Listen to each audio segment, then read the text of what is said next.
Chapter 901, 351, Threat 3, Commander Li, are you sure you won't reconsider? If Han Minghui and the others find out that you don't actually have the Divine Position gemstone, you probably won't get anything from them. Li Xianchun slightly frowned, feeling that Li Shu was being somewhat rash. Say whatever you want, please leave. Li Shu directly showed him the door. Li Xianchun stared at Li Shu in a daze, not expecting Li Shu to be so resolute. Commander Li, you should think carefully. Once I walk out that door, I can't guarantee those words I just said won't reach a third party, Li Xianchun said, staring at Li Shu. You can tell anyone you like, be my guest. Li Shu was very firm. Seeing Li Shu's determination, Li Xianchun couldn't help but mutter to himself, could it be that I guessed wrong and the chairman didn't give the jade token to Li Shu? That doesn't make sense. If that were the case, how do you explain all the things Li Shu has stirred up? Li Xianchun still trusted his own judgment, reasoning that Li Shu was determined to hold out to the end. If you're not willing to share anything with me, you can't blame me. Li Xianchun asked one last time while looking at Li Shu, Commander Li, are you really not going to reconsider? Li Shu ignored him completely, and Li Xianchun said no more, turning and leaving courtyard number 7. After leaving courtyard number 7, Li Xianchun went straight to the Han family. Since Li Shu wasn't willing to share any benefits, he'd get some himself and perhaps gain a few significant favors in the process. Although these favors might not compare to those benefits, they were better than nothing. With these favors, life for the Li family and him, Li Xianchun, would become much easier in the future. Not long after Li Xianchun left courtyard number 7, rumors that Li Shu might possess the jade token and was setting up a scheme spread quickly through Longevity Heaven. The bosses who had previously brought treasures to trade with Li Shu were startled into a cold sweat, each pondering how to hide their treasures and what pretext to use so that when Li Shu came knocking, they wouldn't have to give him anything. Now they regretted being blinded by the Divine Position gemstone, unable to see through such a simple ploy. They also secretly resented Li Shu for being too devious, using this method to lure out their most prized treasures. Commander, your plan has been leaked. Should we now go to those families to get the items? Old Jia, having received the news, rushed to Li Shu to report the situation. There's no need. Li Shu gently shook his head. He had never intended to personally go and demand the items. All the family heads were racking their brains to hide their items. Simply hiding them wasn't enough. They also had to come up with a pretext. Otherwise, Li Shu, having seen those items, might truly use the jade token to demand them, and they wouldn't be able to refuse. Each family head was straining their brains, coming up with all sorts of excuses. Some claimed to have lost everything in one night, so their treasures were already mortgaged away. Others said they went to the land of trial, only to lose their treasures there. In any case, they had thought up an array of excuses, colorful and countless. Ah, Li Shu, if only you'd agreed to share a bit with me earlier, it wouldn't have come to this, Li Xianchun coldly chuckled to himself at home. Li Shu was playing with Zai Zai in the courtyard when old Jia led someone over, and it was actually Sun Tianlei. Back then, Sun Tianlei was the first to come and discuss a deal. Now Sun Tianlei was the first to come over again. Li Shu wondered what he was up to this time. Commander Li, this is for you. Sun Tianlei pushed a box in front of Li Shu, his expression peculiar. Li Shu recognized this box. It was the one that previously held the Celestial Spirit Divine Weapon Fruit. Li Shu reached out, opened the lid, and indeed, inside were the Celestial Spirit Divine Weapon Fruits, all 6 present and accounted for. What's the meaning of this? I haven't even decided to trade with your Sun family yet, Li Shu asked, somewhat puzzled. Commander Li, please don't tease me. We all know you've obtained the jade token, Sun Tianlei said with a bitter expression. Since you know, what do you mean by this? Li Shu asked with a smile. Sun Tianbing asked me to give this to you. He said the item is yours, no trade needed, and it doesn't need to be returned, Sun Tianlei said. Why? Li Shu was taken aback. While others were busy hiding, Sun Tianbing actually wanted to give these 6 Celestial Spirit Divine Weapon Fruits to him. It was quite strange. He said, Commander Li, that you are fighting for us in the Longevity Heaven, and it is only right for us to contribute. If you need anything else, just ask. As long as it's something we can provide, you won't be disappointed, Sun Tianlei said earnestly. Brother Sun is truly an exemplary model of our kind, Li Shu pondered for a moment, then took out 2 Celestial Spirit Divine Weapon Fruits and closed the box. Please go back and tell Brother Tianbing I'm borrowing these 2 Celestial Spirit Divine Weapon Fruits and will repay the favor in the future. Commander Li only needs 2? Sun Tianlei was overjoyed. He didn't understand why Sun Tianbing initially offered the entire set, but now that Li Shu only took 2, leaving 4, it was a great relief for him. 2 are enough. Li Shu smiled. All right, I will return immediately and relay Commander Li's words without missing a single detail. Sun Tianlei carefully collected the box and left courtyard number 7, Sun family's Sun Tianbing. Now that's an interesting person, Li Shu mused as he played with the 2 Celestial Spirit Divine Weapon Fruits in his hand. One was meant for the Fire Lotus sword, while the other Li Shu planned to keep for a Fei. A Fei had no relatives nor any background or connections to rely on. All he could depend on was Li Shu. Before Li Shu even gave the Celestial Spirit Divine Weapon Fruit to the Fire Lotus sword, someone else came to courtyard number 7. Why has Vice President Han come again? Li Shu noted that the visitor was Han Minghui. Naturally, I'm here to ask whether Commander Li has reconsidered and is willing to trade with me, Han Minghui said with a sweet smile as she sat across from Li Shu. Haven't you heard the rumors going around? Li Shu asked with interest, surprised that Han Minghui would come under such circumstances. Not only have I heard them, but someone even came to my house specifically to tell me. Han Minghui smiled. You don't believe them? Li Shu inquired. I don't. I only believe in myself. What I saw was definitely the divine position gemstone, Han Minghui said with a mischievous smile while looking at Li Shu. Don't you think so, Commander Li? Let me ask you something. Have you ever met with Zhu Xiaoyun? Li Shu didn't answer Han Minghui's question but asked his own. Why would I? Han Minghui was slightly taken aback. Who knows that the samurai star is in your possession? Li Shu asked again. I suppose not many people know. Han Minghui seemed to have realized something, staring at Li Shu. Did someone use the samurai star to bribe Zhu Xiaoyun to steal your divine position gemstone? Li Shu nodded slightly, and Han Minghui immediately scoffed coldly. If there is such a person, it's definitely Li Shenchun. Do you have any evidence? Li Shu also believed it, but he still asked. No, but I know it must be him, Han Minghui said coldly. You don't need to worry about this. Last time he tried to sow discord between us, and now he even tries to frame me with such methods. If he doesn't get taught a lesson, he'd still think of Li Shu as the previous head of the four great families. 9902. Chapter 902, 35-2, Not Enough. The grievances between you all have nothing to do with me. Those are your own issues, Li Shu said blandly. Han Minghui laughed and said, How can you say it has nothing to do with you? With Li Xianchun causing such a scene, I'm afraid no one besides me dares to transact with Commander Li now. I never intended to trade with anyone. They insisted on seeking me out. Li Shu replied. Han Minghui was slightly stunned. Commander Li, do you mean you never planned to exchange the divine position gemstone? If it were you, would you exchange it? Li Shu smiled as he said. Han Minghui looked at Li Shu, remaining silent for a long time. Li Shu reached into his pocket and took out the golden box, placing it on the table, slowly opening it to reveal the divine position gemstone inside. Han Minghui's beautiful eyes instantly lit up. It really is the divine position gemstone. I knew I wasn't mistaken. Seeing Li Shu cover the box again, Han Minghui frowned and asked, Commander Li, what do you mean by this? Do you think this divine position gemstone is precious? Li Shu pressed his hand on the box, speaking disdainfully. To me right now, the divine position gemstone is the most precious treasure. Han Minghui didn't understand what Li Shu meant by his words. How precious. Li Shu pressed on the box, asking with interest, I am willing to give up everything I currently have. Han Minghui stared at Li Shu, speaking word by word. To exchange everything I have now for this divine position gemstone, will you agree, Commander Li? What do you think? Li Shu asked in return. Han Minghui continued to stare at Li Shu and said, Commander Li seems to not have understood what I meant. Saying so, Han Minghui took out a small box and placed it in front of Li Shu, opening it directly without waiting for Li Shu to ask what it was. Li Shu looked down and saw a blood-red stone inside the box. Blood seal stone? Could it be? Li Shu raised his head in surprise to look at Han Minghui, realizing something. That's right, this is my blood seal stone. Everything I mentioned includes myself and the entire Han family. Commander Li, would you consider such a trade? Han Minghui's gaze burned intensely as she stared at Li Shu. Li Shu knew very well what this signified. If this truly was Han Minghui's blood seal stone, it meant she intended to trade everything she had for a chance to ascend to a divine position. With the blood seal stone in hand, even if she ascended, she could only follow Li Shu's commands, or her life would be at risk, essentially selling herself as a slave. Is it worth it? Li Shu lifted his head and scrutinized Han Minghui. Her actions indeed caught him by surprise, forcing him to reassess this vice president. It's worth it. Han Minghui earnestly nodded. It's a pity. I still can't sell this divine position gemstone. Li Shu shook his head, sighing. Commander Li, are you worried about the authenticity of this blood seal stone? Han Minghui thought for a moment and said, If Commander Li has such concerns, then they're unnecessary. By handing you this blood seal stone, you can even form a new contract with me using another blood seal stone. Vice President Han, you've misunderstood. Li Shu shook his head. I don't doubt your sincerity. It's just that I need this divine position gemstone myself to ascend, so how could I sell it to you? Upon hearing this, Han Minghui was greatly disappointed, but felt it was reasonable. After all, the divine position gemstone would be needed by someone like Li Shu, and not needing it would seem strange. From the beginning, Commander Li planned to use that rumor to preserve this divine position gemstone. Did you intentionally give Li Xianchun the tip-off? Han Minghui sighed. Not quite. I indeed desire the resources of various families. Li Shu's answer left Han Minghui slightly stunned, puzzled as she asked, if so, why not act sooner, letting Li Xianchun get the information? Now it's probably not as easy to seek resources from the families.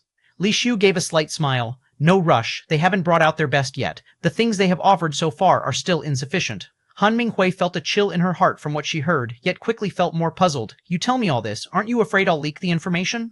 I want you to leak it, Li Shu said indifferently. Han Minghui was initially stunned, then her expression fluctuated. Her gaze upon Li Shu became complex and increasingly apprehensive. She already understood what Li Shu intended, using her to complete the yin-yang array. Now everyone thinks Li Shu wants to deceive their resources.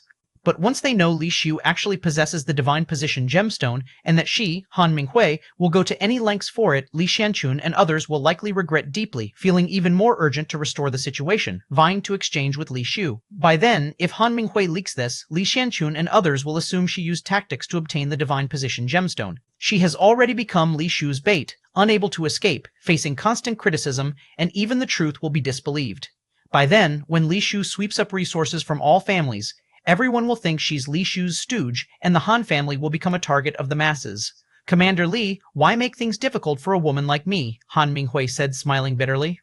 It's not difficulty, just intending to make a transaction with Vice President Han, Li Shu smiled. 9-3, Chapter 9-3, 352, still not enough to deal? Didn't you say, for a moment, Han Minghui couldn't understand what exactly Li Shu wanted to do. Indeed, this Divine Position gemstone, I plan to use it myself, and will not trade it to anyone. But there are more Divine Position gemstones in this world than just this one. Would Vice President Han care to gamble? Li Shu looked at Han Minghui calmly and said, Han Minghui, being a clever person, naturally understood what Li Shu meant. Now that Li Shu had obtained a Divine Position gemstone, once he ascended to the Divine Position, he would have the ability to kill Divine Position demon spirits. At that time, he might be able to get a second Divine Position gemstone. Obtaining a Divine Position gemstone depends on luck. Commander Li, you're asking me to gamble on fate. Han Minghui shook her head with a bitter smile. She knew that having the ability to kill Divine Position demon spirits did not guarantee obtaining a Divine Position gemstone. The probability of getting a Divine Position gemstone is indeed low. Even ascending to the Divine Position and killing Divine Position, demon spirits carry significant risks. Killing hundreds of Divine Position demon spirits would not necessarily yield a single Divine Position gemstone if luck is bad. In the past, those big shots in the Longevity Heaven tried to find ways to kill Divine Position demon spirits. She too had such plans. But over the years, the number of these spirits slain by Longevity Heaven was not small, yet they secured few Divine Position gemstones. Li Shu was fortunate enough to obtain a Divine Position gemstone from the Demon Country Ancient Golden Box, which does not mean he can slay demon spirits to obtain Divine Position gemstones. Han Minghui could not expect Li Shu to repeatedly take risks to hunt Divine Position demon spirits, as it is gambling with life and the odds are too low. What Li Shu was saying now seemed like mere exaggeration to Han Minghui. Seeming to have seen through Han Minghui's thoughts, Li Shu played with the Divine Position gemstone, saying playfully, Vice President Han, you don't really think this Divine Position gemstone came from the Demon Country Ancient Golden Box, do you? Upon hearing this, Han Minghui was first taken aback, then her expression became exceedingly complex. Li Xianchun has been in a good mood lately. Originally, after the last rebellion, the Li family's situation within Longevity Heaven was very dire. Though everyone knew that the current Li family leadership was not of Li Chongyin's line, who would want to get close to a family with a history of betrayal. This time, Li Xianchun uncovered Li Shu's conspiracy, allowing various families to preserve their treasured items gained over generations of blood and sacrifice. This favor was well received. Although it wouldn't allow the Li family to return to its former glory, things had improved considerably. Preserving the family's significant status, this task is long and arduous. Li Xianchun sighed deeply, having done so much now just hoping to maintain the Li family's esteemed position. Currently, the strength of the Li family has greatly diminished compared to the other three prominent families. Losing its esteemed position would vastly reduce the resources it can access, making circumstances progressively worse, rendering a return to prominence nearly impossible. The Li family's strength has indeed waned considerably. Without robust power as backing, no matter how many tactics we have, it will only ensure short-term security. Li Xianchun sighed silently as he reviewed intelligence reports. Li Chongyin sacrificed too many of the Li family's powerhouses. What the Li family desperately needs now is top-tier combat strength, but such strength cannot be cultivated overnight. Suddenly, an intelligence report caught Li Chongyin's eye. He read it several times, his brows furrowing deeper each time. Strange, why is that woman Han Minghui secretly contacting Li Shu? Li Xianchun stared at the contents of the report, his brows never relaxing. Even though he notified Han Minghui first, even if he hadn't, the news had already become common knowledge. Han Minghui could not have failed to hear it. Knowing full well that Li Shu was trying to swindle resources from various families, she still secretly approached him. This seemed somewhat suspicious. Li Xianchun pondered for a long while, then reviewed recent intelligence reports on Han Minghui and the Han family, his expression becoming increasingly complex. This is indeed peculiar. Following that, Han Minghui secretly met with Li Shu twice. What on earth is she trying to do? Could it be? Li Xianchun stared at the intelligence report for a long time before appearing to make an important decision, rising to open the secret chamber's door, taking something, and hurriedly leaving. In the land of the Greenfield trial, Li Xianchun stood silently in a small grove. Soon, a shadow entered the grove, arriving opposite Li Xianchun. Why contact me for a meeting at such a time? The shadow looked at Li Xianchun, frowning. Unexpectedly, the chief steward of the Han family turns out to be Feng Zheng, Li Xianchun remarked to the elegant middle-aged man before him. In the past, Li Changyin planted undercover agents in various prominent families, some of whom have never been activated, with Feng Zheng being among them. Since Li Xianchun took over the Li family, these undercover agents have fallen into his hands. However, he knows the current situation of the Li family is not suitable for utilizing these agents, so he hasn't contacted them for a long time. Furthermore, Li Changyin left only contact methods and agent codes, leaving Li Xianchun unaware of their true identities or whether they still remained loyal to the Li family. He arranged to meet Feng Zheng and was surprised not only by Feng Zheng's attendance, but also by his role as the chief steward of the Han family, earning him some silent admiration for Li Changyin's accomplishments. Did you ask me here just to discuss these matters? Feng Zheng's face appeared slightly displeased. 9-4, Chapter 9-4, 352, Still Not Enough, Part 3. If it weren't a matter of great importance, I wouldn't have arranged this meeting. I need you to do something for me, something that concerns the future prosperity of the Li family. Only you can accomplish this, Li Xianchun said. Speak. Feng Zheng's expression eased somewhat. Can I trust you? Li Xianchun asked slowly, staring at Feng Zheng. Feng Zheng met Li Xianchun's gaze and, after a while, spoke. Li Changjin is like a mentor and father to me. He gave me my life, and I only pledge loyalty to him alone. And so? Li Xianchun asked, staring at Feng Zheng. For all these years, he dedicated everything to the Li family. Now that he's gone, I can work for the Li family, but only for matters concerning the Li family, Feng Zheng said. That's enough. Li Xianchun walked up to Feng Zheng and whispered a few words. Wait for my news. After Feng Zheng finished speaking, he turned and left. After watching Feng Zheng leave, Li Xianchun waited for a long time before departing. 2 days later, Li Xianchun had a confidential letter in his hand, and after reading it, his face turned very grim. Though the contents of this report didn't directly relate to what he wanted to know, just scraps and clues, from this, Li Xianchun could conclude that maybe Li Shu really does have the Divine Position gemstone. On a non-festival day, Han Minghui went to the Han family's ancestral hall and then met with Li Shu. The items stored within the Han family's ancestral hall, the more Li Xianchun read, the more anxious he became. Han Minghui dared to use the items in the Han family's ancestral hall. If he wasn't certain that Li Shu had a Divine Position gemstone, it would be nearly impossible. If Li Shu truly has the Divine Position gemstone, why hasn't he explained anything? Could it be that he's using me to make others believe he doesn't have it, thereby preserving the Divine Position gemstone, waiting for his own elevation? With this difficulty between us now, how will the Li family manage afterward? He doesn't have the Jade token, hence all these elaborate measures, Li Xianchun's face grew darker. After a long time, Li Xianchun clenched his teeth, burned the report, and immediately left the Li family, heading to courtyard number 7. Patriarch Li visits late at night. What might you advise? Li Shu sat in his chair, watching Li Xianchun standing there, showing no sign of inviting him to sit down, speaking indifferently. Commander Li, I, Li Xianchun, have wronged you. Li Xianchun deeply bowed to Li Shu, his sleeves touching the ground. What is the reason for such an extravagant gift from Patriarch Li? I am unworthy. Li Shu feigned surprise. Li Xianchun rose, speaking sincerely. Commander Li, the rumors I spread previously caused very negative impacts on you. This crime is unforgivable. Idle gossip, I haven't paid it any mind. Patriarch Li need not be this way. Li Shu said lightly. Li Xianchun, hearing this, became more convinced of his hypothesis, bowing again deeply, without raising his head, saying, Though my actions were greatly erroneous and wronged Commander Li, I do not regret them, for if I cannot drive away those formidable rivals, the Li family fears having no chance at all. Only thus can the Li family have a slim opportunity. I cannot understand a word of what Patriarch Li is saying, Li Shu said coldly. Commander Li, please view this. It is my Li family's sincerity as well as an apology to you.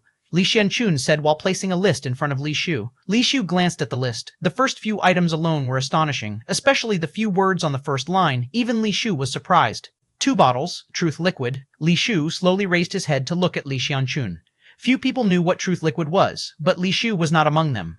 Li Shu had witnessed the power of Truth Liquid with Li Changyin. It was a treasure that allowed a spirit casting to possess exclusive truth force at the Divine Position level. Owning a bottle of Truth Liquid meant one could possess power comparable to a divine position in a short time. Li Changyin had vividly demonstrated the terrifying strength of Truth Liquid, and despite its many deficiencies compared to a real divine position, it was still shocking. Originally, Li Shu thought such an item, having 1 bottle within the Li family, would be fortunate. Even if there were more, they should be with Li Changyin. He hadn't expected that the Li family still retained 2 bottles of truth liquid after Li Changyin had gone. Indeed, 2 bottles of truth liquid. If Commander Li is willing, I would exchange all this for your divine position gemstone. Li Shanchun stared into Li Shu's eyes as he spoke. He was 90% sure that Li Shu indeed possessed the divine position gemstone, but maintained a shred of doubt. Thus, he only brought the list, not the truth liquid directly, and if any aspect seemed amiss, he would never let the truth liquid fall into Li Shu's hands. Patriarch Li truly shows great sincerity, but unfortunately, as you say, I have no divine position gemstone. Li Shu said lightly. 4 bottles of truth liquid, my Li family has exhausted everything, hoping Commander Li will agree. Li Shanchun knew words were useless now, only the greatest benefit might sway Li Shu. Is it really 4 bottles of truth liquid? Li Shu was honestly somewhat surprised. The Li family's resources were richer than he imagined. If there weren't, how could I dare face you? Li Shanchun said. Li Shu pondered silently. 4 bottles of truth liquid, combined with the value of the other items, theoretically outmatched the divine position gemstone. The value of a divine position gemstone was high because it was so rare, difficult to obtain, and in great demand, thus making it scarce. If in the future there are more entities at the divine position level, the value of the divine position gemstone will decrease. Of course, that's a matter for the future. Presently, the value of the divine position gemstone exceeds these items. But the divine position gemstone cannot be used immediately, while truth liquid can instantly grant one the truth force. The value depends on circumstance. Seeing Li Shu seemed somewhat interested, Li Shanchun gritted his teeth and added, if Commander Li is willing to exchange, my Li family also possesses a complete set of divine position demon spirit corpse materials to offer you as compensation for my rude actions. D905, Chapter 905, 3053, Harvest. Is the Patriarch Li's statement true? Li Shu looked at Li Shanchun and asked, as long as you are willing, I will immediately bring the items for the trade. Li Shanchun immediately said, since the Patriarch Li is so sincere, let it be so. Li Shu said, Commander Li, before the trade, would it be possible for me to have a look at the divine position gemstone? Please don't misunderstand, I have no other intentions. This trade will exhaust the resources of the Li family, and although I am the Patriarch, I must give an account to my clan members. I hope Commander Li will understand. Li Shanchun seemingly pleaded. Of course, the Patriarch Li is spending a considerable amount. Naturally, you have the right to examine the goods. Li Shu did not say much, and took out the golden small box containing the divine position gemstone, opening it in front of Li Shanchun. At the moment when the mysterious and dreamlike glow entered his view, Li Shanchun was already certain that it was indeed the true divine position gemstone, and his heart couldn't help but race. Li Shanchun reached out to take the divine position gemstone from the box, but before his fingers could touch it, Li Shu pressed the lid shut. Without seeing the truth liquid and the divine position demon spirit's remains, it's better for the Patriarch Li not to move for now. Li Shu said indifferently. Of course, when can we conduct the trade? Li Shanchun suppressed the excitement in his heart and looked at Li Shu to ask, I can do it any time. Li Shu casually replied, I wonder if it would be convenient for Commander Li to proceed with the trade at my Li family tomorrow. Other items can be sent over, but the remains of the divine position demon spirit are truly inconvenient to move and may require Commander Li to come personally to receive them. Li Shanchun remained cautious, not losing all reason despite the appearance of the divine position gemstone. That's fine, Li Shu said. Li Shanchun took his leave to prepare all the items on the list back home. Apart from the truth liquid and the remains of the divine position demon spirit, a large amount of resources also need preparation. As long as a divine position level trial taker can be created for the Li family, Li Shanchun would spare no expense, even bankrupting the family. But things going so smoothly made Li Shanchun feel slightly uneasy. The arrival of Feng Zheng turned Li Shanchun's unease into apprehension. Why are you here? Li Shanchun frowned when he saw Feng Zheng come directly to the Li family to find him, as this move effectively exposed his identity. There's something you must know. Contact was too late, so I had to do this. Feng Zheng directly said, Han Minghui secretly visited various branches of the Han family tonight and borrowed a lot of stuff. He's now headed to Courtyard 7. Li Shanchun's heart sank upon hearing this. He can hide his whereabouts from Han Minghui, but Han Minghui's movements likely couldn't be hidden from him either. If Han Minghui is openly borrowing resources from every branch of the Han family, he must have known about his deal with Li Shu and is planning to make a desperate gamble to seize the initiative before the trade. Now Li Shanchun started to worry. If Han Minghui persuades Li Shu into trading the divine position gemstone tonight, everything would be over. Li Shanchun now regretted why he did not choose to trade with Li Shu on that very day when he already confirmed that Li Shu had the genuine divine position gemstone. What was he hesitating for? If Han Minghui gets a head start, it would be exceedingly difficult for the Li family to return to its former glory. Li Xianchun gritted his teeth and instructed his trusted subordinates to gather information while loading the prepared resources onto the vehicles, ready to set out at any moment. Soon, the news came back that Han Minghui indeed went to the Han family and hauled away several large carts of items. Although he acted quietly at night, it couldn't escape people's notice. Han Minghui's urgency clearly shows his determination to succeed. Li Xianchun stopped hesitating and directly ordered the vehicles, which had been loaded and ready, to set off without delay towards Courtyard 7. Mr. Jia, please help notify him that I request a meeting with Commander Li. Li Xianchun knocked on the door and courteously asked the old Jia. Sorry, the commander is currently entertaining guests, and it should be this late. I'm afraid it's quite inconvenient. If it's possible, Patriarch Li, please come back tomorrow.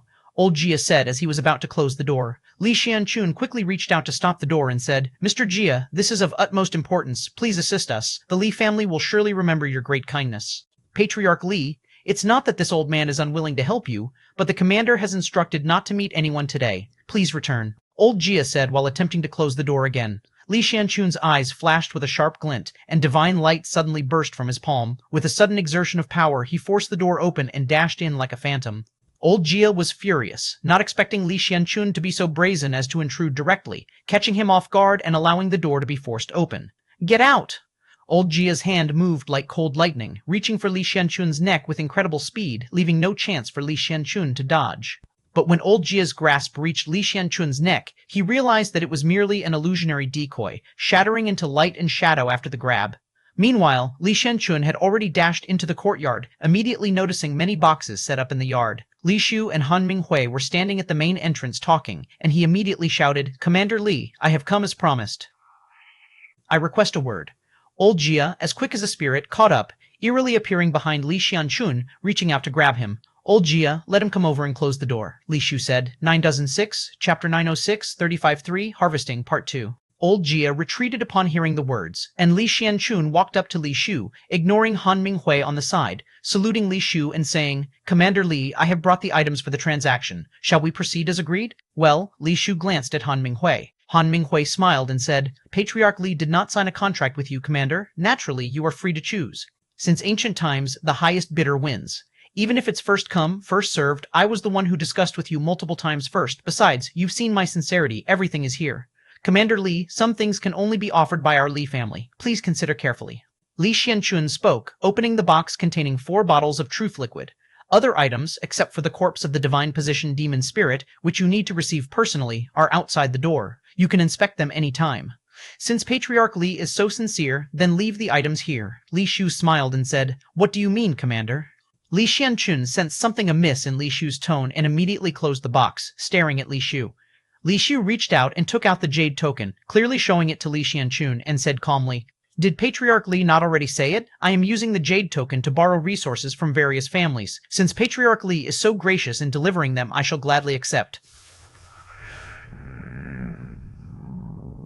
Li Xianchun was struck hard, standing stunned, staring intensely at the jade token, trembling all over. You really have the jade token. You're going to destroy my Li family. Li Xianchun's eyes turned blood red, like a trapped beast ready to devour. Patriarch Li, this is misjudged. You stirred trouble between me and Vice President Han repeated times, disrupted my plans, yet I have not quibbled with you. Knowing I have the jade token, you still came personally to offer resources. How could this be my doing to destroy your Li family? Li Shu said calmly. Li Xianchun's face twisted, appearing extremely grim. He hugged the box and immediately turned to rush out. If you wish to leave, I won't stop you as long as you've thought it through. After finishing, Li Shu instructed Old Jia to open the door. Li Xianchun stood at the open door, breathing heavily like a dying beast. The open door lay ahead, with no one barring him, yet he remained inside, unable to take that step. His face was extremely contorted, his body trembling. He was speechless for a long while, his teeth grinding harshly. It was easy to step out, but here in the eternal sky, seeing the jade token without obeying would be equivalent to defying the president's orders. If he did that, the Li family would have no path forward. Bring everything inside. Eventually, Li Xianchun commanded the convoy outside through clenched teeth. After speaking, Li Xianchun turned to Li Shu, handing over the box with the truth liquid, seeming to use all his might to suppress his anger, squeezing out a few words from between his teeth, right and IOU. Li Shu took the box with the truth liquid, smiling. No need to bring in the outside items. I only require the truth liquid and the corpse of the divine position demon spirit. Li Xianchun was slightly startled, quickly realized something, and signaled his family to stop moving. After Li Shu took the truth liquid, wrote the IOU and pressed his fingerprint, Li Xianchun left the number 7 courtyard without saying a word. Han Minghui watched the entire process, feeling secretly fearful. Li Shu not wanting the other resources brought by Li Xianchun wasn't out of kindness, nor because he undervalued them, but to use them as bait for bigger fish. By now, it's likely other families have already received the news, knowing Li Xianchun brought resources to Li Shu. They'll understand what Li Xianchun wanted with a simple thought. Now, with Li Xianchun pulling back the items, others will think he failed to exchange them for the divine position. Gemstone, Li Shu didn't keep his resources, and previously spoken accusations by Li Xianchun won't stand. At that time, other families will come more frantically to find Li Shu, seeking to trade for the divine position gemstone. Li Xianchun suffered such a loss, although this time he absolutely won't disclose it. Even if one beats him to death, he won't speak, swallowing even tooth fragments. Not because he fears Li Shu, nor because he's worried Li Shu won't return the borrowed items. Truth is, even with an IOU, the chances of Li Shu returning them are quite slim. What truly scares Li Xianchun is the loss of such important items by the Li family, another major blow to their strength, widening the gap with other families. If the strength gap can't be narrowed, then other families must also suffer losses for the Li family to remain among them. So even knowing Li Shu's plan, despite being deceived so badly by him, Li Xianchun will still assist Li Shu in fulfilling his plan, even hoping it'll succeed, with other families suffering more. Being ensnared, one becomes involuntary. This person's ruthlessness is truly terrifying. Han Minghui commented, looking complexly at Li Shu. You can transport your items back too.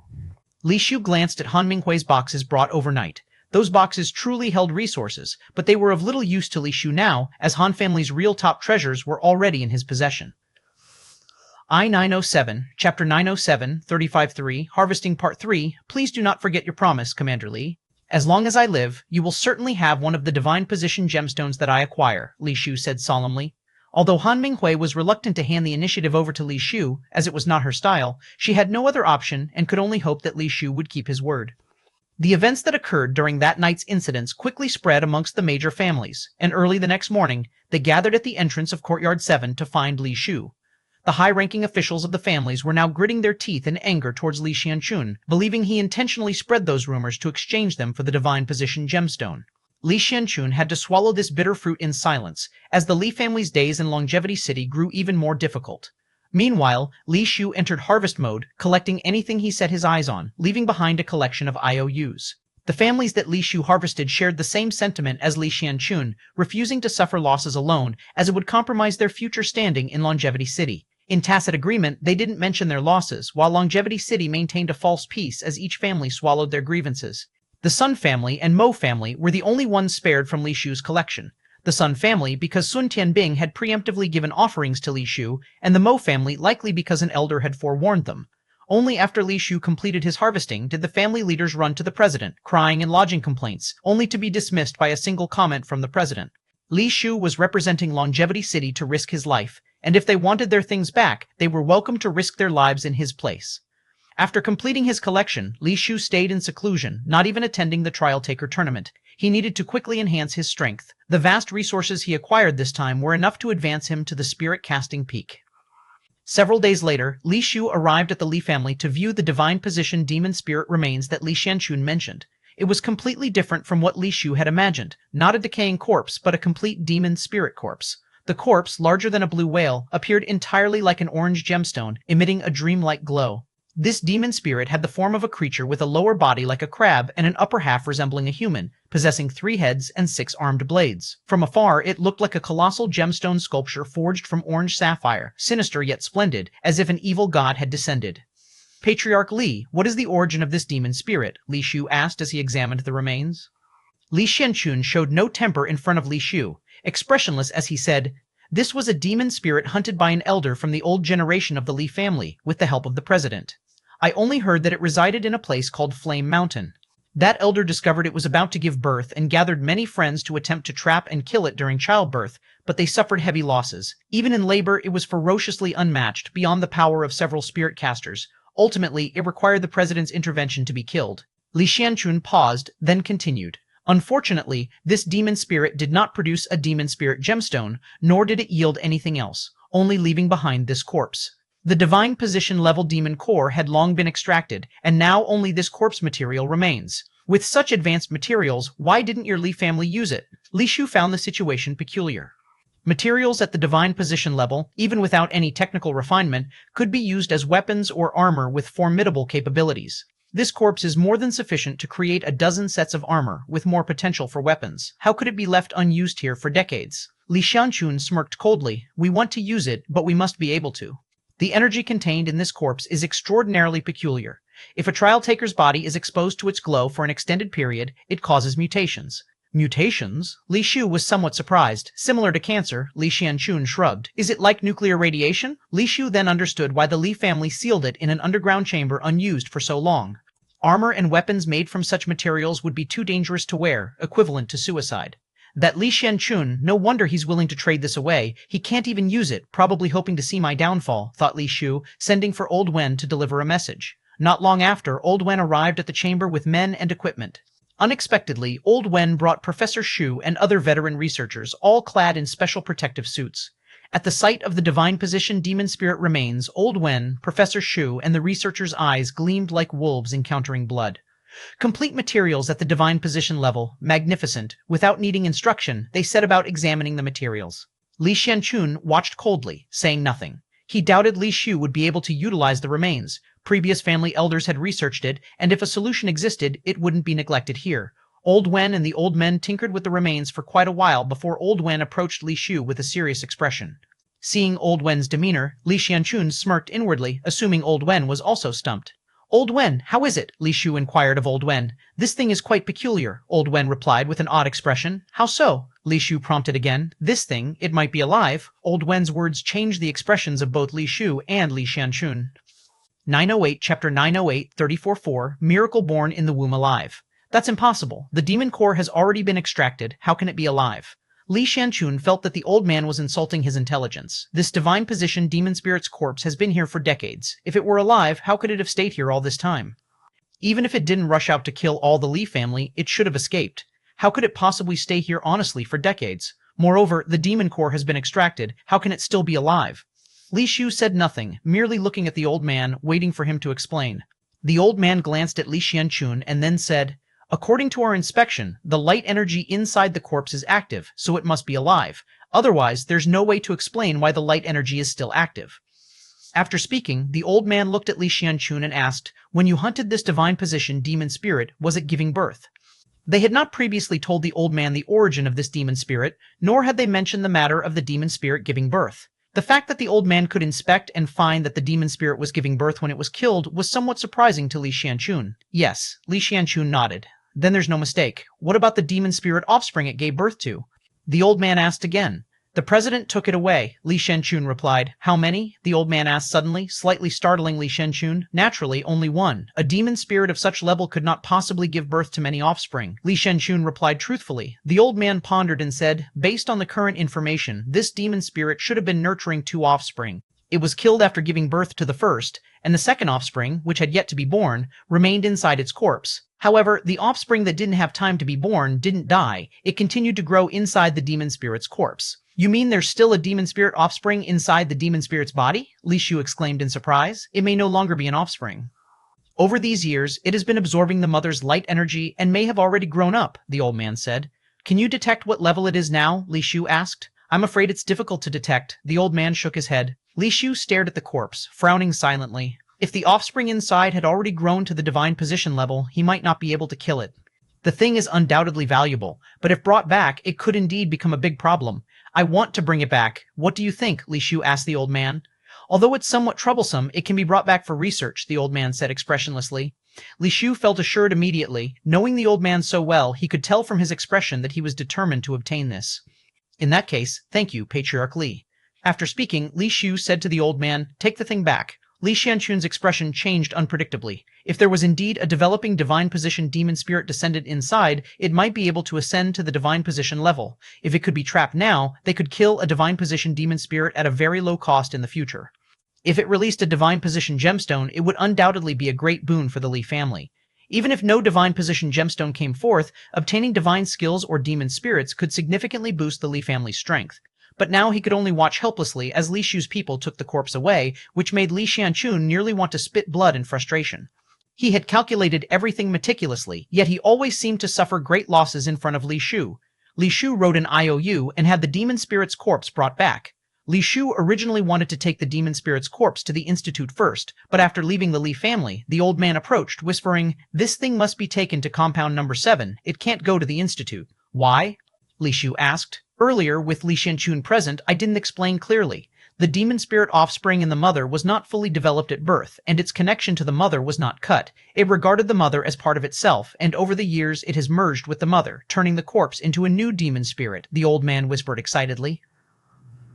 "Now, it's a divine position demon spirit, but one that hasn't learned to fight or even move. It's a living treasure. Killing it now makes anything possible." Li Shu also rejoiced upon hearing this, understanding the old man's implication. Anything possible referred to the possibility of breaking out a divine position gemstone, the demon spirit ring, the skill ring, etc. The key is, it has no ability to resist, making killing it much easier than killing a real divine position demon spirit. The Institute can't handle any disruptions. Your compound number 7 has a special defense system. If anything goes wrong, it can provide some resistance, the old man said. "Okay, then take it to compound number 7. Li Shu nodded slightly, having them take the demon spirit's corpse to compound number 7. After the corpse was transported to compound number 7, the old man and Professor Shu brought some instruments to re-examine the corpse. The results were as the old man and they had previously predicted. It was certain that the offspring had become part of the mother and had merged with the corpse into a new demon spirit. 909, Chapter 909, 34.4, Miracle of Nativity 2. However, because the juvenile itself is not fully developed, it has not acquired various inherited abilities and knowledge, merely merging with the corpse of the mother body through instinct, relying on the energy of the mother body's corpse to sustain its life growth. It only knows how to absorb the mother's energy, nothing else, effectively becoming an idiot vegetable, divine position demon spirit. If we want to kill it now, there will be some risks, Lao Guan analyzed. Although it understands nothing now, doesn't even know how to drive its body to action. If attacked, its instincts might drive it to seek survival, at which point it might instinctively learn to act and fight. Therefore, if we want to kill it, it's best to resolve it swiftly, giving it no chance to resist, otherwise we'd need to set up suppression techniques in advance, so even if it fights back, we'll still be able to control the situation. I don't have the skill to suppress a divine position level demon spirit. Trying to kill it in a single strike would be even more challenging. When it comes to suppression setups, Li Shu can come up with a few, but whether they will suppress a divine position demon spirit is a big unknown. If those two paths don't work, I have another proposal. Lao Guan seemed prepared, continued, "We can take a gentler approach, first trying to extract light energy from its body. When its internal light energy decreases to a certain level, it naturally loses its ability to resist, making control easier." "Will extracting light energy make it develop a resistance consciousness?" Li Shu asked. "This requires timely observation and control, starting shallow and probing deeper." Lao Guan roughly explained his plan. "All right, let's do as you say." Li Shu nodded slightly. With Li Shu's approval, Lao Guan immediately began preparations. Though the Institute lacks many suppression techniques of the trial takers, using technological methods to impose restrictions and techniques on an immobile demon spirit is not a difficult task.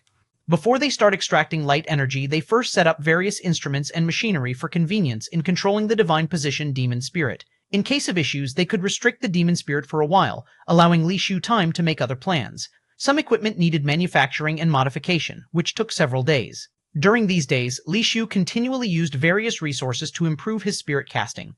Once their preparations were complete, Li Shu was still uneasy, discussing with Lao Guan, letting him make some small holes at inconsequential places on the demon spirit.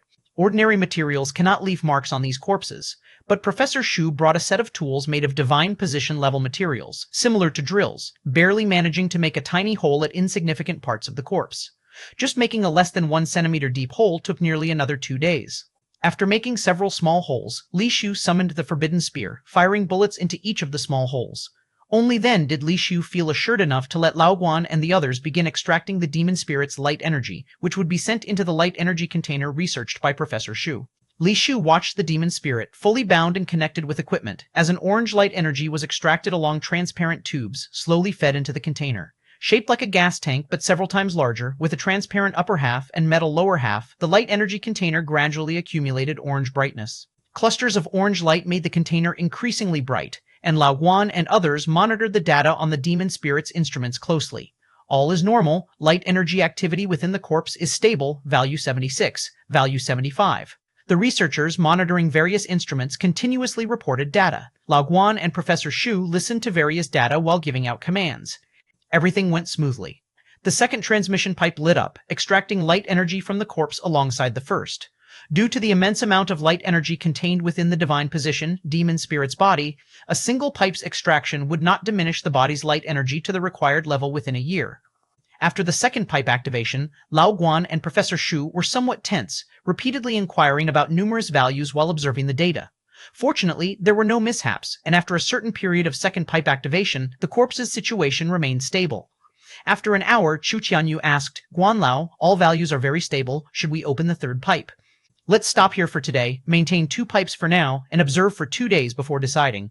Lao Guan wiped the sweat off his forehead. Even he felt substantial psychological pressure at this time, with the risk of potentially losing many lives upon any misstep, so he was certainly not negligent. Professor Shu nodded, saying, We cannot rush this, the 2 pipes should remain stable, observed for at least 7 days. During this time, you will split into 2 group shifts, rotating vigilantly. Any data fluctuations, no matter how minute an abnormality, must be immediately reported. Guan Lao and I will rotate watching over. 910, Chapter 910, 34-4, Miracle from Birth 3. The group responded with a nod, and under Professor Shu's command, they divided into 2 teams, one to rest and the other to keep an eye on the data. Li Shu kept watching from the side. With such high-tech stuff, he couldn't offer much help, just observing. The tall demon spirit corpse emitted a dazzling orange light, and Li Shu wore the same special worksuit as the researchers to protect against the orange light affecting his body. His eyes never left the demon spirit's body. Even though all the data seemed normal, Li Shu felt uneasy. Everything was too smooth. Even if it was an imbecile demon spirit, an imbecile should still have some sense. No matter how foolish someone is, if blood is drawn from them, they should know pain and fear. Yet this demon spirit showed no reaction, like a vegetative state. Li Shu wasn't sure if vegetative people felt anything. He hoped they didn't and wished for everything to continue smoothly. Commander, you should go rest for now. We've got everything here covered, and I'll have someone notify you immediately if anything unusual happens, Professor Shu said, walking over. No need. 7 days are nothing for the trial taker. Li Shu planned to oversee everything from start to finish, ready to address any emergency immediately. This isn't just a 1 or 2 day task. Can you sustain vigilance for 7 days, or perhaps a month? To reduce the demon spirit divine position's light energy to the ideal level, it would take at least 2 months to complete, even if all pipelines were activated simultaneously. Can you stay sleepless for 2 months? Old Guan said, approaching. Old Guan, I feel a bit uneasy. Are all the metrics truly stable? Li Shu hesitated and spoke. I just checked. Very stable, not a ripple. Don't worry, Old Guan replied. It's precisely because there's not a ripple that makes me uneasy. If there were disturbances we could fix, that would be better, Li Shu said. Professor Shu and Old Guan exchanged glances. Then Professor Shu said, Your worries aren't unfounded. I have similar concerns. Yet, with the current stability and no anomalies, we can't just stop now, can we? Old Guan remained silent, walked over, and checked all the instrument readings again. After reviewing them, he returned to Li Shu and said, All values are indeed stable to the point of unease. Do you have any thoughts? Li Shu shook his head. I don't have any thoughts or discoveries, just a feeling of unease. Unease isn't just a feeling. It's your subconscious realizing something, hence the unease. Since we're all a bit uneasy, let's halt for now. Old Guan decisively commanded the researchers to shut down the light energy extraction devices. The transparent pipelines transporting the orange light energy gradually dimmed and finally ceased extracting light energy. Staff approached and disassembled the light-absorbing devices from the demon spirit.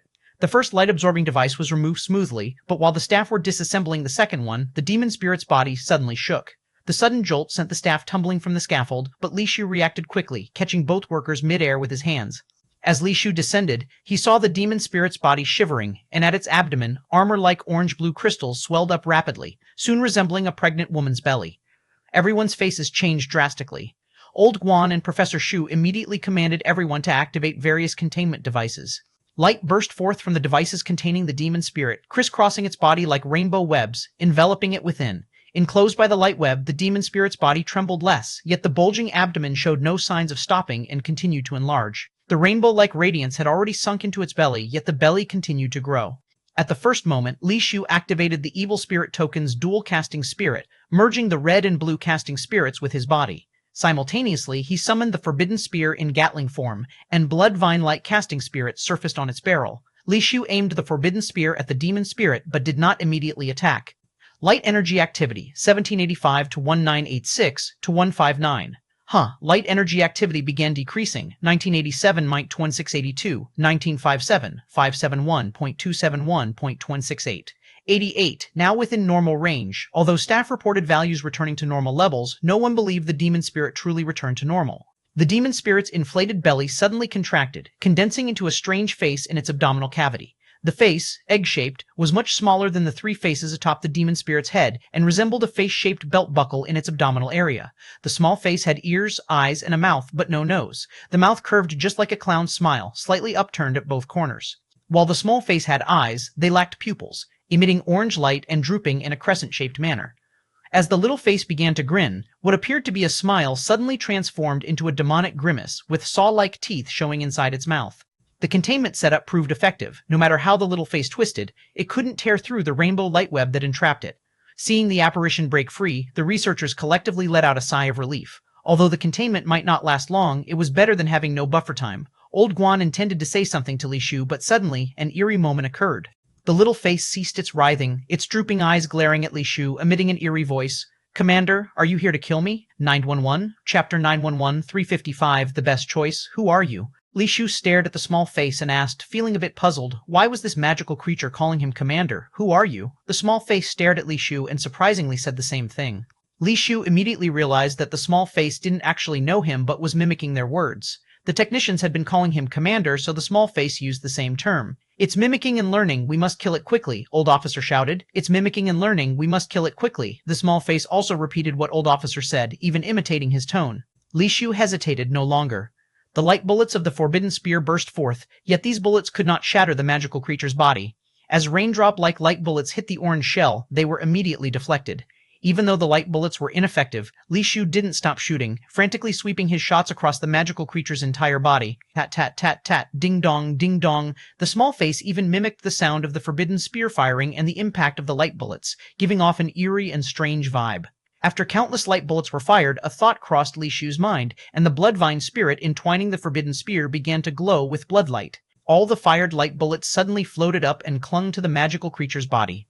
Each light bullet bloomed like a flower, with blood-red flowers blossoming. The magical creature was covered in blood-red flowers, resembling a statue crafted from blooms. Like this? The small face showed an eerie expression, opened its mouth, and immediately spewed a torrent of orange light bullets towards Li Shu. Li Shu stood motionless as the light bullets flew past him, not a single one hitting their target. The power of the forbidden spear had acted, making the magical creature's attack completely miss Li Shu. The light bullets struck the walls, instantly triggering the defensive system of Courtyard 7. Light blossomed on the jade wall, ceaselessly clashing with the jade light, resulting in terrifying light energy explosions. The defense of Courtyard 7's jade light forcefully stopped all the light bullets, preventing any impact outside the courtyard.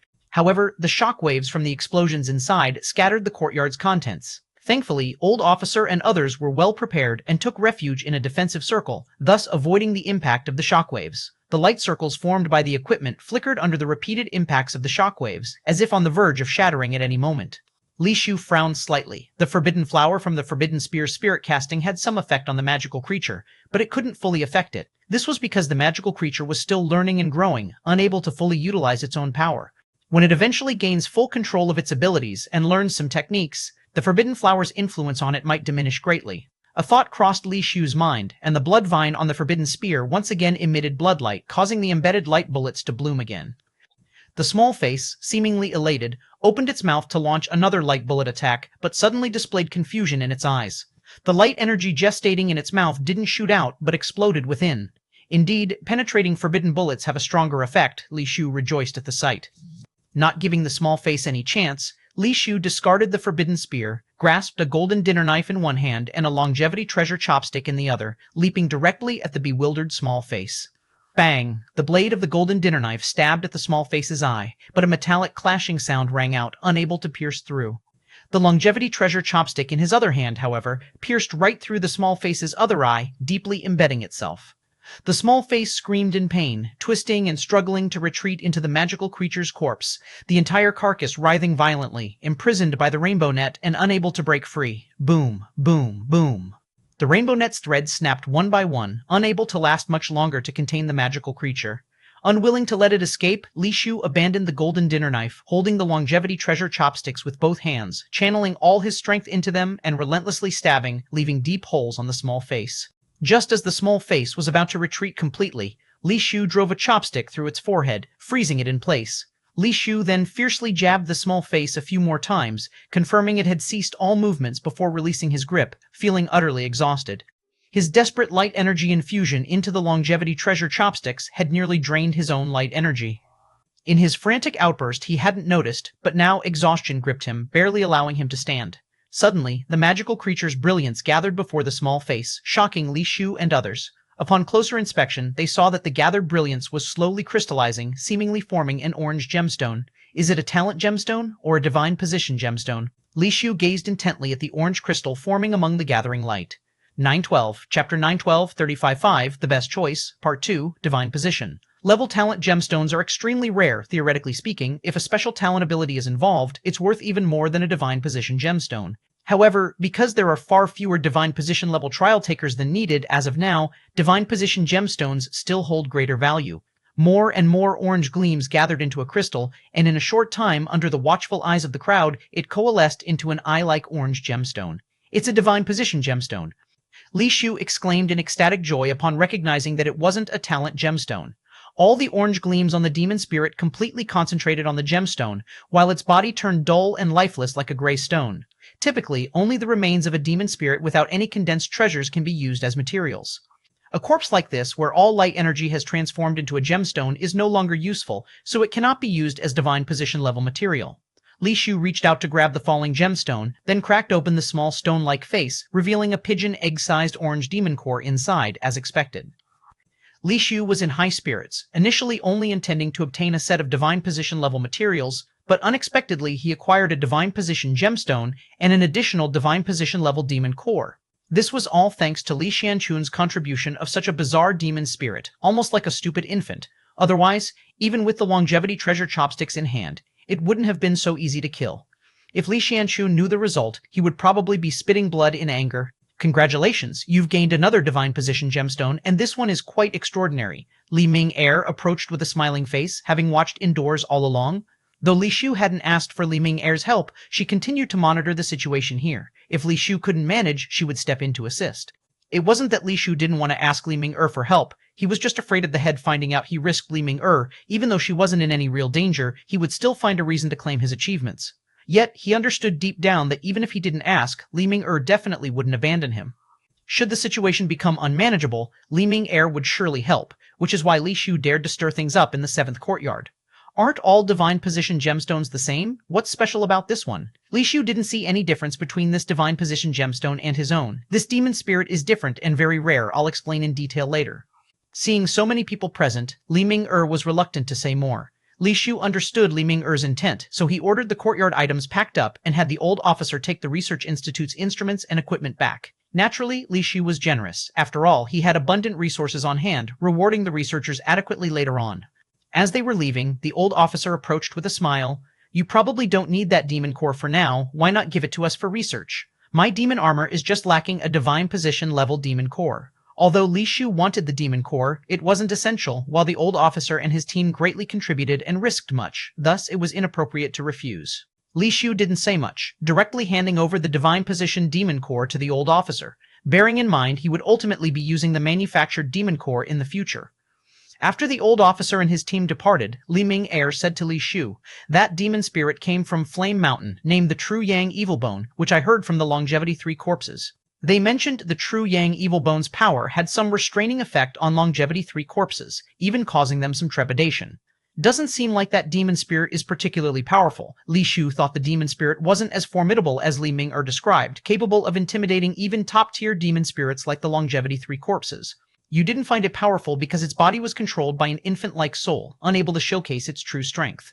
Another important reason is the True Yang Evil Bone's power has a restraining effect on the Longevity 3 corpses. Conversely, the Longevity 3 corpses' power also restrains the True Yang Evil Bone. Longevity treasure chopsticks are a supreme treasure from Longevity Island, similarly restraining the True Yang Evil Bone. Otherwise, even if that small face is its weak spot, you wouldn't have found it so easy to kill. Li Ming explained the background. So that's it. I was wondering why the Longevity treasure chopsticks suddenly became so potent. Li Shu laughed. Initially, he planned on using a bottle of truth liquid if the Longevity treasure chopsticks weren't effective. I recognized this, which is why I didn't step in to help. You shouldn't blame me. Li Ming said. Why would I blame you? Li Shu reached out to ruffle Li Ming hair. You've done more than enough for me. You're my lucky star. You sure do know how to sweet talk. Li Ming glared at Li Shu, but her charming look betrayed no annoyance, instead evoking a sense of happiness. The commotion at the 7th courtyard drew the attention of many, yet no one knew exactly what transpired there. Many secretly investigated but gleaned no information, for though many were present at the seventh courtyard, they were all researchers and individuals like Chu Tianyu, loyal to Li Shu, hence no leaks occurred. Having obtained another divine position, Gemstone, Li Shu, with ample resources at hand, stayed home for quite some time, diligently elevating his spirit casting level, aiming to ascend to the divine position before the set time. 913, Chapter 913, 35.5, The Best Choice, Part 3. The Trial Taker tournament is still ongoing, and the spirit forging level experts from various factions have shown the outside world the power of top trial takers. Now, the reputation of trial takers is no less than that of magic armor masters. More and more people are willing to become trial takers, even though the risks of becoming one remain high. The major forces outside are exploring the trial gate, seeking more resources to secure a place in the coming age of the trial takers. Although the status of magic armor masters is not as high as it used to be, and they are no longer the only choice for ordinary people, they are still a priority choice. After all, becoming a magic armor master only requires talent, and one can immediately gain formidable combat power. Cultivating trial takers is much more difficult and riskier. The new type of demon armor displayed by Space City, and the new type of demon armor in White Knight City, also caused quite a sensation. Space City. Guanjing Hao stood on the top floor of the tallest building of Space City, the Space Mansion, gazing at the brightly lit night view of Space City. City Lord Elder Fu requests your presence. There's an issue with research number 13. Asura approached, standing behind Guanjing Hao, and said, I'm expecting an important guest today. Guanjing Hao remained unmoved, still gazing into the distance. Who would come this late? Asura asked, somewhat puzzled. Guanjing Hao was a very disciplined person. If it wasn't something particularly important, he usually went to bed early and wouldn't see anyone at night, let alone wait for guests. But now, so late, Guanjing Hao was waiting for a guest, which had never happened before, perhaps an old friend. Guanjing Hao's eyes showed a hint of strangeness as he continued, Shut down all the defense systems of the Space Mansion. Let everyone leave. No need to close the doors. Just leave them open. Li Shu is coming? Ashura immediately realized something and frowned. Guanjing Hao didn't answer him, only sighed somewhat and said, Ashura, do you believe in fate? I believe. Asura answered affirmatively, then continued, Even though we all strive to control our own lives, who can truly master their own life? There are often opportunities that people cannot grasp, and I believe those are fate at play. I don't believe in fate. I've always believed that as long as one's abilities are strong enough, they can control everything, including fate. Guanjing Hao turned to look at Ashura and said, But someone told me to try and accept fate. Who? Ashura was curious about who dared to say such words to someone like Guanjing Hao. Number 4. Guanjing Hao sighed lightly. I thought it was Li Shu. Ashura laughed. Go, he should be arriving soon. Guanjing Hao smiled slightly, gesturing with his hand. Asura said nothing more, and after leaving the top floor, he had all the staff in the mansion leave, leaving not even a single guard. Soon, the entire Space Mansion was devoid of people, yet still brightly lit. Before long, Li Shu arrived at the entrance of the Space Mansion. Seeing no one guarding it and the doors wide open, he knew that Guanjing Hao was already aware of his arrival. Guanjing Hao is indeed a genius among men, but unfortunately, I just don't like him. Li Shu sighed softly, entered the mansion, and took the elevator directly to the top floor, where he had already seen Guanjing Hao standing by the floor-to-ceiling glass. Ding! The elevator arrived at the top floor, and after it slowly opened, Li Shu stepped out, seeing Guanjing Hao sitting alone by the floor-to-ceiling glass window. Clearly having the ability to shatter the sky, why do you still choose to take each step up here? Don't you think it's wasting time? Guanjing Hao didn't turn around, only said indifferently, Isn't time meant to be wasted?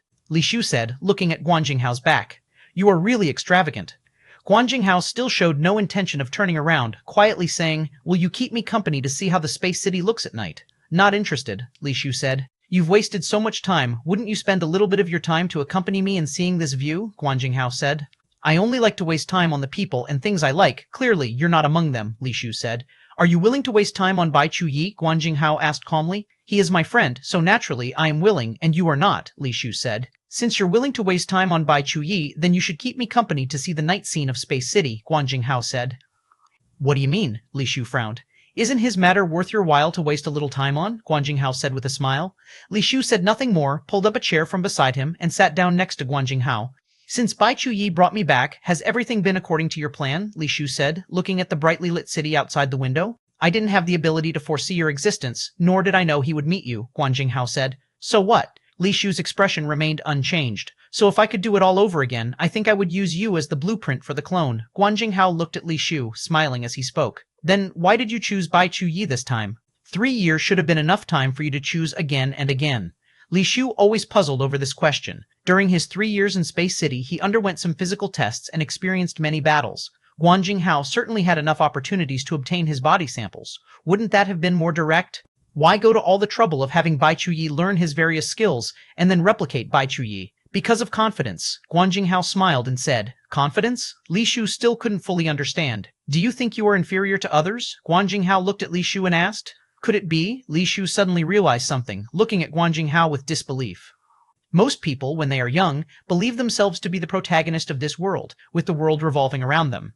But after entering society and experiencing its harsh treatment, sooner or later they come to realize they are insignificant grains of sand in this world, whether alive or dead, whether doing or not doing, speaking or not speaking, thinking or not thinking, they can't make any impact on this world. Gradually, they no longer believe themselves to be the protagonists of this world. However, some stubborn souls, even until death, still believe that the world exists because of them, and if they die, the world has no meaning at all. Ironically, I am just such a person. Guan Jinghao looked at Li Shu and slowly said, I am Bai Chuyi, and Bai Chuyi is me, so I believed that was the best choice. 914. Chapter 914, 356. This world cannot tolerate you and me. Li Shu widened his eyes and looked at Guan Jinghao, finding it somewhat hard to imagine that Bai Chuyi was actually a replica based on Guan Jinghao. He had always thought Bai Chuyi was the original source of the replica, never considering that Bai Chuyi was also a replica. He carefully examined Guan Jinghao before him. In the past, he didn't pay much attention, but now it seemed that although their faces looked somewhat different and their expressions and temperaments differed, their physiques were very similar. They were just varying degrees of plumpness or leanness, with different muscle conditions. Perhaps noticing the confusion in Li Shu's heart, Guan Jinghao said casually, Modifying the genetic information of facial features is not a difficult matter. Li Shu's mood gradually calmed down, and he said to Guan Jinghao, Even if Bai Chuyi was born using your genes, you both are nonetheless completely different people. Guan Jinghao nodded and said, Indeed, two completely different people. Number 4, which is Bai Chuyi, encountered some issues during the manufacturing process, giving him a unique personality and mindset, very different from mine as the original. However, you cannot deny that without me, there wouldn't be Bai Chuyi. As he spoke, Guan Jinghao glanced at Li Shu, smiling as he said, You were able to become friends with number 4, why can't we become friends? Li Shu looked at Guan Jinghao for a long time before saying, Because you're not Bai Chuyi. Guan Jinghao sighed, Perhaps this is fate. Bai Chuyi, who originated from me, was able to become your best friend, whereas I, the original, can only be your enemy. I never wanted to be your enemy. It's you who always treated me as one, Li Shu said. My enemy has never been you, Guan Jinghao said plainly. Then why do you always make things difficult for me? Li Shu didn't find Guan Jinghao's words absurd. He believed someone like him had his reasons for everything. Li Shu just wanted to know what kind of reason Guan Jinghao had. Because you became a trial taker. Because you joined Pegasus, Guan Jinghao said word by word. So your enemy is Pegasus and the trial takers. You want to eliminate all the trial takers? If there are no trial takers in the world, can the magic armor masters fend off the invasion of magic spirits? Even if you dominate the world, what good would it do? Li Shu understood Guan Jinghao's meaning. You're wrong. My enemy is not Pegasus, much less the trial takers. I have only one enemy, Guan Jinghao said calmly. The president of Pegasus? Is it because your elder represented the president in the battle and died? Li Shu asked, frowning. Guan Jinghao didn't answer. He slowly stood up, walked to the glass, placed a hand on it, and gazed outside, saying, What do you think is humanity's greatest enemy? What else could it be besides magic spirits? Li Shu replied. Humanity's existence in this world far exceeds what you imagine, and in such a long time, magic spirits have never invaded on a large scale. When did the real invasion of magic spirits begin? Guan Jinghao said. You're saying the reason magic spirits invade en masse is because of the president. Li Shu had heard of this and knew a massive number of trial gates appeared because Pegasus was digging a gemstone mine and something went wrong, causing trial gates to appear in large numbers, allowing magic spirits to cross into Earth significantly. That person is the root of all evil. Believe it or not, my purpose and enemy are only him, Guan Jinghao said with determination in his eyes. Evidence? Perhaps Pegasus digging that gemstone mine was just an accident. They didn't expect this to happen. Li Shu stared at Guan Jinghao and said, Guan Jinghao laughed. Do you know where that gemstone mine is?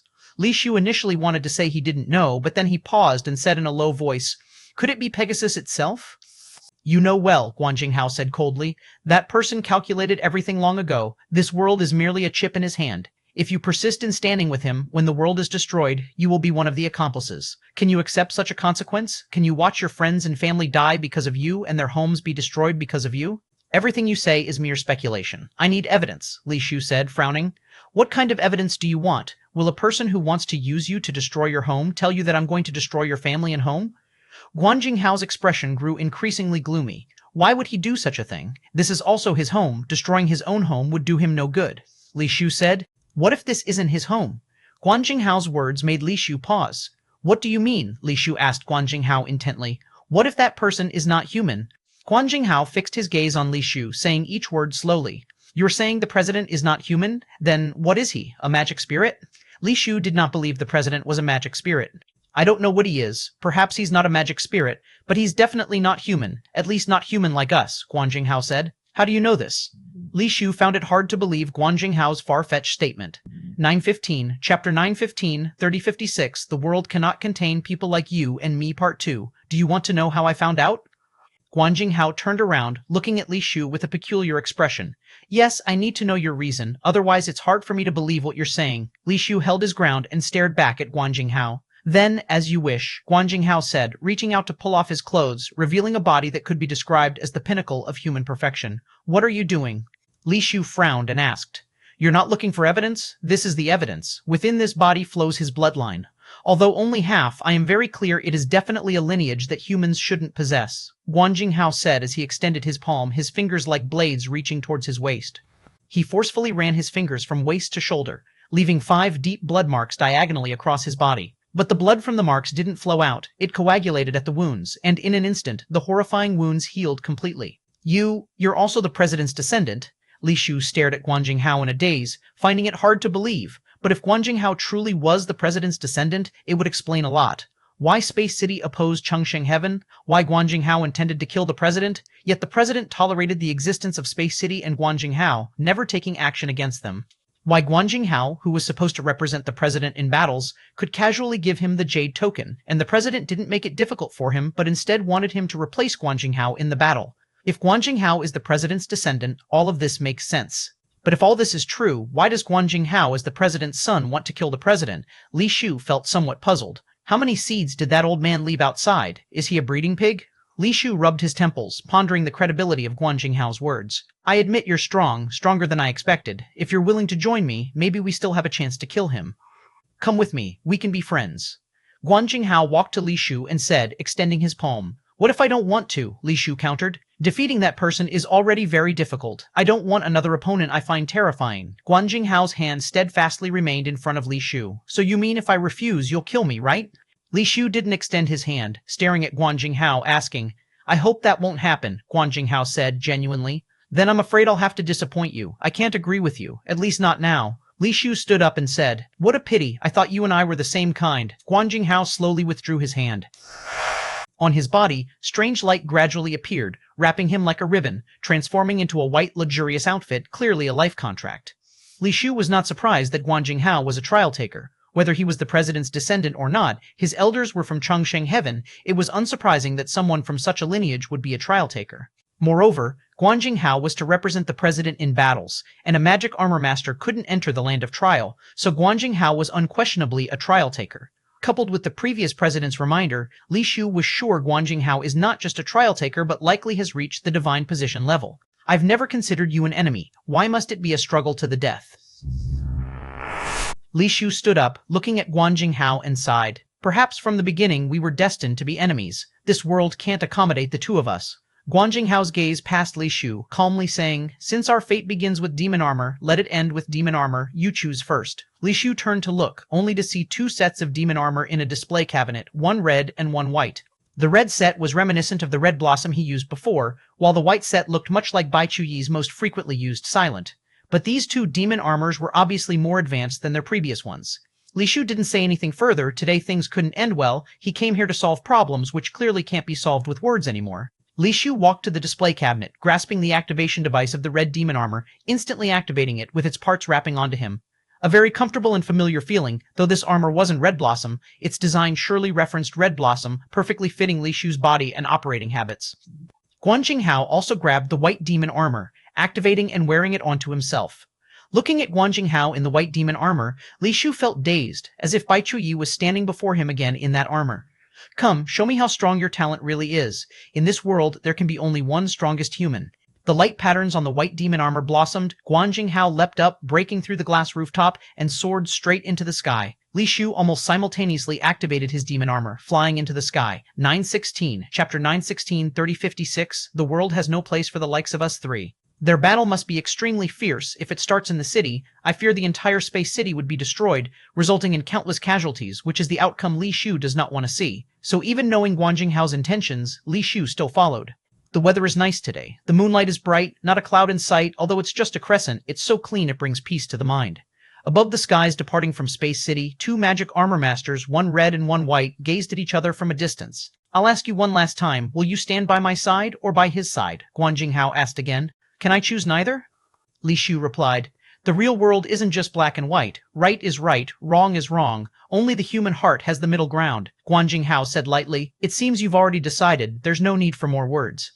As soon as he finished speaking, a pair of white light wings rose behind Guan Jinghao, like the descent of a holy angel, cutting a strange yet beautiful arc, instantly arriving in front of Li Shu. Li Shu also rose to face him, red light patterns covering the entire demon armor, resembling a fire shadow advancing towards Guan Jinghao. One red and one white light shadow intertwined rapidly in the sky, leaving countless afterimages.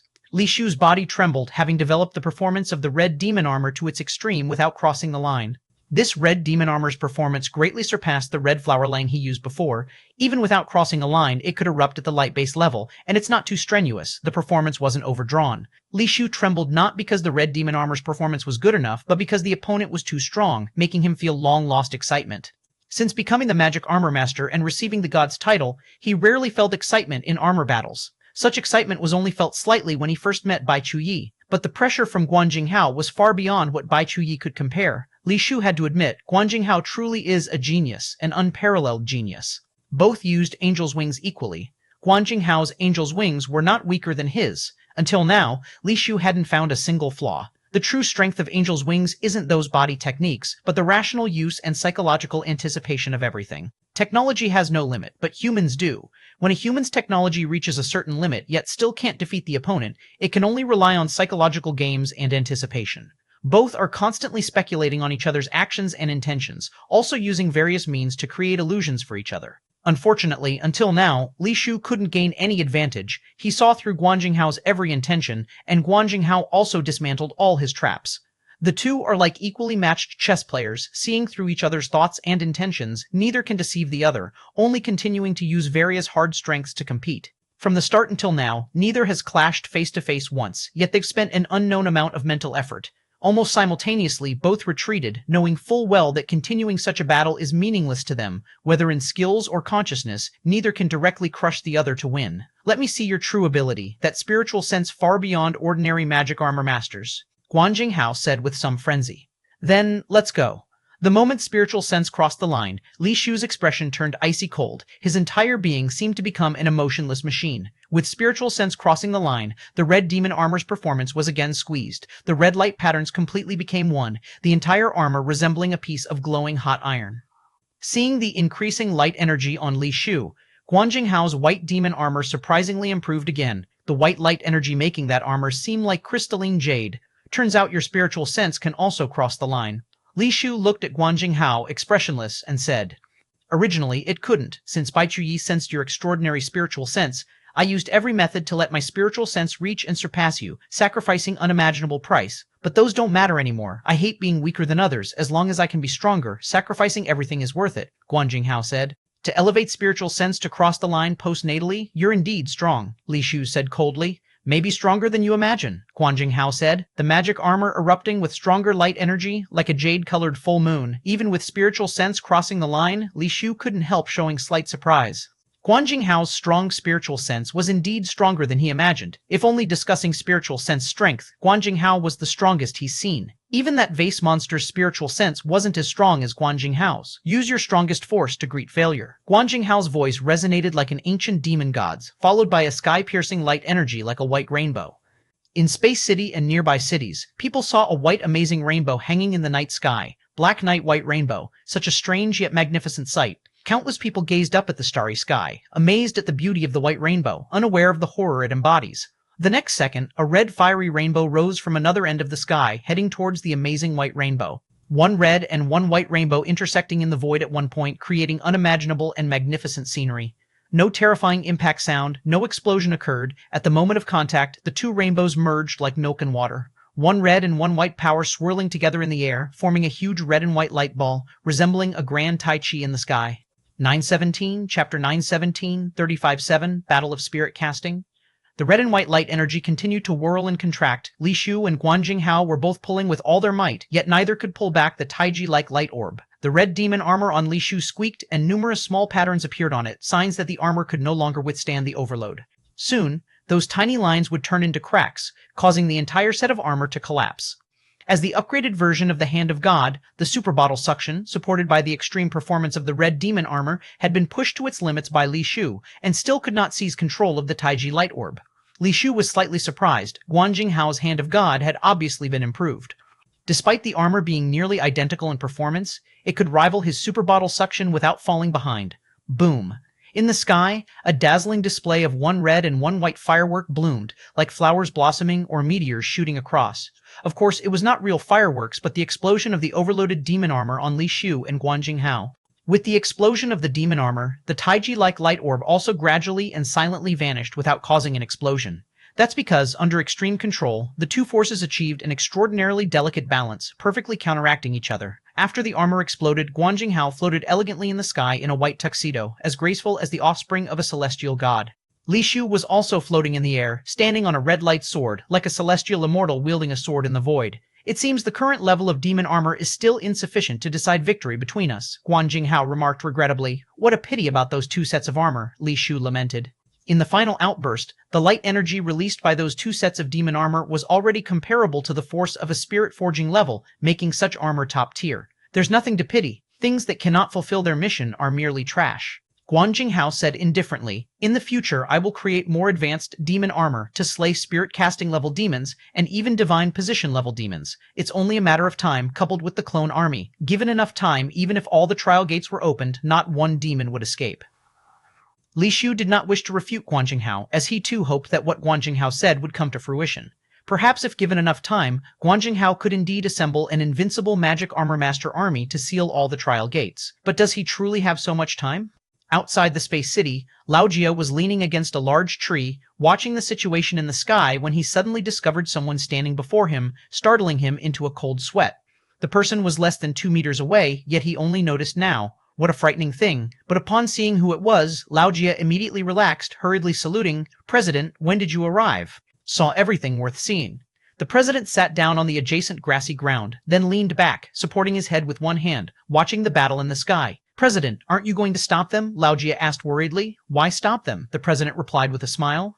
"Commander Li needs to fight on your behalf, and there's not much time left. Guan Jinghao, injuring anyone wouldn't be good," Lao Jia stammered. "Do you know why Li Shu insists on finding Guan Jinghao now?" the president said blandly. "Isn't it to settle past matters before he represents you in battle?" Lao Jia said. "You think too innocently of that kid." "What you said is only part of a not very important reason," the president sneered. "Then why does he have to risk seeking out Guan Jinghao now?" Lao Jia asked, puzzled. The president said with a half smile, "Naturally, to save his life." Save his life? Lao Jia couldn't understand, as this was clearly risking his life. How could it be saving it? The president explained. "Originally, the combatant should have been Guan Jinghao. If Li Shu can't defeat Guan Jinghao, given his nature, do you think he would gamble his life?" Lao Jia listened, dumbfounded. "Are you saying if Commander Li isn't Guan Jinghao's match, he will flee? That kid would definitely do such a thing. He's not the type to play with his life for face." The president chuckled. "So, not only do you have to protect his safety, but also prevent him from fleeing. If he really tries to escape, then keep a close eye on him." "This seems unlikely. He should know he'd never escape," Lao Jia said. "That's not certain. That kid does have things on him that are hard to see through." The president said, squinting. Lao Jia, stunned, raised his head to look at the sky. It was the first time he heard the president evaluate someone like this. In the sky, Guan Jinghao gazed at Li Shu with an unusual expression, saying, "Originally wanted to defeat you by using demon armor, it seems that wish cannot be fulfilled. Using the methods of the trial taker, even if I win, it brings me no joy. I'll ask you once more, would you stand by my side and advance with me? Do you know the difference between you and Chu Yi?" Li Shu spoke slowly, looking at Guan Jinghao. 918, Chapter 918, 35-7, Spirit Casting Battle, Part 2. "Our personalities are completely different. There are too many differences. You don't need to compare me with him," Guan Jinghao said. "No, your personalities seem different, but in truth, at your core, they are the same. Chu Yi seems gentle, not as domineering as you, but at his core, he is just like you, willing to sacrifice everything for his ideals, and you are the same kind of person," Li Shu said slowly. "Oh, according to you, then I should be exactly like number 4, so why don't you stand by my side like you do with number 4? Guan Jinghao asked, looking at Li Shu. Because there is one big difference between you two, Chuyi is persistent like you, but he doesn't force others to comply with his will. He will endure everything alone, give everything, while you are different. Li Shu said, looking at Guan Jinghao. I do it for the world, while he does it only for himself, naturally different. Guan Jinghao said, perhaps. Li Shu neither agreed nor disagreed, but had already made his stance clear. Guan Jinghao squinted his eyes slightly, staring at Li Shu, saying, since we are ultimately not the same kind of people, then let me see how much you have learned during your time as a trial taker. Speaking between words, the white tuxedo on Guan Jinghao's body began to emit a bizarre gray-white glow, which gradually condensed into a humanoid spirit casting above him. The humanoid spirit casting surprisingly bore some resemblance to Guan Jinghao, with hands joined together and a pair of light wings unfolded behind him, resembling the legendary Holy Light Angel. This is my spirit casting, the Savior Angel. I will keep its power at the spirit forging level. You can fully exhibit what you've learned, Guan Jinghao said, looking down. You really are quite unlikable. If you want to fight, just fight. Why say so much unnecessary stuff? Li Shu said as red light surged and a red shadow appeared in front of him, conspicuously the red cast spirit of the evil spirit token. As soon as the red cast spirit appeared, it directly punched towards Guan Jinghao, the red light energy on its fist erupting like a volcano. The Savior Angel appeared in front of Guan Jinghao as if in a blink of an eye, wings unfolded, hands still clasped together, apparently not intending to strike back. The eruption-like red light energy poured onto the Savior Angel, shrouding it entirely in a terrifying red light flow as if set ablaze. The Savior Angel's body was burned weaker and weaker by the red light flow, flickering in and out, yet still did not show any intent to resist, seeming as if it wouldn't strike back even if shattered. What was shocking was that the red cast spirit's body also became weaker and weaker. The light energy on it appeared as if it could dissipate at any moment. The red cast spirit had to stop its attack, and the moment the red light flow ceased, the damaged body of the Savior Angel immediately regained its glow, but the red cast spirit couldn't recover immediately. What kind of power is that? It can make an enemy endure the same damage it receives? Old Jia exclaimed in surprise. Cause and effect force? Whatever damage the Savior Angel receives, the one who harms it will also suffer the same damage. If it dies, the enemy will also have to die, the chairman said casually. Isn't this mutual destruction? If Li Shu's spirit casting hadn't stopped attacking, wouldn't both spirit castings end up dead? Old Jia said. It's not that simple. If I'm not mistaken, the Savior Angel possesses not only self-healing abilities but also a resurrection-like ability. Even if the enemy dies, it can still revive, the chairman said. With such power, isn't the Savior Angel invincible? It can only kill others but can't be killed, otherwise it would be suicide. That's practically unbeatable. If it represented you in battle, it surely would win, right? Old Jia said in shock. Indeed powerful, befitting her descendant, the chairman praised, then continued. But as for being invincible, not necessarily. It's up to how Li Shu chooses to handle it. Li Shu clearly realized the problem, but did not let the red cast spirit cease attacking. The red cast spirit leaped up, swiftly arriving in front of the Savior Angel like a phantom, and struck with a palm towards the Savior Angel's head. The Savior Angel remained unmoved, allowing the red cast spirit's palm to strike fiercely on its head. Li Shu knows that the opponent can return the damage to his spirit casting, yet still chose to attack directly. What is he thinking? Does he believe that by directly attacking with the spirit casting, it can avoid the Savior Angel's influence? The chance of that is too low, after all. Spirit castings themselves are pure, light energy bodies. There's no difference between close and ranged attacks, right? Old Jia couldn't understand what Li Shu's tactic meant. You're thinking too simply, the chairman said merely. The red cast spirit's palm struck the Savior Angel's head without causing any damage, let alone smashing the head, not even a scratch. The next move by the red cast spirit took Guan Jinghao by surprise. With one hand, the red cast spirit grasped the Savior Angel's head, and the light energy from the Savior Angel began to flow into the red cast spirit's palm like blood being drawn through a syringe. 919, Chapter 919, 35-7, Spirit Casting Battle, Part 3. Through his palm, a large amount of gray-white light energy entered his body, making the originally blood-red red cast spirit's arm suffused with it. Oh, Commander Li's cast spirit can actually use the Hand of God. Is this a coincidence? Old Jia was greatly surprised. The Hand of God is a magic armor skill. Even if Li Shu could learn a similar trial taker skill, it shouldn't be transferable to the cast spirit. After all, cast spirits are formed by the life contract and the condensing of one's own light energy. What kind of skill they have is fixed and cannot be changed at will. Li Shu's cast spirit being able to use a skill similar to the Hand of God, if not a coincidence, is terrifying. You were actually able to modify the Hand of God and allow your cast spirit to use it. That's quite an achievement. This method can indeed avoid the causal power of the Savior Angel, Guan Jinghao said in admiration. The red cast spirit continuously used super bottle suction to absorb the Savior Angel's light energy, transforming it into its own. In moments, the previously lost light energy was restored. The evil spirit token's cast spirit itself has no active skills, but it can merge with Li Shu.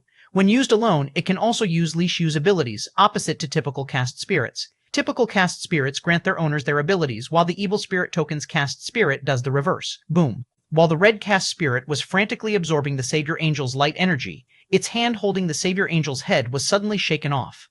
Behind the Savior Angel, another pair of light wings appeared, as well as a magnificent white light armor with its head encased in a white light helmet. This is the second form of the Savior Angel, the War Angel. You need to be careful, Guan Jinghao said calmly. Li Shu could clearly sense that the War Angel's light energy was much stronger than the Savior Angel's, probably more than just twice as strong. The War Angel, which had previously remained as still as a Buddha statue, suddenly moved. Its four light wings flapped, creating a mirage-like effect as it appeared in front of the red cast spirit, its elegant form fluttering, and its fists attacking the red cast spirit like meteors with a frenzied barrage. The red cast spirit used Angel's wings to dodge, but found that the War Angel also used Angel's wings. With the same Angel's wings, the speed and power of the War Angel were more than just double that of the red cast spirit, leaving no room for the red cast spirit to escape. Its body was immediately struck by the meteor-like fists. Boom. The body of the red cast spirit twisted and deformed under the meteor shower-like punches, like a balloon being ravaged, seemingly on the verge of bursting at any moment. Boom. Just as the red cast spirit was about to explode, its body suddenly erupted in brilliant red light, undergoing a mysterious transformation. The previously humanoid light silhouette of the red cast spirit became more defined, and its face acquired features resembling those of an evil spirit. The initially abstract form instantly became three-dimensional. The red cast spirit also entered its second form. Recently, Li Shu had been continuously upgrading the cast spirit's level. The dual casting spirit of the evil spirit token and the bloodvine spirit of the forbidden spear had both reached their third forms. Peculiarly, his own cast spirit had shown no movement, not even reaching the second form, let alone the third. No matter how much energy it absorbed, his own cast spirit showed no change at all. After the red cast spirit entered its second form, it immediately gained the capability to confront the War Angel, both cast spirits using Angel's wings to engage in battle mid-air, neither gaining the upper hand for the moment. Now that's interesting, but still not enough. Since we're going to fight, let's make it exhilarating. Your cast spirit shouldn't be limited to just this, Guan Jinghao said, transitioning the War Angel to its third form. Another pair of light wings appeared on the War Angel's back, its brilliance increasing, and a holy light sword materialized, shining brightly in its hand. The War Angel, in its third form, did not continue to attack. It merely stood there, gazing at the red cast spirit. Guan Jinghao also looked at Li Shu and said, "This is its third form, the Judgment Angel." Li Shu said nothing, silently letting the red cast spirit enter its third form. The red light on the red cast spirit's body flared again. However, the evil spirit token's cast spirit was quite unusual. With every evolutionary form change, others' cast spirits would demonstrate all kinds of extraordinary and peculiar transformations. But with each form change, the red cast spirit increasingly resembled a human. Now, the red cast spirit's details were almost indistinguishable from a human's, even showing clear muscle lines and lively features, with hair growing out. If not for its body being pure light energy, emitting a malevolent red luminescence, it could almost pass for a real human. The red cast spirit's long red hair flew in the wind, those seemingly malevolent red eyes fixed on the Judgment Angel, with its lips curving slightly upwards in a wicked smile, eerily human-like. Interesting, a cast spirit evolving towards the human direction, Guan Jinghao remarked with interest while observing the red cast spirit. That contract from purgatory, evolving towards a human direction? The chairman's eyes revealed a peculiar glimmer. The gate of purgatory was a place even he had never entered. Entering the gate of purgatory, only two people have truly returned alive, one being Li Shu, the other turned into a madman. The chairman suspected the trial inside the gate of purgatory might take on a particular form, though he still chose not to risk entering. Let me see, the power brought from such a place as purgatory, just what kind of strength does it hold?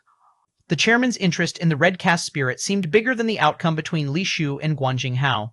Old Jia was also attentively watching Li Shu's red cast spirit, such a cast spirit he had never seen. Li Shu, I really don't want to kill you, but you are just too stubborn, Guan Jinghao sighed. Words are useless. You can revel in your feelings after killing me, Li Shu coldly responded. Indeed, as Guan Jinghao's voice fell, the Judgment Angel's holy light sword slashed through the air. Strangely, the holy light sword did not emit any sword light, and it was still a considerable distance from the red cast spirit. But as the sword swung down, a diagonal sword mark suddenly appeared across the red cast spirit's chest, blood-red light energy gushing from the sword mark. 920. Chapter 920, 3058, Battle the Red Cast Spirit, disregarding its damaged body, rapidly charged towards the Judgment Angel, attacking with ghostly swiftness. The Judgment Angel's body technique was equally swift, with two light shadows moving quickly across the sky. The red cast spirit couldn't hit the Judgment Angel at the moment and couldn't use light energy for long-range attacks either, so it could only get closer at high speed, hoping to grab hold of him and siphon off his light energy. The Judgment Angel was completely different. No matter where he sliced with his holy light sword, a sword mark would appear on the red cast spirit, as if it was destined to bear injuries the moment the holy light sword was unleashed. Is this also the power of cause and effect? With such capability, Commander Lee has no chance of winning at all, Old Jia exclaimed in shock. This kind of attack was truly invincible. No matter where you were, whether or not the sword could hit you, you'd be injured, utterly unsolvable. Whether or not it's the power of cause and effect depends on interpretation, the president said, hinting at something. Old Jia didn't understand, nor did the president explain further. In just about a year's time, you've come so far on the path of a trial taker. Even though I thought highly of you, I'm still a bit surprised. Sadly, trial taker is ultimately not like the magic armor master, a profession relying solely on talent. No matter how excellent your abilities, you still need time and resource accumulation. This isn't your path. You're on a long journey you can't continue on. Why must you stand against me? Guan Jinghao sighed. I'm just walking my own path, never thinking of standing against anyone. It's just that our paths happen to be opposing, Li Shu stated, expressionless as he watched the constantly wounded red cast spirit. If that's the case, why not choose a different path? Guan Jinghao asked. Because, as you said yourself, some people are born stubborn, always seeing themselves as the protagonist of the world. Since I'm the protagonist of this world, then the path I choose is naturally the right one. Why should I change? As Li Shu's words fell, the battlefield situation suddenly changed. The red cast spirit was riddled with wounds from the Judgment Angel's slashes, and blood-colored light energy was gushing out everywhere in the sky. Seemingly on the verge of collapse, the red cast spirit underwent some unknown change. Those blood-red energies, scattering through the air, behaved like living creatures, like tadpoles searching for their mother, converging towards the red cast spirit. As the blood-red energy surged into its body, the wounds on the red cast spirit immediately healed, as if it had an undying body. The red cast spirit stopped dodging, letting the Judgment Angel's holy light sword slash onto its body. Each strike left deep sword marks, and every sword carried out massive bursts of blood-red light energy. But in the next second, the blood-colored energy returned to the red cast spirit's body, making its wounds instantly heal. The red cast spirit, wearing a sinister grin, its mouth full of jagged teeth, advanced towards the Judgment Angel step by step, enduring the Holy Light Sword's attacks. What incredible regenerative power! Commander Li's cast spirit is genuinely like an undying body, Old Jia rejoiced, hoping for Li Shu's victory at heart. That's not regenerative power. It wouldn't reach that degree. It's absolute control over energy. Every light energy particle on that cast spirit has reached a level of perfect control, no matter how wounded its body, even if it's split apart. As long as the light energy particles aren't destroyed, they can return to where they belong, the president remarked appreciatively. It truly is a strong cast spirit, seemingly ordinary, yet it holds the most fundamental power. Is this the benefit of the light-planting spirit casting? Guan Jinghao slightly frowned as the Judgment Angel's attacks turned more terrifying, with the Holy Light Sword swiftly slashing like a net, inflicting countless wounds on the red cast spirit's body. But it was to no avail. The red cast spirit dragged its injured body, still grinning sinisterly, as it rapidly approached the Judgment Angel, closing the gap more and more. The speeds of the two cast spirits were almost comparable. One didn't need to dodge, the other only could dodge, inevitably closing the distance between them. Suddenly, the light from the Holy Light Sword in the Judgment Angel's hand flared brightly, transforming into the heaven-slaying blade, sweeping across from the sky. Like a long white rainbow in the moonlight, it rushed swiftly into the distance. The red cast spirit's head was directly sliced off, yet its headless body had already embraced the Judgment Angel. The severed head flew back to its severed neck, still bearing that wicked grin, with the whole body tightly pressed to the Judgment Angel. Where the Judgment Angel's body touched the red cast spirit, light energy uncontrollably surged towards the red cast spirit, making its internal light energy stronger. The light energy from the Judgment Angel's body flared repeatedly, even resorting to pounding the red cast spirit with its hands, all to no avail. Injuries meant nothing to the red cast spirit. Instead, the Judgment Angel's internal light energy was continuously being drained. Boom. A bizarre light appeared on the Judgment Angel, pristine white and pure as an explosion, forcefully shaking the red cast spirit's body away, severing its opportunity to absorb light energy. 921, Chapter 921, 35-8, Battle Part 2. The body of the red cast spirit flew backwards in the air for hundreds of meters before stopping, and scorch marks appeared on the front of the body, resembling burn injuries. These marks couldn't recover, proving that the light energy particles in those areas had been destroyed, thus unable to recover. Guan Jinghao wasn't happy about the damage to the red cast spirit. His face was even somewhat grim, because the Judgment Angel had erupted with divine position-level power, only then managing to break free from the red cast spirit. In fact, his casting spirit was defeated in a battle of the same level. What number 4 said is indeed correct. You are someone capable of creating miracles. Can we really not be friends? Guan Jinghao stared at Li Shu and asked, his face devoid of expression. Only now did he truly harbor murderous intent. Li Shu had only been a trial taker for a short time, yet he had already reached spirit casting peak and even managed to suppress the third form of the Judgment Angel. With such ability and talent, given more time, who knows to what extent he would grow. If Li Shu were the only opponent in the world, Guan Jinghao would be willing to wait for Li Shu to grow, even happy to see him grow to an equal rank, and then compete to settle the score. But his opponent isn't just Li Shu, he also needed to defeat the president. If such a Li Shu stood on the president's side in the future, even Guan Jinghao did not think he would have any chance of winning against those two. I ask you to abandon your path and walk mine. Are you willing? Li Shu retracted the red caste spirit and looked at Guan Jinghao, speaking lightly. Seems like only one of us can survive. Guan Jinghao reached out and beckoned, and the Judgment Angel flew toward him. The hand made contact with his palm, and then his entire body fused with Guan Jinghao. The white tuxedo on Guan Jinghao's body exuded a sacred glow, 3 pairs of light wings unfolded behind him, and he held the holy light sword in his hand, akin to the blazing angel descending to the mortal world. You are the only human qualified to be my opponent. To kill you with casting spirit would be disrespectful. I want to send you on your way by my own hand. As Guan Jinghao spoke, his gaze gradually withdrew from Li Shu and focused on the holy light sword in his hand. The light on the sword had long since turned pure and white, without a hint of impurity. My light of truth is named the Soul Truth. Can you comprehend it? Guan Jinghao said slowly. Wherever it is the Soul Truth, isn't it? Li Shu somewhat guessed what the light of truth that Guan Jinghao possessed truly entailed. Indeed, the soul light of truth can destroy any type of light of truth. It can be said that even within the divine position level, this is an invincible ability, Guan Jinghao stated. With such talent and ability, why not use it to slay demon spirits, advancing the development of trial takers, and instead choose the path of magic armor master? Li Shu asked with some doubt. Guan Jinghao's situation was exactly the opposite of his, such a powerful trial taker, yet insisted on pursuing magic armor, not utilizing his greatest advantage. Haven't I made myself clear enough? That's what that person wants. How could I fulfill his wish, delivering this world into his hands for destruction myself? Guan Jinghao coldly stared at Li Shu and said, Bring out your strongest power. I hope you can die without regrets. At this stage, Guan Jinghao was still saying such things, making Li Shu somewhat suspicious. Could it be that the president truly, as Guan Jinghao claimed, intends to destroy this world? But now thinking about these things is futile. As Li Shu's mind stirred, the red caste spirit fused with his body bursting with red light.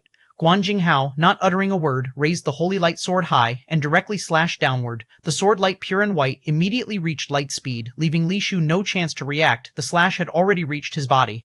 The power of a casual strike was already truly at light speed. Bang! The sword light wasn't able to slash onto Li Shu's body, blocked by a purple crystalline stick. Li Shu gripped the longevity treasure chopsticks with both hands, retreating in the air like a bombshell, flying back thousands of miles before barely stopping. His hands trembled violently, and he spewed a large pool of blood.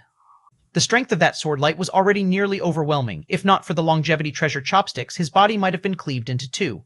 It's certainly a divine position level contract, but it's a pity not truly yours. You can't unleash its real power. You are too weak. Guan Jinghao appeared before him in an instant, his movement speed incredibly fast, akin to light.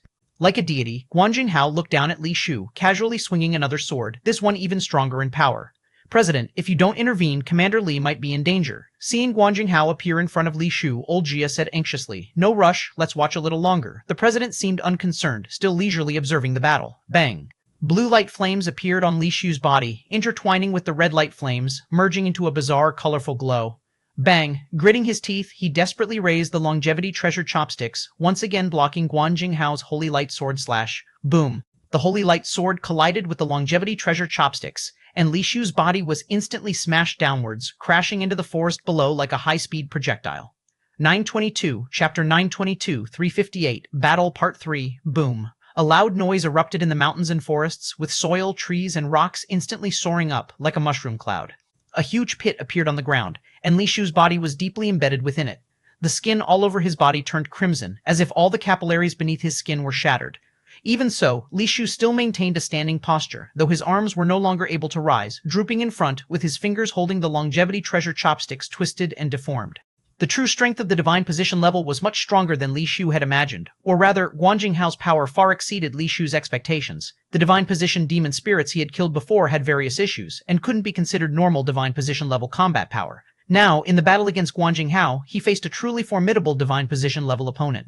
Guan Jinghao hovered in midair, looking at Li Shu, who stood in the giant pit, blood continually flowing from his mouth, eyes, and nose, his gaze somewhat complicated. You actually possess dual-casting spirit. Initially, I thought I was inferior to you on the Magic Armor Master path, and you should be inferior to me on the Trial Taker path. But now it seems on the Trial Taker path, I'm still not as good as you. It's likely that the person who might die at the same level could be me. Guan Jinghao's expression grew increasingly complex, filled with admiration but also a fervent killing intent. It's not certain that it won't be you who dies now. Li Shu stood in the pit and suddenly summoned the forbidden spear in Gatling mode, furiously firing at Guan Jinghao in the sky. Da-da, da-da, light bullets like blood-colored seeds shot up into the sky like a galaxy towards Guan Jinghao. Guan Jinghao expressionlessly waved the holy light sword in his hand, and although he only swung a single sword light, suddenly crisscrossing sword lights appeared in the sky, slicing apart the blood-colored light bullets like a galactic river. Despite the persistent emergence of sword light, the powerful streams of light bullets from the forbidden spear never reached Guan Jinghao. Let's end this. Guan Jinghao released the holy light sword he held in midair. The holy light sword suspended straight downwards, falling slowly towards Li Shu, initially at a slow speed. President, if you don't step in now, it will really be too late. Lao Jia noticed that Guan Jinghao was about to deliver a fatal blow, his killing intent set, and reminded the president again. Let's wait and see. The president, however, remained unmoved and said lightly, the falling speed of the holy light sword was initially slow, but each distance it fell, the speed doubled, and as it descended, one holy light sword after another appeared around it. Within moments, the number of holy light swords was countless, crashing down like stars in the sky, rumbling. The rain of holy light swords, covering the entire mountains and forests, crazily bombarded downward, splitting the nearby peaks into pieces, collapsing continuously. The unrelenting rain of holy light swords continued for several minutes, making the original giant pit ever deeper, destroying an area of dozens of miles directly with the rain of holy light swords.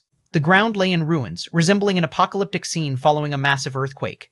What was once towering mountains and ancient forests now only left a giant pit with a diameter of dozens of miles.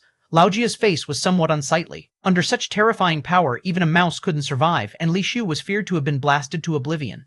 In fact, they could no longer find any trace of Li Shu. The giant pit inside was barren, visible at a glance, and nothing remained, not even a scrap of bone. But it wasn't over yet. Guan Jinghao reached out a hand from the sky, and those sword lights that burrowed underground and disappeared emerged once again, like raindrops flying backward into the sky, continually bursting forth, destroying the giant pit anew. Countless sword lights flew towards Guan Jinghao's palm, converging into one before him, eventually reuniting into the holy light sword, which Guan Jinghao held again in his hand. If there is a next life, I hope we won't be enemies. If you want to blame, blame fate, Guan Jinghao sighed deeply. Suddenly, Guan Jinghao's body momentarily stiffened, his pupils slightly contracted. Lao Jia discovered with surprise that Li Shu had somehow appeared behind Guan Jinghao, the forbidden spear in Gatling mode pressed against Guan Jinghao's rear heart. Li Shu was covered in blood, looking rather miserable, but he wasn't fatally injured. Don't blame everything on fate. Even if there is a next life, I wouldn't be friends with you, Li Shu said coldly. Guan Jinghao laughed. You always manage to surprise me. You're really an unimaginable guy. It's a shame your heart is too soft. If you had fired directly just now, you might have hit me. It's a pity you're so hesitant about shooting. Do you think you can still hit me now? Then let's try and see. Li Shu's voice had barely fallen when the forbidden spear fired light bullets. Yet, although pressed against Guan Jinghao's back, the moment the light bullets fired, Guan Jinghao's figure vanished, the pouring bullets from the forbidden spear flew into the sky, hitting nothing. Your power can't possibly hit me because you can't keep up with my speed. After the forbidden spear ceased firing, Guan Jinghao reappeared opposite Li Shu, speaking calmly. Li Shu's lips curved slightly. The next moment, Guan Jinghao's expression slightly changed. On his back, blood-red patterns spread across his light wings. The light bullets that had already flown far away turned around as if summoned by some power, charging back towards Guan Jinghao. The dense swarm of light bullets, like a torrential rain, swept across the sky. Guan Jinghao let out a cold hum, swinging the holy light sword again. A sword light flew out, yet countless sword lights emerged, crisscrossing towards those light bullets. A peculiar event occurred. Those crisscrossing sword lights couldn't slice through the light bullets. The sword lights seemed to have eyes, intentionally avoiding the light bullets. Although most of the light bullets collided with the crisscrossed sword light web, a portion still penetrated through, striking Guan Jinghao. Those light bullets couldn't pierce Guan Jinghao's clothes, but adhered to his body, each light bullet surprisingly taking root and sprouting like seeds, blood threads seeping into the white suit, bullets themselves growing blood-colored buds. In a moment, the blood buds bloomed, transforming into blood-colored forbidden flowers, covering Guan Jinghao's body. From afar, Guan Jinghao appeared to be wearing a blood-colored blood armor. 923, Chapter 923, 359, Battle Part 2. Seeing Guan Jinghao covered with forbidden flowers, Li Shu fiercely fired light bullets from the forbidden spear in his hands, eager to see how the 7 forbidden bullets blessed by the third form of spirit casting would affect a divine position level being. The 7 forbidden bullets, no kill, no death, no will, no omen, no sacrifice, no request, immortal, have distinct functions. No kill generally only affects demon spirits, while no death offers a healing-like capability. The no-will bullet causes a discrepancy between the victim's thoughts and actions, preventing them from acting according to their will. The no-omen bullet is often used by Li Shu, causing the affected to behave erratically towards unfavorable outcomes. No sacrifice is a sealing-type ability, not sealing actions, but rather certain special powers. The function of the no-request bullet is still unclear to Li Shu. It targets oneself, not the enemy, and is seldom used. The immortal bullet is the most peculiar. Those it hits don't suffer physical harm, but instead gain powerful physical enhancement. Initially, Li Shu thought it was a defensive skill for allies, but later realized it wasn't the case. Thus, when combating enemies, Li Shu generally uses no will, no omen, and no sacrifice bullets, adding a no-kill bullet only when faced with demon spirits. Now, no will, no omen, and no sacrifice have taken effect. Just moments ago, Guan Jinghao failed to slash the light bullets as Li Shu used the forbidden spear pressed against his back, activating the Bloodvine spirit, which left forbidden force on him. The spirit possesses the forbidden spear itself, allowing it to be used as a weapon without firing the forbidden bullets. As light bullets sprayed wildly, Guan Jinghao, covered in forbidden flowers, attempted to slash them down with his sword, yet his actions faltered, the blade light unmanifested. His sword-wielding hand didn't rise, but the other hand did. Bang, bang, bang, bang! Light bullets struck Guan Jinghao, unable to penetrate his armor, yet forcing him to continually step back, more forbidden flowers blooming on him. Suddenly, white light erupted from Guan Jinghao, as if a volcanic explosion, engulfing him entirely. Within the intense white light, the forbidden flowers turned to ash in an instant, restoring his original appearance. The power of that tool of yours can indeed affect someone at the divine position level. Impressive, yet you lack memory. I've told you before, my light of truth is the only truth. Not even a mere spirit casting nor any divine position power can withstand it. Under my only light of truth, all laws become useless. As Guan Jinghao spoke, he once more raised his holy light sword and coldly said to Li Shu, "Your abilities have been showcased, haven't they? Now you may rest in peace." Saying this, the holy light sword above his head struck down, the light of the only truth upon it, cutting towards Li Shu like a mountain-splitting blade. The terrifying sword light was unimaginably fast, akin to true light speed. Li Shu stood unmoved, yet the sword light missed him, slicing past him, leaving a serpentine scar on the ground stretching several miles, resembling a great canyon. Guan Jinghao couldn't help but be slightly taken aback. He clearly destroyed all the forbidden flowers on himself, so how did his sword strike still miss? You're too arrogant. From the start, you've spoken of dueling with me, yet never truly treated me as your opponent. Otherwise, I wouldn't have been able to touch you, or I would have long been dead. Li Shu calmly remarked while looking at Guan Jinghao. Though the forbidden flowers were gone from Guan Jinghao's body, their roots had already embedded into his white suit from previous blooms. Fine blood-red lines, thinner than a strand of hair, were fervently sprouting within his white suit, soon covering him once more with forbidden flowers. Guan Jinghao slightly frowned. The only light of truth surged forth again, annihilating all the forbidden flowers. The radiant white suit seemed to burn away every trace of the blood-red filaments into ashes. Yet soon, Guan Jinghao noticed new blood-red threads appearing within the white suit, growing in number. As forbidden flowers bloomed again on him, Li Shu silently marveled at the forbidden spear's power. The reason Guan Jinghao couldn't completely eradicate the forbidden flowers was due to the immortal bullet's effects. The immortal bullet, appearing to enhance the opponent, in truth granted the forbidden force upon them an immortal characteristic, ensuring the forbidden flowers would always bloom anew no matter how many times destroyed. Yet, for the forbidden spear to have such a profound impact was surprising even to Li Shu himself. After all, Guan Jinghao was of the divine position, wielding the universal-breaking only light of truth. Even Li Shu didn't expect the immortal bullet to withstand the only light of truth's cleansing. Guan Jinghao looked down at the blood-red flowers covering him, lips curving slightly upward into a smile. 924, Chapter 924, 359, Battle 2-2. You're right, I've never truly considered you a rival, but you got one thing wrong. It's not because I'm arrogant, but because I've never encountered a rival except for that one person. I don't know how to consider you as a rival. All along, I've admired you more than antagonized you. Maybe before this, I didn't even want to kill you. Guan Jinghao's smile became more and more unrestrained, as if he was extremely happy. Now, I finally know what it feels like to have a rival. This feeling is somewhat unpleasant, but for some reason, a suppressed joy has emerged in my heart, a joy more fascinating than that given by women. I really should thank you for being my rival. Li Shu didn't feel bad about Guan Jinghao's description, because he could understand some of Guan Jinghao's feelings. Just like when he was a magic armor master before, that feeling of having no rivals indeed made him feel very dull. If there was any magic armor master who could make him feel pressure, or even defeat him, he would not be angry, but rather more excited. I hope you can keep this feeling going for me. Don't end it too early, Guan Jinghao said, spreading his arms wide open as if to relax body and mind, feeling the frustration Li Shu brought him. Suddenly, Li Shu noticed that the forbidden flower had also bloomed on his body. In an instant, his entire body was covered with blood-red flowers. Now we're on the same starting line, Guan Jinghao said, his eyes burning with frenzy as he stared at Li Shu. Li Shu wasn't surprised, as the savior angel itself had such an ability. Before, it was just that Guan Jinghao hadn't really considered him a rival and thus hadn't fought with full strength. Li Shu attempted to use the power of the forbidden spear to remove the forbidden force on himself, but it had no effect.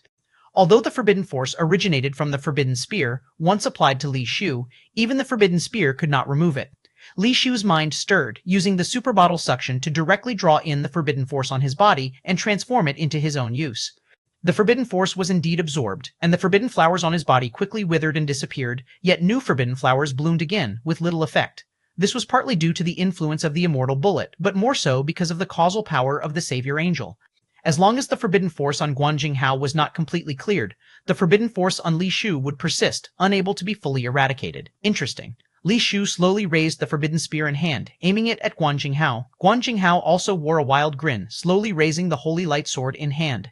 They both struggled to control their bodies, but whether it was Guan Jinghao or Li Shu, their movements became distorted.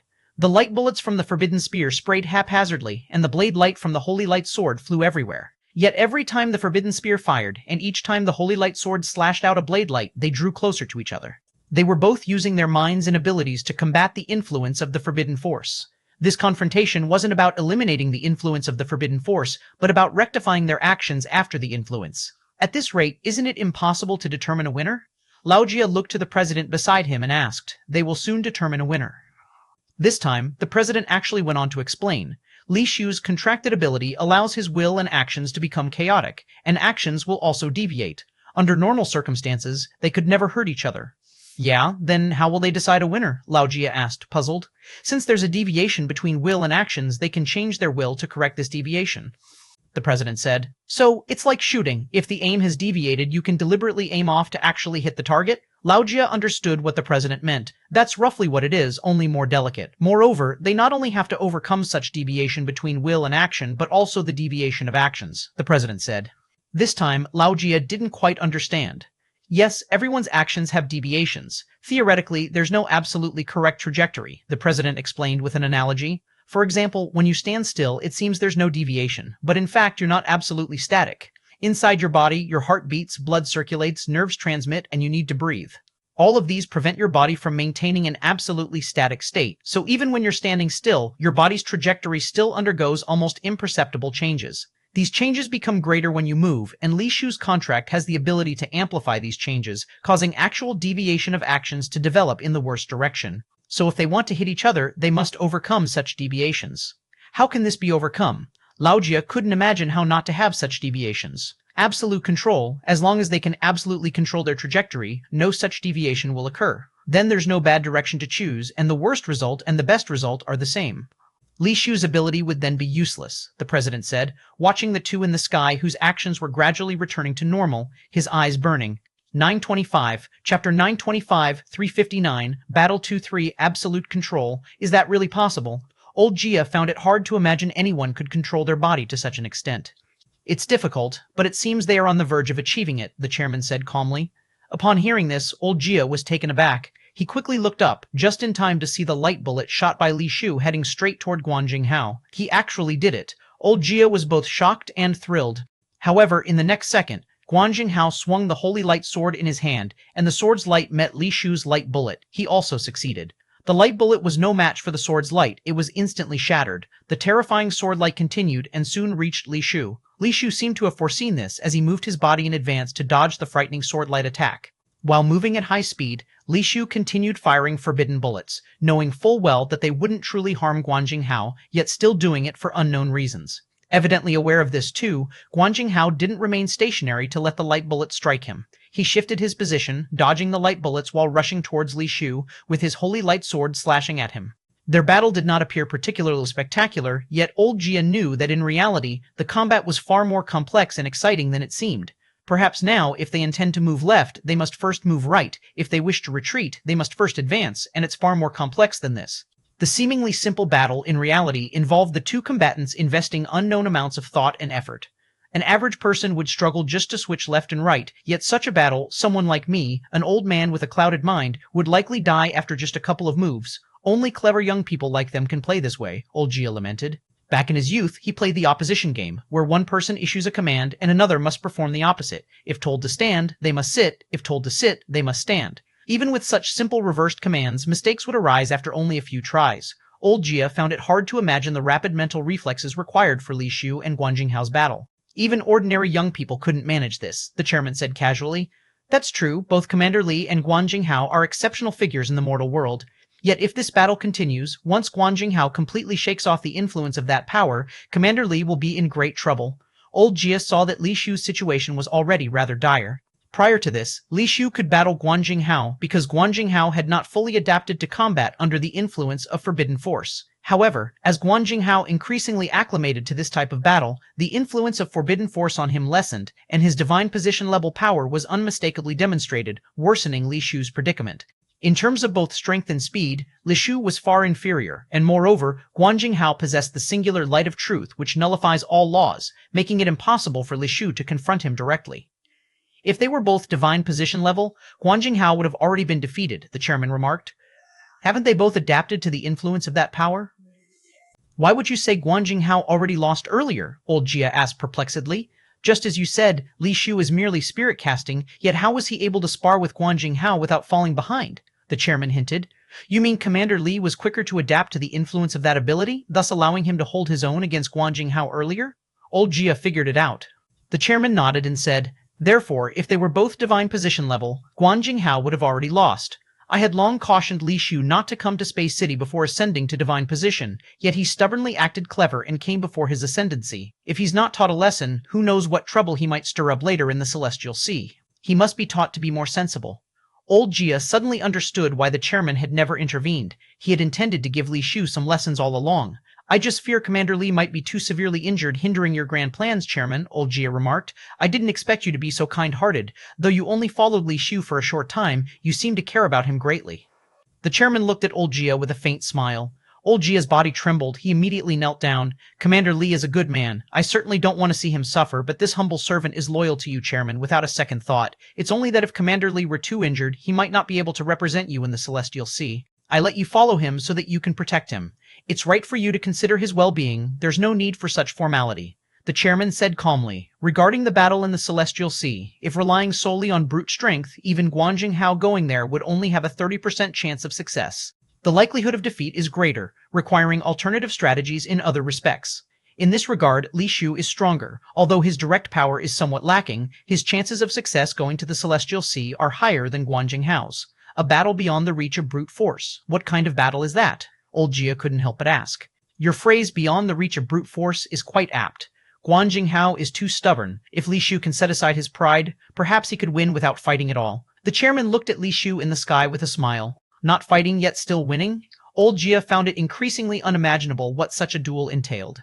Sometimes, having a charming appearance is more useful than hard work, the chairman said cryptically, hinting at something. In the sky, Guan Jinghao had fully adapted to the influence of forbidden force, and with a direct swing of the holy light sword in his hand. The terrifying sword's light now faced no restraints, cleaving directly towards the inescapable Li Shu. 926. Chapter 926, 360. It's time to end. This Li Shu's body exploded, scattering brilliant light, dazzling and floral. After the brilliant light dispersed, Li Shu's figure was nowhere to be seen, as if that sword strike had obliterated him into nothingness, leaving not even a trace of bone behind. Guan Jinghao's expression turned grave. He didn't believe that his sword truly reduced Li Shu to nothing, and previously, Li Shu disappeared in just such a manner, only to reappear behind him, dragging the situation into an unknown direction. Guan Jinghao focused his senses all around, but still couldn't spot any trace of Li Shu. He listened intently, but heard nothing. Suddenly, Guan Jinghao's right eye's pupil retracted, blood blossoming like a scarlet chrysanthemum blooming within his eye. Despite suffering such a severe blow, suddenly, in that extreme pain, Guan Jinghao remained as calm as if possessed, his body flickering, leaping with incredible speed, rising thousands of meters in an instant. Simultaneously, he swung the holy light sword, its light raining down over an area of miles, but it struck nothing. Old Jia was shocked, unable to discern how Guan Jinghao's right eye was injured, and had yet to see any trace of Li Shu. The president's eyes also flashed with a hint of surprise. Li Shu's stealth technique, Guan Jinghao has fallen for it once, yet he stumbles into the same pit twice. This is quite interesting. His gaze scanned the surroundings, seemingly searching for Li Shu's whereabouts, but even he couldn't find where Li Shu was. The stealth ability is indeed formidable. But given Guan Jinghao's level, even if one conceals their form, the movement-induced airflow, no matter how slight, should not escape Guan Jinghao's senses unless Commander Li remains motionless. Otherwise, he should be discovered. How could this be? Old Jia asked the president. There is only one possibility. Li Shu's stealth ability is not merely about hiding his form. The president calmly stated, even if his position can't be detected, the difference in level remains. Li Shu's power and speed are lacking, incapable of truly wounding Guan Jinghao, and ultimately, he can only fail. As the president said, Guan Jinghao's eye was only slightly damaged. He had reacted instantly upon injury, so the damage was minimal. Guan Jinghao wiped the blood from his eye. Amidst the dazzling white light, his injured eye had already recovered, almost unaffected by the slight damage. What an impressive stealth skill, even I can't sense your movements. Guan Jinghao said while gazing forward intently, no longer trying to search for Li Shu and even dropping his hands as if giving up the fight. Guan Jinghao stood in the air seemingly without any defense, yet Li Shu did not launch another attack. Old Jia watched Guan Jinghao in the sky, his palms sweaty with tension, knowing that Guan Jinghao was not truly conceding the battle, but was preparing to take Li Shu's next attack. Though Li Shu's invisibility could not be detected, he must attack Guan Jinghao. Due to the power gap, Li Shu must launch a close, full-force strike to seriously wound Guan Jinghao. But that moment would also be when Guan Jinghao launches a full-force counterattack. The next strike could very well determine the victor between the two. As time ticked by, there was no activity in the sky. Guan Jinghao stood there for over 10 minutes without waiting for Li Shu's next attack. Old Jia couldn't bear the internal torment. Looking at the seated president beside him, he asked, "President Li, what is the situation now?" The president, unable to see Li Shu's position, replied indifferently, "Currently, Guan Jinghao's momentum is at its peak. Li Shu is waiting for it to decline, hoping to exploit a lapse in Guan Jinghao's focus for a full-force strike. It's now a test of patience. Whoever shows a flaw first will give the opponent an opportunity." Unfortunately, Li Shu overlooks a crucial problem. As just a spirit-forging level, even if Guan Jinghao loses patience and reveals a flaw, his attack still can't seriously harm Guan Jinghao. And as long as he attacks, he can't avoid exposing a flaw, and once he does, Guan Jinghao will surely strike with full force, with no mercy, leading to a fatal situation. Moreover, in terms of patience, Guan Jinghao might not be inferior to him, the president remarked. Old Jia nodded slightly, looking at Guan Jinghao in the sky, growing increasingly tense, partially anticipating Li Shu's next strike, yet worried about its occurrence. Guan Jinghao remained calm, suspended in midair, waiting for Li Shu to make a move. A half hour had passed, and that final strike had yet to appear. "How long is this going to take?" Old Jia murmured. "The longer it takes, the worse for Li Shu." The president said calmly, "Maintaining the stealth state requires Li Shu to expend a lot of light energy. The longer he waits, the weaker his already lacking light energy becomes. The fact that he hasn't struck indicates he can't find Guan Jinghao's flaw. The outcome is already decided." Hearing this, Old Jia became even more concerned. If the outcome is decided, should we stop this battle from continuing? 927, Chapter 927, 360, Time to End. This too, someone has to teach him a lesson somehow. The chairman said calmly. Lao Jia couldn't say anything further and could only wait anxiously. All three were waiting for that final blow, with an invisible tension making Lao Jia feel suffocated. Meanwhile, in a small town under Space City, a young man arrived at a noodle shop. After sitting down, he ordered a bowl of noodles, 2 side dishes, and a bottle of wine. "Madam, less noodles and more soup, please, and could you hurry if possible? I have some errands to run." After placing his order, the young man spoke to the shop owner. "All right, have a bite and drink first. I'll cook your noodles right away." The shop owner responded and asked a clean, fair-skinned, and very pretty teenage girl beside her to serve the young man the prepared side dishes and beer. The young girl noticed the young man constantly wearing a smile, and he looked charming when he smiled. She couldn't help but glance at him a couple of times. With this look, curiosity showed in the young girl's eyes. The young man's clothes had many tears, as if slashed by a knife, with some parts exposing his skin and muscles underneath. "How do my muscles look?" the young man asked with a smile, noticing the girl's gaze fixed on him. "Who's looking at your muscles?" "I'm looking at the holes in your clothes." The girl blushed slightly, showing a bit of defiance, and replied, pursing her lips. This young man was Li Shu. After using the ultimate light and the immortal chopsticks to injure Guan Jinghao's eyes but failing to severely wound him, Li Shu decisively left the scene. He didn't stay there waiting for an opportunity as they expected. He understood clearly that his next strike would surely face Guan Jinghao's full counterattack, so he ran hundreds of miles to find such a small town, intending to fill his stomach first and let Guan Jinghao wait there, testing his patience. Such a battle had exhausted Li Shu significantly, and he was indeed quite hungry. Li Shu looked down at his clothes and asked with a smile, "Is there any clothing store in this town?" "There used to be one, but it moved to the city a while ago. If you want to buy clothes, you'll need to go to the city." The young girl, seeing Li Shu's good-natured attitude and his appealing smile, impulsively added, "You seem about the same height and build as my brother. He hardly visits home more than once a year, so his clothes just lie unused. If you don't mind, I could lend you one of his old jackets. It's better than what you're wearing now."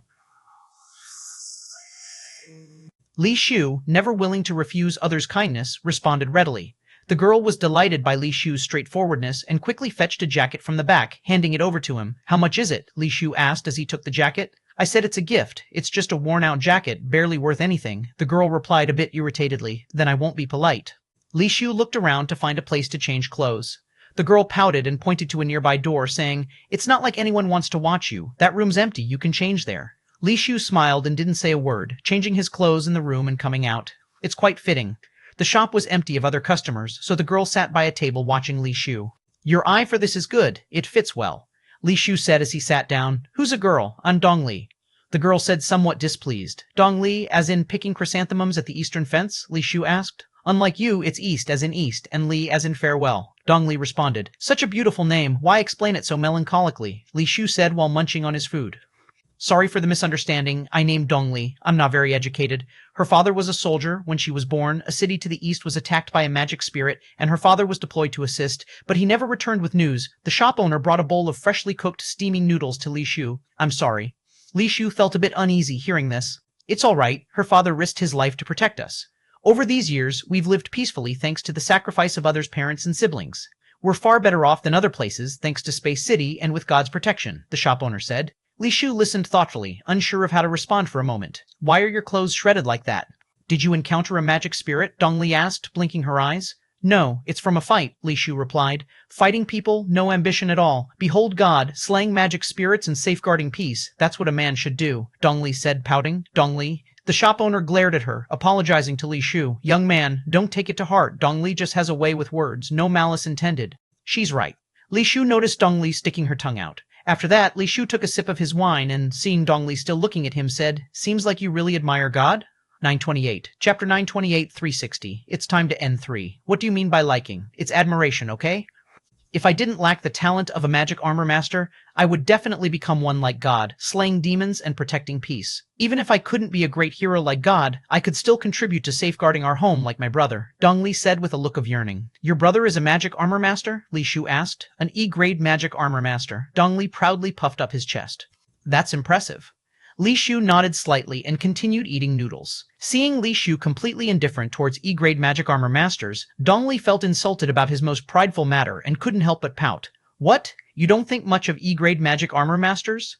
An E-grade magic armor master is still a magic armor master, has fought demons and protected our homes. Although God is my idol, God isn't a real God after all. He can't be everywhere solving everything alone. That would be too exhausting. Even an E-grade magic armor master can share some burden, unlike some people who only fight among themselves. "You've misunderstood. I don't disdain E-grade magic armor masters. I have always respected magic armor masters like your brother." Li Shu looked at Dong Li and said, "If you truly want to do something, even without the talent to become a magic armor master, you can try to become a trial taker." Upon hearing this, Dong Li got excited again. "I've watched the Trial Taker Championship. It's true that trial takers are strong, but we have no trial gate here. Becoming a trial taker is very tough. Heaven is indeed unfair. The Southern Cross Federation has so many trial gates, yet we scarcely see even one here. Luckily, with the City Lord and God around, even without trial takers, this place is still the safest, not any worse than other places. I'm studying medicine, so even if I can't become a big hero like God, I can use my skills to help them." Li Shu listened earnestly to what Dong Li said and only resumed eating noodles after Dong Li had finished. "Thanks for the clothes." After finishing the noodles, Li Shu paid, stood up, and prepared to leave. "You're welcome. Just don't fight with people anymore. Even without the talent of a magic armor master, there are still many meaningful things to do," Dong Li said. "Once I'm done with this last fight, I won't fight anymore," Li Shu said as he walked out of the noodle shop.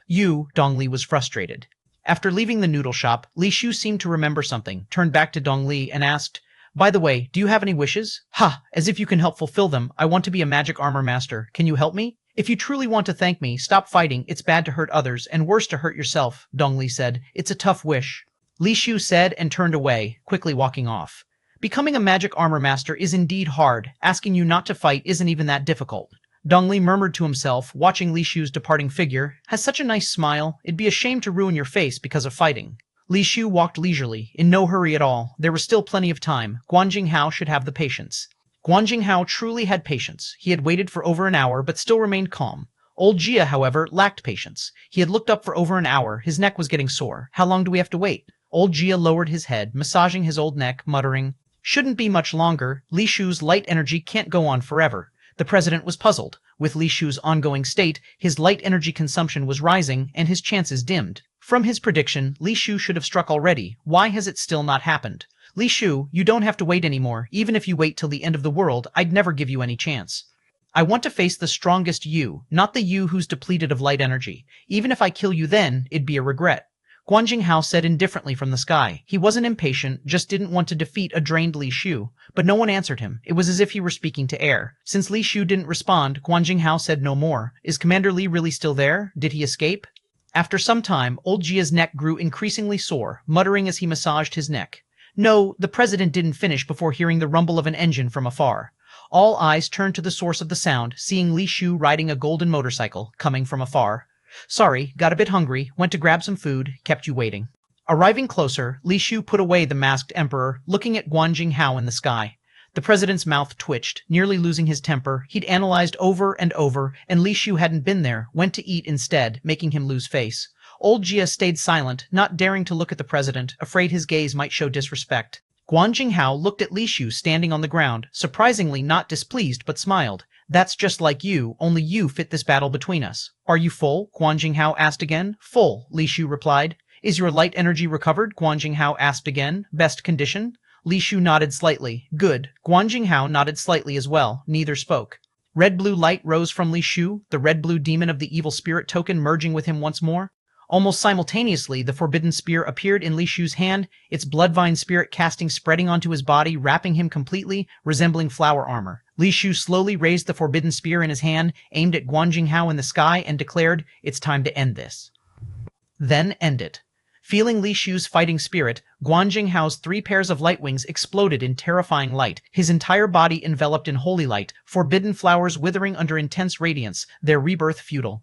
Guan Jinghao released his hold on the holy light sword, which did not plummet towards Li Shu, but rose slowly before him, reshaped into a sword imprint on his forehead. In the next moment, akin to a sun peak, endless terrifying sword light burst forth, pervasive as sunlight, illuminating the entire world, annihilating all under its glow. Bang! This time, Li Shu didn't evade, standing firm, lifting the forbidden spear to the sky, madly charging. He's insane. The president's pupils contracted. Against Guan Jinghao's full assault, Li Shu intended to face it head-on, akin to courting death. 929. Chapter 929. The moment the light bullet touched the sword light that was omnipresent like sunlight, it was instantly turned into nothingness. It was as if ice and snow, under extreme high temperature, disappeared directly without even turning into water or steam. The forbidden bullet at the spirit-casting peak level couldn't possibly withstand the terrifying sword light. It shattered in an instant, completely not in the same league. The sword light instantly fell upon Li Shu, and the flower-like armor couldn't withstand it for even a second before being turned into nothingness, revealing Li Shu's body. The president had long since stood up. Under such a strike, Li Shu would be killed instantly, and it wouldn't just be a simple lesson. Such a lesson might have to wait until the next life to be of use. The president's thin body instantly commenced swelling. His clothes burst open, revealing his perfectly strong physique. He needed to rescue Li Shu before he was killed. Just as the president was about to exert force with his foot on the ground, he saw an unexpected mutation in the forbidden spear in Li Shu's hand. The Gatling-like rifle was coursing with an icy light. Each barrel seemed to transform into a shell within containing strong light. 7 crystal-clear barrels, emanating ice light, began rapidly rotating. As the sword light was about to blast Li Shu's body into nothingness, it bizarrely got sucked into the rotating gun body. The high-speed rotating forbidden spear seemed to transform into a powerful vacuum cleaner, absorbing all the sword light aimed at Li Shu, causing the surrounding space to appear distorted as a result. The forbidden spear at the spirit forging level unexpectedly withstood the continuous strikes of the light of truth. As the sword light got absorbed, icy light spread like vines across Li Shu's body, quickly covering it, blossoming into ice-like flowers, transforming once again into the ice flower armor. It actually withstood it. The spirit forging level actually withstood the full force strike of the divine position level head-on. Commander Li is indeed strong, just as you'd hoped. Old Jia watched with both surprise and joy. The president gave a cold snort. Strong, my foot. He's gambling with his life. He integrated the divine position gemstone into that contract and forcibly absorbed Guan Jinghao's unique light of truth, attempting to propel that contract directly to the divine position level. His idea is good, but simultaneously accepting the energy of the divine position gemstone and the unique light of truth, I fear that the contract will explode from that terrifying energy before it even progresses to divine position. As if to verify the president's judgment, cracks appeared on the icy forbidden spear, seemingly unable to endure the ravaging of that terrifying power.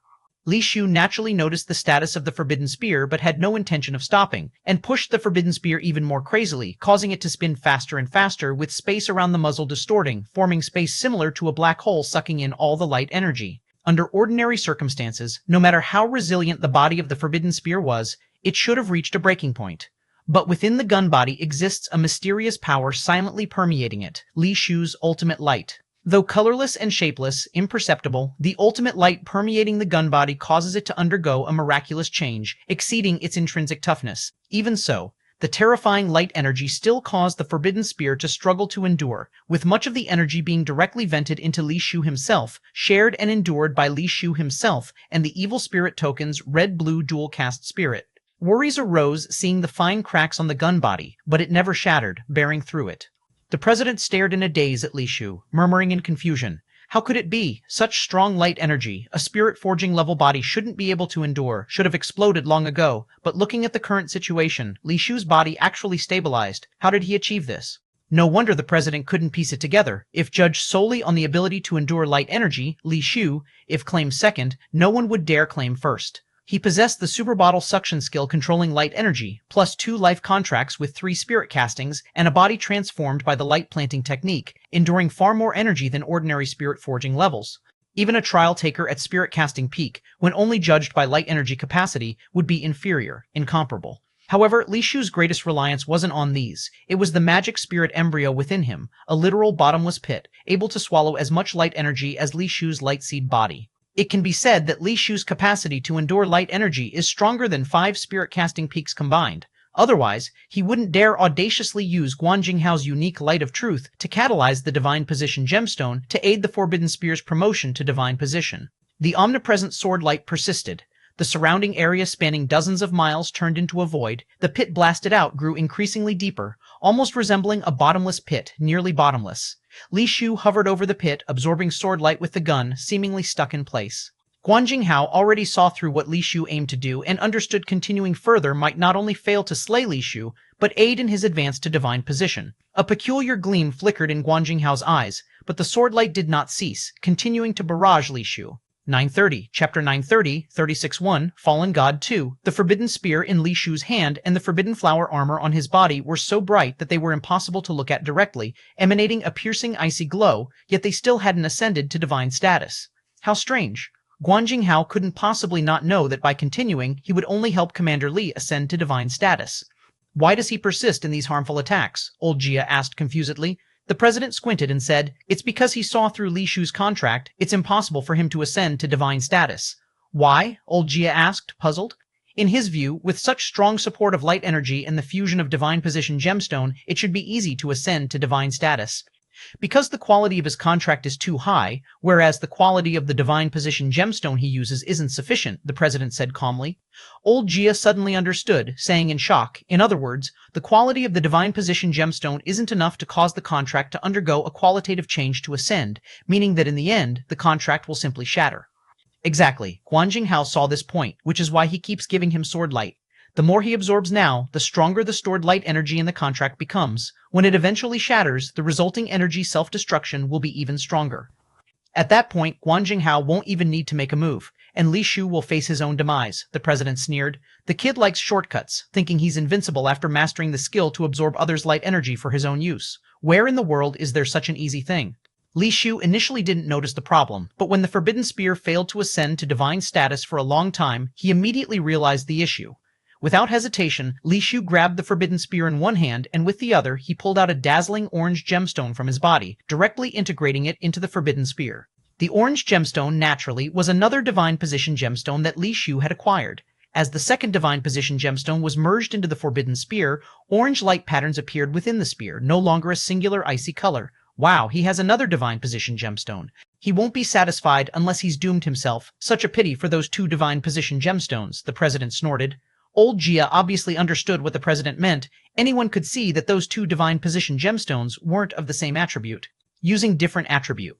Divine position gemstones to ascend in the same contract. The conflict of attributes alone was enough to ruin the contract. No trial taker inexperienced enough would use two different divine position gemstones to strengthen the same contract. Although Li Shu could make the contract undergo enough qualitative change, before that it would likely already be destroyed. Old Gia knew that Li Shu had no other choice but to take a risky try. Otherwise, he could only wait for his contract's self-destruction. That person was generous enough to give you two divine position gemstones to represent him in the celestial sea, but using two entirely opposed attribute, divine position gemstones to strengthen a contract will only hasten its collapse, Guan Jinghao said expressionlessly. Li Shu remained silent, intensely staring at the forbidden spear filled with countless orange light patterns. The flower armor on him was also dyed orange, with orange patterns extending within the flowers, resembling cracks. Everyone thought the forbidden spear couldn't simultaneously fuse two different attribute, divine position gemstones, and Li Shu knew it couldn't.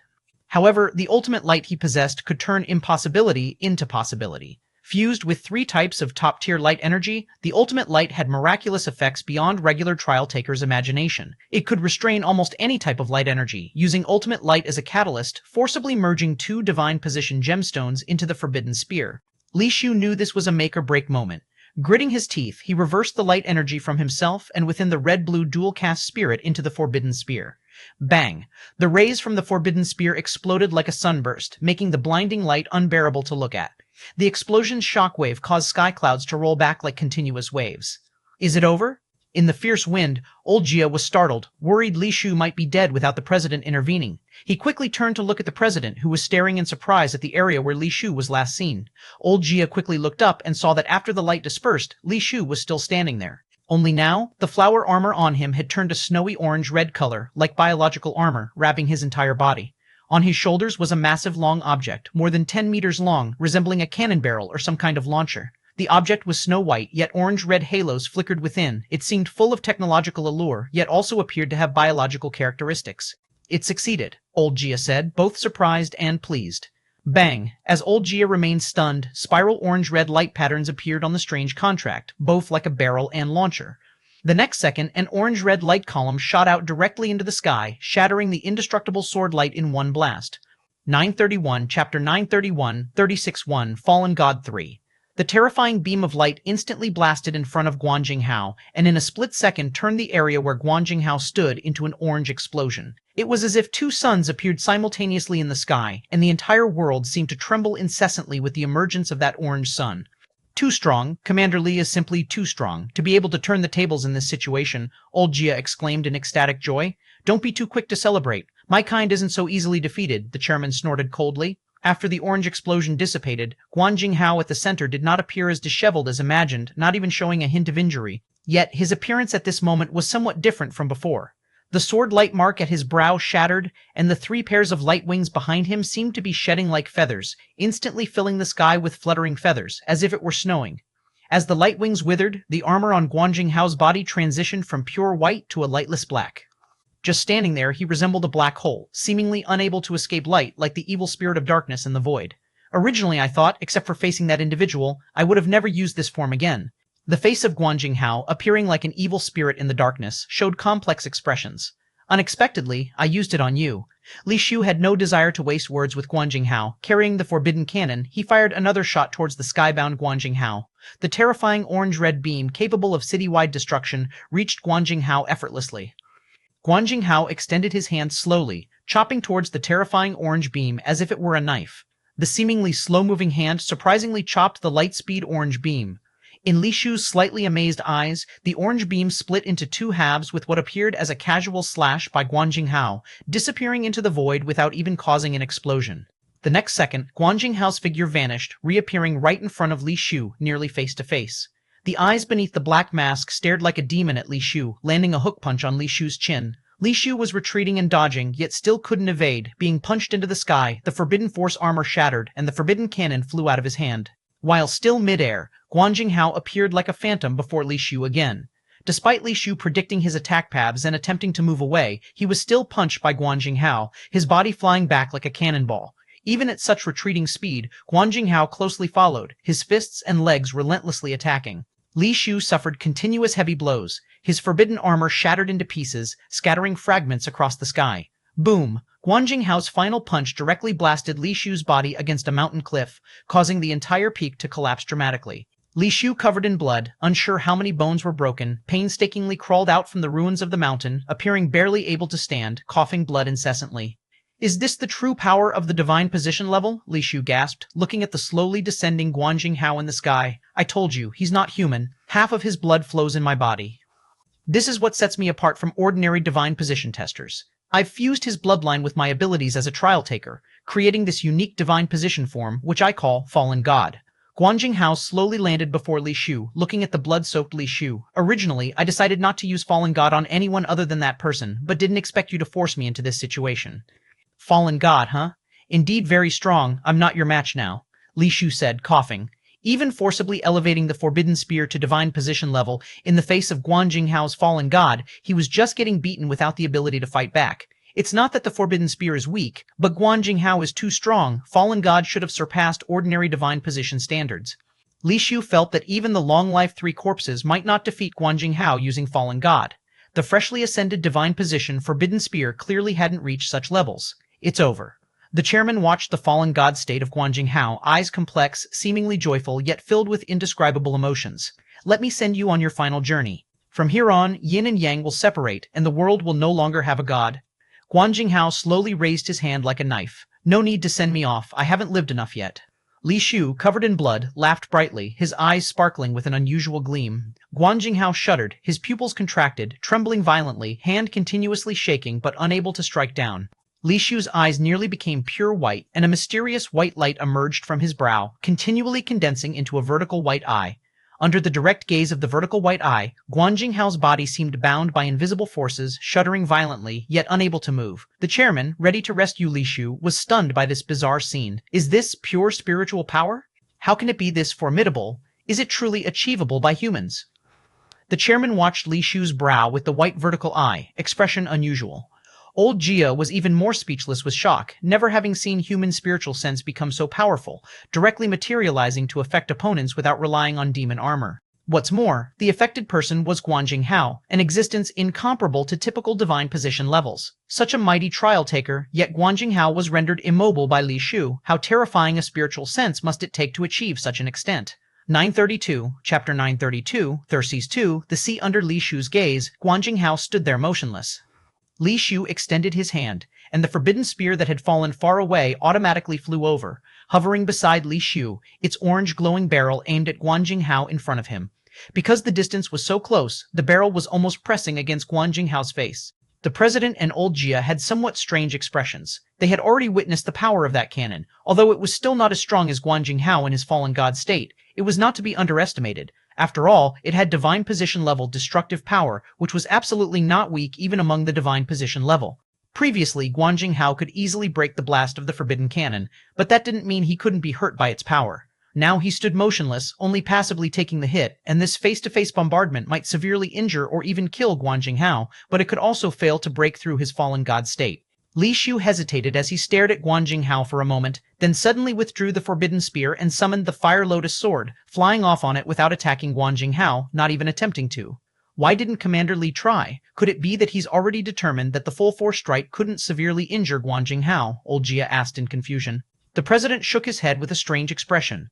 The possibility of Li Shu not making a move was many, and he couldn't tell which one. It wasn't long after Li Shu had left that Guan Jinghao, controlled by Li Shu's ghostly eye covering, woke from the illusion realm, realizing that Li Shu was no longer anywhere in sight, his expression somewhat complex.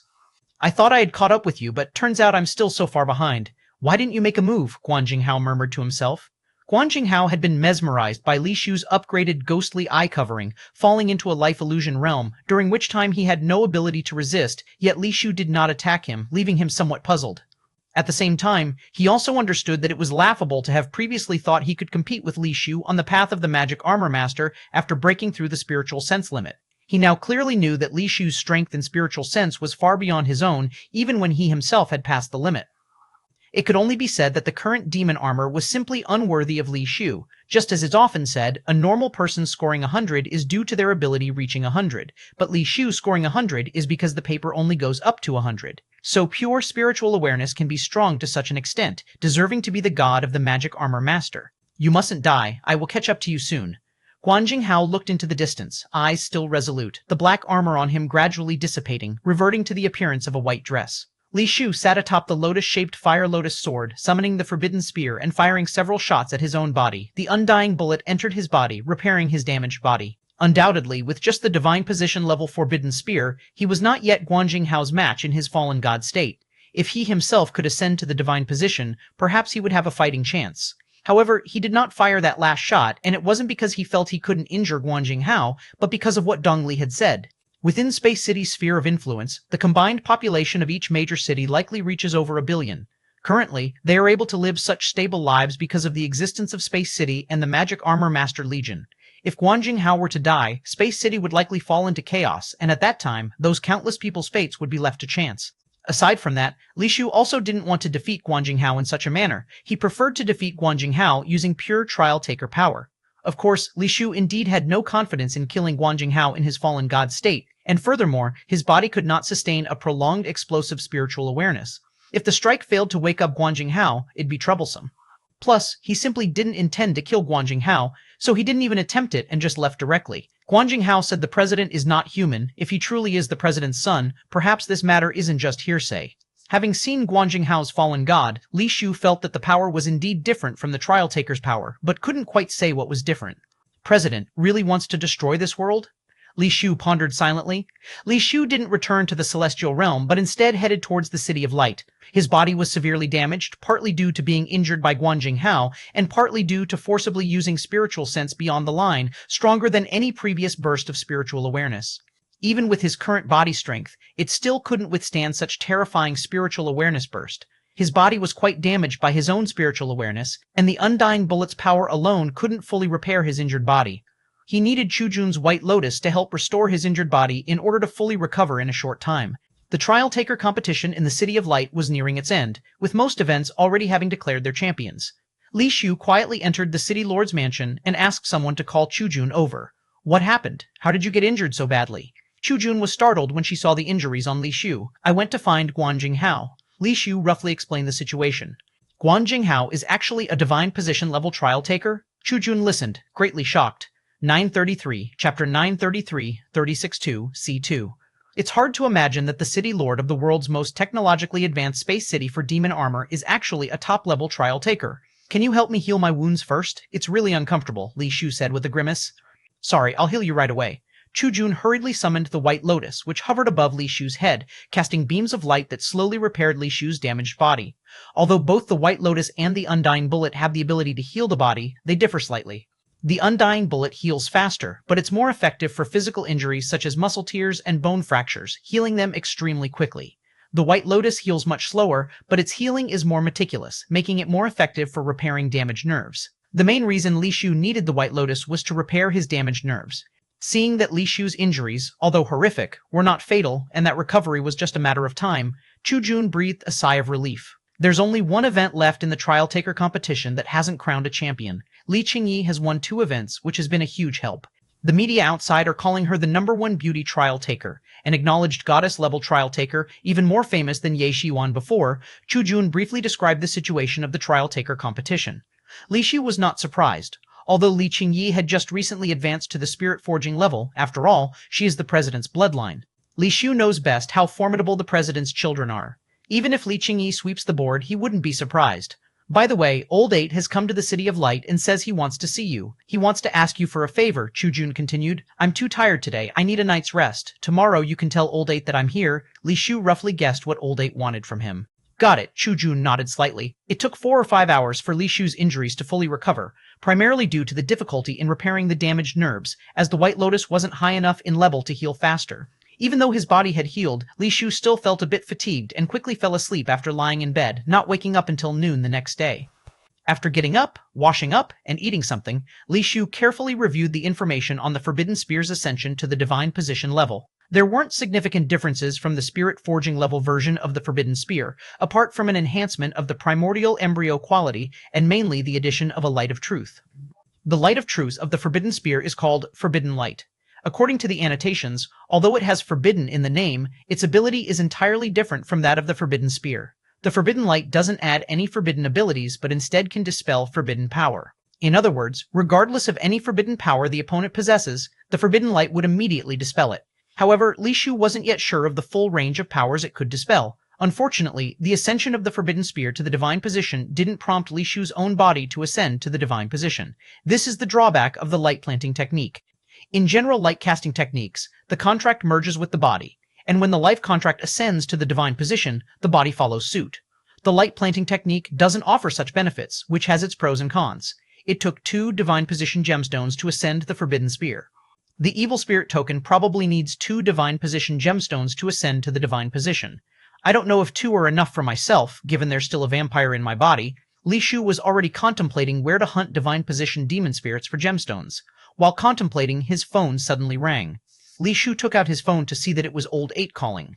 "Fourth brother, I heard you're back in the City of Light. I have some good tea. How about we find a time to taste it?" Old 8 said cheerfully. "Sure, should you come to me or should I go to you?" Li Shu agreed without hesitation. "Let's go to the natural residence in your city. There's someone I want to introduce you to. It's not too convenient to go to your city lord's mansion," Old 8 said. Li Shu didn't ask who it was and agreed outright. In a private room at the natural residence, Old 8 and a young man were sitting, drinking tea. The young man was evidently a bit nervous and uneasy. "Old 8, who are you going to introduce to me?" Sima Bubiao couldn't help but ask. Due to Li Shu's previous warning, Sima Bubiao didn't dare to use his contract to cheat indiscriminately, so his performance in the trial taker competition wasn't very impressive. Sima Bubiao felt that with such a performance relying on Old 8 was hardly repaying him. Instead, he needed Old 8's connections to enter the Palace of Longevity. Although Old 8 was not concerned about these matters and valued him highly, Sima Bubiao was somewhat frustrated.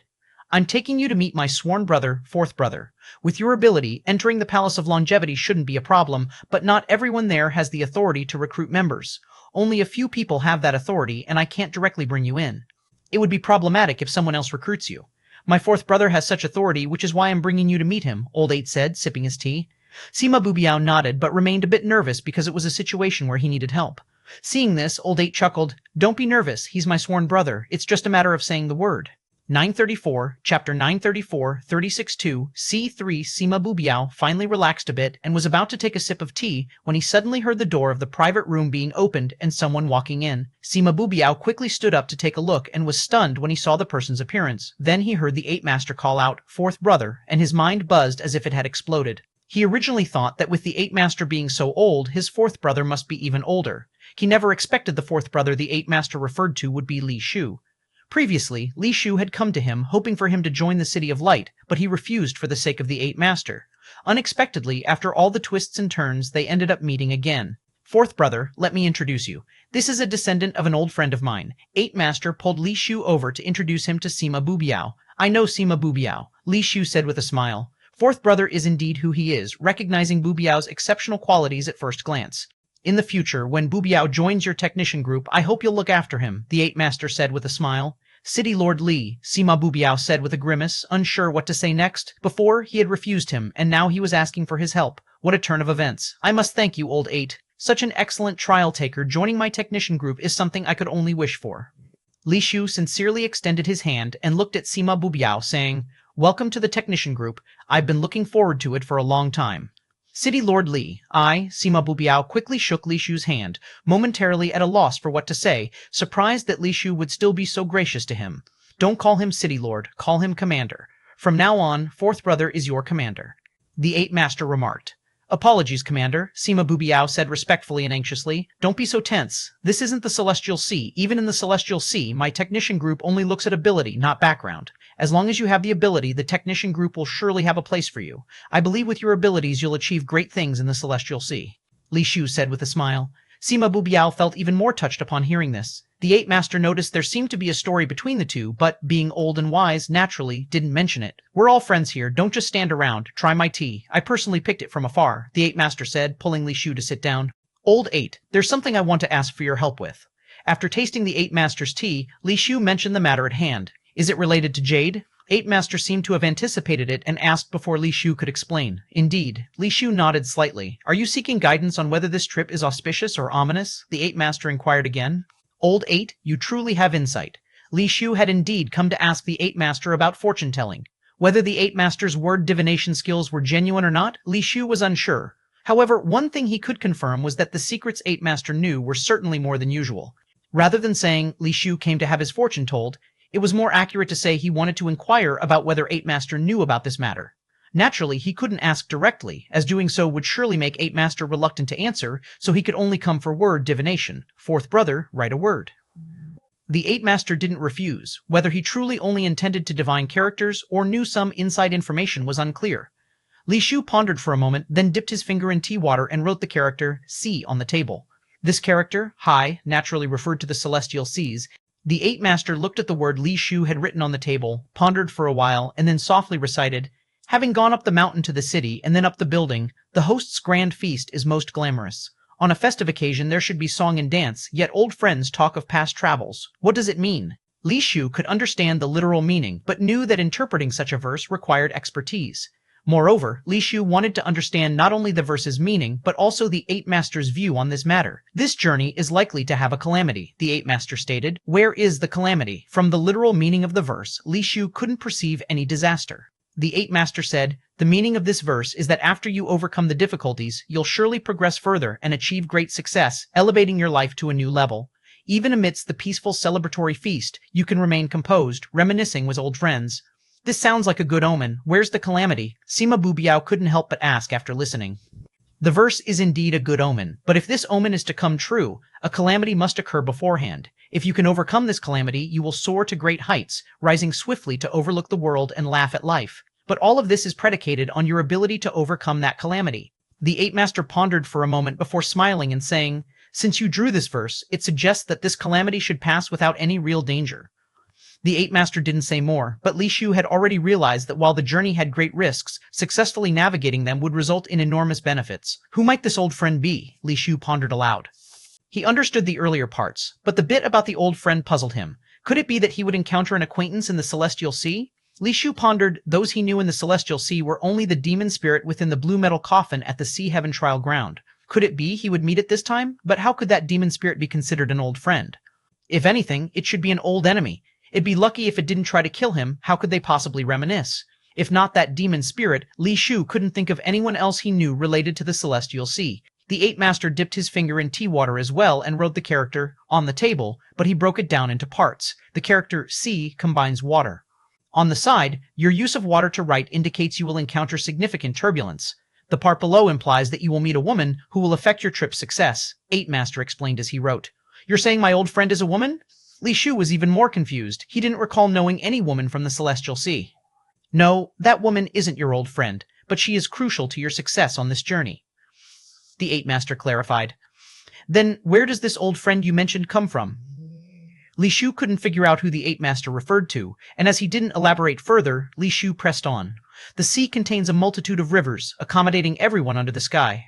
I can only sense you have an acquaintance, but can't discern who it is. You should think about any past acquaintances. Eight Master shook his head. Li Shu felt the Eight Master's words seemed a bit far-fetched. While he did know many people in the past, he couldn't recall anyone connected to the Celestial Sea. However, he understood the Eight Master's point. Despite the risk, there's also great reward, and whether to go or not depends on his own choice. 935, Chapter 935, 36.3, An Astonishing Theory. After returning to the City Lord's mansion, Li Shu found the Godslayer shrine and placed it solemnly on the table. Old Slayer, I want to ask you something. Just tell me honestly, the mysterious person who destroyed the City of Love, is he from the Celestial Sea? Li Shu sat on the stool, staring at the Godslayer shrine as he asked. Seeing that the Godslayer shrine remained unresponsive, Li Shu continued, I'm planning to go to the Celestial Sea soon, and it's hard to say whether I'll make it back alive. If you don't tell me now, there might not be another chance to say it later. You're going to the Celestial Sea? The Godslayer shrine finally reacted. Yes, when? In about 1 or 2 months. The Godslayer shrine was silent for a long while, then words appeared. Don't go, or you'll surely die. Why? Is it because that mysterious person is from the Celestial Sea? Li Shu asked. There was another bout of silence. Li Shu was running out of patience and was about to say something more when words appeared again on the Godslayer shrine. Seeing his name appear on the shrine, Li Shu felt an urge to curse. If there's nothing to say, then don't say anything. What on earth is this supposed to be? But there wasn't even time for cursing as the shrine had already pulled him into a bizarre vortex. Boom! Li Shu landed steadily, appearing at the crossroads beside the plaza in the City of Love. Just like before, he looked down and saw the little Buer. "Uncle, why are you standing here looking dazed?" Buer asked, puzzled as she looked at Li Shu. "Do you know me?" Li Shu asked Buer. "Are you famous?" "Why should I know you?" Buer replied, pouting. "Not knowing me is good," Li Shu nodded. "Without memories, it may not be a bad thing. At least the current Buer doesn't have those painful memories." "Where did you come from, uncle?" Buer asked curiously, examining Li Shu. "I came from the City of Light," Li Shu answered. "The City of Light? What's that place? Is it far?" Buer tilted her head, pondering. "Very far," Li Shu said with a smile. "How did you get here? Did you cross the Sea of Love? Why didn't I see a ship?" Buer asked. "There wasn't a ship. I swam over," Li Shu replied casually. "Swam over? You're lying." Old Man Wu said that there are countless terrifying demons in the Sea of Love. Without a celestial ship, no one can cross the Sea of Love. Buer looked at Li Shu as if she was looking at a big liar. "Maybe I was just lucky and didn't encounter those terrifying demons," Li Shu said with a smile. Buer looked Li Shu up and down, seemingly trying to discern whether he was telling the truth or not. "If you want to go to the City of Light, I can try to take you back with me."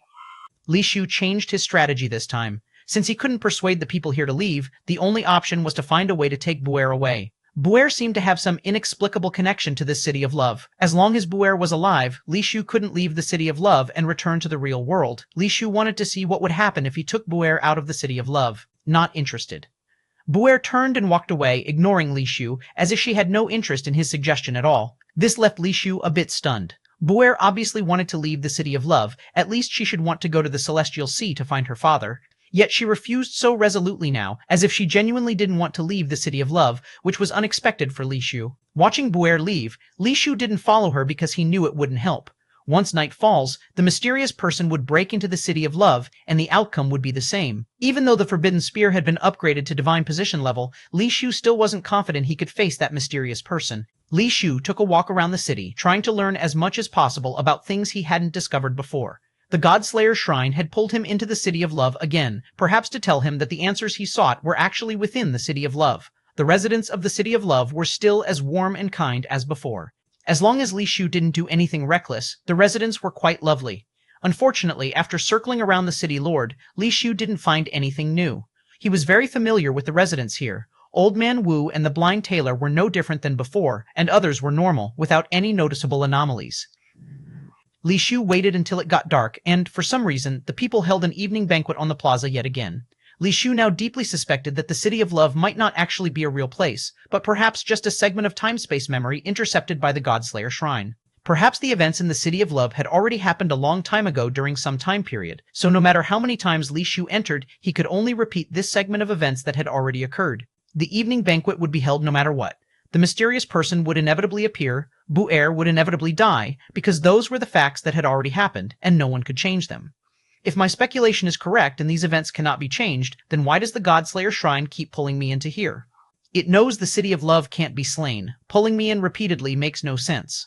Li Shu looked at the bustling plaza, where the proprietress was competing with Old Man Wu in a drinking game, while others were cheering alongside, and Buer held a cup of milk, joining the revelry enthusiastically. 1936. Chapter 936, 36-3, Shocking Speculation, Part 2. Li Shu calculated the time and knew that the mysterious person would arrive in about 10 minutes. It's hard to find answers from Buer and the others. Does the Godslayer Shrine want me to find the answer on that mysterious person? Unfortunately, I'm probably not his match right now. Li Shu thought secretly. "Li brother, why aren't you drinking?"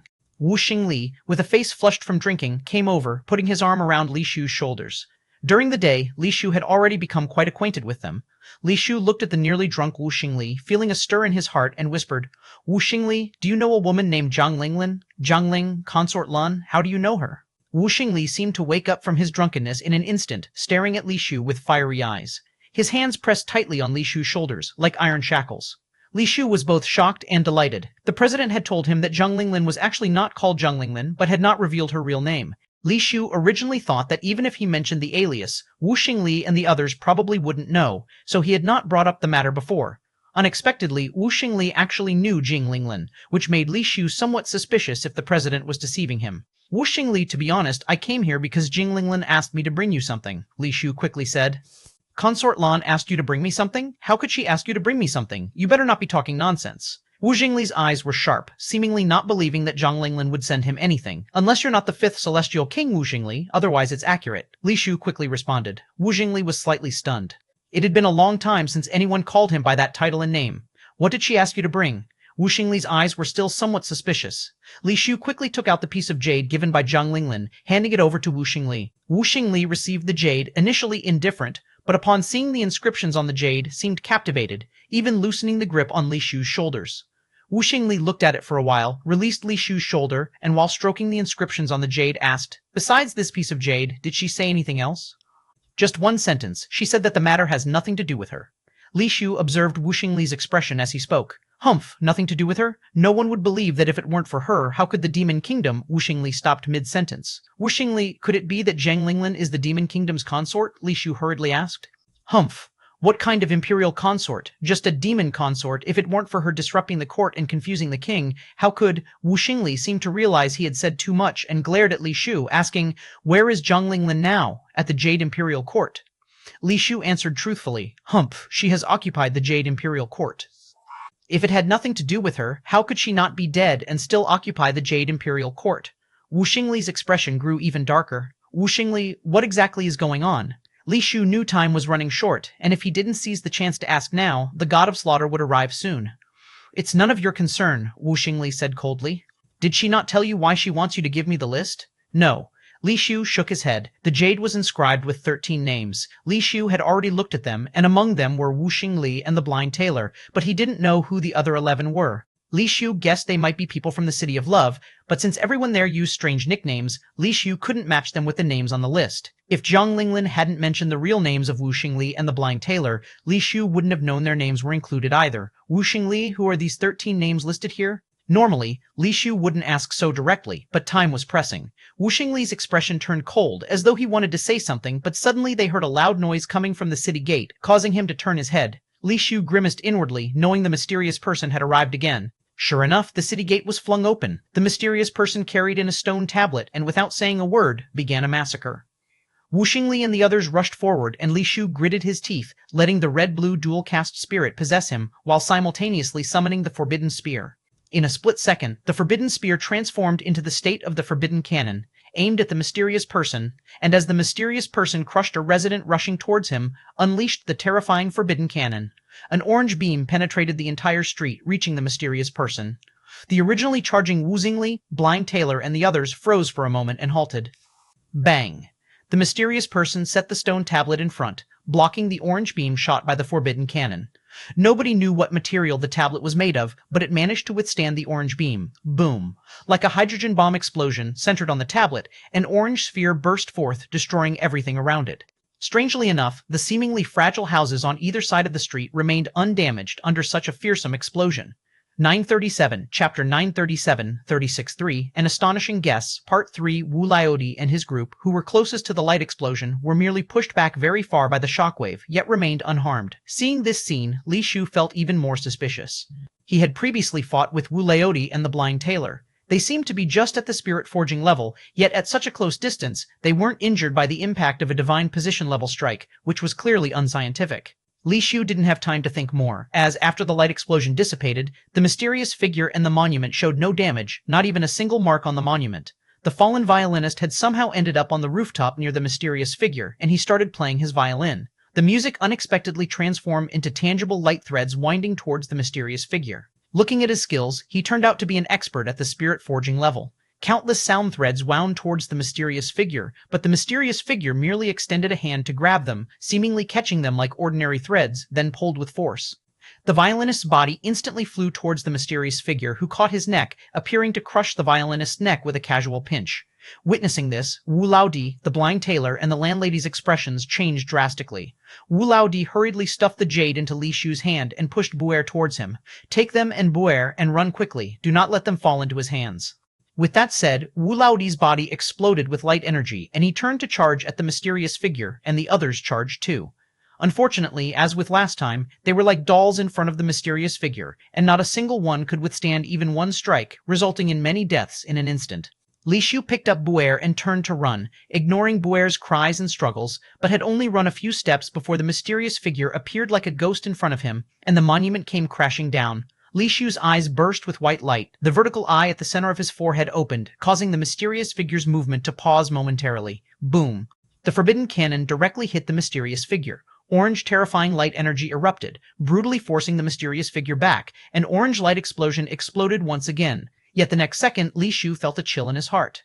Even though the mysterious figure was unharmed with the forbidden cannon exploding directly on him, not even his clothes were torn, not even his hem suffered the slightest damage. The mysterious figure's ghost-like cold eyes stared coldly at Li Shu, and he inserted the monument into the ground. With the monument as the center, horrifying light energy instantly turned the entire city of love into ruins. All the buildings shattered, rising towards the sky in fragments. Li Shu felt an incredibly terrifying force lifting him uncontrollably. His flower armor was immediately shattered by the force, and horrific power continued rushing towards his body. Before his body was torn apart, the buer he was holding had already succumbed to the force, having his body ripped apart. Li Shu's vision went black, and he found himself back in a room in the City of Light. Li Shu spat out fresh blood. What the hell is going on? Li Shu wiped the blood off his mouth, his expression uncertain. He had initially thought that everything in the City of Love should be some temporal memory segment not truly existent. However, if it were truly like that, someone like him who didn't belong to that time memory segment shouldn't be injured there, yet the injuries on his body were real, not illusions. Wu Laodi and the others are important figures in the Demon Kingdom. Zhang Linglan is likely the concubine of the Demon Country Celestial Emperor. Perhaps it's due to Zhang Linglan's relationship that the Demon Kingdom vanished in the River of History. Li Shu sorted out the intelligence he knew in his mind, hoping to find some thread of understanding. Li Shu kept reorganizing the various pieces of information he knew, feeling more and more alarmed as he thought. Zhang Linglan is the Demon Kingdom princess. She had an affair with the president and even had a son. If she wasn't having an affair or remarried, could it be possible that the president is actually that Demon Country Celestial Emperor? Li Shu was startled by this thought. If the president is truly the Demon Country Celestial Emperor, what Guan Jinghao said could make sense. The Demon Country Celestial Emperor, being a person of the Demon Kingdom, is somewhat different from Earth's people, which would explain Guan Jinghao saying he wasn't human. Could the Demon Country Celestial Emperor have come to Earth and become the president of the Longevity Celestial? Is that possible? Li Shu still felt that this speculation was somewhat absurd. The Demon Country Celestial Emperor was once a ruler in the demon spirit realm, his powers incredibly strong. If the president were truly the Demon Country Celestial Emperor and had come to Earth thousands of years ago, one finger could sweep across the world. Why would he endure on Earth for so many years? The more Li Shu thought, the more riddles arose, and Wu Laodi said it was due to Zhang Linglan that the Demon Kingdom went extinct. From Li Shu's view, while the president might be lecherous, he was definitely not someone who would sacrifice everything for beauty. He didn't seem like a tyrant who would let a country fall into decline for a woman. And why exactly were Wu Laodi and the others in the City of Love? What role did Buer play? Zhang Linglan didn't know of Buer's existence, so what was the connection between Buer and the Demon Kingdom, and why did Wu Laodi and the others desperately protect Buer? From Li Shu's observation, Wu Laodi and the others stayed in the City of Love seemingly all for Buer. Yet Zhang Linglan didn't recognize Buer. What the hell is going on? Li Shu pondered repeatedly, unable to figure it out. He knew he was missing some crucial information. However, Li Shu could now be certain that the City of Love was definitely not a normal space. His divine position level power couldn't harm the buildings and people there, indicating that some special force must be influencing it. Old Slaughter, what's really happening with the City of Love? If you don't speak up soon, I'll throw you into the stinky pit. Li Shu stared fiercely at the Godslayer shrine on the table, threateningly asking, 938, chapter 938, 36-4, Soulworm. As you can see, that's a city. Words materialized above the Godslayer shrine. What kind of city has people who can die and live over and over again? Li Shu asked coldly. Tell me honestly, does the City of Love really exist, or is it just a city that exists in memory? If you want to know, you can go to the graveyard outside Black Death City, where you'll find the answers you seek. Another line of text appeared on the Godslayer shrine. You could just tell me directly. Li Shu stared at the Godslayer shrine. Some things, if you haven't seen them, even if I tell you, you wouldn't understand. After you've experienced them yourself, you'll naturally understand everything. The Godslayer shrine spoke quite a bit today. Fine, I'll go take a look there first. When I return, if you keep evading, don't blame me for being rude. Li Shu pondered and said. Before, outside the graveyard of Black Death City, the events he encountered already made him suspect that those buried within might be people from the City of Love. Li Shu first found Chu Jun and asked him to treat his injuries again. Li Shu, what have you been doing all day? It's only been a short time. How are you injured so badly again? Chu Jun frowned, looking at Li Shu's wounds. As Li Shu was getting treated, he explained the matter of the City of Love and Black Death City. Chu Jun listened and said, Last time you mentioned this matter, I was thinking, could the City of Love be the former Black Death City, a mirage that doesn't really exist? I thought so too, but if it were just an illusory realm, I shouldn't be wounded. Plus, I once killed some demon spirits outside the City of Love and brought back the demon core. Those things can't be fake. Li Shu replied. I also considered that and wondered whether the City of Love might be a segment of time and space extracted by some mysterious force, eternally stuck in repetition. Shu Jun speculated. That's probably the most plausible explanation right now. Li Shu nodded. What exactly the situation is, perhaps this trip to Black Death City will provide answers. I'll go with you, Shu Jun offered. No need, you have to manage the trial taker competition. Besides, the place is different from the City of Love. I need to explore by myself. Li Shu shook his head. After healing, Li Shu headed to the hero's trial gate, swiping his trial badge to enter a trial that granted him access. Upon arriving at Black Death City, Li Shu found that many trial takers had already arrived, vastly different from the previously deserted city. The Black Death demon within had long been exterminated, and people moved around like it was a marketplace. Of course, most of these trial takers were not from the City of Light. They were participants from the competition. Since the City of Light only had this one trial gate, they flocked here when not competing. Li Shu glanced around, recognizing many familiar trial takers, presumably from Longevity Heaven. Li Shu's appearance attracted many gazes, for in the land of trial, items from the outside can't be brought in, nor can faces be concealed. Everyone could see clearly. Not keen on conversing, Li Shu headed straight for the graveyard's city gate, soon arriving there. Li Shu. Just as he was about to open the gate, he heard someone call his name. From the voice, Li Shu knew it was Li Qingyi. Turning around, he saw Li Qingyi in green robes approaching. Why are you here too? Li Shu asked, somewhat surprised. Typically, trial takers head to the canyons and deserts. Few venture to the Dead Sea and graveyard. Li Shu had previously issued a notice in the City of Light, warning trial takers that these two gates were perilous outside. In the past, many who ignored advice were never seen again. Too many trial takers have come. It's hard to find demons to kill now, so I came here to try my luck. Li Qingyi assessed Li Shu and asked, What brings you here? I have some business outside the city. There are inexplicable things out there. You should check elsewhere, Li Shu advised. If you can go, why can't I? Are you implying I'm inferior to you? Li Qingyi grinned. That's not what I meant. If there weren't something urgent, I wouldn't be risking it. Li Shu explained. What exactly is it, Commander Li? As a member of the technicians, your subordinate naturally has an obligation to assist you. Li Qingyi clearly wouldn't let Li Shu off easily. It's personal, no need to trouble you. Li Shu was at a loss for words. All right then, handle your business. I'll wander around myself, Li Qingyi said. Li Shu was helpless. If it were any typical subordinate, he would simply send her back. Unfortunately, Li Qingyi was not actually his subordinate. All right, how about we go together? But the outside situation is complex. You're not familiar with it. Before he could finish, Li Qingyi blinked and chimed in. Commander, rest assured, I'll follow your lead. Li Shu shook his head, reached out to operate the winch, and raised the city gate. The two didn't go far before arriving at the graveyard. 939, Chapter 939, 36-4, Soul Worms, Part 2. Why are there so many graves here? Li Qingyi asked curiously. I guess a lot of people from the Demon Kingdom died here before, Li Shu said as he walked toward the graveyard.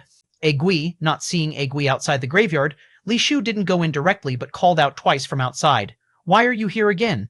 In no time, Egui walked out from deep within the graveyard, standing next to an outermost grave, and looked at Li Shu with a frustrated face. But when he saw Li Qingyi next to Li Shu, Egui's eyes lit up. What's this beautiful lady's name? Li Qingyi, Li Shu's subordinate, Li Qingyi said herself. Hearing this, Egui looked at Li Shu with a bit of jealousy and said, You really have some skills, managing to have such a gorgeous subordinate. Li Qingyi understood the implication of Egui's words, but she only smiled and didn't explain anything. Li Shu was too lazy to explain to Egui and directly asked, Egui, has anything strange happened in the graveyard lately? How do you know there's something strange in the graveyard? Egui asked, somewhat surprised, looking Li Shu up and down. Just tell me what happened, Li Shu urged. Egui glanced at Li Qingyi, and Li Shu understood what he meant and hurriedly said, She's one of us. You can speak freely. Only then did Egui say, Remember the grave from which something came out before? What about it? Li Shu asked with an odd expression. The grave Egui mentioned was the one from which the little Buer, like an evil ghost, had climbed out the last time. A few hours ago, that grave started acting up again, emitting a mysterious purple light, Egui explained briefly. After listening, Li Shu's expression became stranger. The time Egui mentioned was exactly when he entered the City of Love this time, coinciding with the moment Little Buer died. It seems Little Buer was indeed buried in that grave, but why does the grave change when Little Buer from the City of Love dies? Could the life and death of Little Buer in the City of Love affect this place? Li Shu pondered to himself. Take us to see it, Li Shu said as he stepped into the graveyard. Li Qingyi followed along, and the three of them headed into the depths of the graveyard under Egui's guidance. It wasn't long before Li Shu saw purple light flickering in the graveyard ahead, and after bypassing a large grave in front, he saw the grave from which Buer, like an evil ghost, had previously crawled out. The grave was restored to its original state, but strangely, there were many tiny purple stars twinkling on it. Looking closely, he found that those weren't stars at all, but small insects like sparks, their bodies emitting a faint purple glow. What's with those bugs? Li Shu stared at the bugs, not sensing any aura of demonic spirits on them. They seemed to have crawled out from under the grave. When I came here not long ago, there weren't so many, but now there are several times more, Agui mused. Li Shu frowned in silence at the bugs on the grave. Being summoned by the Godslayer shrine likely meant he needed to investigate what's inside the grave. The terrifying memory of that evil little Bu-Er remained fresh in Li Shu's mind, and the usual powers of a trial taker were ineffective against it, which was indeed troubling.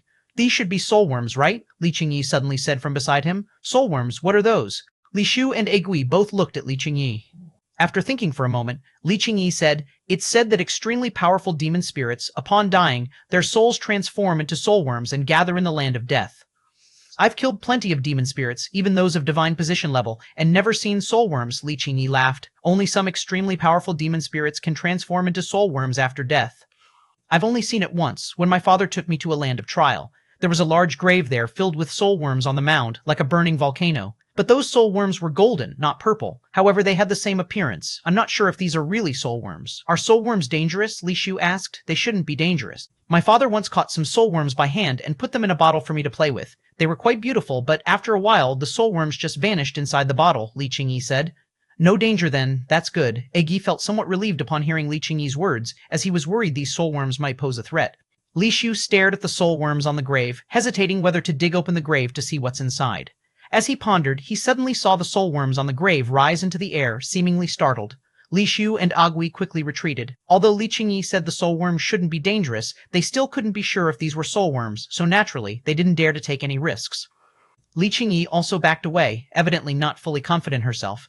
The swarm of soulworms flew up and astonishingly surged toward the three of them with incredible speed. "Scatter!" Li Shu shouted as he quickly dashed in one direction. 940, Chapter 940, 364, Soulworm, Part 3. Li Qingyi and Agui also ran in different directions, but when Li Shu turned around, he found that the soulworms ignored Li Qingyi and Agui and rushed towards him without leaving a single one behind.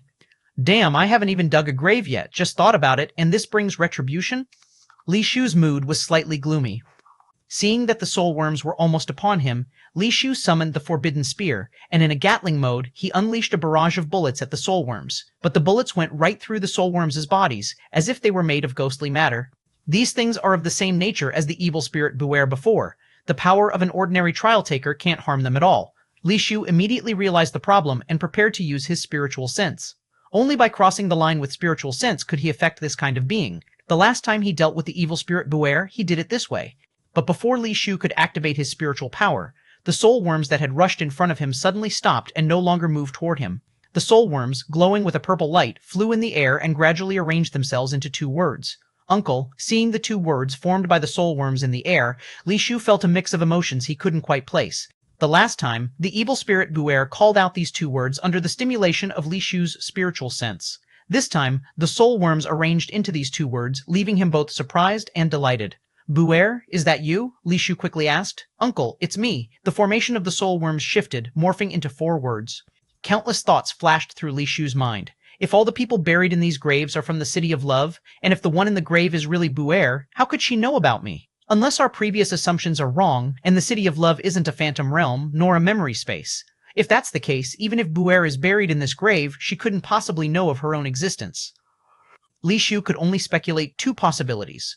One possibility was that the City of Love was actually the past Black Death City, and the Godslayer Shrine sent him to the past Black Death City, where he experienced events with the people of the City of Love, which is why the long-dead ghost of Bu-Er would remember him. The other possibility was that perhaps the two cities might actually be parallel spaces capable of influencing each other, which would explain why events in the City of Love affected this place. In Li Shu's view, both possibilities seemed extremely unlikely. Time reversal is an unimaginable power. If the Godslayer Shrine truly had that ability, it would have long since done away with him, instead of waiting until now. The crossing of parallel spaces was something that only appeared in fantasy works, and Li Shu had never heard of the existence of parallel spaces in reality. Bu-Er, what exactly happened? Li Shu directly asked the question plaguing his mind, feeling it might be his closest chance to the truth. "I don't know what happened either." The soulworms continued to transform into various forms of demon text in the air, but fortunately, Li Shu recognized the script. As Li Shu continued to communicate with the soulworms, he soon realized a fact. Even though these soulworms possessed Bu-Er's memories, they were only up until the point she was killed by a mysterious person. She didn't know what happened after that. As the communication dragged on, more and more soulworms vanished, leaving fewer and fewer in the air, and before long only a handful remained. Clay, I, feel, so, tired, I, need, to, sleep. The soulworms had thinned out so much that they could only form words one letter at a time. Buer, wait for me. Maybe I can rescue you. Watching the last soulworm disappear, Li Shu murmured to himself. He was now certain that what happened in the City of Love could influence here in Black Death City. If he defeated the mysterious person and saved the people in the City of Love, maybe Buer and the others wouldn't have to die. Li Shu wasn't sure if this was the case, but he wanted to try. But thinking of that mysterious person gave Li Shu a headache again. Beyond his spiritual power, his power as a trial taker held little impact on the mysterious person, making it almost impossible to defeat him. However, his spiritual power lacked the real capacity for harm and could only trap the mysterious person in an illusion realm at most. Worse still, the mysterious person's spiritual sense was also very strong. The spiritual power Li Shu's body could only barely make the mysterious person fall into an illusion for a brief moment, insufficient for Li Shu to do anything. It seems I must ascend to a divine position. Only by enhancing the strength of my own body can I unleash more spiritual sense. Even if I don't reach the level of harming with spiritual sense, maybe there's a chance to keep that mysterious person in an illusion realm for an extended period. Li Shu and Aguai returned to Buer's grave, where the phenomenon had vanished. The grave no longer glowed, and there were no more purple soulworms. After bidding farewell to Aguai, Li Shu and Li Qingyi returned to the city. Li Qingyi had many questions in his heart, but did not voice them. I still have things to do, so I'll be off. Li Shu was about to extinguish his longevity lamp when Li Qingyi grabbed him. What's up? Li Shu asked Li Qingyi with some confusion. Do you remember I told you earlier that my father once took me to the large grave at the land of trial? Li Qingyi said. I remember. You saw the soulworms there. What about it? Li Shu wasn't sure why Li Qingyi brought it up suddenly. I was quite young at the time, and it was many years ago. Apart from the distinct memory of the soulworms and the large grave, I don't remember many details, but while watching you communicate with those soulworms, a memory suddenly came back to me. Li Qingyi paused as if a bit troubled before continuing. What memory? Li Shu knew that what Li Qingyi recalled must have something to do with him, so he pressed on. Li Qingyi hesitated before saying, I remember while I was playing with a bottle nearby, my father also spoke to the large grave like you did. The soulworms on the grave arranged into some words in a similar manner. At the time, I hadn't learned the demon text yet. I thought the soulworms were just flying around. Thinking back now, those should have been demon text. Since I didn't recognize them then, I don't know what the demon text was, but there were two fairly simple symbols that I remembered. Thinking back now, they should mean Buer. 941, Chapter 941, 36.5, The True God.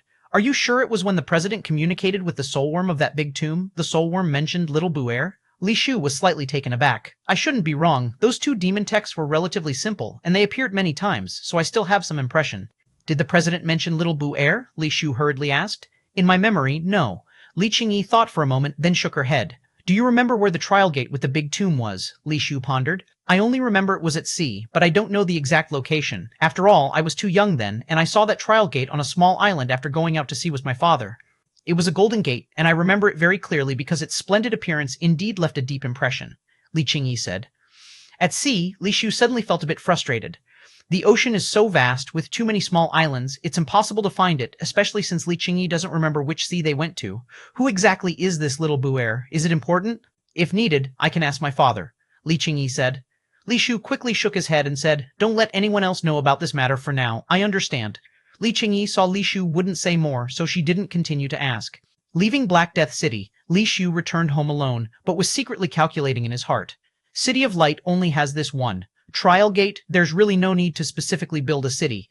Previously, I thought the president built this city for the unparalleled king under the city, but now it seems it may be related to that Black Death City. After returning to his room, Li Shu saw the Godslayer shrine still on the table, seemingly waiting for him to come back. What is the relationship between Black Death City Cemetery and City of Love? Li Shu asked the Godslayer shrine, determined to get an answer today. Don't you have the answer in your heart already? The words appeared on the Godslayer shrine. I want to know your answer. Li Shu said coldly. City of Love is a very special existence. You can call it City of Space, Time, or City of Memory. It doesn't really matter, and you probably don't care either. In fact, I can't explain it clearly. Words slowly emerged on the Godslayer shrine. What you really want to know is whether the people in City of Love can be saved, right? Are you saying the people in City of Love can be saved? Li Shu frowned. I can't guarantee for others. If you want to save little Buer, you have to kill that mysterious person. Kill him, and there's a chance to save little Buer. The Godslayer shrine ambiguously replied. What do you mean by a chance? Li Shu frowned. Because I, like you, only know the existence of City of Love and Black Death City and know there is a connection between them. As you see, every time Little Buer dies, a ghost of Little Buer appears on the grave in Black Death City, so I can only speculate that if Little Buer manages to survive when that mysterious person massacres City of Love, perhaps there will be some unexpected changes in Black Death City's cemetery, maybe resurrection. After all that, it's like you said nothing at all. Don't tell me you know nothing. Li Shu didn't believe the Godslayer Shrine only knew this little. The Godslayer Shrine controls the portal to enter City of Love and Blood Moon Black Death City. Who would believe it only knows this little? In fact, I only know this much. City of Love itself is a very special existence. Although I can bring you into City of Love, that's where it ends. I can know what's happening inside City of Love, but it's just an infinite loop process. Each time Little Buer dies, I lose perception of City of Love until the next cycle starts and I can perceive the circumstances inside City of Love again, but that's just a repetitive process without a conclusion. After a pause, words continued to appear on the Godslayer Shrine. But I can tell you one thing, that mysterious person carrying the stone tablet comes from Celestial Sea. Sure enough, it's Celestial Sea. Li Shu roughly thought of this point too. He came on a big ship made of demon spirit wood, able to come from Sea of Love, so the only possible origin for him is Celestial Sea. The Godslayer Shrine continued writing. Therefore, you shouldn't go to Celestial Sea. If that mysterious person is still alive and in Celestial Sea, he might be hostile to you. Are you saying he is also able to receive what's happening in City of Love? Li Shu frowned. I'm not sure. City of Love is too special. Its existence itself is a mystery. It seems almost like just a city of memory, endlessly repeating a segment of past memories. But the changes in City of Love do indeed affect the present Black Death City. Theoretically, the mysterious person shouldn't know what's happening in this segment of space-time in City of Love. But no one can guarantee, in case he can receive some kind of information, you going to Celestial Sea would be courting death. The Godslayer Shrine explained. What about you? What is your origin? What role are you playing? Li Shu stared at the Godslayer Shrine and asked, If I say I don't know who I am or where I come from, would you believe me? The Godslayer Shrine wrote. 942, Chapter 942, 365, The True God, Part 2. Do you think I can trust you? Li Shu said coldly.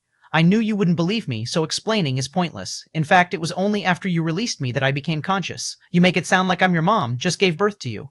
Li Shu said with a pout. I certainly don't remember teaching you those abilities to pull people into Blood Moon Black Death City and the City of Love.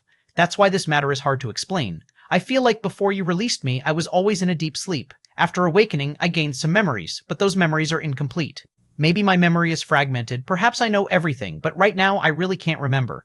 I pulled you into Black Death City and the City of Love, hoping you could help me find answers. I also want to know who I truly am, said the Godslayer Shrine. Is it really like this? Li Shu was skeptical of the Godslayer Shrine's words. There's nothing I can do if you don't believe me, because this is the truth. What I know is already so much, and you've already experienced it all. What's left is for you to help me unravel the mystery, wrote the Godslayer Shrine. In that case, I have a method that might clarify your origins. Will you try it? Li Shu asked, staring at the Godslayer Shrine. What method? 4 words immediately appeared on the Godslayer Shrine. Do you know a magical spirit called Unparalleled King? Li Shu asked. I don't know. The Godslayer Shrine answered decisively. You don't know it, but it knows of your existence and knows you were in the stone coffin in Black Death City's little shack.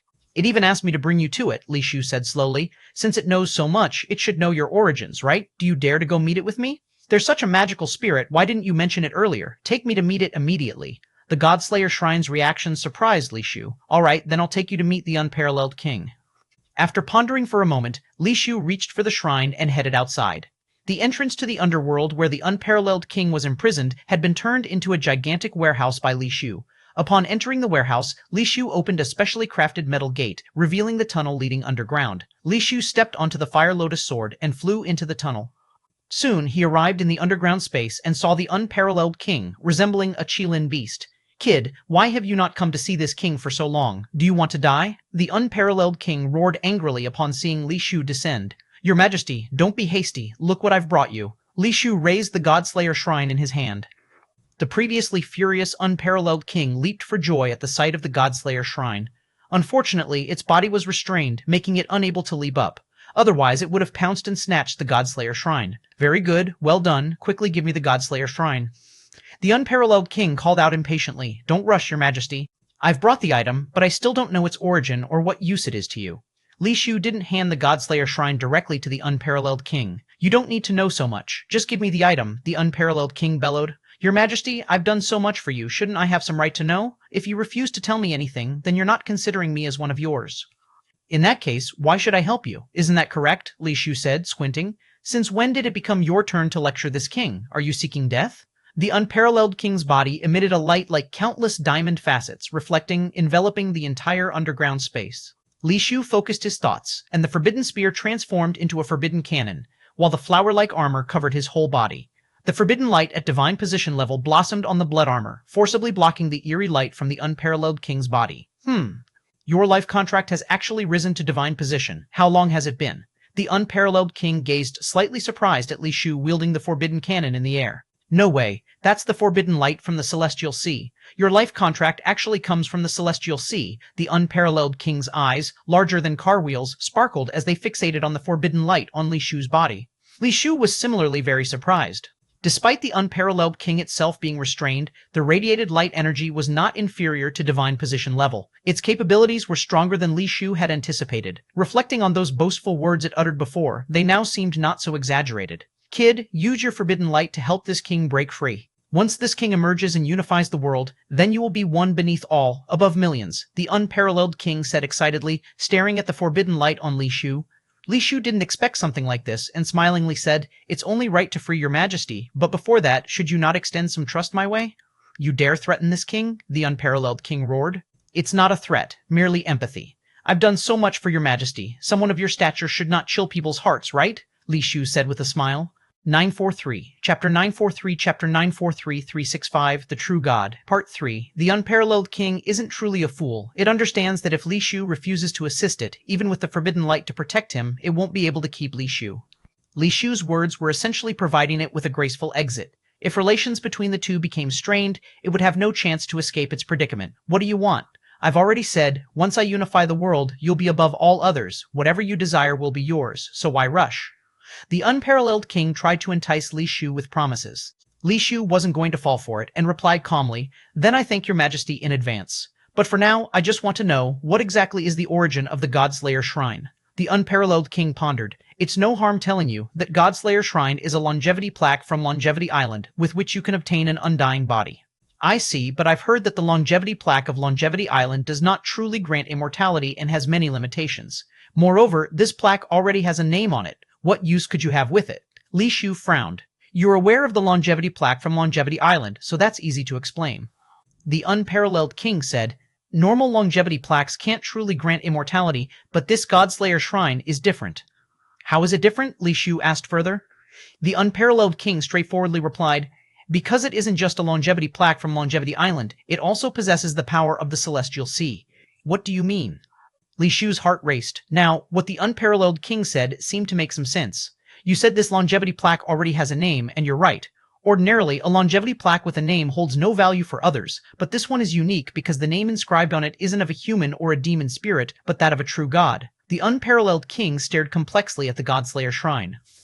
"The god of slaughter is a true god?" Li Shu didn't understand what that implied. Indeed, the god of slaughter is the god of the celestial sea, a true god, not one of those so-called divine position level gods. With its name inscribed on the longevity plaque, it endows it with the true power of a god, truly granting it the power of immortality. The unparalleled king intently watched the Godslayer Shrine. "After all that, you still haven't told me what a true god truly is. What exactly is this true god?" Li Shu vaguely felt that what the unparalleled king knew might unravel some of the mysteries he had never been able to decipher.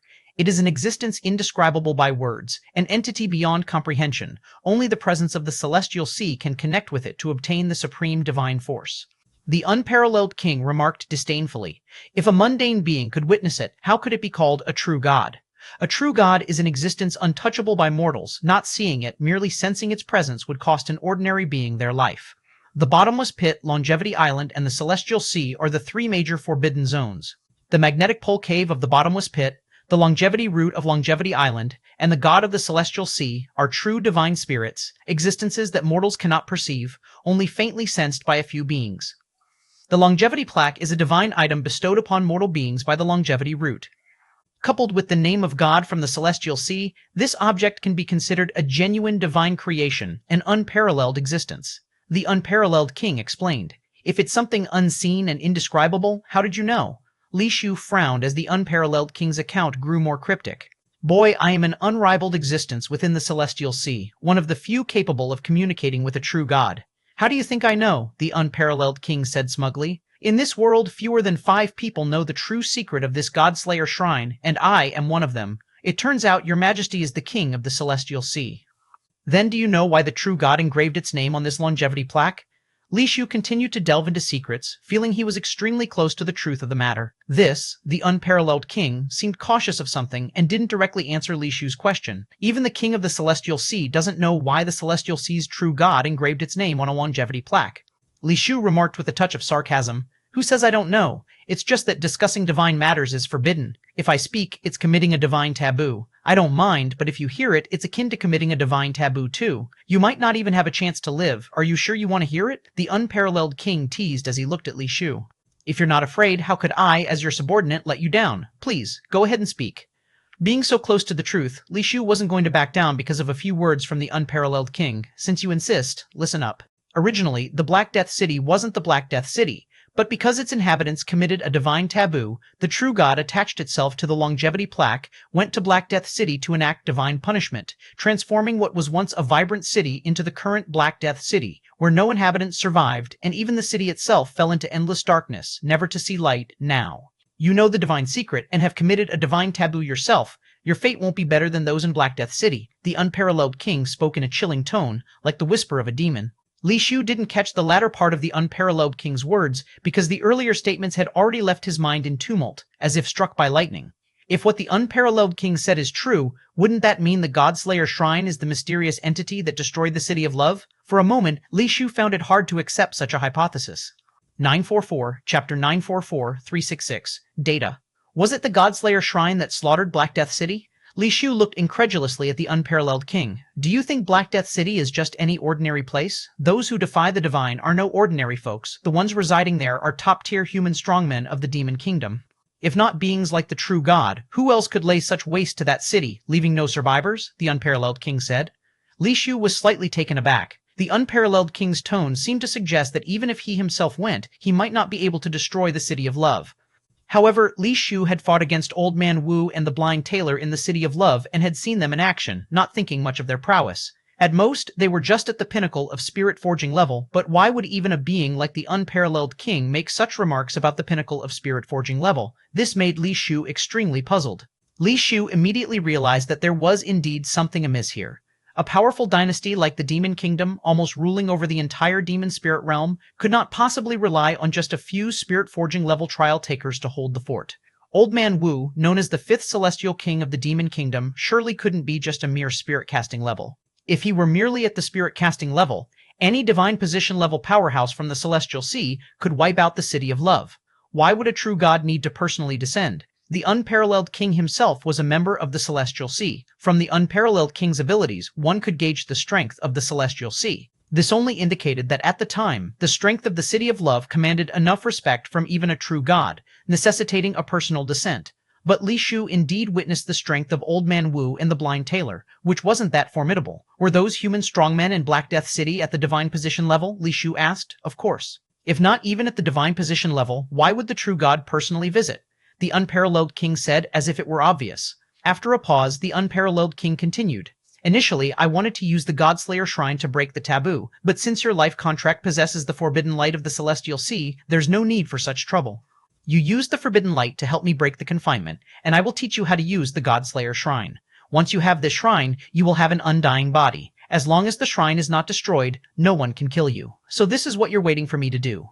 Only then did Li Shu understand why the unparalleled king so readily revealed the secrets of the Godslayer Shrine. This Godslayer Shrine already bore the name of God, unlike ordinary longevity plaques. Without the unparalleled king's secret technique, it couldn't be used either. The unparalleled king could divulge those secrets so easily because he was confident that not many would know how to use the Godslayer Shrine, and certain that he wouldn't be able to obtain the secret technique elsewhere, thus speaking with such bold assurance. "My lord has boundless divine force. Just now, I used all my strength to withstand a casual strike, and now my light energy is nearly exhausted. I'm afraid I can't help you out of this predicament for the time being. I will replenish my light energy as soon as I return and immediately come to assist you." With that, Li Shu didn't wait for the unparalleled king to react and immediately turned to leave the exit of the underground space. Bastard. The unparalleled king cursed angrily but didn't stop Li Shu from leaving. Watching him go, the unparalleled king's lips curled into a cold smile. Besides me, probably no one else can teach you how to use the Godslayer Shrine. Sooner or later, you'll have to come back and beg me, for who can resist the allure of immortality? After leaving the underground space, Li Shu closed the entrance to the tunnel and took out the Godslayer Shrine for a glance, only to see that there wasn't a single word on it. Old Shah, you heard everything the unparalleled king said. What do you think? Li Shu asked, holding the shrine. I don't know, I don't remember. Finally, characters began to appear on the Godslayer Shrine. Do you think what he said is possible? Li Shu asked again. I don't know, I think it's unlikely. How could I be that god of the celestial sea? If I really slaughtered the city of love, how would I end up in this form? You experienced everything in the city of love. If I were truly that mysterious person, would I be like this? It just doesn't make sense. Then you should think it over. Let's talk again when you figure it out. Li Shu knew he probably wouldn't get much more out of any further questioning now. What the Godslayer Shrine said wasn't entirely wrong. If it were indeed that mysterious person who wiped out the city of love, why would it think to let him kill the mysterious person to save little Bu Air? It was inherently too contradictory. But such a possibility couldn't be ruled out entirely. After all, the Godslayer Shrine itself admitted to memory loss. Perhaps it was that mysterious person, only it couldn't remember itself. If the Godslayer Shrine truly was the mysterious person, what exactly happened after the destruction of the City of Love? What turned it into its current form, sealed in the stone coffin of the small room? Li Shu thought that what the unparalleled king said still seemed rather believable.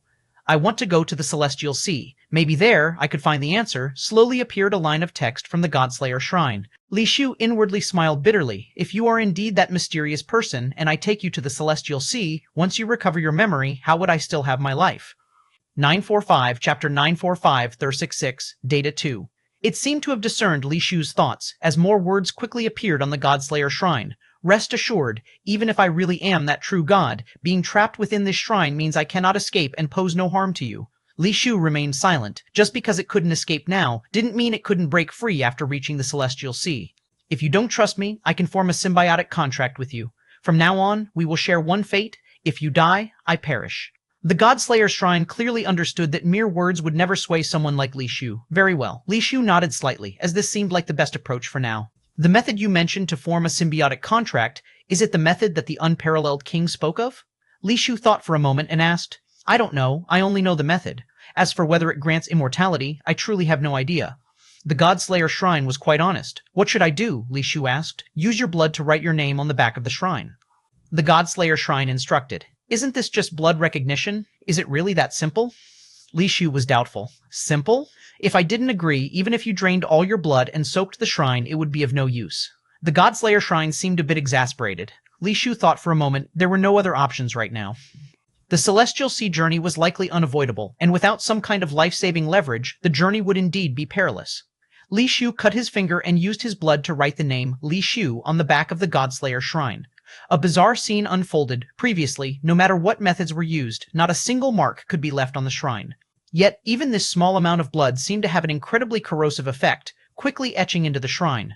Soon, the name Li Shu was deeply engraved on the back of the shrine.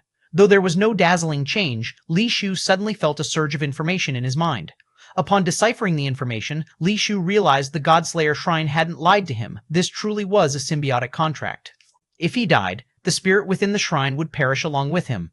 Li Shu couldn't figure out whether this was the immortal method mentioned by the unparalleled king, and he certainly wouldn't be foolish enough to test it by risking suicide. If he couldn't come back, he'd die a moron's death. After forming the symbiotic contract with the Godslayer Shrine, Li Shu felt much more assured. Even if the entity inside the shrine was truly that true god, he now had some life-saving leverage. If what the unparalleled king said is true, then Old Wu and the blind tailor must be far more powerful than mere spirit-forging level. Why did their power weaken so much in the City of Love? Perhaps only by restoring the Godslayer Shrine's memories can the answer be found.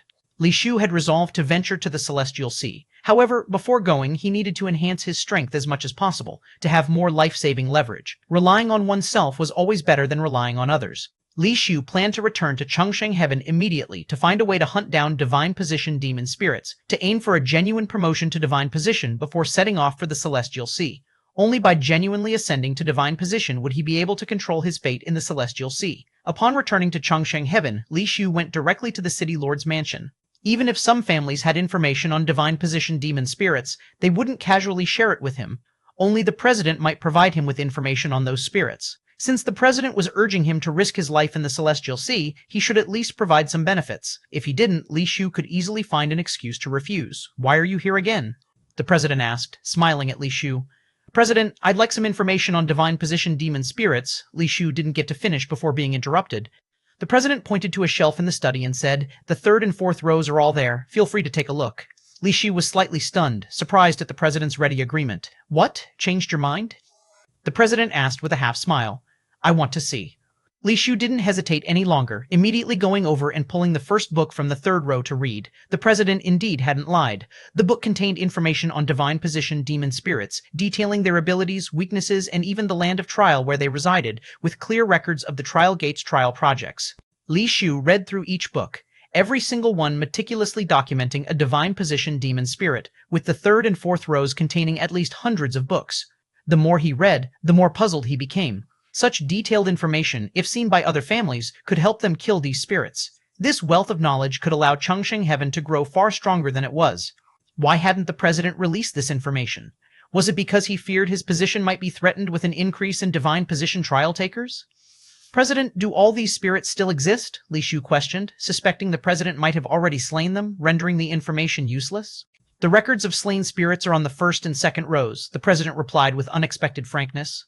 1946, Chapter 946, 36, Data 3. Li Shu took out a book from the first shelf, flipped through it, and found that it indeed contained information about divine position demon spirits. However, at the end of the data, there were records of what items had been revealed by the slain ones. Li Shu didn't know why the president was being so accommodating today. He feared the president might go back on their word, so he hurriedly continued flipping through the data on the third and fourth shelf, trying to memorize as much as possible. His spiritual sense was exceptionally strong. A quick glance was all he needed to remember everything word for word, so naturally, the more he remembered, the better. "You can look at the materials anytime you want, but let me remind you of one thing," the president suddenly said. "Please go ahead." Li Shu looked at the president, unsure of what he intended to say. The president calmly said, "Using 2 divine position gemstones for contract advancement. If it fails, it will lead to contract termination and death. It's a once-only risk. It's best to find a divine position gemstone matching the quality of your life contract. If 2 divine position gemstones are necessary for advancement, you must choose carefully, ideally, those compatible or complementary to your life contract's attributes." Li Shu wasn't surprised. Since Guan Jinghao was the president's chosen one, it would be odd if the president did not know about their battle. He had guessed at the time that maybe the president was watching him fight Guan Jinghao from nearby. What the president says is true. How does one distinguish the quality of a divine position demon spirit? Li Shu asked accordingly. Divine position level isn't like spirit casting with various forms to visually discern their rank, but it doesn't mean there isn't a hierarchy in divine position. The president glanced at the book in Li Shu's hand and said, "For example, the yin spirit beast you're looking at now is of the lowest class within the divine position level. Even if it reveals a divine position gemstone, the quality is likely mediocre." The quality of a divine position gemstone depends on 3 conditions, one being the demon spirit's natural talent. If it's a radiant demon spirit advancing to a divine position, even though its power isn't the strongest among its peers, its divine position gemstone is undoubtedly of high quality. Secondly, the strength of the demon spirit's light of truth. Even if the divine position demon spirit's talent is ordinary, a strong enough light of truth can override inherent limitations and transform the gemstone into one of extreme quality. What about the third condition? Li Shu had to ask when the president did not continue. There are divine position demon spirits whose talents and light of truth are weak, but due to certain coincidences, they undergo mutations. Such mutated divine position demon spirits have gemstones of exceptionally high quality, like the orange divine position gemstone you used, which is a mutated one, the president explained. Does this mean mutated divine position gemstones are the best? Li Shu finally understood that it was a mutated divine position gemstone. Not necessarily. Mutation can indeed enhance the quality of a divine position gemstone, but the increase isn't fixed. If the original talent and light of truth are weak and the mutation isn't profound, the mutated gemstone's quality might not surpass a normal radiant one. The president looked at Li Shu and continued, "Look at the 7th book on the 4th shelf and the 34th book on the 4th shelf. Those demon spirits might be what you need. I have given instructions. You can come to read here anytime." With that, the president stood up and left the study room. Li Shu was slightly taken aback. He reached out and took the 7th and 34th books from the 4th shelf, flipping through their content. These 2 books contained information on divine position demon spirits, both of which were mutated demon spirits, one named Blaze Demonic Overlord and the other Icebone Evil Spirit Beast. After carefully reading the information on these two demon spirits, Li Shu knew the president had already figured out the correlation between the evil spirit token's red-blue dual-cast spirit and their contract. Otherwise, he would not have recommended these two demon spirits to Li Shu. Blaze Demonic Overlord and Icebone Evil Spirit Beast are opposite in nature, perfectly complementing the dual-cast spirit attributes of the evil spirit token. If two divine position gemstones were necessary for the evil spirit token's advancement, then these two demon spirits' attributes were just right. However, the drop rate of divine position gemstones is very low, so how could the president be sure these two demon spirits would reveal them? Could it be that mutated demon spirits are guaranteed to reveal divine position gemstones? Li Shu pondered various possibilities. Divine position level does not have a rank division, so discerning which demon spirit is stronger cannot be done with the naked eye. The only way to assess the strength of divine position, demon spirits, is through the strength of their light of truth. The stronger the light of truth, the stronger the divine position demon spirit. The evaluations of Blaze Demonic Overlord and Icebone Yin Spirit Beast's Light of Truth are noted with just two words: extremely strong. What standard is extremely strong? How does it compare to Guanjing Hao's Fallen God state? Li Shu had difficulty grasping such a vague note. However, it is clear these two demon spirits, if not the top, are certainly of high rank within the divine position level. Fortunately, the data was detailed enough to include the characteristics of their Light of Truth. The Light of Truth of Blaze Demonic Overlord, named Apocalypse Furnace, is a fire attribute capable of incinerating everything under its blaze. Icebone Yin Spirit Beast's Light of Truth is called Absolute Stillness, capable of freezing everything in its icy grip. The introduction to these two Lights of Truth includes a sentence: these mutated Lights of Truth are comparable to the 10 Great Divine Lights. Even a simple introduction is enough to demonstrate the power of these Lights of Truth. Li Shu had seen several of the 10 Great Divine Lights and understood their formidable nature well. That Apocalypse Furnace and Absolute Stillness do not fall short compared to the 10 Great Divine Lights indicates that defeating these two divine position demon spirits might be no simple task. 947, Chapter 947, 37, Land of Despair. Although he thought the two variant divine position demon spirits recommended by the president were indeed excellent choices, Li Shu still insisted on reading all the books on the bookshelf, not only the third and fourth rows, but he also browsed the information about the already slain divine position demon spirits on the first and second rows. This might be the only chance to review these materials carefully. If he really went to the Celestial Sea, he probably wouldn't have another opportunity to read them again. Seizing this chance, Li Shu frantically memorized these materials, which would undoubtedly be of great help to him in the future. Fortunately, Li Shu's spiritual sense was extraordinary, with an unparalleled memory. Otherwise, these nearly 1,000 books would take who knows how long to memorize. Having finished reading all the materials, it was already the morning of the second day. The president hadn't returned, and after Li Shu left alone, he already had made up his mind. The president wasn't wrong at all. The great demon king of hellfire and the Icebone Yin Spirit Beast were indeed the two most suitable demon spirits for the evil spirit token.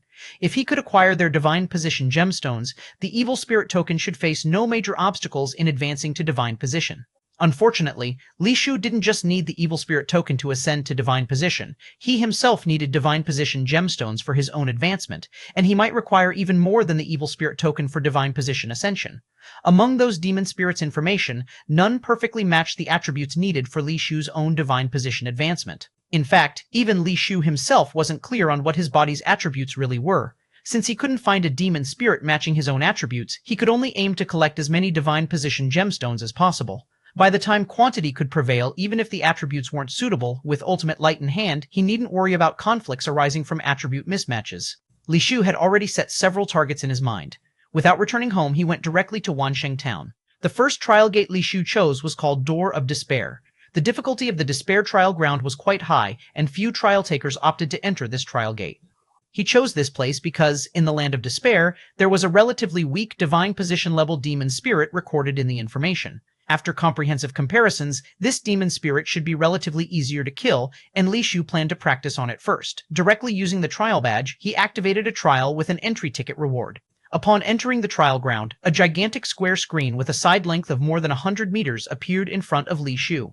On that giant square screen, it was filled with mosaic-like small blocks, each differing in color, with each small block having a side length of only about 5 centimeters. Welcome to the Despair Trial Ground. The S-level trial is about to begin. The trial rules are as follows.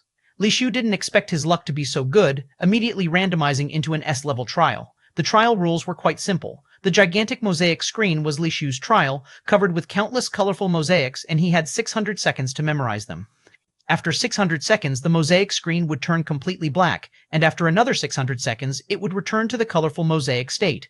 Li Shu had to identify within 60 seconds the blocks on the mosaic screen that differed in color from before.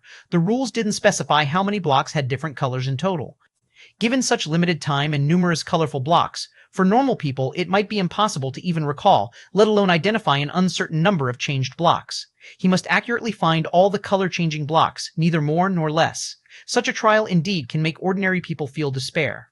However, for Li Shu, it wasn't difficult at all. He memorized the entire mosaic pattern by just looking at it once, genuinely recalling the color and position of each block without needing an abstract memory method. 600 seconds passed quickly, and the screen turned black. Another 600 seconds passed, and the screen returned to its mosaic state. Li Shu didn't hesitate a bit, immediately identifying 13 color-changing blocks, and successfully passed the S-level trial. The S-level despair trial is over. The trial taker can choose two types of rewards. Rewards are being randomly generated. After a while, 4 icons appeared on the screen, representing attributes, trial badge, talent, and entry ticket. Li Shu chose talent and entry ticket, randomly acquiring the S-level talent Chameleon, which allowed him to achieve an effect similar to invisibility by changing his body's color. Li Shu already possessed genuine invisible capabilities. Chameleon talent wasn't very useful to him. The entry ticket transformed into a colorful vortex in front of Li Shu. Upon stepping into it, he once again arrived at the familiar stone table. On the stone table, the longevity lamp emitted a faint yellow light, and beside it was placed a garment resembling the 7-colored cloud robe. It's actually a clothing-type contract. Li Shu was quite joyous, as ever since the last raccoon was destroyed, he hadn't obtained any clothing-type contracts, and he didn't expect to get one here. Li Shu reached out and picked up the 7-colored cloud robe. For Li Shu now, this was truly simple. However, after picking up the contract emitting colored light, Li Shu was a bit dumbfounded. This wasn't a complete set of clothes as he imagined, but just a robe, with its style somewhat strange, having many ribbon-like things whose use wasn't clear. 948, Chapter 948-367, Land of Despair, Part 2. But wearing clothes is better than wandering around the land of trial all day in a tight white suit. Li Shu immediately chose to contract with it. The colorful glow on the robe erupted, with colorful light threads wrapping around Li Shu's body, and the robe automatically donned. Those colorful light threads wrapped around Li Shu one by one. It didn't seem like a belt, but rather like a binding strap, binding Li Shu's entire body tightly. If not for the fact that these threads did not impede Li Shu's movement, he might have thought this was not clothes, but a straitjacket for prisoners or mentally ill people. Chaste rainbow robe, parasitic contract. Quality, glorious. Primordial embryo, quality, 09, level, E talent skill, chaste heroine. What is this thing? Li Shu was stunned as he looked at the chaste rainbow robe. Chaste heroine, if the master is chaste, the chaste rainbow robe will receive protection from the chaste heroine spirit. If the master is not chaste, the chaste heroine spirit cannot be activated. Li Shu was speechless. Such a ridiculous skill requiring the user to be chaste was simply laughable. Fortunately, those colorful ribbons wrap Li Shu's body inside the robe, making them invisible from the outside and having no impact, better than not having clothes at all. Wearing the colorful rainbow robe, Li Shu followed the longevity lamp into the darkness, soon falling into absolute darkness, and, when the surrounding environment lit up again, Li Shu found himself in a mushroom forest. Wherever he looked, there were colorful mushrooms of various sizes. Incredibly large ones akin to buildings and tiny ones only as big as Li Shu's fingernails. Gazing into the distance, it seemed like an endless ancient forest without boundaries. Li Shu had already studied the materials about this place and knew of the existence of this colorful mushroom forest, but seeing this fairy tale-like stunning scenery, he couldn't help but marvel. However, Li Shu was very cautious, directly summoning the forbidden spear, with bloodvine spirit spreading over his body, forming flower armor. It looked beautiful, but hidden dangers lurked everywhere. Most demon spirits of the Land of Despair have camouflaging abilities, hiding in the mushroom forest. A careless moment could lead to an ambush by demon spirits hidden who knows where. Li Shu discerned the direction and headed toward what was mentioned in the materials. Along the way, there were colorful mushrooms everywhere, dazzling and making it difficult for ordinary people to spot the demon spirits hidden in the mushroom forest. Li Shu hadn't walked far before stopping, seeing round white mushrooms the size of water vats ahead, with fist-sized red dots atop them, looking very dreamlike. Upon closer inspection, one would realize those fist-sized red dots were not spots on the mushrooms but round, blood-red beetles. Li Shu directly wielded the forbidden spear, in Gatling mode, firing at those red beetles on the white mushrooms. With the blasts from the light bullets, swarms of red glowing beetles flew off the white mushrooms. The beetles emitted red flames from their bodies, and their eyes shot red beam-like rays, numerous and appearing as a red cloud in the sky. Fortunately, their level wasn't very high, not reaching light base level, and under the Gatling fire many beetles fell from the sky. A red light flashed at Li Shu's waist, and the Fire Lotus sword automatically flew out, unleashing layers of blooming sword light like a lotus, destroying all the beams and beetles. Within moments, the swarm of beetles was eliminated, leaving many demon cores and beetle corpses on the ground, even yielding a few talent gemstones and a demon spirit ring.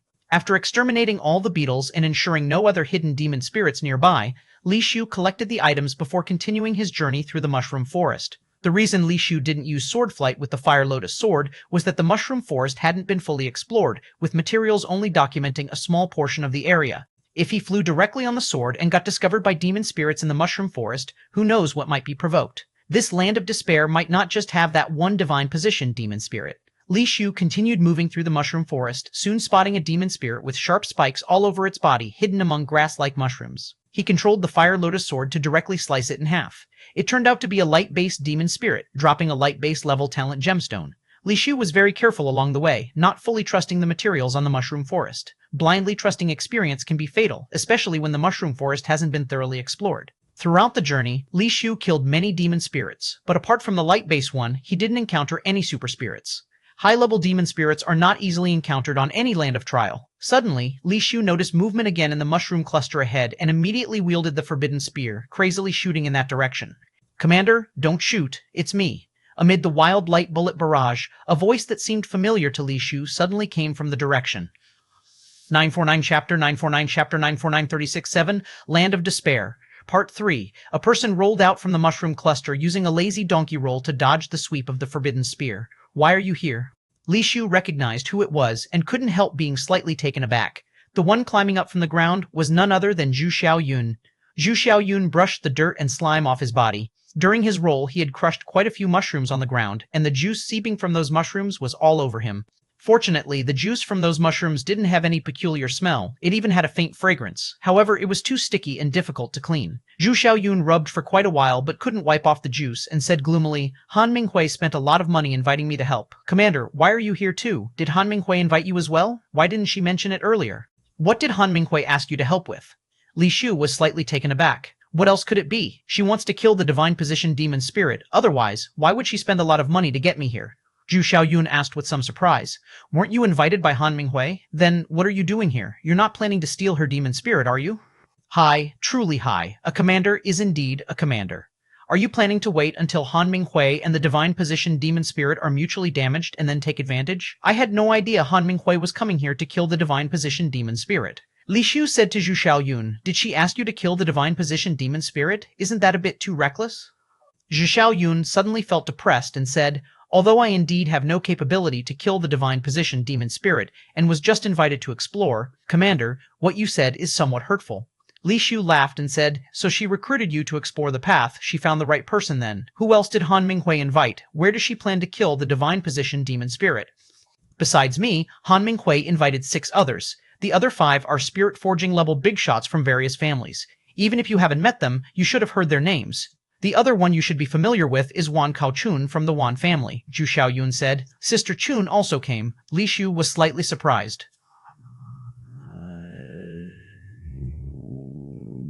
Han Minghui was scavenged for so many treasures by him, yet still had the capital to invite so many spirit-forging level big shots, even inviting Wan Kao Chun, who had grievances with the Han family. She definitely has some means. "The divine position demon spirit she wants to kill is nearby. I'm searching for it now." Han Minghui said it's nearby, but the exact location is hard to say, since the demon spirit isn't an inanimate object and can't stay in one place forever. Hearing Zhu Xiaoyun's words, Li Shu was considerably relieved. The divine position demon spirit he was after wasn't in the mushroom forest. He had to pass through here to find it, so it shouldn't be the same target as Han Minghui's group. As the two were speaking, Han Minghui and others searching for the demon spirit in other directions seemed to hear the commotion and came rushing over. Han Minghui was slightly taken aback seeing Li Shu, while Wan Kaio-kun was all smiles. "Brother Shu, why did you come here?" Wan Kaio-kun, full of charm, made every frown and smile feel like a comforting breeze. "Sister Chun, I came here for some matters, didn't expect to encounter you," Li Shu said. Hearing this, Han Minghui's face changed slightly, and she frowned, saying, "Commander Li, I've given you everything you wanted. Surely you don't plan to annihilate me, even snatching the divine position demon spirit I've researched for so long? I indeed came to kill a divine position demon spirit." Once Li Shu said this, Han Minghui's face became even more unpleasant, as if she had swallowed a fly, feeling uncomfortable yet irate, making her originally charming features nearly scrunch up. But rest assured, the divine position demon spirit I'm after isn't in the mushroom forest. I have no intention of stealing yours, Li Shu added. Han Minghui's face eased slightly hearing Li Shu, though she couldn't fully trust him, probing, "Where exactly is the divine position demon spirit Commander Li is after? I'm quite familiar with this place and might be able to help a bit." "No need. The divine position demon spirit I'm after is outside the mushroom forest. I've already researched the location thoroughly, so I won't trouble you," Li Shu said. "Brother Shu, you going alone to kill the divine position demon spirit is rather dangerous. Why not wait a bit? Let me finish things here and accompany you." Wan Keo-kun seemed in high spirits, perhaps paying a significant price to bring her here. Li Shu was about to refuse when Han Minghui suddenly said, "If Commander Li is willing to assist me, the things you previously borrowed from the Han family can be written off." Han Minghui's proposition somewhat surprised Li Shu. Han Minghui spent so much yet only asks for help to kill a divine position, demon spirit to offset it. It's unlike her usual ways. After all, the chance of a divine position demon spirit dropping a divine position gemstone is quite low. The likelihood of it appearing by killing a single demon spirit is extremely low. Li Shu had promised Han Minghui to get her a divine position gemstone in the future, and now she forfeited this chance, opting for Li Shu's assistance, which seemed rather odd. "Vice President Han, have you encountered any trouble?" Li Shu frowned. "To be honest, I have encountered some difficulties. The divine position demon spirit I've been researching for so long has been found, but unfortunately, there's been an accident. The divine position demon spirit has undergone some peculiar changes, seemingly mutated. Despite the assistance of these few, things initially seemed certain, but now there are troubles." Han Minghui candidly disclosed her current predicament. Han Minghui seemed to already have some understanding of Li Shu, knowing that this person can't be coerced but must be reasoned with. Having told Li Shu everything now, Li Shu actually felt reluctant to seize her mutated divine position demon spirit. Mutated? Li Shu was quite surprised at the news. The chance of a mutated divine position demon spirit occurring is even lower than that of a divine position gemstone appearing. Han Minghui encountering such an event was unexpected. No wonder Han Minghui is willing to exchange my promise for assistance. My previous deduction might be correct that a mutated divine position demon spirit must drop a divine position gemstone. Li Shu pondered internally. 950, Chapter 950, 36.8, Mutated Demon Spirit. What kind of demon spirit is that? Li Shu asked. Anyway, they were there to try their luck with the god-level demon spirits. Which one they took down didn't matter, as long as the risk wasn't too great. Helping Han Minghui wasn't a big deal. He planned to go after the two mutated demon spirits introduced by the president later. If he had the chance, trying out the limits of a mutated divine position demon spirit first wouldn't be a bad idea. Han Minghui, not hiding anything, explained the situation of the divine position demon spirit she had been observing and studying in detail. The demon spirit frequently appeared in the mushroom forest and possessed strong color camouflage abilities. However, that wasn't unusual, as most demon spirits in the mushroom forest had similar abilities. The troublesome part was that this demon spirit had a strong splitting ability. Its combat capabilities were considered relatively weak among the divine position level, but it could continuously split into clones. Although the clones weren't as strong as the main body, they could still use the light of truth, which was beyond the capability of a regular spirit forging level to handle. Originally, the demon spirit's splitting ability had quite a few restrictions. According to Han Minghui's research, creating a clone required at least 10 minutes each time, and the clones had a time limit on their existence. Han Minghui had already devised a strategy. As long as they could stall the first clone long enough to find the hiding place of the main body, they could use prearranged methods and teamwork to encircle and kill it. However, upon arrival this time, they unexpectedly discovered that the demon spirit had mutated, significantly enhancing both its main and clone abilities. How much stronger it had become, Han Minghui wasn't sure. The only relief was that Han Minghui knew the chance of a mutated divine position demon spirit producing a divine position gemstone was extremely high, so she was willing to trade the opportunity for Li Shu's promised divine position gemstone. Since even Vice President Han doesn't know the true power of the mutated demon spirit, I can only promise to do my best to help. Whether it will succeed depends on you, Li Shu said. Commander Li and everyone can rest assured, if it's not feasible, I won't force it, Han Minghui said. Although Han Minghui said this, the others were not overly optimistic. If they were entangled by that mutated divine position demon spirit, they might not even have the chance to retreat. President Han, it's not that I don't want to help, but we initially agreed to deal with a god-level demon spirit. Now that it is mutated, its power becomes unpredictable. It's really unwise to keep risking ourselves. It would be better to consider it carefully. Mouya said. Several other spirit-forging level big shots echoed, none of them willing to risk their lives. No matter how many benefits Han Minghui offered, they needed to be alive to enjoy them. Li Shu stood on the side silently. Mo Wuya was a notable master of the Mo family and also the commander of the longevity group. If anything happened to him, the Mo family would suffer significant losses. So his caution was understandable. Han Minghui felt a bit frustrated. The reason she was so eager to involve Li Shu and was so forthright about it was mainly because Mo Wuya and the others were already inclined to withdraw. She had hoped that Li Shu's participation might change their minds, but it seemed not to be of much use. Commander Mo, we can first test it out, and if it seems unfeasible, I won't force anyone, Han Minghui said. Vice President Han, I'm really sorry. This differs from our original agreement, as Commander Mo suggested we should reconsider our approach. I'll refund the deposit I received when I return. Lu Yingzhen bowed in apology. Other spirit forging level big shots also indicated their intention to withdraw. There's no need for this, everyone. It was my oversight in investigating the matter. It's unrelated to you all. No need to refund the deposit. Let's consider future cooperation if there's another chance. Han Minghui also understood they couldn't be blamed. Nobody would risk their life for a bit of benefit. After Mo Wuya and the others took their leave, only Li Shu, Wan Kaotun, Zhu Xiaoyun, Han Minghui, and another spirit forging level elder from the Han family, Han Yutong, remained. Minghui, this is no longer viable. Let's plan for another time. Han Yutong, Han Minghui's uncle, also wanted to withdraw after seeing the situation. I'm sorry for the trouble, uncle, Han Minghui said. Your affairs are Han family's affairs, which are also my affairs. There's no need for such formalities. We'll talk again when there's another opportunity, Han Yutong said as he took his leave. After Han Yutong left, Han Minghui said to Wan Kaochun and Li Shu, I apologize to both of you. We can't proceed with this.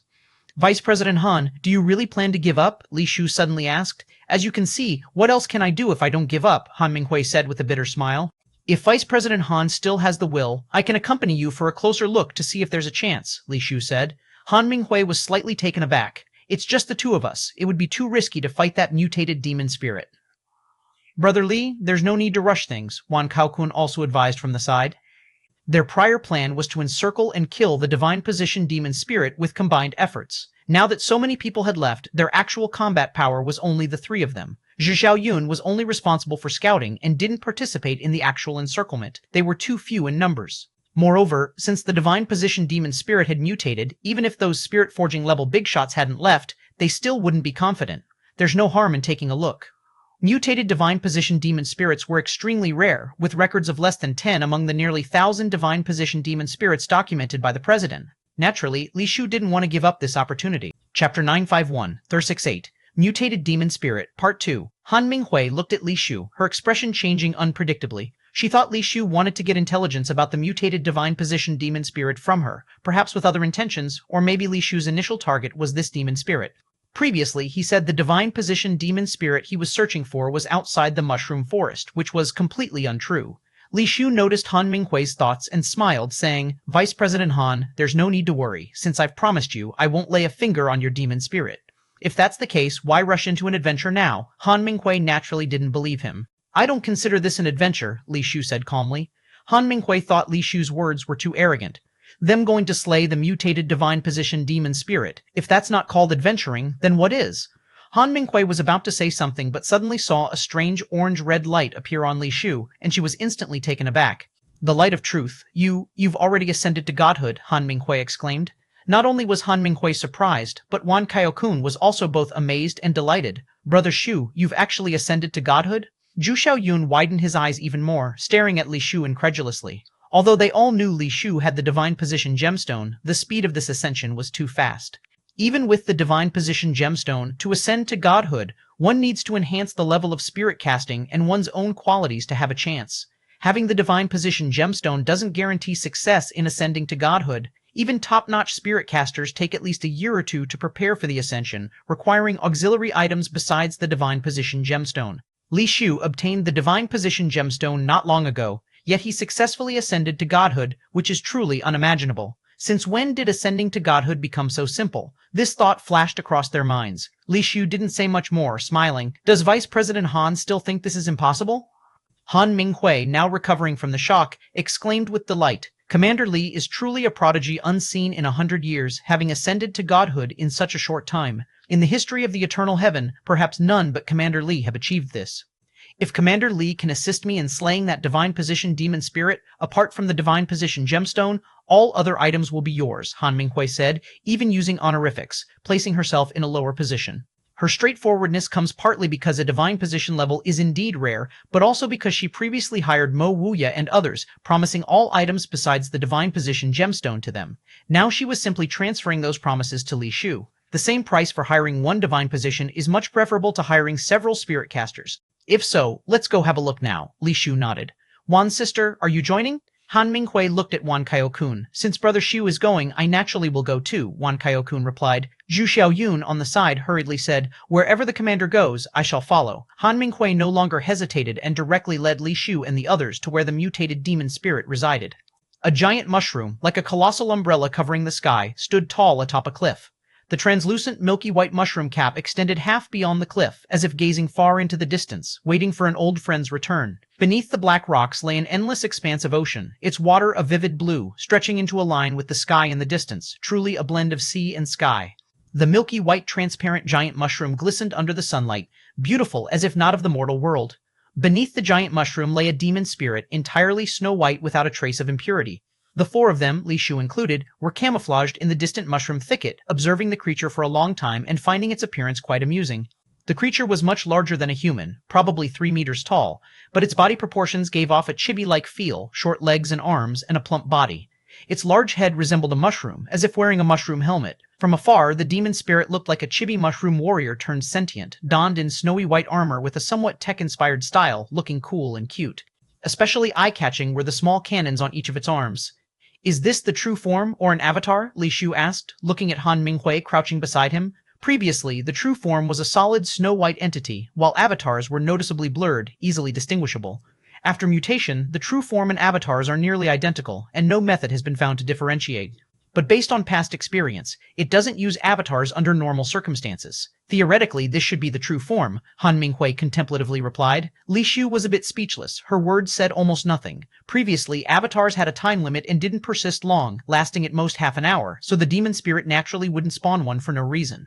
But after mutation, he had no idea if the avatars now had a time limit. If the avatar persisted indefinitely, it might also be possible that this was an avatar. Li Shu studied it for a while, but couldn't discern anything unusual, especially since he hadn't seen the previous demon spirit and lacked a basis for comparison. 952, Chapter 952, 368, Mutated Demon Spirit 3. What was your original plan? Li Shu asked again. Han Minghui detailed her plan, which initially involved setting up an area and then luring the demon spirit over. Now implementing this plan is quite difficult because of the mutation of the divine position demon spirit. Its speed and power must have increased, and the demon spirit previously prepared as bait may not have the chance to lure it into the area. What demon spirit do you plan to use as bait?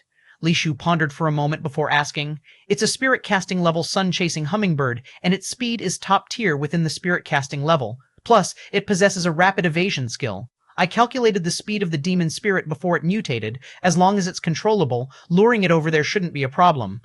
But now, it's hard to say, Han Minghui replied. Are you willing to sacrifice that sun-chasing hummingbird? Li Shu asked as he looked at Han Minghui. Han Minghui, so clever, instantly understood Li Shu's meaning. He wanted her to use the sun-chasing hummingbird as a probe to recalculate the speed and other data of the mutated demon spirit. At this point, Han Minghui knew that if she was unwilling to sacrifice the sun-chasing hummingbird, Li Shu certainly wouldn't make a move. Even a divine position level trial taker couldn't risk making a move without knowledge of the mutated divine position demon spirit. What's there to be unwilling about? It was originally prepared for this. Han Minghui paused and then said, Then shall we follow the original plan and try to lure the demon spirit into that area using the sun-chasing hummingbird? Let's do that then. Li Shu needed to first assess the demon spirit's strength. As long as it's not excessively strong and gives him a chance to escape, he can battle it. Han Minghui gritted her teeth and quietly snuck to a distance, first summoning her sun-chasing hummingbird. Li Shu originally thought the sun-chasing hummingbird would be similar to a golden-winged roc, or at least like a falcon, like demon spirit. Who knew the sun-chasing hummingbird was only the size of a fist, a small bird entirely black, not resembling an eagle but more like a sparrow. After the sun-chasing hummingbird took flight, its wings split into 6, vibrating swiftly at a nearly impossible speed, almost approaching the speed of light. Its speed is indeed fast, worthy of the name sun-chasing. Li Shu admired silently. Under Han Minghui's control, the sun-chasing hummingbird flew towards the giant mushroom, and Li Shu and the others became alert. Zhu Xiaoyun was always ready to flee, while Wan Kaiyokun was already prepared for combat. When the sun-chasing hummingbird was still dozens of meters from the giant mushroom, the demon spirit lying on the ground as if sleeping was awakened. It rolled up from the ground, saw the sun-chasing hummingbird clearly, then raised its right arm, aimed its arm cannon at the hummingbird, and instantly fired an oval-shaped white light bullet from the cannon mouth. The sun-chasing hummingbird didn't truly approach the giant mushroom. Upon noticing the demon spirit's attack, it turned back and immediately flew away. As the light bullet was about to catch up with the hummingbird, its body flickered bizarrely, evading the light bullet's blast like a swallow skimming the sea.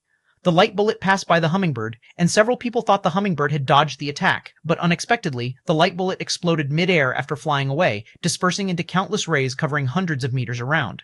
This change clearly surprised Han Minghui, her face displaying a somewhat unpleasant expression, likely because the demon spirit didn't possess such abilities before its mutation.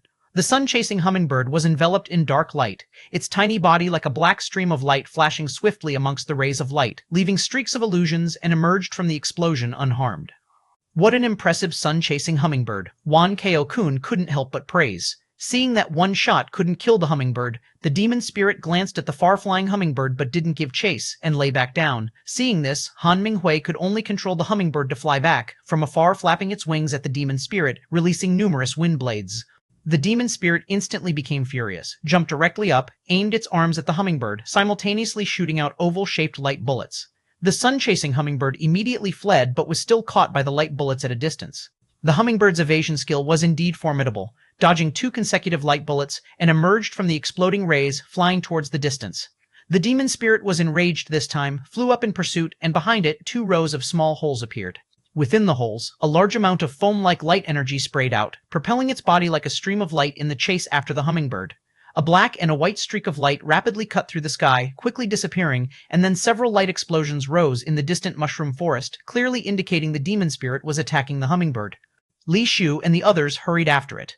When they arrived at the location, Han Minghui bitterly looked at the constantly exploding mushroom forest in the distance and said, "After the mutation, both the speed and light energy of the demon spirit have greatly increased. My previous setup is useless now, and the sun-chasing hummingbird can't escape. This is troubling. It's not that troublesome. Leave the rest to me." Li Shu glanced at the demon spirit hovering in mid-air, its twin-arm cannons still firing at the ground, skimming hummingbird. The hummingbird was at its end, already injured, its speed visibly decreasing and seemingly unable to dodge further. Li Shu stared at the airborne demon spirit, directly summoning the forbidden spear, instantly transforming it into the forbidden cannon state, and rested it on his shoulder, aimed at the demon spirit. Spirals of orange-red light patterns appeared around the barrel. As the demon spirit sensed something, it turned to look in this direction, and the forbidden cannon blasted out an orange light beam, instantly shooting into the sky. The demon spirit's eyes narrowed, instinctively raising its arms, its arm cannons frantically spraying light bullets, colliding with the orange light beam from the forbidden cannon. 953, Chapter 953, 369, Gemstone Among Flowers. The white light bullet shattered into pieces like ice upon contact with the orange-red beam. The orange-red beam, amidst the shattered white light, struck the demon spirit's chest and sent its body flying. The beam pierced through the sky with the demon spirit's body penetrating its chest. Even after piercing through the large hole in the demon spirit's chest, the beam continued its flight into the sky until it disappeared.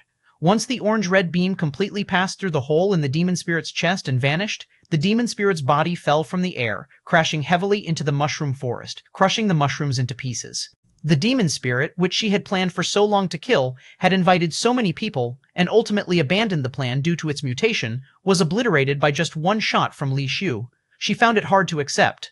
Wan Kao-kun also watched Li Shu, who was carrying a giant cannon, with a complicated expression. He had just ascended to the divine position and already possessed such terrifying power, which was truly frightening. Zhao Yun was even more shocked, his mouth wide open, unable to close it, big enough to fit a goose egg inside. Li Shu himself was not surprised. He had observed the demon spirit's power, which was indeed stronger than the divine position demon spirit he had killed before, but only slightly. Its light energy's destructiveness was much less than the forbidden cannon.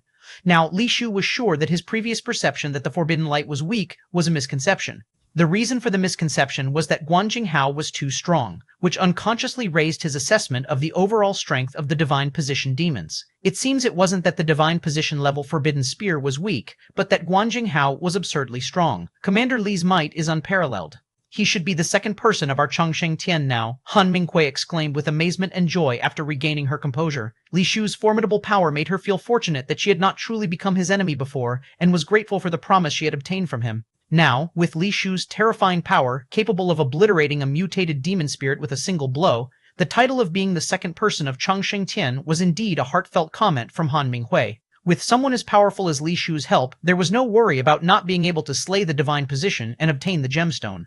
Even if what was just killed was just an avatar, with Li Shu's help, killing the true body was only a matter of time. Let's go over there and check the situation first, Li Shu said, still unsure whether what he just obliterated was the demon spirit's true body.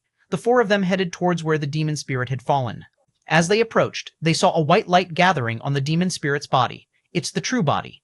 Han Minghui was even more thrilled, but also more wary of Li Shu. If Li Shu had blasted the avatar, she would only think Li Shu was indeed strong. But now, obliterating the true body so the mutated demon spirit didn't even have the chance to use an avatar was terrifying. The four approached the demon spirit's corpse, seeing the white light constantly flowing out and twisting together in the air, seemingly about to form a tangible object. Han Minghui could not help but silently pray, hoping it would be the divine position gemstone. Although she had information that the chance of a mutated divine position demon spirit producing a divine position gemstone was quite high, she was still anxious until she saw the gemstone with her own eyes. The light of truth gathered more and more. The blinding brilliance made it impossible to look directly at it. When the light gradually dimmed, Han Minghui finally saw two items suspended in the center of the light. Han Minghui immediately recognized one of them as the divine position gemstone she had dreamed of. The divine position gemstone's white light was dazzling and pure, making her face light up with joy like a young girl. At this moment, Han Minghui finally relaxed. I finally got the divine position gemstone, finally have the chance to ascend to the divine position. As Han Minghui's emotions gradually calmed down, she noticed the other item. This observation caused Han Minghui's expression to become extremely complicated. Demon Spirit Ring, fourth brother. Your luck is truly unbeatable. Wan Kao-kun also realized what the other item was and couldn't help but be happy for Li Shu. The chance of a Demon Spirit Ring dropping was not much higher than that of a Divine Position Gemstone. With this Demon Spirit Ring, one possesses a Divine Position level Demon Spirit, envying countless trial takers within Chongqing Tian. A Divine Position Demon Spirit, something the commanders and leaders of every group would dream of possessing. Many thanks to Vice Chairman Han.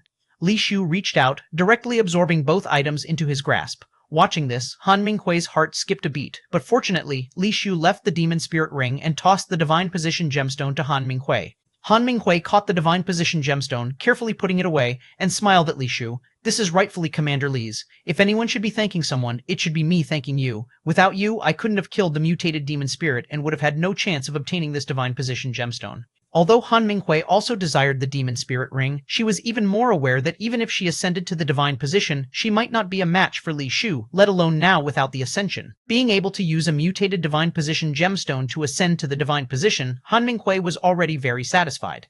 The Han family's status within Chongqing Tian was secured, at least until her death, and the family wouldn't have to worry about being replaced by other families. 1954, Chapter 954, 369, Gemstone Among Flowers, Part 2. Of course, Han Minghui was even more aware that Li Shu's rise was inevitable.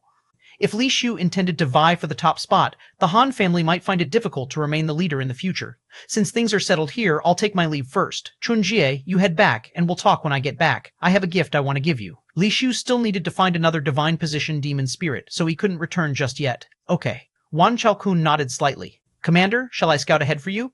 Zhu Xiaoyun hesitated, as if there was something he wanted to say. Very well. Li Shu nodded, leaving together with Zhu Xiaoyun. After they left, Han Minghui said to Wan Chao-kun, Elder Sister Wan, would you like to come over to my place for a while? If Vice President Han is inviting me, of course, I will have time. Wan Chao-kun said with a smile. I'll call you Chunjie then. You don't need to call me Vice President. Calling me by my name feels more intimate, Han Minghui said. If that's the case, then I'll call you Minghui from now on. Wan Kao-kun didn't object. She was quite perceptive and naturally knew what Han Minghui was thinking. Li Shu's move utterly shattered Han Minghui's ambitions. Even though she used this Divine Position Gemstone to ascend to the Divine Position, she no longer dared to target Li Shu. Han Minghui's proactive overture to her wasn't because she was Wan Kao-kun, but because she was Li Shu's sworn older sister. Who would have thought, benefiting from the halo of my fourth brother once again? The first time I met him, he was just a lowly trial taker. How long has it been? He's already ascended to the Divine Position before me. Fourth brother is indeed a rare genius throughout the ages. Wan Kao-kun thought to herself. After Li Shu and Zhu Xiaoyun had walked far, Zhu Xiaoyun couldn't hold back any longer and said, Commander, I'm truly impressed this time. How did you manage to ascend to the Divine Position in such a short time? I've never heard of anyone in Chongqing Heaven ascending to the Divine Position so quickly. From what you're saying, there are Divine Positions in Chongqing Heaven? Li Shu asked. There indeed were before, but aside from the president, they're all dead now, Zhu Xiaoyun said solemnly. What I wanted to tell you is this, you need to be careful. What do you mean? Li Shu frowned. Zhu Xiaoyun lowered his voice. I heard from my old man that Chengsheng Heaven used to have divine positions, but at most only one or two could appear at the same time. Later, those with divine positions died for various reasons, and Chengsheng Heaven has never had more than 4 divine position level experts at the same time. Do you mean someone is deliberately controlling the number of divine position experts? Li Shu understood. Zhu Xiaoyun quickly waved his hands. I didn't say that, I'm just telling you what I've heard. As for what the truth is, I don't know. What I say only stays here, and once we leave this room, I'll never admit to having said any of this. Understood. You didn't say anything, and I didn't hear anything, Li Shu said. Indeed, Li Shu had already suspected it. The president is so powerful and has so much information on divine position demon spirits. If he truly wanted to cultivate divine position level trial takers, Chengsheng Heaven shouldn't be in its current state. But the fact remains, aside from the president, the 4 families and the previous Chengsheng 6 groups don't have a single divine position. Even without Zhu Xiaoyun saying it, Li Shu couldn't help but suspect whether the president was intentionally controlling the number of divine position level trial takers in Chengsheng Heaven. Commander, there's one more thing I'd like to discuss with you. Zhu Xiaoyun added. Go ahead. Li Shu nodded slightly. Do you have the cat's eye gemstone? Could you sell it to me? I'm willing to pay a high price, Zhu Xiaoyun said. You should know very well where the cat's eye is. Why not take it yourself instead of buying it? Li Shu asked with a hint of amusement in his tone. Zhu Xiaoyun was taken aback, then smiled bitterly. It seems nothing escapes you. Since you already know, you must also know I haven't found my blood seal stone. How could I dare to steal the cat's eye? Do you want to know where your blood seal stone is? Li Shu asked, smiling at Zhu Xiaoyun. Zhu Xiaoyun quickly shook his head. Commander, you don't need to test me. I already know the gap between us. Being able to follow you is a blessing, and I won't have any more ill intentions. Do you know why you couldn't find the blood seal stone? Li Shu asked calmly. Zhu Xiaoyun shook his head and smiled bitterly. Honestly, this puzzles me even more than how quickly you ascended to the divine position. I wouldn't claim to be the world's greatest divine thief, but I do come from the premier divine thief clan and have some ancestral knowledge. In terms of finding things, there shouldn't be many people more skilled than me globally. To be frank, I've looked everywhere but couldn't find it. You're truly more expert than an expert, and I truly admire that. I wouldn't call myself an expert. This is your field of expertise. When it comes to professionalism, I'm certainly no match for you, Li Shu said. Commander, please don't rub it in, Zhu Xiaoyun said with frustration. In terms of expertise, I'm no better than you. You just underestimated people's hearts, that's all. Li Shu said. What do you mean? Zhu Xiaoyun was slightly taken aback. I've already erased your blood seal stone, so naturally you couldn't find it, Li Shu said calmly. Erased? Zhu Xiaoyun was left dumbstruck. 955, Chapter 955, 369, Gemstone in the Flower. Part 3. You go back first. I have some matters to attend to. Retrieve the cat's eye yourself, said Li Shu, walking away alone, leaving Zhu Xiaoyun dazed on the spot. Zhu Xiaoyun looked in the direction where Li Shu departed with a complex expression, feeling delighted upon hearing that his blood seal stone had been destroyed. He finally understood where he had lost, but knowing where he lost made his defeat even greater and more thorough. He never dreamed that Li Shu would erase his blood seal stone, making it no wonder he couldn't find it no matter how hard he tried. But if he thought about it differently, what if Li Shu didn't actually erase his blood seal stone and was merely testing him? Before Li Shu told him, he still had hope, thinking that he must find where Li Shu hid the blood seal stone no matter what. But now, whether he searched or didn't, knowing the answer made him more conflicted than before. Truly, the human heart is more terrifying than any technique. I can steal anything, but not someone's heart, Zhu Xiaoyun sighed as he turned and left. Li Shu told him to get the cat's eye himself, but now Zhu Xiaoyun truly feared to take it. Forget taking it, he might never dare to sneak around and investigate Li Shu in the future unless he could confirm that Li Shu indeed erased his blood seal stone. Otherwise, this heart demon would remain unshakable. Following the memorized map route, Li Shu left the mushroom forest, encountering some demon spirits along the way. All were low level and posed no threat to Li Shu, and they didn't drop anything useful, only some low-grade demon cores that were slightly better than nothing. After passing through the mushroom forest, a stone forest appeared ahead. It was filled with pillar-shaped stones, most not very tall, rarely exceeding 4 meters, and most with a diameter of less than a meter, yet their numbers were vast, akin to a forest. The formation of this stone forest landscape remains a mystery. While mushrooms thrive everywhere outside the stone forest, not a blade of grass grows within it. Li Shu learned from the information that there were no other demon spirits within the stone forest, only the divine position demon spirit occupying there. Meandering through the stone pillars, he walked about 20 to 30 li, spotting a relatively large stone block ahead. The stone block stretched over 20 meters, lying horizontally in the stone forest, resembling a sleeping black beast. Beneath one side of the gigantic stone block lay an entrance to a cave. According to the records in the book, the divine position demon spirit resided inside the cave. Li Shu's mind stirred, activating ultimate light, and invisibly entered the stone cave. Inside the cave, everything was clearly visible, lacking unnecessary twists and turns, merely a slightly sunken chamber. Within the cave, a demon spirit resembling a Keelan statue lay slumbering peacefully. Its appearance vaguely resembled the unparalleled king, but its size was significantly smaller, lacking the opulent presence of the unparalleled king, resembling gray rock with no sheen. Beside it, a faint glow shimmered. Closer inspection revealed a small pit with some clear water accumulating inside, above which grew a luminescent plant. Li Shu observed the plant, finding it somewhat familiar. Why does this plant look a bit like the one near the unparalleled king? Li Shu suddenly recalled why this plant seemed familiar. He remembered the unparalleled king had mentioned that plant as a gem species, resembling this plant quite closely. Both grew in water, and the parts exposed above the water had a similar shape, resembling coral. However, the plant near the unparalleled king was entirely snow white, with 5 small flowers blooming upon it.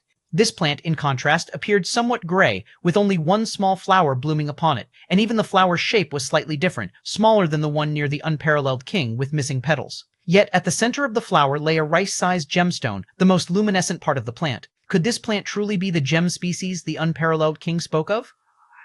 Li Shu pondered, noticing the gemstone in the small flower, reflecting, though it doesn't possess the grandeur of the unparalleled king or its exaggerated majesty, its appearance resembles a Keelan, and with such a plant here, could this be mere coincidence? What puzzled Li Shu was that the document didn't mention this peculiar plant. The association president thoroughly documented the demon spirit's location and abilities, indicating that he must have visited this place. How could he omit mentioning this plant? Did he not realize the plant's value, or was the plant not present during his visit? Something's amiss. The construction of the City of Light under the president's guidance had the unparalleled king and that plant. Yet here's another missed record of a similar plant. Intriguing, Li Shu mused silently, observing the plant and the nearby demon spirit. It was evident that the plant had not fully matured. Anyone could see that the flower's petals should fall off completely for the gemstone inside to truly mature. Now was not the time. Li Shu gazed at the sleeping demon spirit, hesitated for a moment, then abandoned the idea of killing it. After some observation, he discreetly exited the cave. Li Shu speculated that the president must intend to use the demon spirit to safeguard the plant, indicating his intentions toward the gemstone forming upon it. Since even the president coveted such a treasure, Li Shu naturally harbored some thoughts as well. If he killed it now and left the site unguarded by a divine position-level demon spirit, some ignorant, foolish demon spirit might intrude and ruin the immature gem species, wasting it. Therefore, Li Shu decided to spare the demon spirit for now and first return to probe the unparalleled king's insights, clarifying what exactly the gem species was before returning to kill the demon spirit and seize the treasure. If this hypothesis holds, was the unparalleled king also trapped there for this reason? Li Shu pondered various possibilities. As he was leaving the cave, he suddenly heard a deep, aged voice emanating from within the cave. "Human, wait a moment." Li Shu was instantly startled, turned, and looked into the cave. The demon spirit, which had lain sleeping inside, had somehow awakened. Its upper body was raised, eyes open, its glass-like pupils fixed on where Li Shu stood, the voice clearly emerging from its mouth. Li Shu was profoundly shocked. He knew he was still in the invisible state of ultimate light. Not even Guanjing Hao could see him when he was invisible, yet this demon spirit could clearly perceive him. Otherwise, its eyes wouldn't so coincidentally focus on where Li Shu was located. 956, Chapter 956, Thur 70, Spirit-suppressing beast Li Shu stared at the magic spirit as it moved slowly, trying to confirm whether it really saw him. "Leave if you will, stay if you choose, but why are you lingering there?" The magic spirit spoke again. Li Shu could now confirm that this creature definitely could see him. Li Shu had no choice but to retract the ultimate light, revealing his form. The magic spirit, upon seeing him, showed no intention to attack. The magic spirit slowly got up, but instead of approaching Li Shu, it simply circled around the small puddle twice, then lay down again, weakly saying, "I am dying soon, won't live to see the day the gem species matures. Whether you're here for it or for my decaying bones, just wait a few more days, and it will fall into your lap without unnecessary trouble."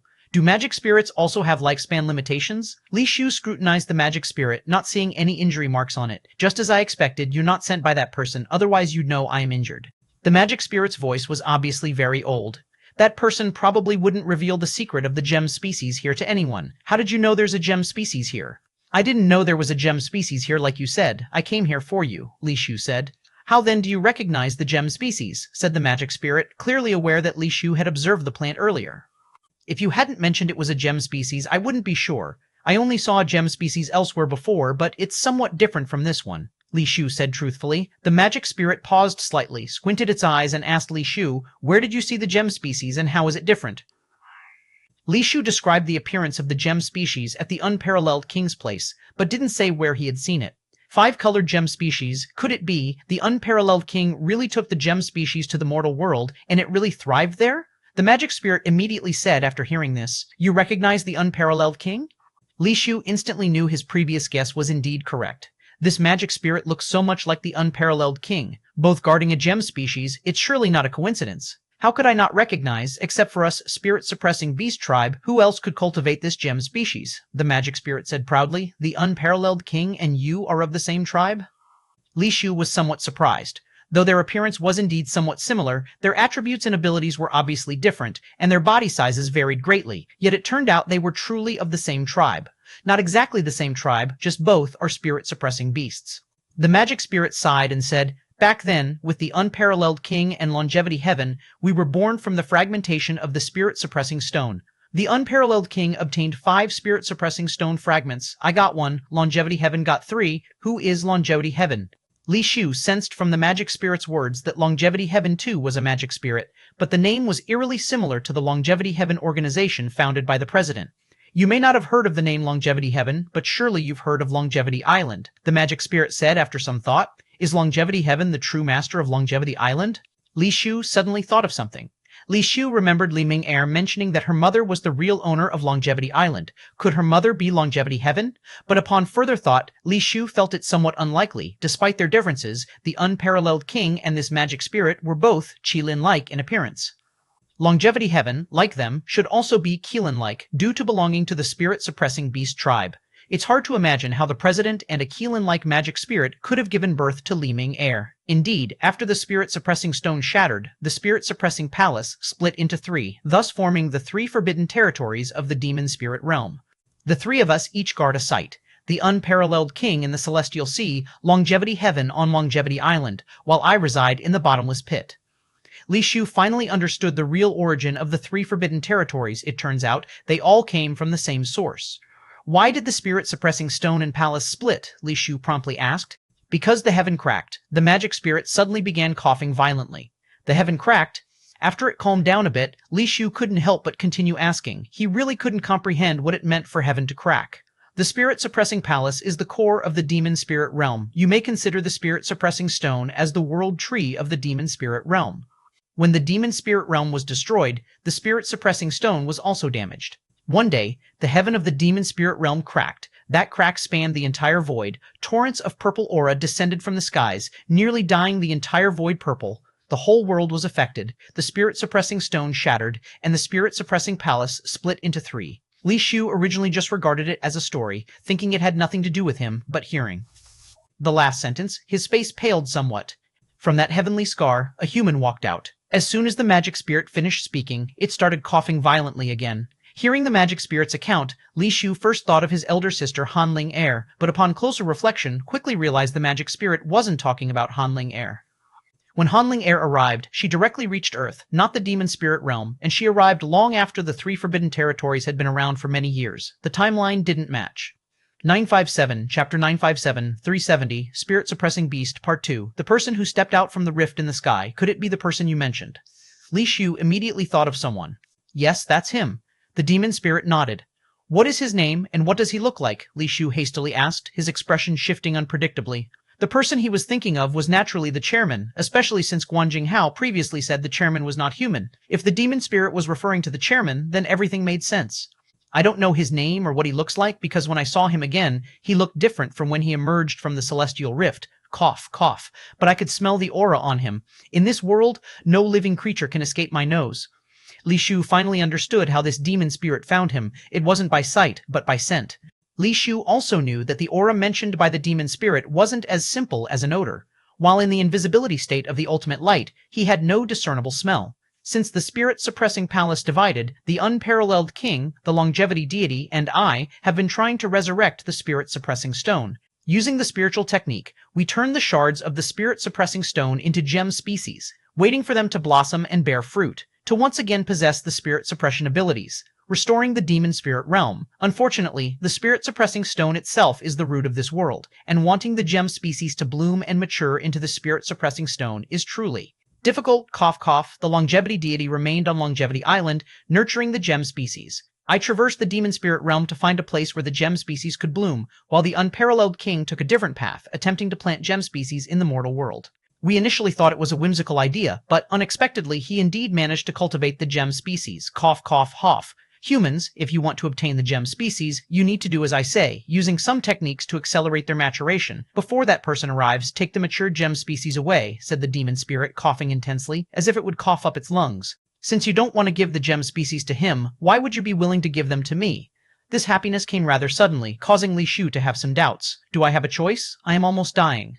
The demon spirit calmed slightly, its coughing less severe, and continued. Moreover, you are different from him. Although you are human too, you belong to this world, whereas he does not.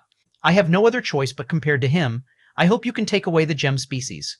Do you know where he originally came from? Li Shu did not expect that by inadvertently choosing a demon spirit he would stumble upon such a great secret. I don't know, and I doubt anyone does. The demon spirit continued, barely suppressing the urge to cough. My time is limited. You must quickly decide whether to take away the gem species. How should I proceed? Li Shu pondered and asked. After I die, toss my body along with the demon core into the pool. I was born from the spirit-suppressing stone, and the gem species and I share the same origin. Nourishing the gem species with my energy will allow them to mature ahead of time, but this is still insufficient. You need to obtain 2 more items to rapidly mature the gem species. Cough, cough. First, go to the Celestial Sea to find the endless water. Then go to Longevity Island to obtain a piece of longevity meat. Place these 2 items in the pool, and the gem species will mature rapidly. Cough, cough. Once the gem species mature, immediately remove them. Hide away somewhere no one can find you. If you wish, you can absorb the gem species for your own use. Then you will become the gem species will become you, and no one can ever take them from you. Cough, cough. If you're fortunate to obtain the other 2 gem species, similarly absorb them, then you will have power equivalent to the spirit-suppressing stone. Have you ever considered a question? Li Shu suddenly asked after it finished speaking. What question? The demon spirit queried. The injuries to you were caused by him. Does he not know how severe they are, or when you will die? Li Shu slowly spoke. The demon spirit's face changed slightly, hesitatingly answered, I've considered that, but it seems doubtful. After all, he is not a creature of this world. During my battle with him, I felt that his power was resisted by this world's forces, and his sensitivity to this world was not very keen. Li Shu agreed it made sense, yet he still felt uneasy. Because it truly was too coincidental, with the demon spirit close to death, he happened to arrive here. Now he was unsure whether choosing this demon spirit was unintended, or if the chairman had orchestrated his arrival. Among hundreds of divine-positioned demon spirits he happened to choose here, was it really just coincidence? But this question, no matter how he asked, the demon spirit likely couldn't have an answer. Li Shu contemplated and said, Since Longevity Island, Celestial Sea, and the Bottomless Pit all come from the same source, I've heard that true divine spirits exist in Longevity Island, Celestial Sea, and Bottomless Pit. Do you know this? 2SS 958 Chapter 958 370 Spirit Suppressing Beast 3. You must be referring to the 4 spirits originally suppressed by the spirit-suppressing stone, right? After the stone shattered, those 4 spirits broke free. 3 of them occupied the shattered Celestial Suppressing Palace, which is now Longevity Island, Bottomless Pit, and Celestial Sea. The whereabouts of the 4th spirit are unknown, the demon spirit said. You don't have to ask. I intended to tell you anyway. I plan to go to Celestial Sea to retrieve endless water and to Longevity Island for longevity meat, which means I'll definitely have dealings with them. I have a way to help you smoothly obtain these 2 items from them.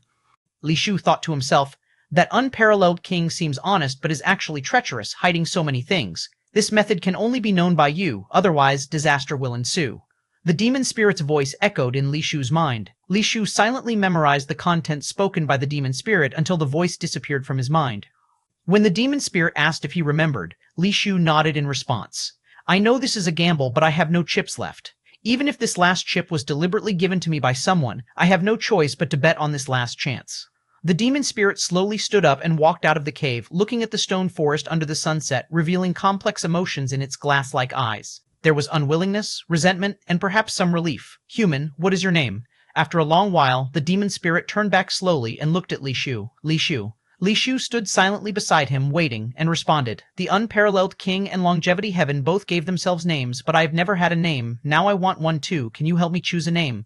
The demon spirit looked at Li Shu and said, The sunset is infinitely beautiful but fleeting. How about Huang Hun? Li Shu gazed at the sky full of red sunset clouds and suggested, Isn't this name somewhat inauspicious? The demon spirit turned to the red clouds in the sky, contemplating.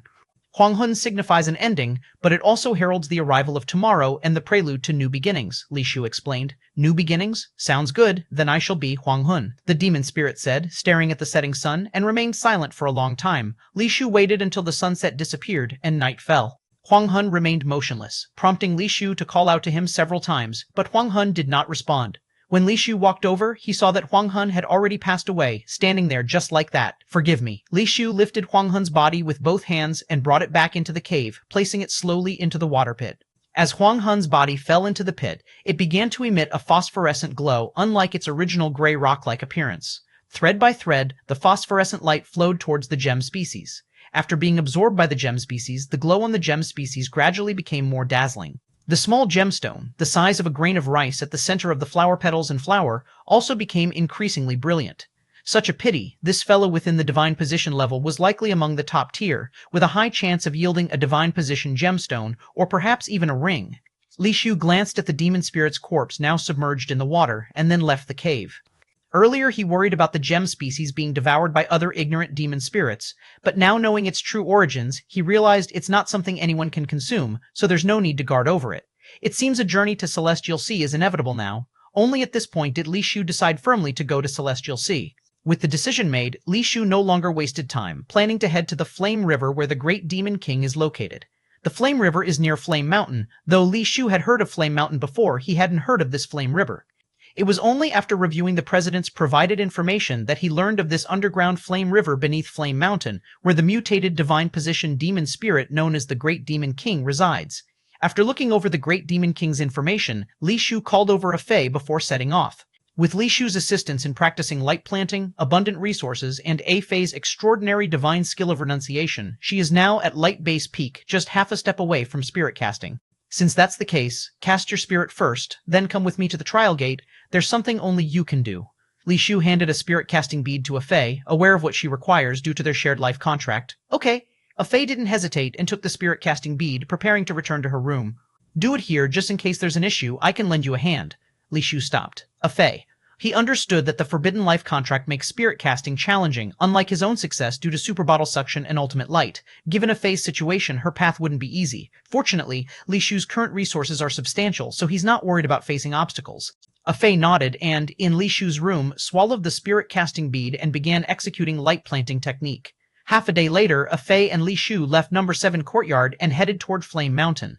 A Fei had received an entry token during the trial, getting a fire ripple flower washing skirt which flickered crimson light, looking very festive. With one radiating colorful light and the other shimmering with fiery glow, the pair attracted attention wherever they went. Fortunately, Flame Mountain was rarely visited by trial takers, so they encountered no one. Though the name Flame Mountain sounds intimidating, it's truly unrelated to fire, not a single flame nor a tree branch to burn atop the pitch-black mountain. The temperature is not high, rather it's drizzling and damp, which might even feel chilly to ordinary people. According to the information, Li Shu discovered a cave entrance halfway up Flame Mountain. Inside, one cave led to another. The labyrinthine network could easily bewilder anyone relying on maps. However, with Li Shu's unparalleled memory and sense of direction, he smoothly reached Flame River inside Flame Mountain. The so-called Flame River is a subterranean river of magma. Scorching gold-red magma flows slowly within a deep trench, radiating heat that warms the surrounding air considerably. 959, Chapter 959, 37-1, Inferno Demon King. The two people followed the Flame River, and this underground river was truly astonishing. They walked over 100 miles without seeing its end, and the river's surface grew wider and wider. At this point, the underground river could no longer be called a river. It should be referred to as a large lake now, with a lake surface dozens of miles wide. Inside, the magma rolled and continually bubbled. Waves of heat surged like sea waves. If it weren't for the light energy protection, their hair would have long been scorched. This should be the place. Li Shu observed the magma lake and noticed that at the center of the lake, one could faintly see a black pillar standing tall. With a thought, Li Shu summoned the Fire Lotus Sword, which transformed into its lotus form and soared into the air. Li Shu grabbed a Fei by the arm and landed on the Fire Lotus, the Fire Lotus Sword carrying both of them towards the central black stone pillar of the lake. Once they got closer, they realized that the pillar was much larger than they had imagined. Just the exposed part was over 10 meters high, and even if they joined hands, they couldn't encircle it. Is this it? A Fei asked as she examined the black stone pillar. It should be correct. Li Shu's gaze fell upon the top of the pillar, where he saw a black metal chain attached. The chain seemed to grow right out of the pillar, with no visible connection marks. According to the records, the Great Demon King of Conflagration was beneath this pillar, and the pillar must be lifted to draw him out.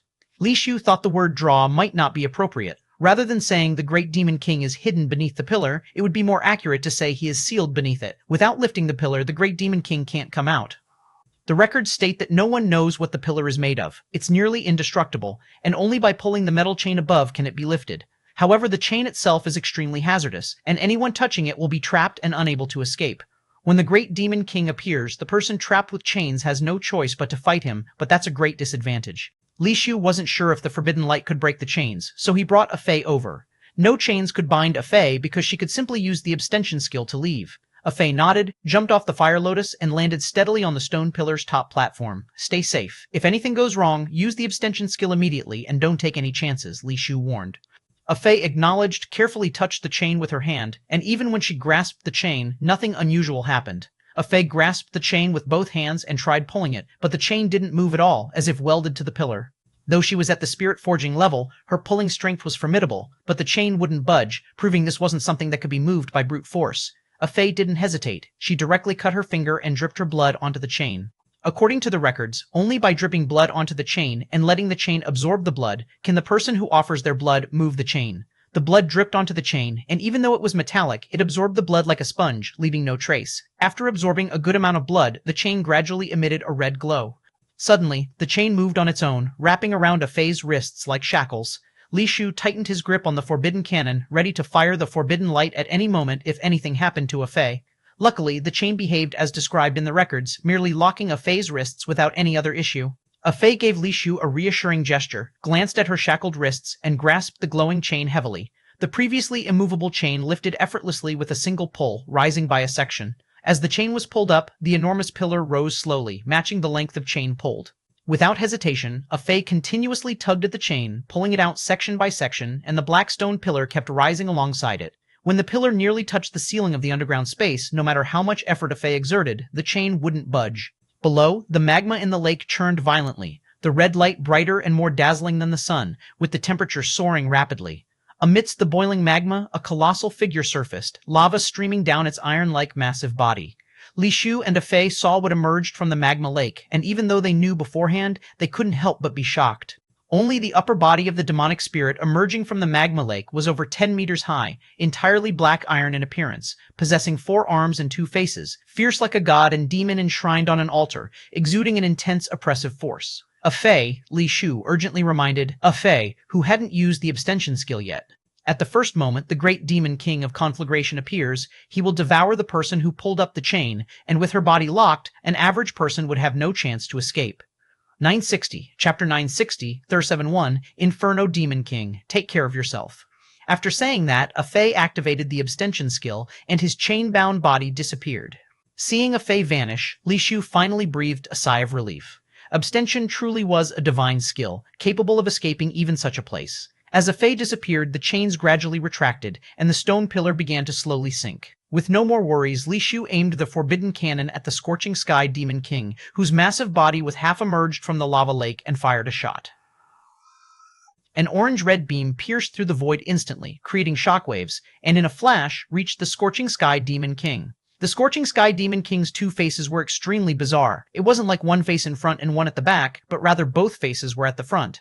His face split down the middle, with one face on the left and one on the right, as if 2 faces were compressed and squeezed together.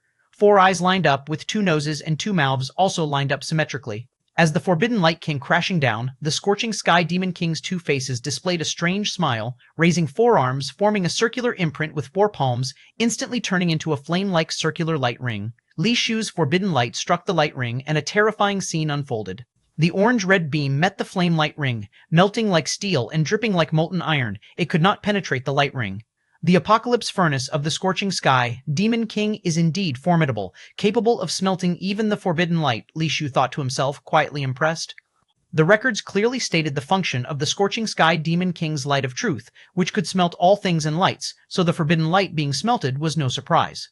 The forbidden light itself wasn't an especially forceful attacking divine light. Its main function was to dissolve forbidden power. Against a typical divine position, its destructive power was more than sufficient, but against top-tier positions like the Scorching Sky Demon King, its power was somewhat lacking. However, this wasn't a major issue. In battles among divine positions, the strength of the light of truth certainly had a significant impact, but it wasn't the sole determinant of victory. Seeing the Forbidden Cannon's initial ineffectiveness, Li Shu activated the Forbidden Cannon again, the orange-red light within spiraling once more as a beam shot forth again. But this time, the beam was more red-tinged rather than the predominantly orange hue it had before. This was a Forbidden Cannon using the 7th Great Taboo skills, releasing beams from different taboos. Unlike the Gatling state of the Unlimited skill, each taboo fired only once, and Li Shu usually didn't utilize the skill cannon. The mixed red-orange beam, as vivid as blooming flowers, once again bombarded the Scorching Sky Demon King. The Scorching Sky Demon King had already stepped out of the lava lake entirely, magma streaming over his iron-black body. Facing Li Shu's bombardment, he formed the furnace's light ring again with 4 hands, ensnaring the attacking beam. Yet this time, the beam wasn't entirely melted by the furnace light ring. Part of the beam, dripping with red liquid, passed through the ring. This forbidden light was enhanced with the 7th Great Taboo Immortal, granting it the immortal characteristic, making it nearly indestructible. The 7th Great Taboo, when applied to the Light of Truth, didn't act on the opponent but directly on the forbidden light, endowing it with skill characteristics. Even so, the light of the Doomsday Furnace still melted part of the forbidden light, illustrating just how terrifying the light of the Doomsday Furnace was. With several layers of forbidden light gone, it was about to hit the Scorching Sky Demon King's chest when his body suddenly split into 2, allowing the forbidden light to pass through the gap. After the forbidden light passed completely, the divided body of the Scorching Sky Demon King merged back together. One set of arms formed a peculiar hand seal, and instantly a flaming dragon burst out from between the hands, roaring like a true dragon toward Li Shu. Li Shu did not retreat. Facing the roaring dragon, he fired another shot, this time an ordinary forbidden light without additional skills. The orange-red beam collided with the roaring dragon, creating a terrifying explosion. The shockwave lifted the underlying magma hundreds of meters, expanding out like a massive golden-red donut. The strike was evenly matched, the dragon and the forbidden light shattered simultaneously. But in the next moment, the broken dragon reformed and continued to engulf Li Shu. A top-tier Light of Truth is indeed extraordinary, Li Shu remarked as the dragon drew near. Without retreating, he wielded the Forbidden Cannon and fired directly at the dragon's face. For this shot, Li Shu used the Undying from the 7th Great Taboo, a standard undying bullet capable of repairing injuries. When applied to the Forbidden Light, the Undying made it possess the undying and indestructible characteristic. The red beam collided with the dragon shattered, and the red beam under the dragon's flame light continued to melt into liquid. But the strength of the forbidden light wasn't diminished, and the melted portion swiftly recovered. Until the dragon was shattered, the forbidden light continued as if untouched and shot toward the Scorching Sky Demon King. 961, Chapter 961, Thur 71, Infernal Overlord. The Burning Heaven Demon King's twisted double face sneered grotesquely, while his 2 hands formed seals simultaneously, releasing a flame similar to a tornado, encircling the forbidden light. The forbidden light got caught within the tornado and affected by it, deviating from its original trajectory. It flew past the Burning Heaven Demon King, crashing into the lava lake alongside the tornado, causing the entire lake to erupt like a fountain. The underground space was like a rain of lava, with lava spraying everywhere, crashing onto the stone ceiling and falling back down. Li Shu and the Burning Heaven Demon King exchanged attacks continuously, neither gaining an advantage. The Demon King's light of the Doomsday Furnace was in no way inferior to the Forbidden Light, with an endless array of skills and techniques. The battle between the 2 divine positions wreaked havoc on the underground space and lava lake, yet Li Shu still did not gain any advantage. Li Shu was not alarmed but glad. The stronger the Burning Heaven Demon King, the higher its grade must be and its divine position. Gemstone was bound to be exceptional. If he could ascend to the divine position with its gemstone, the Light of Truth obtained would be even stronger. But killing the Burning Heaven Demon King was quite the hassle. Among the 7 Great Taboo Cannons, Li Shu had already used 5 types, but couldn't overcome the Burning Heaven Demon King. Only the no-killing and no-sacrifice skills remained unused. The light of the Doomsday Furnace could melt all things and lights. The Forbidden Light was truly difficult to suppress against such Light of Truth. There was no advantage in attribute interaction. Then I'll have to use Spiritual Sense. Li Shu's eyes glittered with spiritual brilliance, with a white vertical eye appearing on his forehead. The Burning Heaven Demon King, who was staring at Li Shu, suddenly went blank, his body motionless, as if frozen in place. Now's the time. Li Shu activated the Forbidden Cannon again, simultaneously initiating the 7th Great Taboo, No Sacrifice. A vivid red spiral beam shot out, directly striking the dazed Burning Heaven Demon King's head. Originally, the ability of the No Sacrifice shot was to seal the opponent's special powers, but when applied to the Forbidden Light, it enhanced the Forbidden Light's power, turning it into the strongest attack skill of the Forbidden Light. The enhanced Forbidden Light struck the Burning Heaven Demon King's face, immediately causing a terrifying explosion of light. Amidst the mushroom cloud-like light explosion, the massive figure of the Burning Heaven Demon King began to fall into the lava. Boom! The Burning Heaven Demon King's body fell into the lava lake, creating a 100-foot-high wave of lava. Did I take him down? Li Shu watched the continuously upheaving lava lake but didn't rush in to check if the Burning Heaven Demon King was defeated. Splash! The lava lake suddenly churned as the Burning Heaven Demon King's body burst out again. Those two bizarre faces now looked like two sunken, broken iron pans with features indistinguishable. Even that couldn't blow its head off? Li Shu felt surprised. Even the forbidden light reinforced by the no-sacrifice bullet couldn't blast the Burning Heaven Demon King's skull, its physical sturdiness truly terrifying. Though not quite matching Guan Jinghao's fallen god state, still the strongest among the demon spirits Li Shu had ever seen. The Burning Heaven Demon King seemed thoroughly enraged. His black, iron-like body surfaced with golden red light patterns akin to lava. The golden red light patterns spread rapidly across his body, making it look as if his body was hollowed by the patterns. The entire physique resembled a giant demon god furnace, emanating immense heat that melted everything near him. Even the surrounding lava turned to ashes from the high temperature. Lava-like liquid surged from the light patterns, filling his sunken faces. The liquid twisted and deformed, then quickly solidified, restoring the Demon King's two faces. The irate Burning Heaven Demon King fixed his burning lava-like eyes onto Li Shu, four palms clasped together, emitting infinite golden red light. That light irradiated the entire underground space. Anything touched by it either disintegrated into ashes or melted into iron-like liquid. The stone ceiling melted under the light, transforming into lava that continuously dripped down. The flowers on Li Shu's flower armor began melting under the light, with the outer layer turning into red liquid, showing signs of melting on the Forbidden Cannon too. At this moment, the Burning Heaven Demon King truly exhibited the demeanor of a world-burning demon king, his power staggering. The light of the Doomsday Furnace is indeed too strong. Li Shu was increasingly impressed, yet his hands didn't idle. He had long known the Burning Heaven Demon King possessed this ability, thus reactivated the Forbidden Cannon. But this time, it was not to shoot the Burning Heaven Demon King with forbidden light.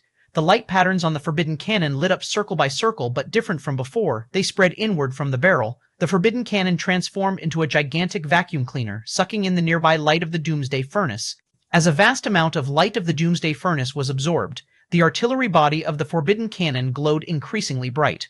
Before long, the entire cannon appeared like red-hot iron, radiating splendid brilliance. Truly terrifying.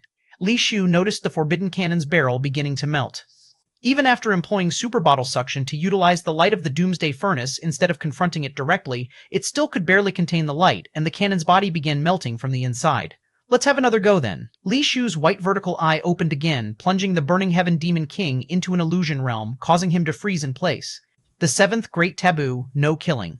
Seizing the moment the Burning Heaven Demon King was stunned, the Forbidden Cannon erupted with incomparable splendor. A massive beam merging gold, red, and orange burst forth, its colors as exquisite as a lotus. The Burning Heaven Demon King had no chance to dodge, being struck directly in the chest by the beam. Light exploded, flames of light blossomed, submerging the Demon King in the dazzling hues of the beam.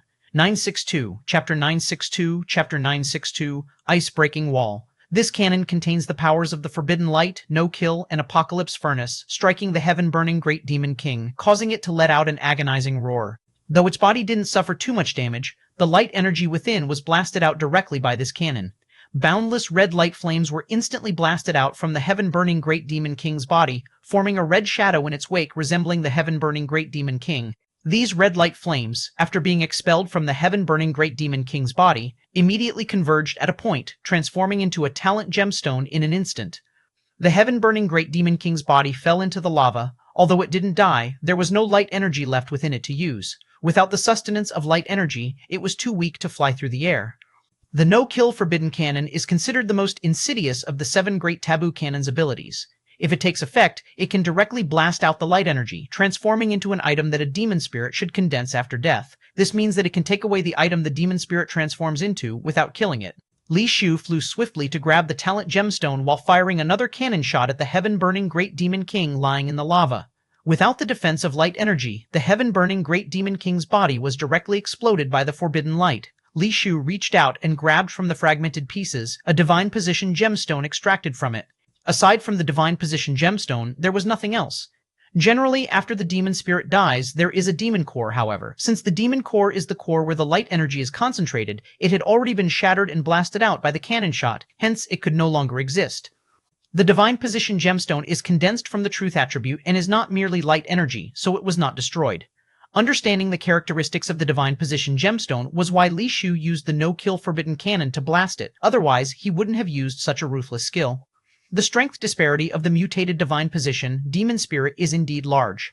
Compared to the mutated demon spirit killed before, the heaven-burning Great Demon King is much stronger. If I hadn't used spiritual power to control it, it wouldn't be easy to kill. Li Shu flew toward the entrance of the underworld. When he left the River of Flames and returned to the front of the trial gate, he saw A Fei waiting for him at the entrance. "Did you get it?" A Fei asked. "Got it," Li Shu nodded.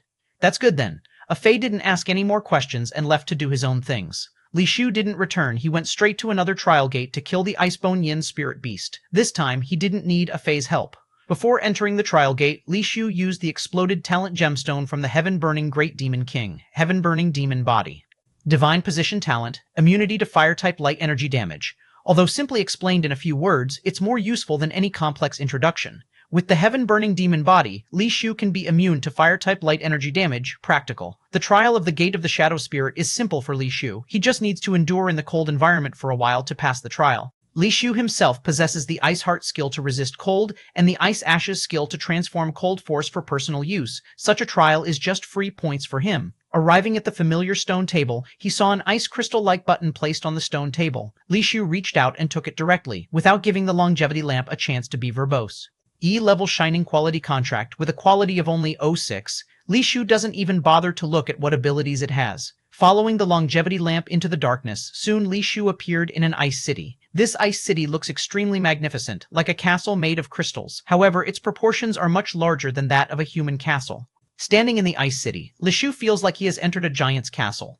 Li Shu didn't have the mood to take a stroll in the ice city, directly exiting through the city gates and arriving at an ice field. From afar, he saw a herd of snow cattle foraging in the snowfield. These snow cattle don't even have super spirit levels, so Li Shu had no intention of wasting time on them, stepping on the Fire Lotus Sword to fly away, heading into the distance. From afar, he saw an ice peak towering over the ice field, where Li Shu landed at the front of the ice peak, gazing at the peak ahead. The peak is 1,000 meters high, with 3 sides steep and blade-like, only one side forming a slope with thick white snow accumulated. Li Shu used Ice Ashes upon stepping onto the snow slope, immediately feeling heat continuously transmitting into his body, warming his body. Evidently, due to the cold air on the ice peak being far beyond that on the outside, it suddenly felt warm. After walking a short distance, Li Shu saw several protruding snow pillars beside him. He reached out and brushed off the snow accumulated on the pillars, revealing trial takers frozen into ice sculptures within. These are trial takers previously mistaken for the ice peak. Frozen here, typically no one retrieves their bodies. There are quite a few frozen trial takers like these on the ice peak, and besides trial takers, there are some large protrusions. Li Shu brushed away some snow to discover frozen demon spirits. Walking all the way up, there are many larger and smaller snow accumulations protruding, but Li Shu had no mood to check them, one by one. He didn't even know what was frozen inside. Li Shu's body grew increasingly hot, as if inside a furnace, feeling slightly scalding. 963, Chapter 963, 372, Ice-Breaking Barrier 2. If it were before, Li Shu would not be using the Ice Ashes at this point, opting instead to pause for a while, wait for the absorbed heat to be converted, and then continue using the Ice Ashes. Now, with the heaven-burning demon body, there's no need for such trouble. Such heat doesn't pose a challenge to the heaven-burning demon body. After passing the halfway point, the frozen snow pillars became much fewer. Only spirit forging level experts could withstand the extreme cold and make it to this point. From the size of the snow pillars, it's clear that they're not freezing human trial takers inside. Trial takers coming here is one thing, but why are these demon spirits climbing the mountain too? Li Shu knew from records that many frozen demon spirits lay here, but didn't know why they were frozen. The Ice Peak is supposed to host only the Icebone Yin spirit beast, where divine position demon spirits are found. Ordinary demon spirits should steer clear, so why are these demon spirits daring to tread this mountain? The further he went up, the fewer frozen snow pillars there were, and near the summit, they were entirely gone. The heat converted from the ice ashes reached an astounding level, enough to melt steel by this point. However, Li Shu reached the summit effortlessly, thanks to the powerful immunity of the heaven-burning demon body. Upon reaching the summit, Li Shu discovered a pile of snow atop it. A creature actually reached the summit. Could it be a divine creature? Li Shu mused in surprise. It wasn't easy for him to reach the summit even with the Ice Heart, Ice Ashes, and heaven-burning demon body, so the idea that a creature had made it there piqued his curiosity. Li Shu examined the snow pile, which was only half a person's height, a height unlikely for a human trial taker. He cleared the snow pile away and was surprised to find a human trial taker inside. The human trial taker was sitting cross-legged on the ground, explaining why it appeared so short. It really is a trial taker. Li Shu studied the person, slightly astonished. That was a middle-aged man dressed in a long white robe, appearing quite upright and giving off a righteous aura. His facial expression looked calm, lacking the typical despair and helplessness seen in trial takers on the brink of death. Who is this person? I've never heard of him before. Li Shu recalled the records of the Icebone Yin spirit beast and found no mention of a human trial taker on the summit. It's odd. For a trial taker to make it here, even if they're not of divine position, they must be a pinnacle spirit forging level figure. How could such a person die here without someone to attend to their remains? Li Shu found it peculiar. To meet here is fate. I'll move you before I lure out the Icebone Yin spirit beast. A fierce battle might affect you, which wouldn't be ideal. Li Shu picked up the person's body and headed down the snowy slope. He walked until he reached halfway down the mountain, where he set the person down. Rest here for a while. Once I've killed the Icebone Yin spirit beast, I'll come back to find you a safe resting place. With that, Li Shu turned to head back to the summit. He indeed planned to return and bury the human trial taker's body and possibly examine the demon spirits' bodies for valuable items. There should be several spirit forging level demon spirits frozen here, and their demon cores would be a considerable wealth, which Li Shu wouldn't let go to waste. Young man, you're not experienced enough to kill the Icebone Yin spirit beast. A suddenly heard an aged voice from behind him as he began to walk. Li Shu stopped, slightly startled, and turned around to see the middle-aged man once thought to be an ice sculpture, opening his eyes and looking at him. So you weren't dead? Li Shu was at a loss, wondering why the man hadn't spoken when he moved him earlier. I was quietly cultivating, and here you are moving me without a word, yet you ask why I'm not dead? Said the middle-aged man without any expression. Despite looking middle-aged, his voice sounded as old as a man nearing his end, very peculiar. It was indeed my mistake. May I ask your name? Li Shu bowed slightly, apologizing. Mo Dao Kang. The middle-aged man pronounced his name with pride, as if his name alone was worth being proud of. Unfortunately, Li Shu had never heard the name and, after pondering, asked, Are you from the Mo family? You've never heard of my name? The middle-aged man glared at him, as if not knowing his name was unimaginable. Ahem, I honestly haven't. Mo Dao Kang's eye twitched slightly, snorting. No wonder you dared to come here alone. Truly, ignorance is fearless. If you have nothing else, I'll be on my way. Li Shu didn't wish to waste time talking with Mo Dao Kang. He had limited time and needed to kill the Icebone Yin spirit beast to obtain its divine position gemstone, pushing up the evil spirit token to divine position. Hold on, what's your name? Mo Dao Kang suddenly called after Li Shu. 964. Chapter 964, Chapter 964, 372, Ice-Breaking Wall, Part 3, Li Shu. Li Shu stopped and answered. How can a member of the Li family be so reckless? Although you possess the ice-cold immunity technique, that Icebone demon spirit isn't something you can touch. For Li Chengtian's sake, I can't just watch a young Li family member go to his death, Mo Dao Kang said. Who is Li Chengtian? Li Shu wondered, having never heard of such a person. You're part of the Li family, yet you don't even know Li Chengtian? Mo Dao Kang was somewhat astonished. I think you misunderstood. I am not part of the Li family in Changshengtian. I'm just coincidentally named Li, Li Shu explained. Upon hearing this, Mo Dao Kang was even more astonished. You're not part of the Li family, yet you've managed to cultivate to such a level. That is indeed rare. After a pause, Mo Dao Kang said, It's not easy to reach this level in your cultivation. That Icebone Yin spirit beast is no ordinary divine position demon spirit. Your ice-cold immunity talent is useless against its light of truth. Don't go sacrificing your life. Seeing that Mo Dao Kang was genuinely well-intentioned, Li Shu responded, Since I'm here, I have some assurance. I have to give it a try before I can give up. It's good that young people have an adventurous spirit, but losing your life for it isn't ideal. Mo Dao Kang pondered for a moment, then suddenly reached out and threw something to Li Shu. Take this with you. It might save your life when you're in peril. Li Shu caught the item to find it was a fist-sized red orb. The orb was crystal-like and jade-like, with red smoke flowing inside. Although it didn't seem too dazzling, nor had strong light energy fluctuations, upon holding it, Li Shu immediately felt no chill enveloping him. Thank you. Li Shu accepted it, put the orb into his bosom, and then headed towards the mountaintop. Watching Li Shu's departing back, Mo Dao Kang murmured to himself, After so many years away from Changshengtian, I didn't expect such a young and powerful figure to emerge, not from the 8 great families. Has Li Boyang changed his ways? Watching Li Shu climb the mountaintop and disappear from sight, Mo Dao Kang's pupils widened, filling his entire eyes, revealing scenes he shouldn't ordinarily see, depicting Li Shu's form at the mountaintop. A young trial taker reaching this level is rare indeed. It'd be a pity if he fell here. Maybe I should give him a hand. I wonder how many such trial takers my Mo family has produced, and how many have reached divine position level, Mo Dao Kang murmured. After reaching the mountaintop again, Li Shu arrived at the other side of the peak and looked down. The mountain wall appeared like a knife edge, smooth as a mirror, even snowflakes couldn't stay upon it. The glacier, frozen for countless years, surged upward, but once near Li Shu, it dissipated instantly. Li Shu was greatly surprised. Clearly, it was the effect of the orb Mo Dao Kang gave him. Unexpectedly, it had such a strong function, most likely a divine position level contract, although he didn't know if it was Mo Dao Kang's life contract or parasitic contract. Li Shu didn't linger on the thought, summoning the Fire Lotus sword and directly riding it into the air.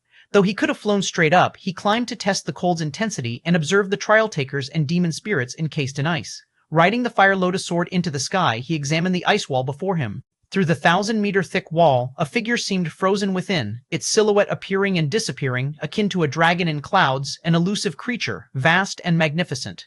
That was the Icebone Yin spirit beast he sought, reputedly trapped within the ice peak for a millennium, never emerging. To kill it, the ice wall must first be broken. Li Shu willed his Fire Lotus sword, which unleashed a series of fiery sword lights towards the ice wall, relentlessly striking it. A decent fire sword contract, but far from breaking the ice wall. It's no ordinary glacier, Mo Dao Kang muttered with a smile. As expected, the Fire Lotus sword lights shattered against the ice wall without leaving a trace. Realizing ordinary attacks couldn't damage the ice wall, Li Shu halted the Fire Lotus sword's assault. Instead of using the Forbidden Spear immediately, Li Shu summoned the Jedi Knight, who had been nourished with ample resources to reach the spirit forging level. Despite abundant resources, time was too short for the Jedi Knight to advance to its second form. Surrounded by intense red light, the Jedi Knight wielded two red glowing swords, a faint red ghostly shadow entwining, floating in midair, violently slashing the ice wall. The sword light slashes upon the ice wall left no mark. Li Shu was unperturbed. The Jedi Knight combined its swords into one, using the unrivaled national hero skill, unleashing a mighty red blade light upon the ice wall. Within the red blade light, phantom demons seemed to roar. Thunk! The blade light struck, causing snow atop the peak to slide, yet still left no mark. Watching, Mo Dao Kang shook his head silently. Though powerful, with top-tier contracts and spirits for the spirit forging level, he doesn't even qualify to lure the Icebone Yin spirit beast out. Seems I needn't intervene. As he pondered, he saw Li Shu retract the Jedi Knight, summoning something else. Upon seeing clearly, Mo Dao Kang's eyes widened. Li Shu, wielding the forbidden cannon, fired an orange-red forbidden light directly at the ice wall. Boom! The orange-red beam penetrated the ice wall, blasting into the ice peak. Divine position level? That kid is actually at divine position level. Mo Dao Kang was shocked, incredulous. E965, Chapter 965, 3073, Slaying the Icebone Yin Spirit Beast. The forbidden cannon pierced through the ice wall and disappeared within it. Then came the rumbling noise. The sound of cracking was heard continuously from the ice wall as chunks of giant ice fell from it. The entire ice wall collapsed rapidly, revealing the true form of the Icebone Yin spirit beast. Its whole body seemed like pure diamond. The scales covering it resembled countless diamond facets, shimmering with dazzling luster. The Icebone Yin spirit beast looked like a diamond divine dragon, radiating an icy aura throughout. The reason why the ice wall was so sturdy was merely due to the icy aura emanating from its body. With the ice wall shattered, the statue-like body of the Icebone Yin spirit beast finally stirred, lifting its head from the glacier. That head also resembled a dragon head, but on its forehead there was a vertical eye, and above it sprouted a pair of dragon horns like ice cones or deer antlers. Between the horns, there was a strange oval human face, yet this face lacked features, with grooves at the eyes, nose, and mouth positions. Through its flawless, diamond-like transparent body, one could see a snowy white spine extending from the skull to the tail end, crystalline like jade, with wisps of mist swirling around it. The Icebone Yin spirit beast raised its head and opened its pupil-less cold eyes, gazing chillingly at Li Shu in the sky. The next second, the Icebone Yin spirit beast opened its mouth. A surge of cold air spewed forth, instantly crystallizing the moisture in the air into icy snowflakes. Snowflakes filled the sky, carried by the cold current towards Li Shu, enveloping him from all directions, leaving no room to dodge. The flower armor on Li Shu's body emanated divine light. The orange-red forbidden light touched the cold stream like petals. In a mere instant, the previously vibrant flower armor and blooming forbidden light were frozen in place. Even the forbidden cannon was covered by a thick layer of ice, resembling an ice sculpture. As Li Shu was frozen, the Icebone Yin spirit beast completely flew out of the ice wall, hovering in the sky, overlooking Li Shu like an ice statue, seemingly ready to lower its head and swallow Li Shu into its dragon mouth at any moment. Crack, crack. After the cold current passed, the ice layer on Li Shu's body suddenly cracked, pieces of ice fell off, and Li Shu emerged from ice breaking. Seeing this scene, Mo Dao Kang nodded silently. For someone of this age to achieve such feats is indeed remarkable, though the Icebone Yin spirit beast surpasses ordinary divine positions. Relying on my fire cloud bead for survival is quite decent. Could this kid be Li Boyang's secret son? In Mo Dao Kang's view, Li Shu had realized the might of the Icebone Yin spirit beast, survived thanks to the fire cloud bead, and should understand to advance or retreat wisely. To leave quickly was the logical move, but Li Shu's subsequent actions surprised Mo Dao Kang. Upon emerging from icebreaking, Li Shu didn't leave as expected nor immediately attack the Icebone Yin spirit beast, but instead did something that made him widen his eyes. Li Shu reached out, took out the fire cloud bead given by Mo Dao Kang, and casually tossed it, letting it fall near Mo Dao Kang. Is this young man so meticulous, returning the fire cloud bead before escaping? Without the fire cloud bead to protect him from the frozen power of the icebone yin spirit beast, can he really escape? Mo Dao Kang grew increasingly baffled, yet Li Shu did not intend to flee. After tossing away the fire cloud bead, he hefted the forbidden cannon, aimed it once more at the icebone yin spirit beast.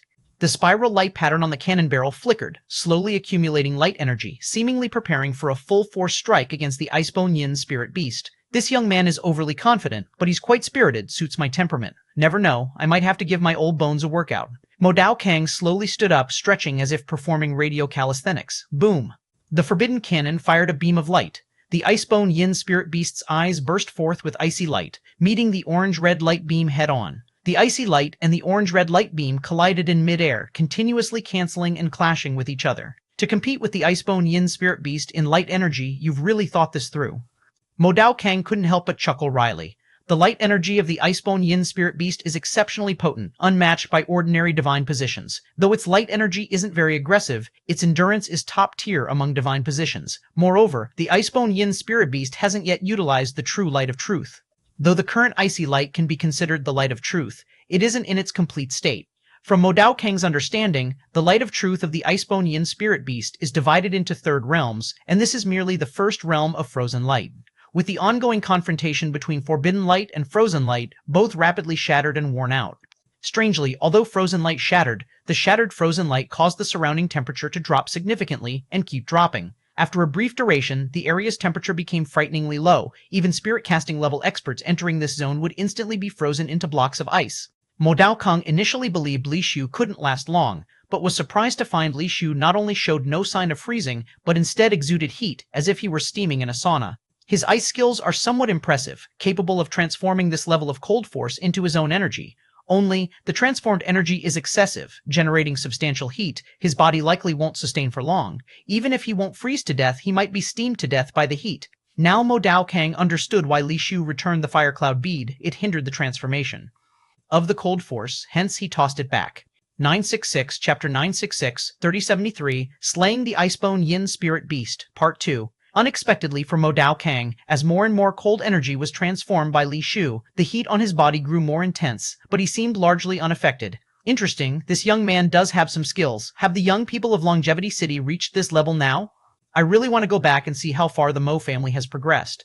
Mo Dao Kang abandoned his previous plan and continued to watch the direct confrontation of light energy between a man and a demon spirit. Li Shu directly injected the energy transformed from ice ashes into the forbidden cannon, making the forbidden light it emitted stronger and stronger, faintly showing signs of suppressing the icebone yin spirit beast. The icebone yin spirit beast seemed irritated, and the vertical eye on its forehead suddenly opened. That vertical eye emitted a chilling aura, exuding a bizarre glow. The icy light that originally shot from its two eyes suddenly became as clear as diamonds and no longer emitted cold air. From a distance, it seemed that the icebone yin spirit beast's eyes were emitting not icy light, but two flawless diamond pillars. Mo Dao Kang became alert. He noticed that the icebone yin spirit beast had used the second level of extreme freeze light, causing the power of light of truth to surge. Li Shu would probably not be able to withstand it, which meant he would have to intervene. As Mo Dao Kang expected, once the extreme freeze light appeared, Li Shu's forbidden light was immediately forced back. Seeing the extreme freeze light rapidly advancing, in the blink of an eye, it had pressed against the muzzle of the forbidden cannon, with the forbidden light being confined within the cannon's chamber, unable to shoot out. The muzzle had already begun to freeze, making the situation look quite grim. Mo Dao Kang was about to step forward when he suddenly saw the light pattern on the forbidden cannon reverse, directly absorbing the extreme freeze light. What is this maneuver? Mo Dao Kang was wide-eyed with surprise, realizing that Li Shu was devouring the extreme freeze light. Previously, Li Shu's ability to convert cold energy for his use was already surprising but still within reason. After all, that involved absorbing fragmented cold energy and slowly converting it, something Mo Dao Kang could roughly understand how to manage. However, for Li Shu to directly absorb the extreme freeze light in the middle of a clash without any buffering left, Mo Dao Kang baffled about how he could withstand and transform such intense extreme freeze light. According to Mo Dao Kang's observation, Li Shu's light of truth was relatively low level, likely having just recently ascended to the divine position. With this level of light of truth, even if he used all his power to protect himself, the absorbed extreme freeze light would likely freeze him. Yet, there were no signs of Li Shu being encased in ice. The heat around him surged, and the red-orange light of truth became increasingly strong. What kind of skill is this? Mo Dao Kang couldn't help but be a bit shocked. He had to admit that at Li Shu's level, he could not achieve what Li Shu was now doing. For Li Shu, this was just the beginning. The super bottle suction frantically absorbed the extreme freeze light, utilizing the ice heart talent, ice ashes, and the heaven-burning demon body to frantically transform it. As time passed second by second, Mo Dao Kong, watching from the side, was getting a bit nervous too, feeling that this young man was even more reckless and formidable than he was in his youth. What kind of monster is this? Has Li Boyang been kicked by a donkey, become brain damaged, and loosened the restrictions on the trial takers of Longevity City? Mo Dao Kang had a pressing desire to immediately return to Longevity City to see what it had become, wondering if the streets were now full of divine position testers. The Icebone Yin spirit beast, seeing that the extreme freeze light still couldn't freeze the human in front, its eyes filled with killing intent, and the face-like exoskeleton on its head emitted a strange glow, with the snow-white spine sections lighting up with that eerie glow. As the face-like exoskeleton became more transparent, the extreme freeze light it emitted changed again. It's indescribable what kind of light it was at this point.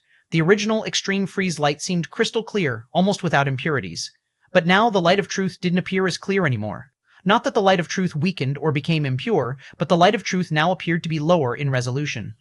Li Shu pondered repeatedly and could only describe it as if the previous extreme freeze light was akin to a high-resolution screen where the naked eye couldn't see the pixels. Now the light of truth seemed like a low-resolution screen where pixel-like things formed the light of truth. No, it wasn't pixel-like anymore. It was like a transparent mosaic that formed the light, an indescribable strangeness. Under that bizarre light of truth, everything was instantaneously frozen, as if even space itself had become solidified.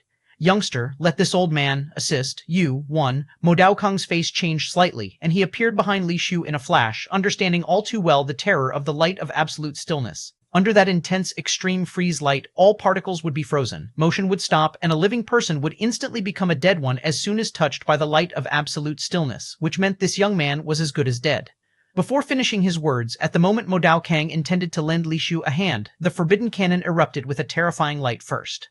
The vivid red light energy at the muzzle seemed ready to burst, the beam it emitted far thicker than the muzzle itself, and Li Shu's body, due to the sheer power of the shot, was pushed backward from the recoil. 967, Chapter 967, 37-3, Slaying the Icebone Yin Spirit Beast 3. Standing right behind Li Shu, Mo Dao Kang had absolutely no idea this would happen. Completely unprepared, he was directly knocked into by Li Shu's back, and the two flew backward into the air together. The beam immediately collided with the light of absolute stillness, and the parts in contact were instantly frozen in mid-air, with the rear parts quickly freezing as well. As Li Shu retreated, the vivid light beam from the cannon muzzle continuously froze in mid-air, hanging like a bright red rainbow. Seeing the light of absolute stillness reaching the cannon muzzle with the forbidden light outside it entirely frozen and the cannon soon facing the same fate, Li Shu remained unfazed. Now's the time. Li Shu roared, leaning back to use Mo Dao Kang as a pivot to halt his retreat, stabilizing the cannon and firing a second shot. Mo Dao Kang, with good intentions, didn't expect Li Shu to do such a thing, using him as a springboard while unprepared. He accelerated from Li Shu's leverage, crashing into an iceberg and leaving a human-shaped dent. Now Mo Dao Kang felt like swearing, coming to aid only to be used as a meat shield. Li Shu's forbidden cannon fired a second forbidden light, which struck the first forbidden light frozen by the light of absolute stillness. Though both beams were forbidden light, they still had some differences. The first forbidden light utilized by Li Shu was the immortal forbidden light, an almost indestructible force. The light of absolute stillness could freeze it but not destroy it. Generally, the light of truth, once frozen by the light of absolute stillness, easily shattered, which was one of its characteristics. The immortal forbidden light, however, wouldn't break easily. For the second forbidden light, Li Shu enhanced it with all the absorbed light energy, using the undedicated forbidden light. Li Shu had not utilized the absorbed light energy in the immortal forbidden light, but he unleashed all of it in the undedicated forbidden light. The undedicated forbidden light slammed like a giant hammer against the frozen immortal forbidden light. The rainbow-like immortal forbidden light, receiving such a heavy blow, spun and sped towards the Icebone Yin spirit beast. The Icebone Yin spirit beast had never seen such a maneuver, instinctively trying to freeze the incoming immortal forbidden light with the light of absolute stillness without processing it completely. But the immortal forbidden light was already frozen by the light of absolute stillness, surrounded by it. The light of absolute stillness couldn't affect itself, and under its protection, like a high-speed javelin, it pierced through the Icebone Yin spirit beast's eye. Crack! The Icebone Yin spirit beast's eye was penetrated, and the rainbow-like immortal forbidden light pierced through its skull, lodging within, causing it to howl in pain skyward. Li Shu carried the forbidden cannon, bombarding the Icebone Yin spirit beast, continuous beams of forbidden light striking its unprotected body. Though the subsequent forbidden lights didn't shatter the Icebone Yin spirit beast, they left several deep pits, crushing its external eye scales and cracking the crystalline body, exposing the snow-white spine inside. The Icebone Yin spirit beast, in pain, retaliated wildly, beams of ice light bursting haphazardly from its claws. Li Shu danced nimbly in the air, stepping on the Fire Lotus sword, evading those stray ice lights as the forbidden spear returned to its gatling state, light bullets pouring like torrential rain into the wounds of the Icebone Yin spirit beast. Raindrop-like light bullets shot into the wounds of the Icebone Yin spirit beast, hitting its snow-white vertebrae and skull. The 7th Great Taboo cannons could only be used 7 times briefly, yet in Gatling mode, though not firing the light of truth, the 7th Great Taboo light bullets could bombard infinitely. One 7th Great Taboo light bullet might not affect the Icebone Yin spirit beast much, but in numbers they held some effect. Moreover, Li Shu had already broken open its body, directly shooting light bullets into it. The wounded Icebone Yin spirit beast fought back wildly but couldn't touch Li Shu at all. Li Shu rode the sword into the sky, charging straight for the top of the Icebone Yin spirit beast. The Icebone Yin spirit beast emitted the light of absolute stillness from its lone eye but couldn't aim properly, slipping past Li Shu. Li Shu wielded his sword in the air, leaping at the last moment towards the Icebone Yin spirit beast, hands gripping a streak of violet light, stabbing fiercely at the humanoid exoskeleton atop its head. The Icebone Yin spirit beast tried to evade, yet its body disobeyed, moving forward instead of backward. Crack. Li Shu slammed heavily atop it, the longevity treasure chopsticks stabbing into the humanoid exoskeleton, shattering it. The humanoid exoskeleton, like glass, shattered into fragments, falling from the Icebone Yin spirit beast's head. With the shattering of the humanoid exoskeleton, the 3 eyes of the Icebone Yin spirit beast immediately turned lifeless, and its body crashed to the icy glacier. A massive crash resounded as the surrounding ice ground collapsed into a debris of ice blocks. Amid the ruins, strands of ice light rose, gathering at one point. Mo Dao Kong struggled free from the glacier, staring dumbfounded at the scene for half a moment, even forgetting his previous urges to curse Li Shu. This kid really killed the Icebone Yin spirit beast. Mo Dao Kang's expression turned bizarre as he watched Li Shu hovering above the Icebone Yin spirit beast's corpse. 968, Chapter 968, 374, Fireworks World. The light energy that spilled out from the Icebone Yin spirit beast's corpse gathered around an undying flame bullet, and soon that bullet transformed into a ring. The diamond-like body turned dusky like earth, with not even a hint of cold air. Li Shu reached out to grab the ring, then smashed the head of the Icebone Yin spirit beast and found the divine position crystal. Unfortunately, the light energy from the demon core had already been absorbed by the undying flame bullet, leaving one less divine position demon core. Li Shu, are you really not from the Li family? Mo Dao Kang fell behind Li Shu and asked while scrutinizing him. The Li family is definitely the Li family, but not the one from Longevity City. Li Shu found Mo Dao Kang's question a bit amusing. Doesn't that mean besides the Li family from Longevity City, others with the surname Li aren't human? So you're a descendant of Li Boyang? Mo Dao Kang asked again. No, I'm just an ordinary person with the surname Li, and had no connection with the people from Longevity Heaven before joining. Li Shu had to explain in detail. He didn't want to waste time on such pointless conversations. Now that both mutated divine position crystals were in hand, he needed to quickly find a place to let the evil spirit token ascend to the divine position. Who would have thought, after hearing Li Shu's explanation, Mo Dao Kang wasn't disappointed, but rather overjoyed, asking even more eagerly, So, you're from the Longevity Group 6? No, I'm from the Longevity Group 7. After all, Mo Dao Kang first gave him the fire cloud bead that could ward off cold, and later tried to save him. He was indeed a good man, and Li Shu was always patient with good people. Longevity Group 7? Has Longevity Heaven formed a new group? Mo Dao Kang quickly understood what Li Shu meant. Yes, I'm part of the 7th group, the Technician Group, Li Shu said.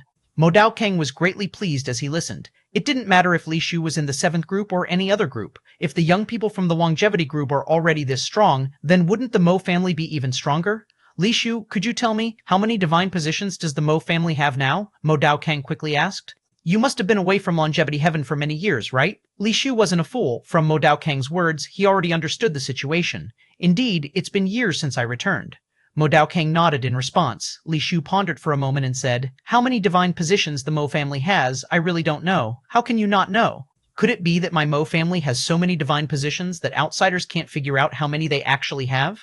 Mo Dao Kang considered this possibility. Li Shu replied with a strange expression. That's possible, but I've never heard of the Mo family having a divine position, nor have I seen one before. You are the first divine position I've seen from the Mo family. How can that be possible? You mustn't lie to me. Mo Dao Kang was stunned by his words. I don't like lying, nor do I have a reason to lie to you. If you don't believe me, go back to Longevity Heaven and you'll naturally find out the truth, Li Shu had to say. Even the Longevity Group 6 has produced a divine position. How could my Mo family be so lacking, not even having a single divine position? Mo Dao Kang couldn't accept this answer. It seemed he thought of something else and quickly asked, Could it be that my Mo family has undergone some major upheaval and is no longer among the big families? That's not the case. The Mo family is still one of the four great families, Li Shu replied. The four great families? Mo Dao Kang was stunned again upon hearing this, and after realizing it, he quickly asked, who are the current four great families? Sun, Mo, Li, Han. Only these four families are left? Mo Dao Kang's expression grew more complex as he sighed and asked, and among the current four great families, how many divine positions are there? If it's only what I've heard, then it should be just you. Li Shu had previously thought that the four great families probably didn't have any true divine positions, but after meeting Mo Dao Kang, he was no longer certain. The four great families don't have a single divine position. How did you ascend to the divine position? Longevity Group 6. No. How many divine positions are there in Longevity Group 7? Mo Dao Kang asked with widened eyes. It seems the only divine position I know of is just me, Li Shu said, pointing at his nose. This time, Mo Dao Kang was not surprised, but his expression became somewhat indecisive. Li Boyang is indeed that. Li Boyang, are you sure you're not a descendant of Li Boyang? I'm very sure about that. The chairman indeed has descendants, but it's not me, Li Shu said.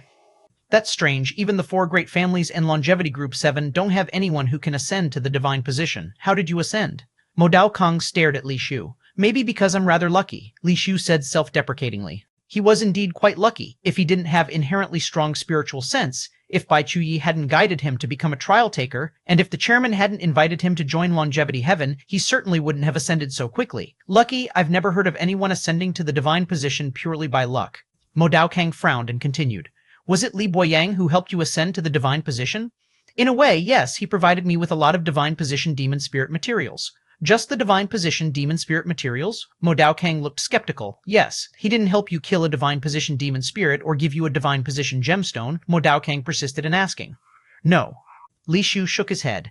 Just by relying on divine position demon spirit materials, being able to slay a demon spirit to obtain a divine position gemstone, and ascend to the divine position on your own, you're right, you are indeed very fortunate. Mo Dao Kang sighed. 969, Chapter 969-74, Fireworks World, Part 2. At this moment, Mo Dao Kang felt somewhat disheartened, with none of his earlier enthusiasm. He saw Li Shu, so young yet already such a formidable divine position, and thought that since Eternal Heaven had lifted its restrictions, the Mo family might have produced many divine positions. To his dismay, they had none. You have asked me so many questions. May I ask you a few? Li Shu wasn't in a hurry to leave, looking at Mo Dao Kang as he spoke. What do you want to ask? Mo Dao Kang had lost interest. You are the divine position of the Mo family. Why don't you return there? If you do, the Mo family will surely become the leader among the four great families, Li Shu said. You're thinking too simply. If I could return to Eternal Heaven, those old fellows from the other families could as well. Who leads the four great families remains uncertain. Mo Dao Kang replied. Li Shu paused. Do you mean that the other three families also have divine position level trial takers like you residing in the land of trial?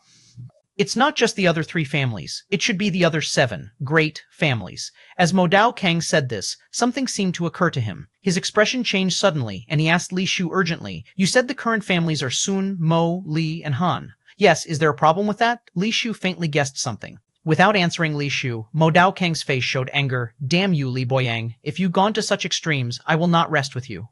Li Shu, come with me. With that, Mo Dao Kang flew into the air and stood suspended like a celestial being moving upon clouds. I have a few things. Li Shu's words were interrupted. Do you not want to know why divine positions like me cannot return to Eternal Heaven? Right now, apart from Li Boyang, you are the only divine position. Perhaps we are your cautionary tales. Mo Dao Kang said slowly. Li Shu was indeed moved, hesitated for a moment, then flew up on the Fire Lotus sword. Your sword is too slow. Let me take you. Mo Dao Kang summoned a rhino-like demon spirit and mounted it, gesturing for Li Shu to join him. Li Shu sat on the rhino-like demon spirit's back, which let out a long roar, then sped off at full gallop. Its body was enveloped in a bullet-shaped light shield of divine light, protecting them as it accelerated through the sky. Divine position. Demon spirit. Today, Li Shu witnessed something remarkable. Mo Dao Kang's mount was of divine position level. The rhino demon spirit moved incredibly fast, like lightning, like light. The scenery below flashed past rapidly, blurring and becoming indistinct, and in the blink of an eye, they had traveled countless miles. The scenery shifted quickly, and when the demon spirit stopped, they were no longer in the land of ice and snow.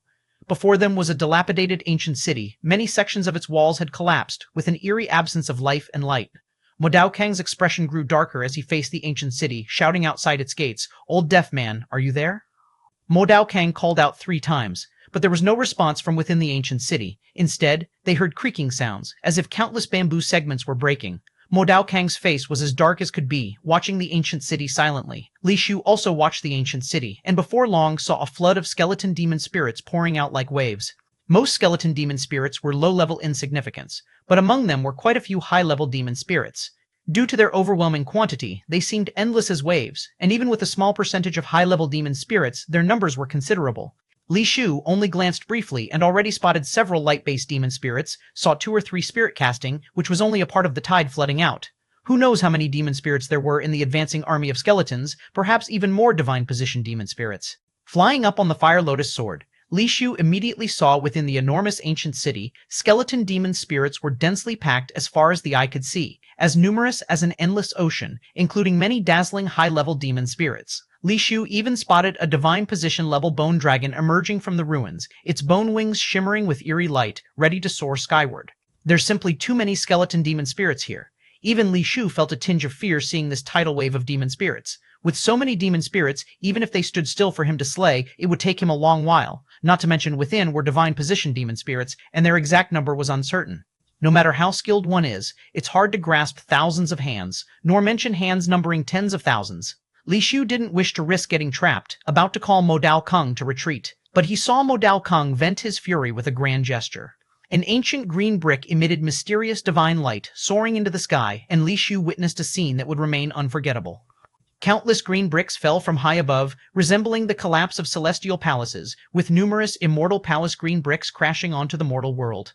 The falling green bricks smashed upon the skeleton demon spirits, one after another, crushing countless skeleton demon spirits into fragments, as if an invisible celestial immortal force was walling them, enclosing those wave-like skeleton demon spirits within masonry. 970. Chapter 970, 3074, Fireworks World Part 3. One by one, the green ancient walls rose, filled with white bones. Whether it was ordinary demon spirits, light base, spirit casting, or even the divine position level bone dragons, all were firmly built into the wall by those cyan bricks. In a moment, the once dilapidated ancient city was suddenly covered by a flowing immortal light, transforming into the cyan brick immortal city, but the countless white bones within the walls made the observers shiver. When that piece of cyan brick returned to Mo Dao Kang's sleeve, the cyan brick immortal city also disappeared. The sound of crashing echoed incessantly, the ancient city already razed to the ground, leaving behind a landscape covered with bone fragments, demon cores, and various talent gemstones, skill rings, and more. Li Shu was somewhat astonished. One blow to annihilate the city, crushing countless demon spirits, even the divine position level. Bone dragons died silently without any opportunity for the light of truth to illuminate. The terrifying strength of Mo Dao Kang was indeed frightening. Old Death Man, you truly are dead. Li Boyang, you are truly ruthless. When people leave, the tea cools. Is there no sentiment left at all? Mo Dao Kang seemed completely uninterested in the demon cores and various items scattered on the ground, only bowing his head and murmuring to himself. Li Shu could roughly guess what was happening. It was probable that the former 8 great families all had divine position level beings, but for reasons unknown, these divine figures left Longevity City, remaining in the demon spirit realm. As the years passed, some families' divine position level elders perished in the land of trial, and their families were subsequently expelled from the ranks of greatness within Longevity City. Of course, all these are just conclusions Li Shu derived from Mo Dao Kang's few words. If his guesses were correct, then the divine position level elders of the Sun, Han, Li, and Mo families should still be alive. Could it be that the Li family has already declined to such a degree, yet hasn't been expelled from the ranks of greatness, whereas the Wanchao family's strength has far surpassed that of today's Li family, yet still cannot enter the ranks of greatness? Now I understand the root cause. Li Shu felt that his conjecture was likely correct. Do you want to know why I cannot return to Longevity City? After a long time, Mo Dao Kang said somewhat despondently, gazing at the ancient city that had been razed to the ground. Li Shu didn't speak, just nodded. Then you must first hear a story, Mo Dao Kang slowly narrated. It was a chaotic era where founders of various thoughts and schools emerged like bamboo shoots after a spring rain, a time of unmatched prosperity, hard to see in the span of ages. Among them, the 8 most excellent founders of schools mysteriously disappeared from the world. People thought they had already died, but unknown to them, in fact, they hadn't died. They were visited by the same powerful visitor at different points in time and were taken away to an unimaginable world. Were they forcibly taken? Asked Li Shu. You could say so, or not, Mo Dao Kang said with a sigh. Those 8 school founders were exceptionally talented, once in a millennium prodigies. However, after being visited by that person, they were all ensnared by the visitor's incredible knowledge and thinking, and then the person revealed to them the existence of that world and the secret of immortality, stirring their curiosity and longing, wishing to know if such a world truly existed. Those 8 founders of schools should be the founders of the 8 great families, right? Li Shu sighed. Mo Dao Kang nodded slightly.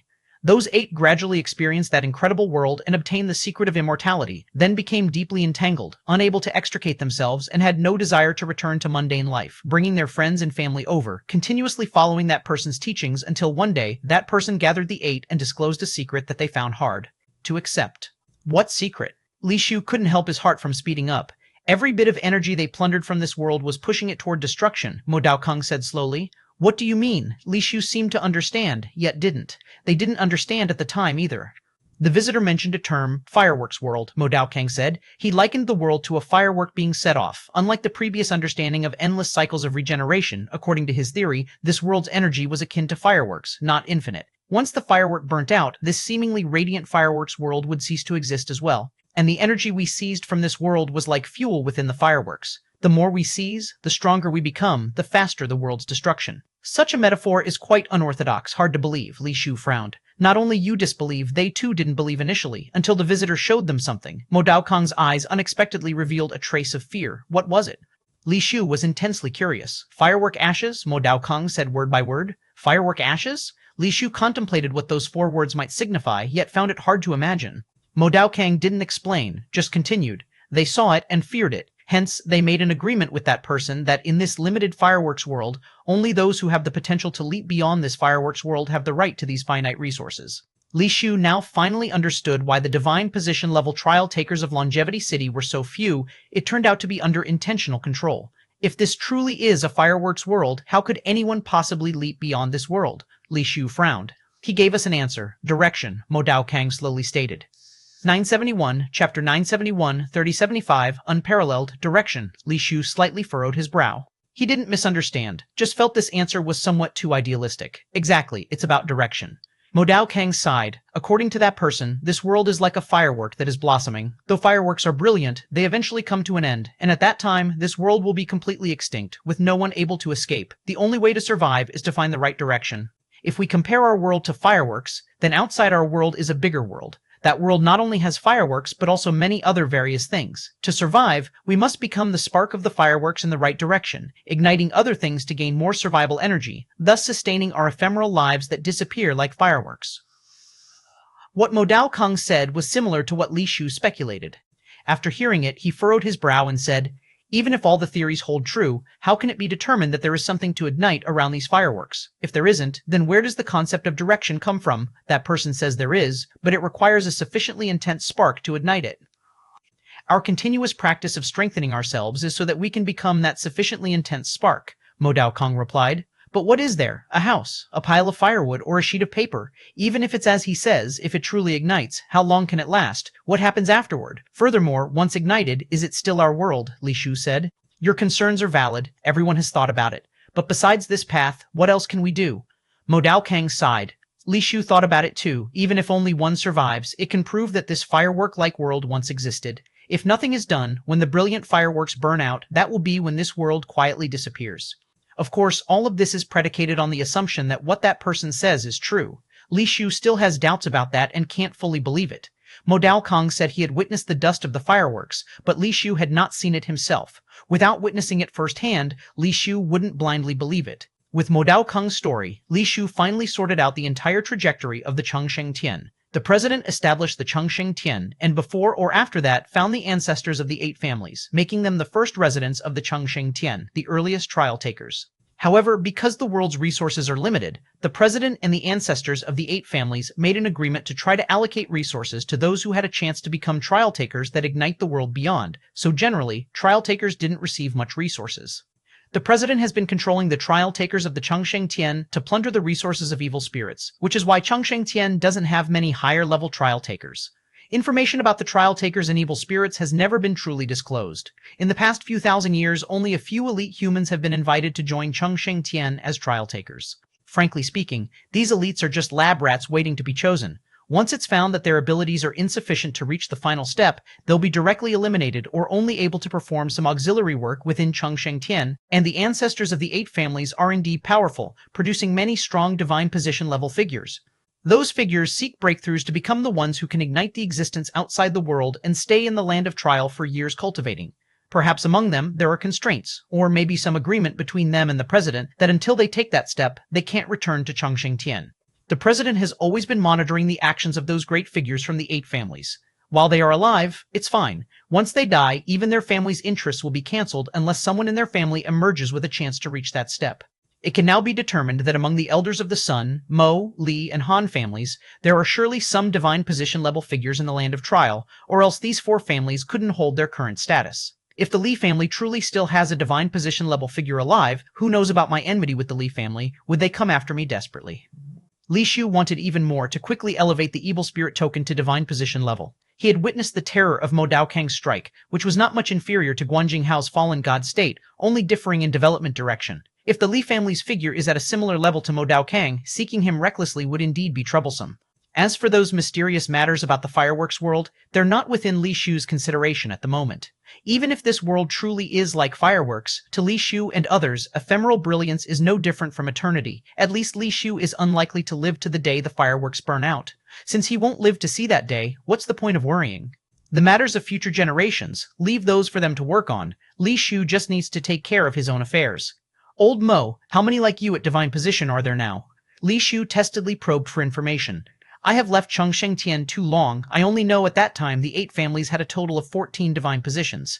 How many more have emerged? How many are still alive? It's hard to say. Probably not many, otherwise the other 4 families wouldn't be kicked out of the prominent families list. Night 972, Chapter 972, 3075, Unparalleled, Part 2. After a pause, Mo Daokang continued. Over the years as I traveled the demon spirit realm, I encountered a total of 9 human divine positions, including the old deaf one. I estimate that 6 of them are no longer in the mortal realm, and it's hard to say about the other 3. Li Shu knew without asking that the old deaf ones should all be from the 4 families that were removed by the 8 great families. Has anyone truly reached that step over the years? Li Shu asked casually. Yes.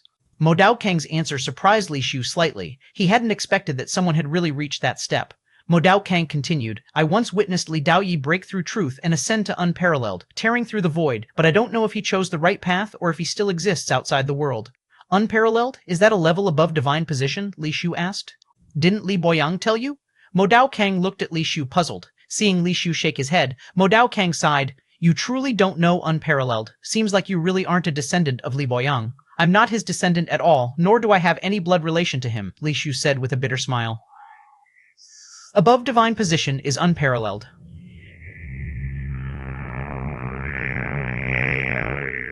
So-called unparalleled doesn't mean unmatched, but rather refers to one who extinguishes world truths, Mo Daokang explained. How can one ascend to unparalleled? Li Shu asked eagerly. After the Forbidden Spear ascended to a divine position, Li Shu had tried to provide it with more resources, hoping it could proceed further. But even divine position demon cores had minimal effect on enhancing the Forbidden Spear, as if there was no road ahead. You truly are an anomaly. Li Boyang told you nothing, yet allowed you to ascend to divine position. I wonder what he intends, Mo Daokang mused. After ascending to divine position, ordinary light energy is scarce for further advancement. At this stage, advancement is not merely about energy accumulation, but requires understanding the light of truth. Only by understanding the light of truth can you unlock the truth's ceiling and then enhance the strength of the light of truth by absorbing light energy. To what extent must one understand to ascend to unparalleled? Li Shu felt a wave of joy in his heart, finally seeing the road ahead. To no extent of understanding can one ascend to unparalleled. Mo Daokang's words left Li Shu stunned. Seeing this, Mo Daokang smiled warmly. You can comprehend the truth deeply, but it's still the truth. If you can't break the truth, how can you become one who extinguishes world truths, transcending the rules? Since it is truth, how can it be broken? What we consider truth may not be real truth, Mo Daokang patiently explained. As mentioned earlier, this is a fireworks world. The existence of fireworks naturally implies there is a creator of fireworks. What we see as truth may just be the result under the creator's control, like fireworks blooming according to a certain pattern, making us think this pattern is truth. But from the creator's perspective, it's merely a pattern he created. If you can't break such artificially created rules, you don't even have the chance to choose a direction, let alone change your life trajectory and ignite the outside world. I see. Li Shu understood what Mo Daokang meant. But to break the truth, you must first deeply comprehend the truth until you understand it enough and find the point where it isn't truth. Only then can you have the chance to ascend to unparalleled. Mo Dao Kang sighed gently. I have cultivated till today, yet the light of truth cannot advance further, and I still cannot find the point to break the truth, making it hard to ascend to unparalleled. If those old ones are still alive, they're likely like me, or perhaps have already broken the truth and transcended this fireworks world. Are there any other divine positions in the Li family besides Li Daoyi? Li Shu felt relieved to hear that the big figures of the Li family had already transcended this world. He didn't want to be entangled with such people until he ascends to divine position himself. I don't know if there are any later, but the only one I know was Li Daoyi. Although the Li family has none, Li Daoyi had a disciple who also ascended to divine position and left longevity heaven to cultivate. I haven't seen him since. Whether he's dead or has transcended this world is unknown. His talent was nearly on par with Li Daoyi, and barring accidents, he's very likely to achieve unparalleled. Mo Dao Kang said. What is that person's name? Li Shu frowned and asked. Mo Dao Kang didn't immediately reply. Instead, he scrutinized Li Shu for a while, then smiled and said, You seem to have a feud with the Li family, don't you? Indeed, there's some grievance. Li Shu nodded, knowing he couldn't hide from someone like Mo Dao Kang, so he admitted frankly, Don't worry. Though that person is Li Daoyi's disciple, he doesn't have feelings for the Li family and certainly won't help them. You can rest assured. Mo Dao Kang continued seriously. Since you've ascended to divine position, merely hunting demon spirits, even divine position demon spirits, holds little significance now. Compared to hunting demon spirits, you should spend more time comprehending and meditating on your light of truth, which is truly your way forward. Otherwise, hunting more demon spirits and acquiring more demon cores and items is useless. 1973, Chapter 973, 37 Unparalleled, Part 3. Thank you, old man. I'll go back to comprehend the light of truth now. Li Shu bowed slightly, preparing to leave. However, after looking around, he realized the distance from here to the Ice City was indeed too great. He needed to return to the Ice City first, where he could extinguish his longevity lamp and return to the Celestial Sea. What's the hurry to go back? If I'm not mistaken, your light of truth is likely the forbidden light of the Celestial Sea. You should head to the Celestial Sea. There you should be able to quickly comprehend the intricacies of that forbidden light. Mo Dao Kang pointed in a direction and said, Head that way, and you will naturally reach the Dead Sea. Once you pass through it, you'll see the Celestial Sea. The Celestial Sea is one of the 3 forbidden zones, filled with countless terrifying and mysterious demon spirits. I'm afraid I might die there, Li Shu said, probing. Mo Dao Kang laughed upon hearing that. You possess the forbidden light. If you go there, that unparalleled demon spirit of the Celestial Sea would be thrilled, let alone allowing other demon spirits to kill you. Why? Li Shu felt a bit puzzled. Every trial taker who obtains a contract in the Sea Heaven trial ground should eventually have a forbidden light, which isn't considered rare. He couldn't figure out why that unparalleled demon spirit would be so delighted because of it. You'll understand once you get there. Mo Dao Kang suddenly became secretive, refusing to tell Li Shu. Since Mo Dao Kang wouldn't say, Li Shu had no choice but to observe, fearing the answer might be something special. Could it be that the president chose me to go to the Celestial Sea as his representative because I possess the forbidden light? Li Shu couldn't help but connect the dots. In any case, you should go to the Celestial Sea. Perhaps the opportunity for you to ascend to unparalleled status lies there, added Mo Dao Kang. Li Shu thought that saying might have been better left unsaid, as he thought to himself, They say the older you get, the more cunning you become. Here's a live example. Talking in circles all this time just to keep me waiting here. Although Li Shu wanted to know what Mo Dao Kang truly meant, he decided not to press further as Mo Dao Kang remained tight-lipped. I still have things to take care of in the Celestial Sea. It's not too late to go to the Celestial Sea after that, Li Shu said, preparing to leave. I'll send you back, Mo Dao Kang offered. No need. I remember the way. There's plenty of time. I'll just wander around. Li Shu intended to find a secluded spot in the land of trial to first ascend the evil spirit token to divine status before returning to Longevity Sky to avoid causing unnecessary trouble by ascending within Longevity City. Alright then, Mo Dao Kang took one last look at the demolished ancient city. Then, with a wave of his large sleeve, the countless demon cores and various items in the ruins seemed to come alive, flying into Mo Dao Kang's sleeve. In the blink of an eye, so many demon cores and various items flew into his sleeve, disappearing without a trace. No one knew how his sleeve could hold so many things. Li Shu originally thought that since Mo Dao Kang no longer needed these things, he could collect a few, but he never expected Mo Dao Kang would take them all. Seeming to see through Li Shu's thoughts, Mo Dao Kang chuckled. These are fundamental to the world. Using some would push destruction closer, it's better not to waste them. Having said that, Mo Dao Kang rode his mount, taking off into the sky, disappearing like a flash of lightning on the far horizon. Li Shu shook his head, assessed his direction, and left the now ruined ancient city. While on his journey, Li Shu kept an eye on the surrounding environment. After traveling only halfway, he found a suitable place. It was a valley surrounded by mountains on all sides, inhabited by a group of wolf-shaped demon spirits. Their levels were not high. After Li Shu eliminated them, he settled down in the wolf den of that valley. There were no other demon spirits nearby, and the wolf den was concealed. Without higher-level demon spirits here, otherwise these low-level wolf-shaped demon spirits wouldn't have occupied this place. Li Shu used a massive boulder to block the cave entrance and then took out the 2 divine position gemstones. Success or failure hinges on this single action. Li Shu summoned the red caste spirit and blue caste spirit, feeding the divine position gemstone of the flame demon king to the red caste spirit and that of the icebone yin spirit beast to the blue caste spirit.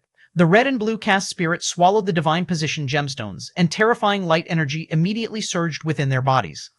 Unlike when the forbidden spear ascended, these divine position gemstones were of extremely high quality, perfectly matching the red and blue caste spirits. It seemed they wouldn't need Li Shu to use the ultimate light to aid them. As the power of the divine position gemstones took effect, not only did the light energy on the red and blue spirits continuously strengthen, but even their bodies underwent some mysterious changes. They were increasingly human-like, with more detailed features, and one could faintly see expressions forming on their faces.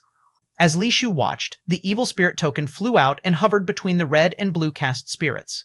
The red and blue caste spirits immediately rushed toward the evil spirit token, entering its front and back respectively. In an instant, a red and blue radiance burst from the evil spirit token, with red and blue luster enveloping it like 2 light wings. As the light on the evil spirit token intensified, the red and blue radiance grew tighter, resembling a red and blue light cocoon hovering in midair.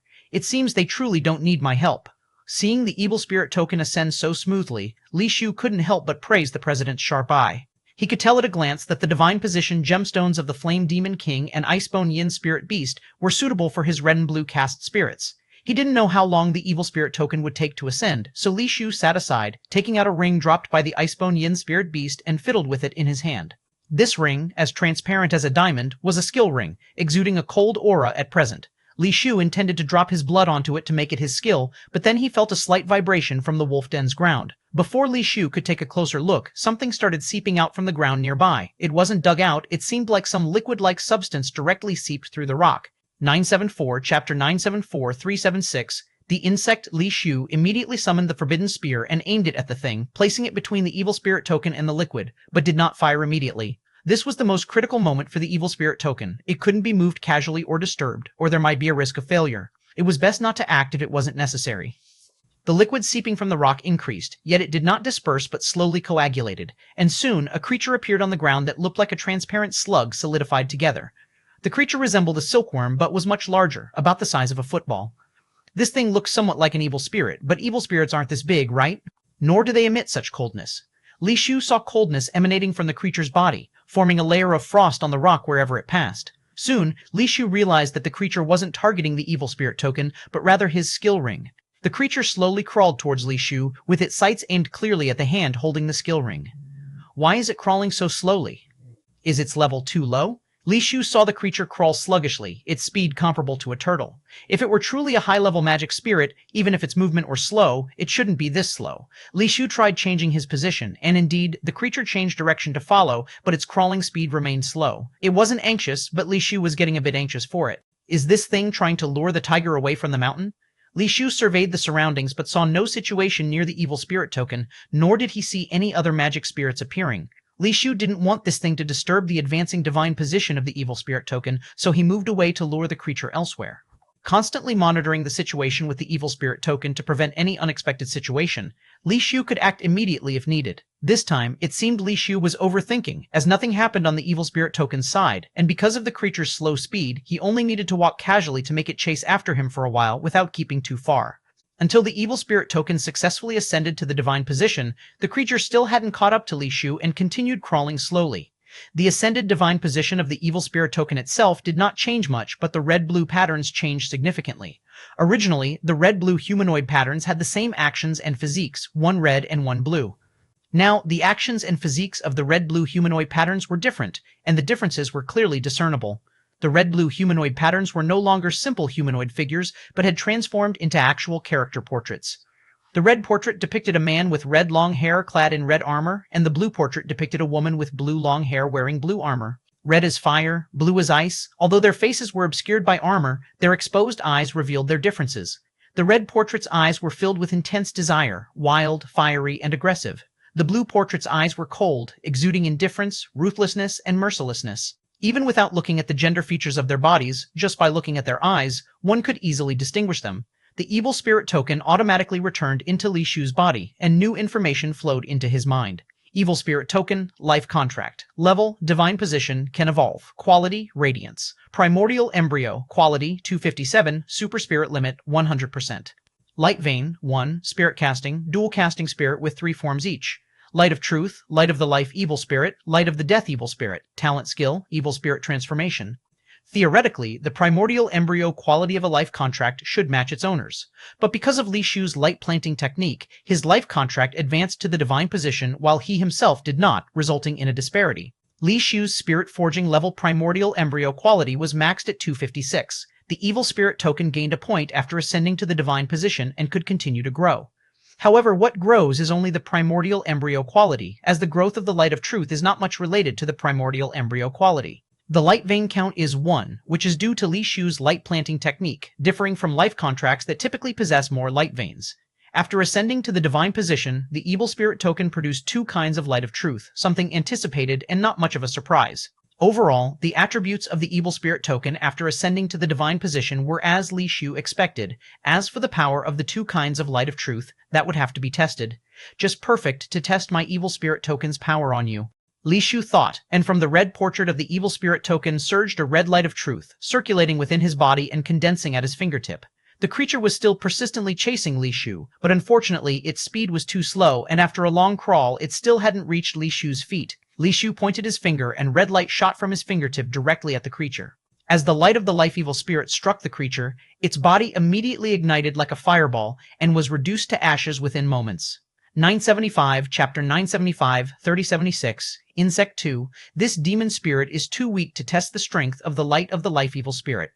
Seeing the demon spirit burned to the point where even the ashes were gone, Li Shu couldn't help but shake his head in secret. Such a weak creature, why bother to send itself to death? Although the light of the life evil spirit has the word life in its name, its abilities seem to have nothing to do with the vitality implied by the word. It is clearly a kind of light energy with a strong scorching attribute, seemingly even stronger than the light of the doomsday furnace. Li Shu extended a finger, and a red beam shot from his fingertip, hitting the boulder blocking the cave entrance. The boulder was instantly burned to flying ash. Ordinary stones simply cannot withstand the scorching of the light of the life evil spirit. After leaving the wolf cave, Li Shu performed sword flight. Whenever he saw a demon spirit on the ground, he would hit it with the light of the life evil spirit, instantly burning the demon spirit to ashes.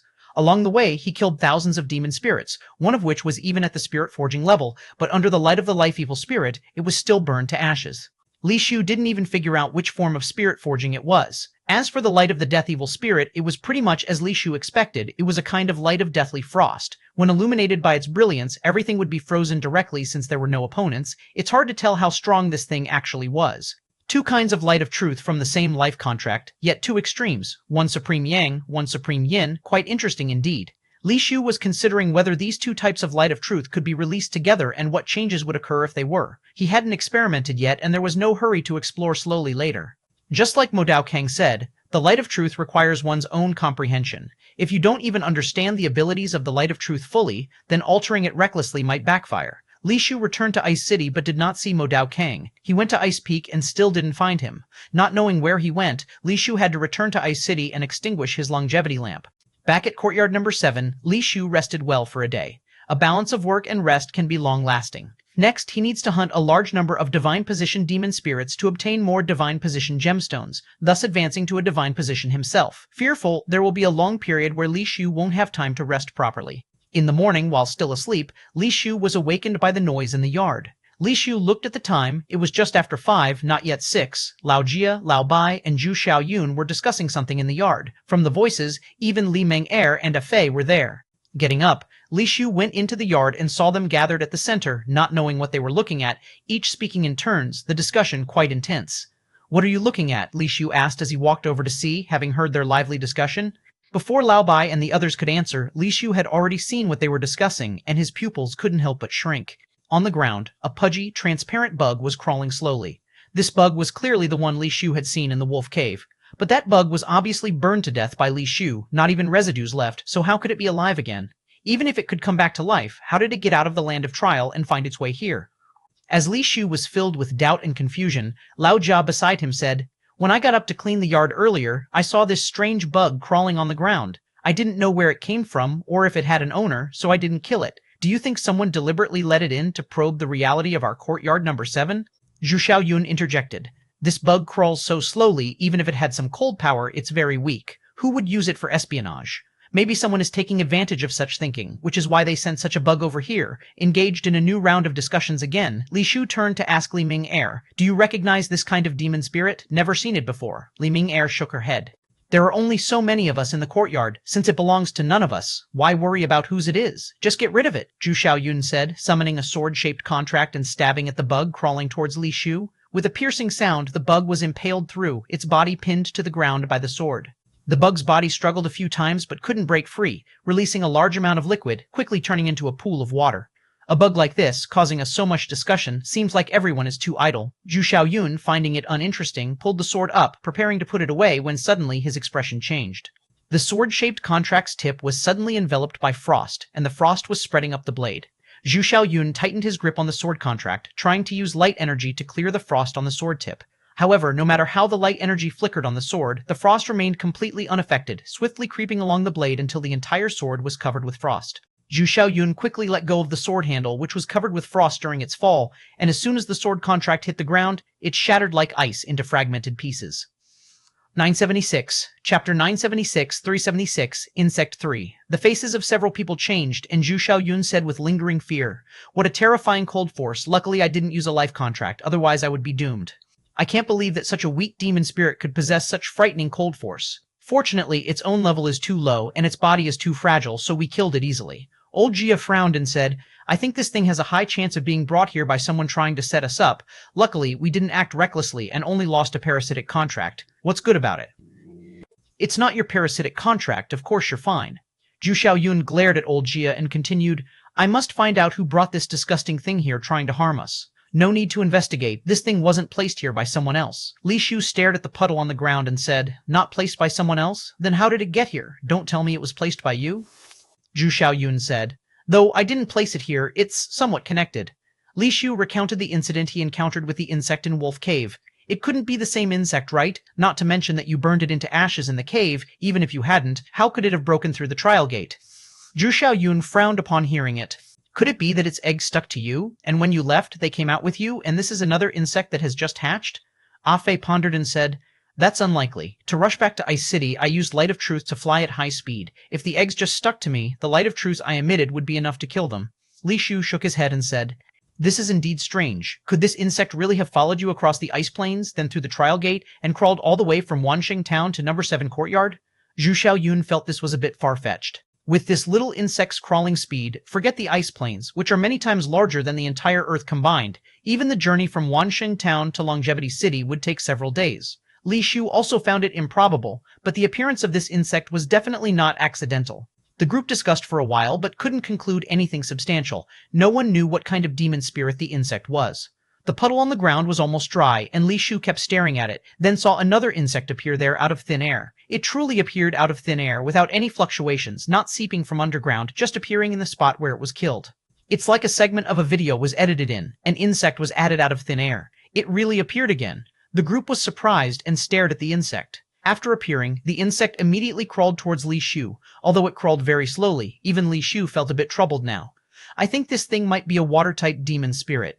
We thought we killed it, but in fact, it just turned into vapor and waited for an opportunity to restore."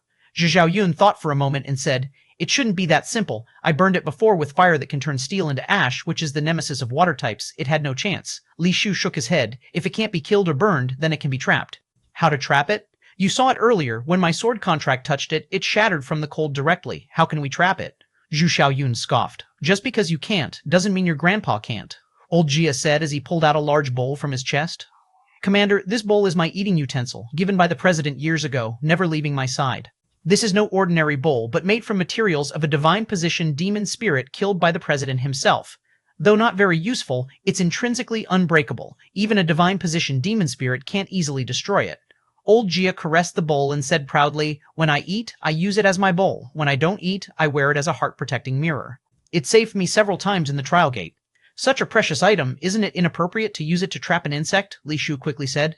Old Gia shrugged and said, "No worries, just a mere insect. What can it do to me? I'll capture it with this bowl, and Commander, you can give it to Mr. Zeman for research." With that, Old Gia directly placed the bowl over the insect. And you know what? The big sea bowl was indeed suitable, perfectly covering the insect underneath. "Rise!" Old Gia flipped his wrist, turning the bowl along with the insect, and with his other hand, he sealed the bowl's opening with a lid. "See? It's done." Old Gia laughed viciously. Unfortunately, his laughter ended abruptly as it turned into a scream. Old Gia threw the sea bowl away as if his hand was burned. The sea bowl landed on the ground, spun a few rounds, and stopped with the bottom facing up. Everyone looked at it and saw frost forming on the bowl's bottom, quickly spreading to the bowl's walls. On the other side, Old Gia suddenly pulled out a short knife from somewhere and sliced at his finger, painfully cutting away a layer of skin and flesh, causing blood to ooze out. Li Shu and others saw clearly that the layer of skin and flesh Old Gia cut away had a small patch of frost spreading. At that moment, everyone felt a chill in their hearts. Although Old Gia had never fought anyone, posing like a mere gatekeeper, everyone knew his strength was not weak, or rather, extremely strong. The mere fact that he had to cut away skin and flesh to save his life showed the frost's horror. What's worse, the sea bowl made from divine position materials couldn't even block the insect's cold, now completely covered in frost. Crack! The sea bowl made from divine position materials suddenly shattered into pieces like icy debris spreading across the ground. 977. Chapter 977, 377, An Unreliable Solution. My Precious Rice Bowl. Lao Jia wailed. None of Li Shu's group felt any schadenfreude. Their expressions were grim. This insect, which seemed harmless, could actually freeze and shatter divine position materials, making them reevaluate it with suspicion. What on earth is this creature? Zhu Xiaoyun instinctively moved away from the insect. Even though they knew its speed was so slow it was unlikely to hurt anyone, there was still a sense of danger. It's like walking on a plank on the ground would be easy, but if that plank were suspended hundreds of meters high, the feeling would be completely different. Such powerful frozen power at a divine position level, yet why is it so slow and physically weak? "It's really odd," Li Ming-Er remarked as she scrutinized the insect, unable to discern what it truly was. "Commander, please explain its discovery in more detail," Lao Bai pondered aloud. While keeping his distance from the insect, Li Shu circled slowly around the courtyard, recounting the situation of discovering the insect in detail. After hearing him out, Lao Bai said, "So it came for your skill ring. Give me the skill ring, and you should move in another direction to confirm if it's truly after the ring." Li Shu took out the skill ring dropped by the Icebone Yin spirit beast and tossed it to Lao Bai, then stared at the insect, observing if it might shift toward Lao Bai. After Li Shu threw the skill ring, the insect paused before continuing to crawl toward Li Shu, not turning to chase after the skill ring with Lao Bai. "It seems it's not after the skill ring," Lao Bai remarked, circling with the skill ring and even closing the distance to the insect to within 2 steps, yet the insect still ignored him and slowly crawled toward Li Shu. "Not after the ring?" Li Shu was slightly surprised, having presumed it was after the ring all along. Lao Bai returned the ring to Li Shu, saying, "Think hard about what it's truly after." Li Shu couldn't deduce its purpose, so he ended up tossing everything he had on him to Lao Bai and the others. But after he discarded all his belongings except his clothes, the insect remained unfazed, steadfastly crawling toward Li Shu.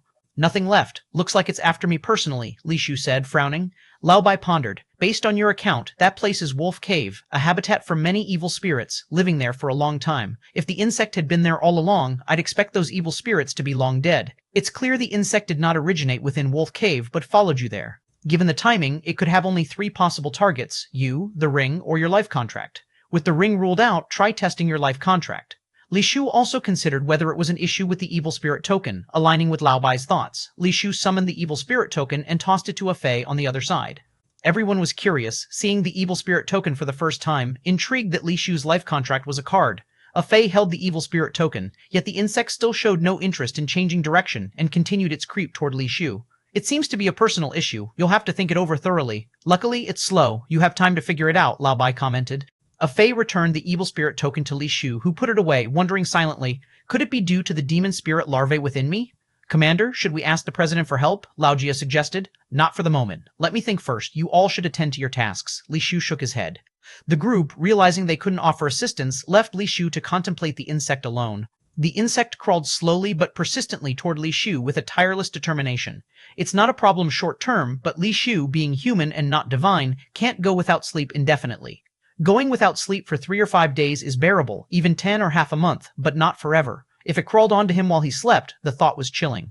The key issue was that the insect likely had a way to pursue beyond mere crawling. Otherwise, it wouldn't have tracked from the land of trial. This made Li Shu uneasy about resting far away, fearing discomfort. Since the cause couldn't be discerned, I'll have to try eliminating it. Li Shu extended a finger, directing an icy blue light onto the insect. Previously, the light of the life evil spirit could directly incinerate the insect, yet this time, the light of the death evil spirit only cast a layer of icy light on it, failing to freeze or even slow its crawl. This outcome had been within Li Shu's expectations, considering they were both yin-cold attributes. The light of the death evil spirit being ineffective made sense. Li Shu then summoned the Forbidden Spear, used different Forbidden Light skills on the insect. 978 Chapter 978-377, An Unreliable Solution, Part 2. It actually had some effect. After being hit by the ominous light bullet, the insect's path clearly deviated. It kept circling around Li Shu but still showed no sign of giving up, relentlessly crawling around. Seeing this, Li Shu was quite delighted. Several skill light bullets affected the insect, but the bug still wouldn't give up and continued crawling erratically near Li Shu, unwilling to give up even knowing it couldn't reach him. Soon, Li Shu discovered that the abilities of the 7 great taboos could only affect the insect for a limited time, and before long, it resumed crawling towards him again. Li Shu had no choice but to use the Forbidden Light, which directly blasted the insect into a puddle of water. Once the water dried up, the insect reappeared out of nowhere. After using various methods, the results were not very optimistic. Some powers could affect this bizarre insect, but none could kill it. With no other options, Li Shu had to summon the Golden Dinner Knife. Evil Luo King, with his vast knowledge, might know the origin of this insect. "You finally remembered me," Evil Luo King said discontentedly. "There's something else we can discuss later. First, take a look at what this thing is," Li Shu said, pointing to the insect crawling towards him on the ground. The Golden Dinner Knife flew up on its own, and as it approached the insect, it said, "Where did you get such a big, fat insect? Since when did you have such a heavy taste? I'm not interested in bugs at all." "Ah," Evil Luo King was saying this, when suddenly he exclaimed, and with a flash of golden light he was behind Li Shu faster than when he approached. Seeing Evil Luo King's reaction, Li Shu's heart was instead filled with joy, guessing that Evil Luo King probably recognized what this thing was. You, how did you provoke this thing?" Evil Luo King's voice seemed to tremble. "What is this thing?" Li Shu asked in return. "This is the Yellow Springs worm from the bottomless pit. Once it targets someone, even a divine position demon spirit has a 90% chance of not escaping death," Evil Luo King stammered. "How did you get targeted by it?" Li Shu had to recount the incident where he encountered this Yellow Springs worm. After listening, Evil Luo King said somewhat incredulously, "You really didn't do anything else?" "Indeed, I did nothing. If it's because the ancient city was destroyed that it targeted me, then it should go after Mo Dao Kang, not me." Li Shu shook his head. "It has nothing to do with the ancient city. Forget about destroying one ancient city. Even if you destroyed 10, it wouldn't alarm the Yellow Springs worm. This creature only exists in the magnetic pole cave of the bottomless pit. It is rumored to be a clone nurtured by the unparalleled demon spirit within the magnetic pole cave. The magnetic pole cave connects to the 9 netherworld, and this Yellow Springs worm is used by the unparalleled demon spirit to absorb energy deep into the 9 netherworld. Over time, having been immersed in the 9 netherworld, it possesses the supreme yin and extreme cold power of the 9 netherworld. At the same time, it has the magnetic power of the magnetic pole cave, making it one of the most bizarre demon spirits in the world. Not only is it immortal, but once it targets someone, it's like being stuck to a magnet, always moving towards you. The unparalleled demon spirit within the magnetic pole cave, is it the king of the bottomless pit?" Li Shu thought of a possibility. Hanling Air once slew the king of the bottomless pit and even made food of him for Li Shu. Although Li Shu wasn't blessed to consume it, he ultimately did. So could this Yellow Springs worm be targeting him because of that? "Not at all," Evil Luo King said. "The king of the bottomless pit is merely the most powerful demon spirit elected by the demon spirits within the bottomless pit. But that unparalleled demon spirit within the magnetic pole cave is a terrifying creature that has existed within since the bottomless pit revealed itself. The two are completely different concepts. While the king of the bottomless pit is indeed a dominant figure, that's all it is. The unparalleled demon spirit, however, is the foundation that allows the bottomless pit to rank alongside the Celestial Sea and Longevity Island as one of the 3 forbidden areas. The bottomless pit can lose one king and gain another, but the unparalleled demon spirit is an irreplaceable existence. So, this Yellow Springs worm targeting me shouldn't be related to my sister killing the bottomless pit's king, right?" Li Shu said. "Theoretically, it shouldn't have anything to do with it. The unparalleled demon spirit wouldn't care who the king of the bottomless pit is. From its perspective, those demon spirits in the bottomless pit are just a bunch of its nurturing slaves." "Who would go to such lengths for the life and death of a slave?" Evil Luo King said. "Then it's strange. Since it's not because of that, why would this Yellow Springs worm target me? I've never been to the bottomless pit, nor have I offended the unparalleled demon spirit within the magnetic pole cave." Li Shu understood that the unparalleled demon spirit in the magnetic pole cave should be one of the 4 spirits suppressed under the spirit-suppressing stone. "Have you really never been to the bottomless pit?" Even Evil Luo King thought this was too weird, somewhat disbelieving Li Shu's words. Unless the wolf cave is the bottomless pit, Li Shu said. That's impossible. The place you speak of, I know, it's far from the bottomless pit. Evil Luo King denied Li Shu's idea. Leaving those aside, do you know how to get rid of this Yellow Springs worm, or at least trap it? Li Shu now just wanted to solve this problem quickly, otherwise it was truly a bit unsettling. I'm just a divine position demon spirit, incomparable to the terrifying existence within the magnetic pole cave. I can't deal with this thing, and I'm afraid only that Lord can resolve this issue, Evil Luo King quickly said. 979, Chapter 979, Thir 77, Unreliable Method, Part 3. Can't solve it, or are you just afraid of offending that unparalleled demon spirit in the magnetic pole cave? Li Shu snorted coldly. I swear to heaven and earth, I've been entrusted by that great one to ensure your safety. If anything happens to you, I won't be able to explain myself. If there was a way, why would I stay silent? Protested the Evil Luo King immediately. My sister's whereabouts are unknown. Contacting her seems impossible for the time being. We're just sitting here waiting to die, Li Shu said, sitting down directly without attempting to flee, watching as the worm gradually crawled towards him, nearly touching his leg. Don't do that, at least keep some distance. The Evil Luo King was startled, but Li Shu remained unmoved. The worm was about to touch Li Shu's pants when the Evil Luo King exclaimed urgently, My little ancestor, you're really trying to kill me. Get up quickly. I have a way. Is it not enough if I say it? You should have said so earlier. Li Shu laughed and stood up, creating some distance between him and the worm. With resignation, the Evil Luo King said, I do know a method, but I'm not certain it really works. It's just hearsay. I can't guarantee it's effective. Moreover, if this method does work, we'll be forming a vendetta with the existence within the magnetic pole cave, which will make future visits to the demon spirit realm even more cumbersome. Let's solve the immediate problem first, and worry about future issues later. Li Shu smiled. Reluctantly, the Evil Luo King disclosed the method he had heard to Li Shu. Yellow Springs worms live for years within the 9 netherworld's Yellow Springs, naturally making them spectral creatures, hence possessing an undying body. Killing them is nearly impossible. Additionally, they harbor the magnetic attraction core light, listed among the 10 great divine lights, also known as the magnetic light from the magnetic pole cave. They are inherently formidable, with almost no weakness. However, everything has its method. There is no such thing as perfect. The Evil Luo King heard that the Yellow Springs worm has a unique weakness. Target this weakness, and it's possible to kill it directly. Are you sure you know what you're talking about? Not joking with me? Li Shu widened his eyes in disbelief, staring at the Evil Luo King after hearing this supposed weakness. When I heard it, I too felt it was a joke, but the person who told it held a high position in the bottomless pit, so there was some credibility. Of course, back then I listened to it as an amusing anecdote, as I wasn't aware Yellow Springs worms were real. I thought the guy was boasting until I saw one today and realized they do exist. Since what he described turns out to be true, maybe this method is real too. The Evil Luo King appeared slightly doubtful, unsure if the method was genuinely useful. You want me to directly swallow the Yellow Springs worm, and this method seems truly feasible? Li Shu questioned, wondering if the Evil Luo King intended to put him in deadly peril. The cold force from the Yellow Springs worm could shatter divine position level materials, and swallowing it, Li Shu feared, the cold would tear through his throat and freeze him to pieces before it reached his stomach. I also find the method rather strange, but there's logic to it. The Yellow Springs worm is a spectral entity, fearing yang energy most. The human mouth is where yang gathers. All things born in the mortal world enter through it, making it the burial ground of countless suns, ideally combating the Yellow Springs worm. Avoid contact by hand, directly swallow it whole with one breath. The yang annihilates the yin, and the worm dissolves upon entry like jelly, swallowed in a slurp, rendering it truly dead, explained the Evil Luo King. Old Luo, haven't I usually treated you kindly? Li Shu said softly while eyeing the golden dinner knife. The Evil Luo King thought inwardly, kind my foot, you've never considered me during good times, always sending me first in peril. I'm just cleaning up your mess, and you dare claim to treat me well? He dared not voice his thoughts, quickly responding, We're as close as brothers, you've naturally treated me exceedingly well. Li Shu made a bitter smile. Of course, I know these days, tagging along with me has brought you plenty of hardships, but for my sister's sake, don't try to harm me, all right? I must swear to heaven and earth, how could I harm you? Everything I said is truly what I heard. If a single word is false, may I be struck by heavenly thunder, never achieving unparalleled status. The Evil Luo King vowed fervently. Besides, I do find the method somewhat plausible. Initially, I hesitated to mention it, but you pressed, leaving me no choice. If there's no means, you should at least refrain from fabrication. Li Shu further questioned. No fabrications, really. Okay, initially I didn't see the need to bring it up, but since you asked, I've no choice but to share. I heard this from the wife of a king of the bottomless pit's monarch, who said the monarch himself confirmed it, adding some likelihood to it. The Evil Luo King confessed.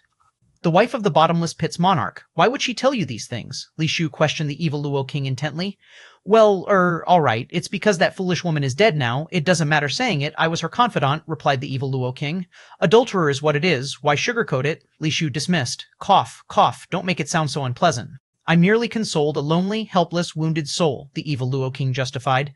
Your affairs don't concern me. I only want to know if this method is real or fake, Li Shu stated. I think there's a plausibility. That night, I poured my heart out just to uncover this bit, and she swore by heaven, insisting it was first-hand from the king, assuring no deception. The evil Luo King said.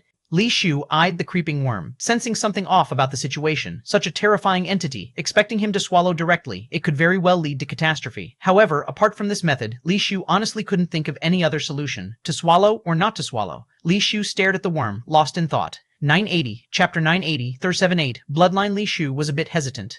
Though the evil Luo King's method seemed quite unreliable, there was still some room for maneuver. The hesitation wasn't about whether the method was feasible, but rather the consequences of using this method and the purpose of the Yellow Springs worm. Why did the Yellow Springs worm keep pursuing him? Li Shu suspected it might be linked to the demon spirit larva inside him, but the larva had shown no reaction so far. Was it that the demon spirit larva simply didn't care about the Yellow Springs worm, or was the worm completely unrelated to the larva? Li Shu couldn't be sure. The place where the demon spirit larva was first discovered was near the Sea Heaven Trial Gate. There's a high possibility its parents originated from the Sea Heaven Trial Gate, theoretically having a higher likelihood of ties to the Celestial Sea. The Yellow Springs worm came from the bottomless pit, which seemingly shouldn't have anything to do with the larva, unless it has some special intent.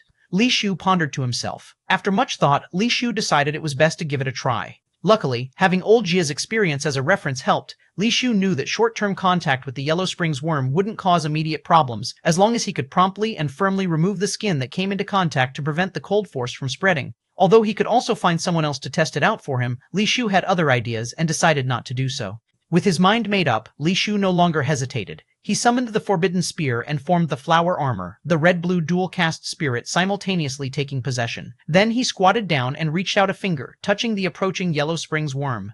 Protected by the Forbidden Flower Armor, along with the red-blue dual-cast spirit on him, if anything went wrong, Li Shu wasn't aiming for success, just no regrets. He would immediately sever the contact point with the Yellow Springs worm. Li Shu's fingertip touched the Yellow Springs worm, feeling like he was touching jelly. The springy texture was rather pleasant.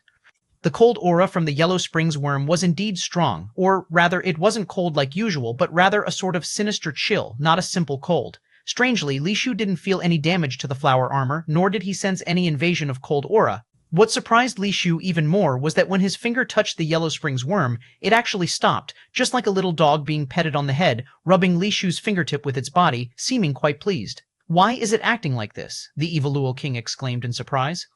Even though he had only heard about the terror of the Yellow Springs worm, it was certainly not exaggerated to the extent of behaving like this, like a lapdog.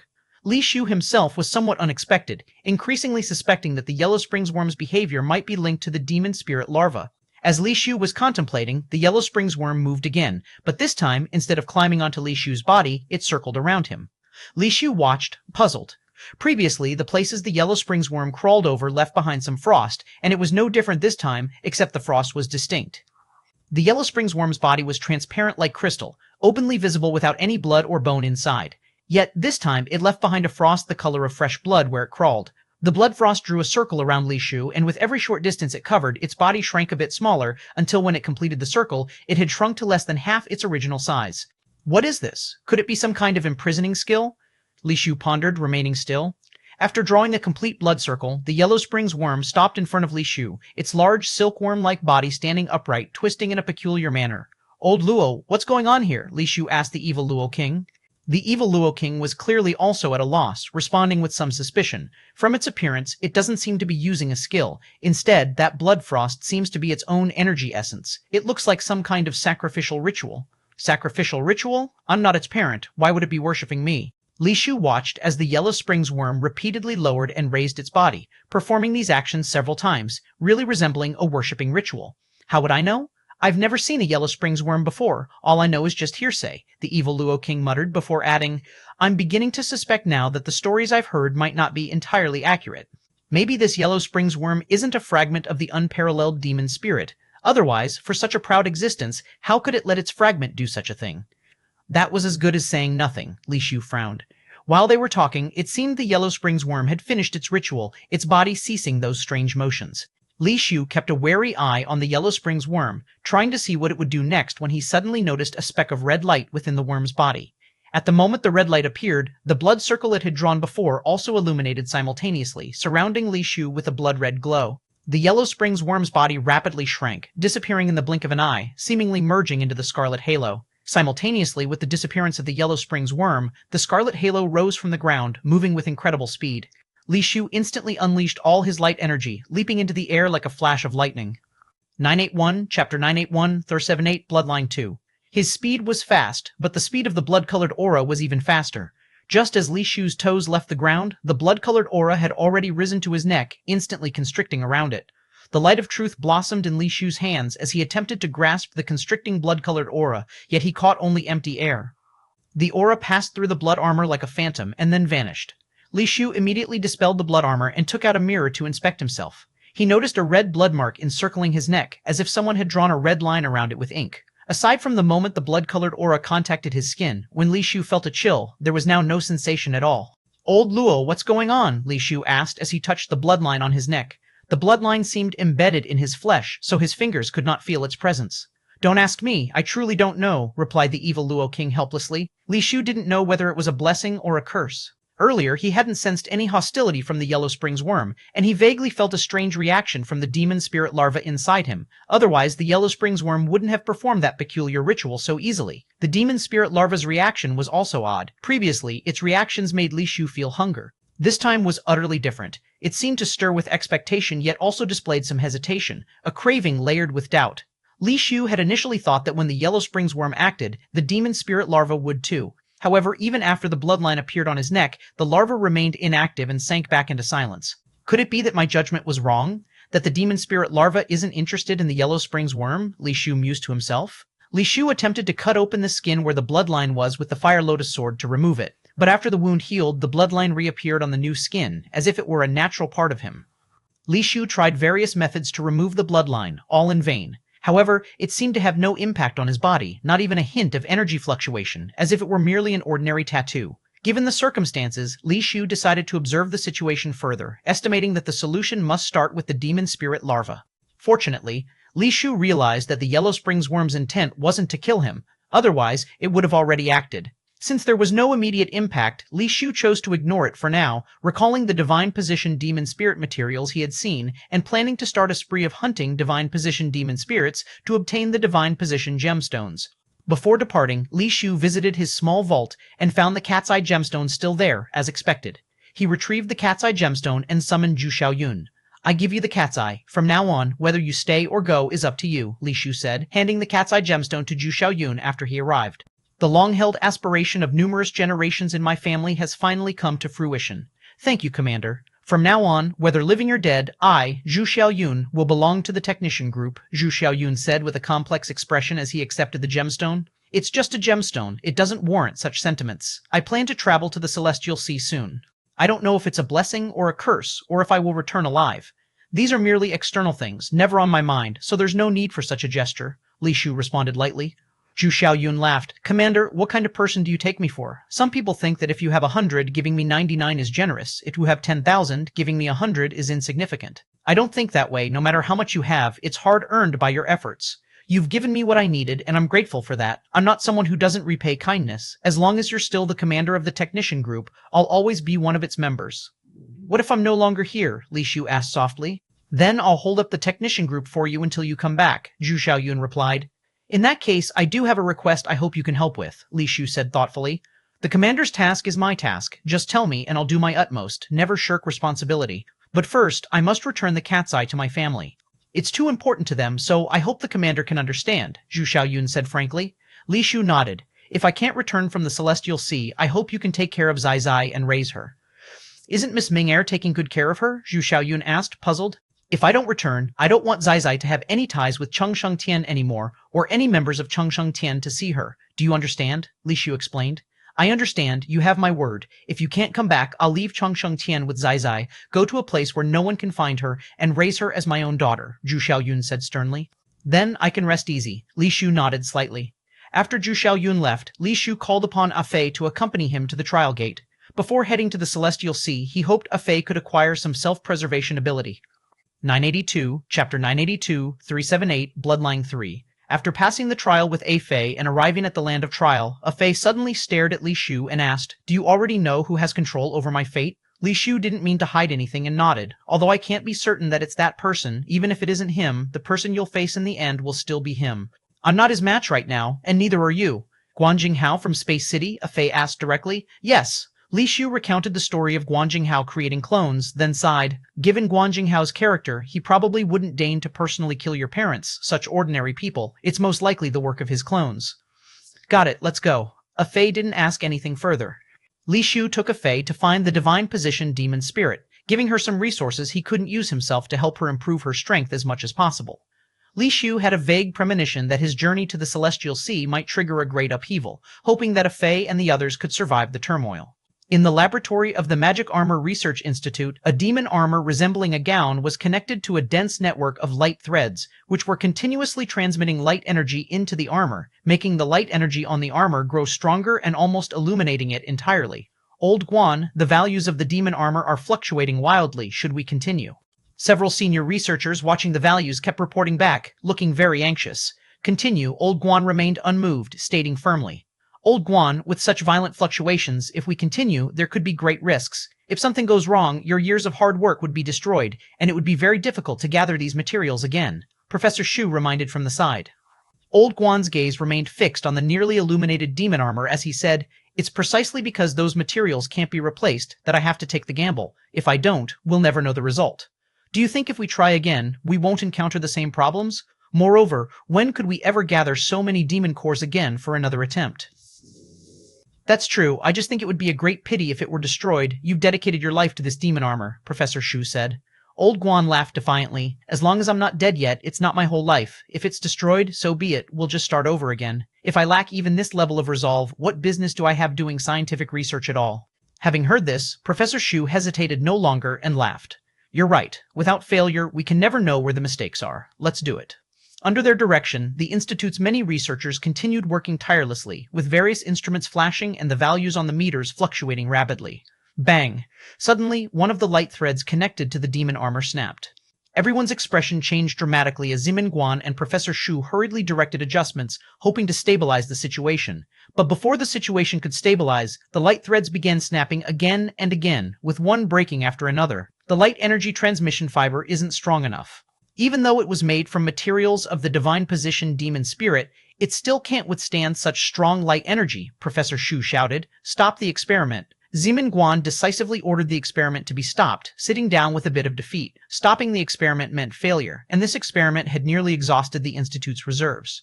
Another attempt would require waiting for years. Professor Shu continuously directed researchers to cut off various instruments as the light energy transmission fibers kept snapping, with multiple threads breaking at once. As the instruments shut down, the light energy furnace slowly stopped operating, with the light energy within gradually diminishing. But once the light energy furnace starts, it can't be stopped immediately. It can only be gradually controlled to disperse the light energy into the storage device. Just as the light energy furnace was slowly coming to a halt, it suddenly went into a frenzy, outputting light energy more chaotically than before. The entire light energy furnace was like burning hot steel, with a large number of demon cores inside being detonated and releasing light energy, and the output light energy not decreasing, but increasing. Those light energy transmission fibers couldn't withstand such terrifying light energy, snapping even faster, and in an instant, a large number of them disconnected. Less than a third of the light threads connecting to the demon armor remained, yet the light energy being input into the armor was several times greater than before. Cut the light energy transmission fiber. Old Guan jumped up, rushing toward the light energy furnace connection. Don't go, the light energy is too strong, you can't get close. Professor Shu desperately pulled Old Guan back, as the senior researcher trying to cut the light energy transmission fiber had his protective suit already burnt by the light energy, catching fire directly. In almost an instant, that person was engulfed in flames. Chu Tianyu, quick to react, donned a demon armor, grabbed a coolant, and sprayed it onto the person, extinguishing the flames on the researcher and dragging him out. All personnel evacuate immediately, Old Guan shouted through gritted teeth. Old Guan, we can't evacuate now. If we do, everything will be lost. We can still try, the senior researcher shouted with reddened eyes. If it's lost, it can be rebuilt, but life is more important, Professor Shu shouted back. We're already so old, we're not afraid of death. Let's try again. The senior researcher refused to back down, his eyes red. They all knew in their hearts that if everything was destroyed now, they wouldn't likely get another chance in their lifetimes. Old Shu, let's give it one more try. Old Guan said, staring at the light energy furnace that could explode at any moment. How do we try? It's already out of control. The light energy furnace could explode at any moment, Professor Shu said. If the light energy furnace really explodes, how far do you think we old guys can run? Old Guan's words left Professor Shu stunned. Is the spectral editor still working? Old Guan asked a senior researcher guarding the instrument. It's working, the senior researcher shouted. And the light energy particle collider? Working. In a series of questions and answers, each person was shouting desperately, as if that was the only way to make themselves heard. Then let's wager our old lives, use our knowledge and technology against the Death God, and see if Death God claims our lives first, or if we complete this final experiment first. Old Guan's eyes burned as he stared at the demon armor, finally murmuring to himself with words only he could hear. Old partner, it's been half a lifetime. Make it through this final hurdle, and we'll both be free.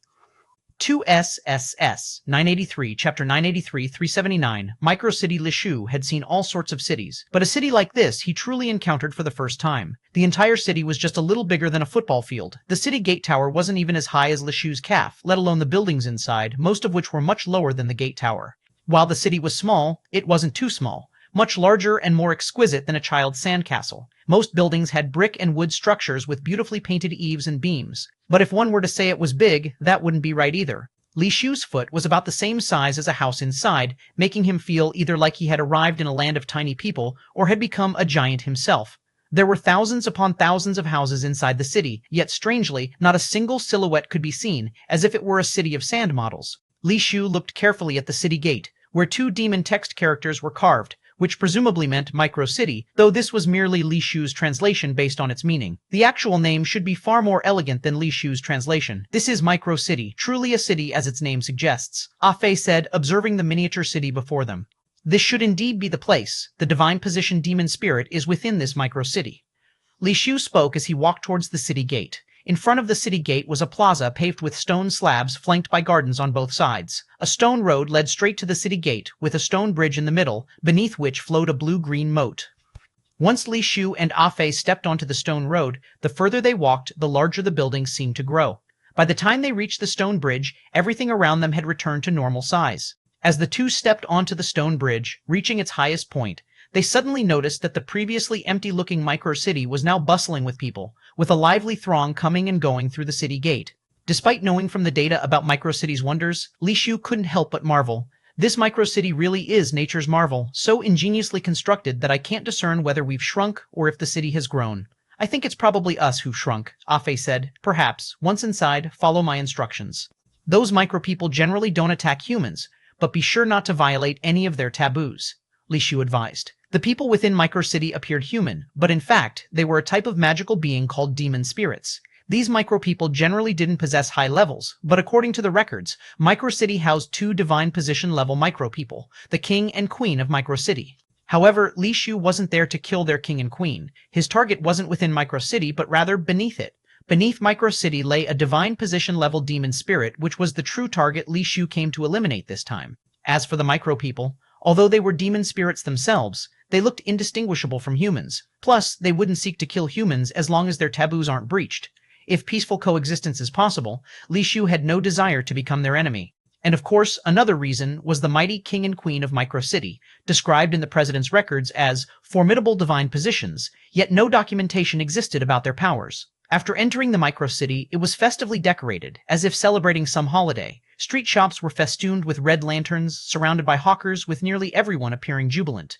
Li Shu and Ah Fei moved along with the crowd, remaining silent as they walked. They weren't unwilling to speak, rather, speaking might expose their identities if overheard by the micro people, and silence was the best way to avoid trouble. Fortunately, from the outside, Micro City seemed small, hardly resembling a city, but once inside, its size was unimaginable, comparable to top-tier metropolises.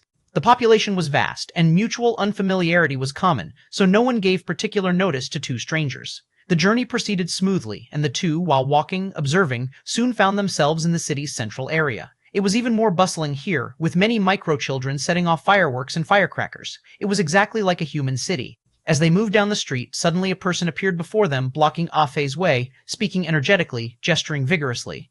Ah Fei couldn't understand what he said, and although she could have understood, she wouldn't reply. Instead, she raised her hand, pointing to her mouth and ear, then shaking her hand, indicating to the micro-person that she was deaf and mute. She thought this gesture would make the person leave, but upon knowing Ah Fei was deaf and mute, he didn't retreat, continuing to gesture at her.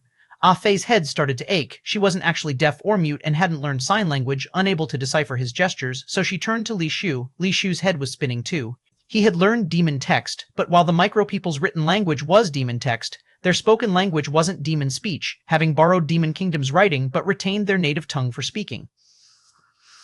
984. Chapter 984, 37984, 379. Micro City 2. So Li Shu couldn't understand at all and could only pretend to be deaf and mute, gesturing to the person that he couldn't hear or speak. The person was quite persistent.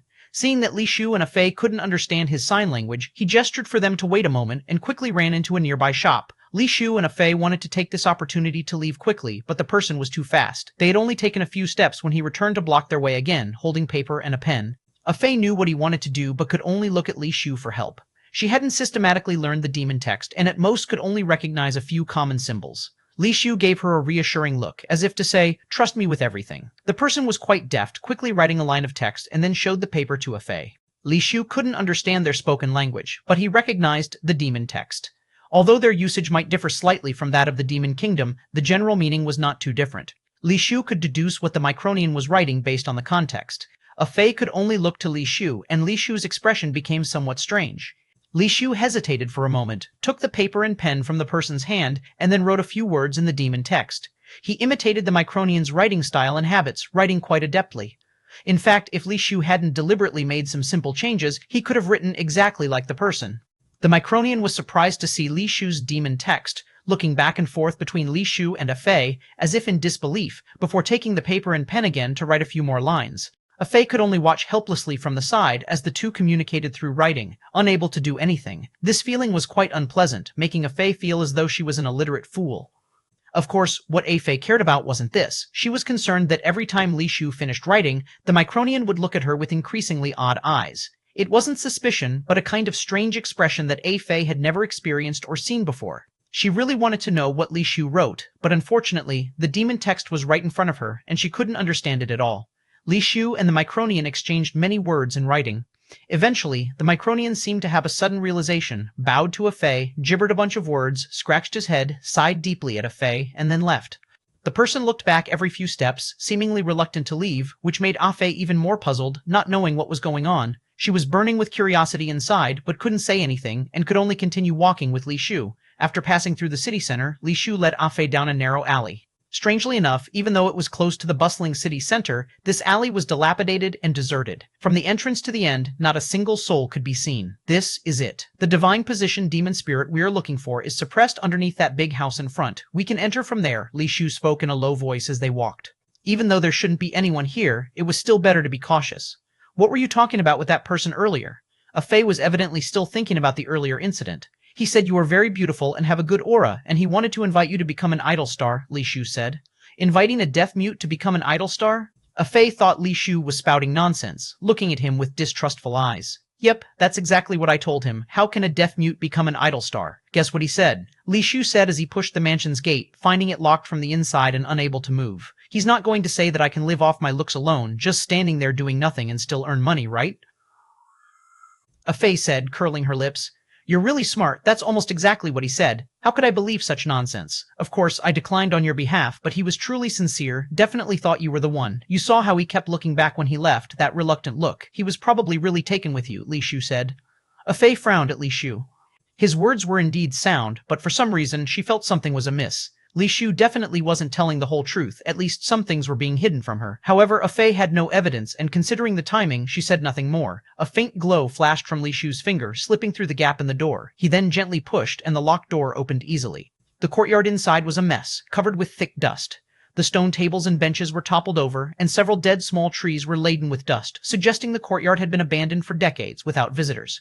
After entering, Li Shu quietly closed the door and then proceeded toward the main hall. The door to the main hall was also closed. Li Shu listened for any sound inside, and hearing none, he gave the door a gentle push. He expected it to be locked, but to his surprise, the door opened with just a light push. 985, Chapter 985, 379, Micro City 3. Both of their gazes involuntarily looked towards the door interior, and with one glance, their expressions slightly stiffened.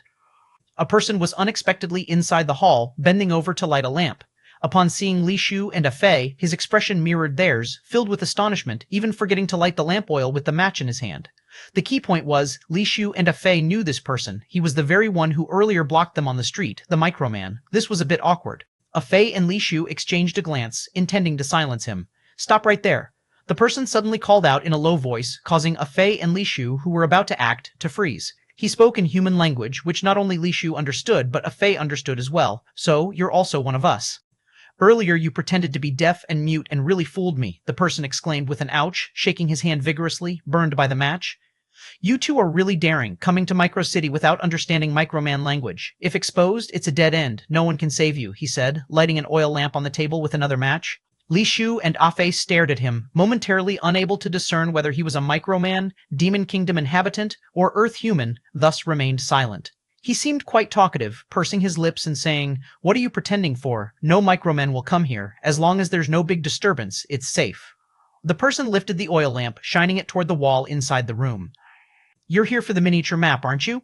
Since we share the same goal, let's search together. But there's a priority. I've been undercover in Micro City for years, finally traced the miniature map's whereabouts, came during Whisper Festival to find it, so the original map must be mine. However, finding your way here, you surely faced hardships and took great risks pretending to be deaf. You can make a copy to take with you. What's crucial with the miniature map is the content. As long as the content is correct, whether it's the original map or not makes no difference. If not for needing to report back, the originality wouldn't matter to me either." "Who are you reporting to?" Li Shu asked. He knew that the person talked so much not out of loquacity, but to avoid Li Shu and Fei stirring up trouble and alerting the Micromen outside. "It's not necessary for you to know. Just tell me whether you two accept my proposal," the person said. Li Shu immediately sensed danger. He forcibly suppressed the urge to turn and look at Fei, adopting a nonchalant demeanor. Even without turning, Li Shu could feel Fei's gaze fixed on him. "All right, we can accept your proposal, but once we find the miniature map, we must view it together." Li Shu didn't know what the miniature map was, but feared further conversation would lead to difficulties. Straightforward. Deal. The person extended his hand toward Li Shu, smiling. "Let's get acquainted. I'm Yang Tianxiao. You can call me Old Yang or Young Bro, given your age. You're probably younger than me." Li Shu wasn't afraid to reveal his name, but worried Yang Tianxiao might continue talking, so he pretended indifferently. "No time for nonsense. Finding the miniature map is urgent. Do you know where it is?" "I only heard the miniature map is within this residence, but the exact location we'll have to search together. It's imperative we hurry. If the Whisper Festival ends before we find it, we must leave immediately. Even if we do find the miniature map, there's no exit here," Yang Tianxiao explained. "Why can't we leave?" Li Shu asked with a furrowed brow. "You don't know only during the Whisper Festival does Micro City's micro-light defense system temporarily halt? Then how did you decide to come here now?" Yang Tianxiao expressed surprise. Li Shu truly didn't know this. He only gathered from the information that this period was the only entry opportunity, prompting him first to come to Micro City, planning to seize the chance to kill the suppressed mythical demon spirit, then proceed to other lands of trial. "It's okay if you didn't know, since we're here, splitting up saves time. Hopefully, the miniature map is found before the Whisper Festival concludes, bringing mutual benefits," Yang Tianxiao pointed outside. "This residence has 3 courtyards. We'll each search one, contacting the others immediately upon finding something. No monopolizing." "All right, we'll search this courtyard. You head to the others," Li Shu said. This was the main courtyard. If anything was here, it was likely, especially with the suppressed demon spirit present, requiring entry from here. "Fine, I'll search the other courtyards. I'm a trustworthy person," said Shared. "It'll be shared." "Don't break the trust," Yang Tianxiao said as he exited the door, heading toward the left courtyard. "I'll keep watch for you. Hurry with the demon spirit," Fei said, leaving the room. Li Shu nodded, turned, and entered the inner room. Yang Tianxiao had just entered the door when he heard a sound behind him, turned around to see Fei, and smiled wryly. "You two are truly suspicious. If you think the miniature map is in this courtyard, I'll search another, okay? What did you write on the street with him earlier?" Fei stopped Yang Tianxiao, preventing him from heading to another courtyard. "Don't misunderstand. It's not pretending to be a fake Microman following their rules. Whisper Festival is their mate selection and reproduction holiday. I saw your beauty wouldn't have picked me. I needed your rejection to disappear temporarily without raising suspicion. Who'd expect the coincidence of choosing you? I grieve not knowing you're married, with 3 daughters and 2 sons, and moreover—" At this point, Yang Tianxiao paused, observing Fei's expression. "Moreover what?" Fei asked expressionlessly. 986, Chapter 986, Chapter 986, 3080, scarring the face to propose nothing, Yang Tianxiao noticed something amiss and quickly shook his head, saying, "You can choose not to speak, then just stay here." Fei said expressionlessly, "I've been talking to you tranquilly. Do you really think I'm afraid of you? Don't push your luck, or else," Yang Tianxiao said, ready to leave, "you don't need to fear anyone." A Fei ignored Yang Tianxiao and summoned a grenade-like contract. Do you think such childish stuff can scare me? Yang Tianxiao sneered coldly. I didn't intend to scare you, just planning to set off some fireworks, a Fei said casually. Yang Tianxiao's face changed instantly, turning into a bitter melon expression. You attract the minis, none of us will escape. What good does that do you? I only listen to what I want to hear, no need to say anything more. A Fei was completely unmoved. Actually, it's nothing much. At the time, I just wanted to make the acting more convincing, so I said I didn't care that you were married and had kids, as long as you're willing to procreate with me. At this point, Yang Tianxiao sneaked a peek at a Fei. Seeing a Fei unmoved, he continued. Your husband said you are madly in love with him, can't stand anyone else, can't be kicked away, can't be beaten away, sticking to him every day, only him. He also said the scar on your face was from proposing to him, and after being rejected, you made it yourself, saying stuff like ancient times marked hearts. Deeply, now it's marked face proposals. What else did he say? A Fei's corner twitched, seemingly having the urge to kill Li Shu. This time, there's really nothing more. He said it to the extent that my acting was almost done, so I just gave up. Yang Tianxiao finished and immediately swore an oath. I swear to the heavens, I absolutely didn't say anything disrespectful about you. Feel free to search the yards on both sides, don't touch the yard in the middle. After speaking, a Fei turned and left, returning to guard the main courtyard gate. Li Shu was walking when suddenly he sneezed several times in a row for no apparent reason, rubbing his nose and murmuring to himself, haven't sneezed in so long. Is it the families in Changshengtian whom I borrowed resources from, cursing me behind my back? He was just saying it casually, then continued focusing his gaze ahead. This is an underground palace. The entrance is right below the bed in the old house's main room. Following the map in his memory, Li Shu traversed the labyrinthine underground palace and arrived at a huge main hall, where at a glance he saw the suppressed divine position demon spirit. It was a demon spirit resembling an elephant, its body dark gray, bound by chains that pierced its flesh and locked onto its bones. On its limbs, spine, and neck, there were many chains like this piercing through bones. Restrained by the chains, the demon spirit was completely immobilized, unable to even stand, only able to lie in the center of the palace. Li Shu scrutinized the surroundings of the palace, but didn't see any miniature map that Yang Tianxiao had mentioned. Along the way, he had kept an eye out, not to mention a map. The palace didn't even have murals, only some decorative reliefs which had no relation to miniature maps. Seeing Li Shu, the demon spirit struggled to rise, but just moving a bit resulted in painful groans, unable to stand. Living like this, you're better off dead. Let me help you be free. With a thought, flame-like red light appeared on Li Shu's palm, condensing into a blade aimed at the demon spirit. The demon spirit couldn't move and seemed resigned, lying still, yet from its eyes, tears kept falling continuously. For a moment, Li Shu found it difficult to strike. When dealing with enemies, Li Shu never knew what mercy meant. If this demon spirit had roared fiercely at him, Li Shu would have swiftly slain it. Now, seeing the demon spirit in such a pitiful state, Li Shu felt a reluctance. I am Li Shu. If there's truly a hell, and you want to complain after going there, make sure you remember the right name.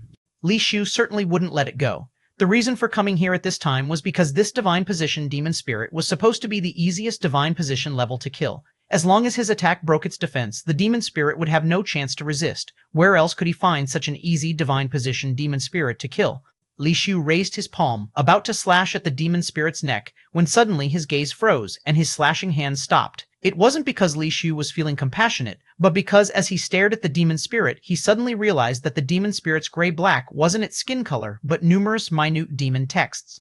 Because these demon texts were too small and spread all over the demon spirit's body, even with Li Shu's eyesight, at first he didn't notice these were demon texts. He discovered this clue when, focusing to precisely cut, he was about to sever the demon spirit. Drawing closer to look attentively, sure enough, the demon spirit's body was densely covered with tiny demon texts. The demon spirit's original body was white, but because of these demon texts, it appeared gray-black.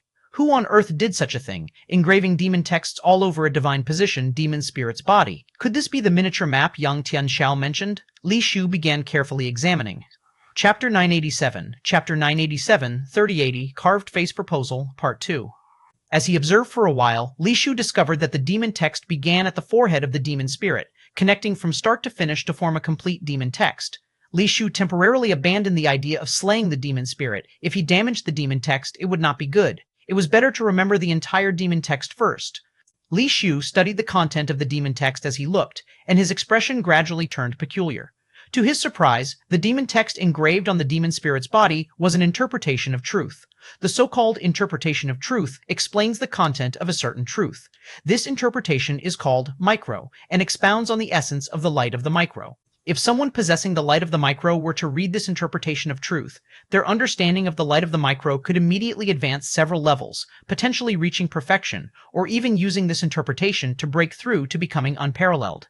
Being able to write this interpretation of truth, the author's level must be near unparalleled if not already there. I wouldn't have expected such a powerful figure in the Micro City. I wonder if it's the king of Micro City or his queen, Li Shu mused. He naturally assumed that anyone possessing the light of the micro must be part of the Micro City's people. Moreover, since the demon spirit was trapped in such a place, who else could have suppressed it but the people of Micro? It's a pity that I don't possess the light of the micro. Even if I read this micro, it wouldn't be much use. Is the miniature map Yang Tianxiao mentioned actually this micro? Li Shu pondered silently. He believed that it was likely this micro, but he couldn't tell if Yang Tianxiao was trying to deceive them, or if he also didn't know that the miniature map wasn't an image but an article. In my next life, I should strive to become stronger. After recording the micro, Li Shu raised his hand once more. This time, however, Li Shu didn't use the light of the life evil spirit, but instead switched to the light of the death evil spirit. This demon spirit certainly couldn't be left alive. Not only was it at odds with humans, but if someone with the light of the micro saw the interpretation on its body, it would create another terrifying enemy. With his hand glowing blue, Li Shu pressed it onto the demon spirit's forehead. The power of the light of the death evil spirit could make the demon spirit's death a bit less painful. The demon spirit had lost all will to resist and closed its eyes as Li Shu descended on it. The blue light instantly froze the demon spirit's body, turning it into a blue ice sculpture. Eerily, the ice sculpture seemed to contain countless facets, shimmering with a mesmerizing brilliance. With a shock of his palm, the ice sculpture-like demon spirit disintegrated instantly, shattering into small cubic ice pieces on the ground. Somewhat disappointed, Li Shu picked up the demon core but found no divine position, gemstone. With a thought, the light of the death evil spirit dissipated, and only then did white light begin to float from the fragmented demon spirit, eventually condensing into a talent gemstone.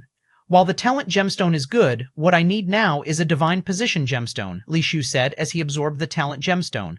After making a thorough search of the underground palace ensuring nothing else was left, he finally departed and returned to the mansion. Li Shu exited the courtyard and nodded at a Fei who was guarding the door, signaling that he had succeeded. Without much conversation, the two prepared to leave the mansion, one after the other. Brother, don't leave so soon. We agreed to share the miniature map no matter who found it, Yang Tianxiao said, blocking Li Shu's path as he ran over from another courtyard. I didn't find the miniature map, Li Shu replied. That's not very honest, is it? If you hadn't found the miniature map, would you be leaving now? Yang Tianxiao said with a sneer. I truly didn't find the miniature map. I can swear on it. It's up to you whether you believe it or not, Li Shu replied. Would you believe it if you were me? Yang Tianxiao retorted. I wouldn't, so what do you intend to do? Li Shu asked, looking at Yang Tianxiao. Let's share the miniature map together, or else no one leaves, Yang Tianxiao said. Aren't you afraid of alerting the people of Micro? Li Shu smiled. I am, but I fear failing to obtain the miniature map even more. After all, Yang Tianxiao said calmly, I've been disguising myself as a micro person for many years. If we start fighting, all I need to do is shout, reveal your human identity, and I can safely retreat. You might not be so lucky. That's a good plan. You can give it a try, Li Shu said impassively. Why must it come to mutually assured destruction? It benefits no one. After all, the value is in the content of the miniature map. If you want the original, I can compromise and let you take it, Yang Tianxiao offered. Fine, Li Shu replied surprisingly readily and then added, whenever you find it, just give me the original. Yang Tianxiao was initially pleased, but his smile froze upon hearing Li Shu's subsequent words. Do you truly intend to persist like this? Yang Tianxiao said, his face turning stern. I've never seen the miniature map, so naturally I can only wait for you to find it for me, Li Shu said. In that case, don't blame me, I'm going to. Yang Tianxiao's sentence was interrupted by a sudden exclamation as he rapidly retreated. 988. Chapter 988, 3080, carved on the face proposal. Part 3. Li Shu casually waved and sent out a flash of light of the life evil spirit, which looked like a flaming saber, instantly reaching Yang Tianxiao. Yang Tianxiao's body was surrounded by profound light like sharp blades, and he quickly retreated, yet he still couldn't avoid the light of the life evil spirit. The flaming saber-like brilliance struck Yang Tianxiao, causing his body to explode instantly, turning into a puff of black smoke. The black smoke was ignited by the light of the life evil spirit and was instantly burned away, leaving nothing behind. Such a sinister light of truth, who exactly are you? In another direction, another Yang Tianxiao appeared, staring at Li Shu with burning eyes. Your skills aren't bad either. I'm curious, who exactly are you? Yang Tianxiao is probably not your real name, right? Li Shu said calmly. Since we're enemies rather than friends, there's no need to reveal names. I'm asking for the last time. Are you handing over the miniature map? Yang Tianxiao said coldly. Li Shu turned around and walked away. Yang Tianxiao wasted no more words and raised his hand to send out a flash of light shooting straight into the sky, then exploding like fireworks. This flash of light immediately attracted the attention of the entire micro-city. Now the entire micro-city has been alarmed, and it's certainly sealed off. I believe the king and queen of micro-city will arrive soon, and by then you'll be walking a path of death. I'm giving you one last chance, give me the micro-void map, and I have a way to help you escape alive. Yang Tianxiao said coldly, staring at Li Shu. Li Shu was too tired to argue with him and once again slashed out a light-of-the-life evil spirit, while Yang Tianxiao didn't challenge Li Shu head-on. His abilities were bizarre, seeming to have countless clones. Li Shu slashed one of his bodies, and another Yang Tianxiao appeared. Li Shu struck down several Yang Tianxiaos, all of which were similar clones, making it impossible to discern where his true body was. Time is running out. If you don't agree, even if I want to save your lives, I won't have the ability. Yang Tianxiao persistently tried to persuade, convinced that Li Shu must have obtained the miniature map. The three of them vaguely heard chaotic shouts and footsteps in the alley, and the small people were about to arrive. Yang Tianxiao's figure flickered like a ghost, appearing at the front gate, then pulled hard and shouted outside. Humans have invaded Micro City. Don't let them escape. The alley outside was already crowded. At the front were a lavishly dressed couple, presumably the king and queen of Micro City. After Yang Tianxiao shouted to the king of Micro City, he immediately realized something was amiss. The eyes of the crowd outside glanced into the courtyard, then focused on him, watching him without looking away, leaving Yang Tianxiao no chance to escape amidst the chaos. Your Majesty, the invading humans are right there. Yang Tianxiao turned and pointed inside the gate, but suddenly froze. The courtyard was empty, not even a shadow, let alone Li Shu, even Ah Fei was nowhere to be found. They're hiding, must be inside, Yang Tianxiao quickly said. Indeed, there are humans in the courtyard, isn't that you? The beautiful queen coldly said, staring at Yang Tianxiao. Yang Tianxiao's heart sank, realizing that things were truly going very wrong this time. The queen's statement suggested she was certain Li Shu and the others had vanished from the residence, but Yang Tianxiao couldn't fathom how they escaped or disappeared in an instant. Could they indeed teleport? Of course, Li Shu couldn't teleport, but he could become invisible. In the moment Yang Tianxiao pulled open the gate, he was already invisible. Ah Fei was even simpler. With the castration divine skill, she could leave the land of trial at any time. Catching her in the land of trial was harder than catching Li Shu. Yang Tianxiao felt almost like spitting blood from frustration, but there was no other choice. He had to fight. Yang Tianxiao released his profound light, darting outward like a ghost. If you manage to leave alive, then I might as well not be the queen. The queen released golden light like thousands of steel needles, piercing into Yang Tianxiao. Yang Tianxiao's body was instantly riddled with holes, exploding like a blow-up doll, while another Yang Tianxiao, radiating profound light, charged into the crowd. Amidst the chaos, the invisible Li Shu also escaped the residence, quickly darted out of the alley, taking a quick glance at the alley still flashing divine light, slightly surprised. Who exactly is this Yang Tianxiao? Truly capable. Could he be from the Demon Kingdom? And who is this person claiming to seek the miniature map? Li Shu looked on from afar for a while and realized that he was probably still no match for the king and queen of Micro City. Yang Tianxiao too could only escape in disarray, so he no longer hesitated, quickly left Micro City. Arriving outside the trial gate, Ah Fei was waiting there. Don't worry, I'm fine, you don't need to be so concerned. Li Shu said, seeing Ah Fei constantly scrutinizing him, thinking she worried about his injuries. How can I not worry? You're the father of 3 daughters and 2 sons. If something happens to you, what about those 3 daughters and 2 sons? Ah Fei said coldly, looking at Li Shu. Li Shu silently called it a disaster, realizing Ah Fei knew. Don't listen to Yang Tianxiao's nonsense. Li Shu quickly said, how could I listen to his nonsense? Ah Fei's words made Li Shu breathe a sigh of relief, but Ah Fei continued, in this world I'll only listen to you. After all, I shamelessly married you. If you don't want me, I might as well go kill myself. Cough, cough, Ah Fei, you know the situation then. I just wanted to quickly get rid of trouble. Just a casual remark, shouldn't be taken seriously. Li Shu laughed bitterly. There was once unforgettable, now there is a face-marked proposal. I've etched it on my face. What else can it be but serious? Ah Fei looked at Li Shu, speaking deliberately. 989. Chapter 989, 38-1, Trial failed. Li Shu just wanted to find a crack in the ground to crawl into. When he wrote these things, he never thought he would see Yang Tianxiao again, nor did he think Yang Tianxiao wouldn't be a stranger, only thinking of quickly finding an excuse to resolve the matter. But things had come to this point, and Li Shu felt that saying anything now would be inappropriate. If he explained too seriously, it seemed somewhat disrespectful to Ah Fei, but if he didn't explain, it seemed like he was a very casual person. A multitude of thoughts flashed through Li Shu's mind in an instant, and he felt that at this moment he must go against the usual way to awkwardly dissolve the current situation. Looking at Ah Fei, who was staring at him expressionlessly, Li Shu suddenly straightened up, faced Ah Fei directly, and said in a serious tone, then let's truly have 3 or 5 children together. What do you think?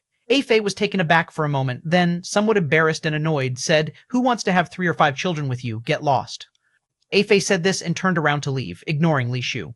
Li Shu secretly breathed a sigh of relief. He understood Afei quite well. She seemed cold and ruthless on the outside, but in reality she was a very pure-hearted girl, at least in terms of emotions.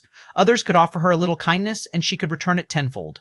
Of course, if someone offended her, she was the type to repay it tenfold as well. Essentially, Afei was someone with distinct loves and hates, and Li Shu really liked people with this kind of personality. Everything was clear and straightforward without needing to guess. After Afei went back, Li Shu didn't return but went straight to another trial gate. There was not much time left before the president took him to the Celestial Sea, and he had to quickly acquire some divine position gemstones to truly ascend to a divine position. Although his current strength was not inferior to most divine creatures, it ultimately wasn't his own body's capability. Facing someone like Guanjing Hao, he would still suffer some losses. Li Shu kept entering various lands of trial, not knowing if his recent luck was bad or if he had used it up previously. He killed several divine position demon spirits in a row, but didn't manage to obtain any divine position gemstones. A divine position demon spirit, resembling the Dark Demon King, was slain by Li Shu, but once again yielded nothing but a demon core and some divine position materials. If it's not a mutated divine position, the chance of obtaining a divine position gemstone is truly too low. No wonder without the president's help, it's so difficult for major families to obtain a divine position. Li Shu couldn't help but shake his head. With both the Evil Spirit token and the Forbidden Spear divine positions, it wasn't difficult for him to kill ordinary divine position demon spirits, but it's all in vain without obtaining divine position gemstones. He did get 2 talent gemstones and a skill ring, which were good things, but to Li Shu, they could never compare to the qualitative change that divine position gemstones could bring.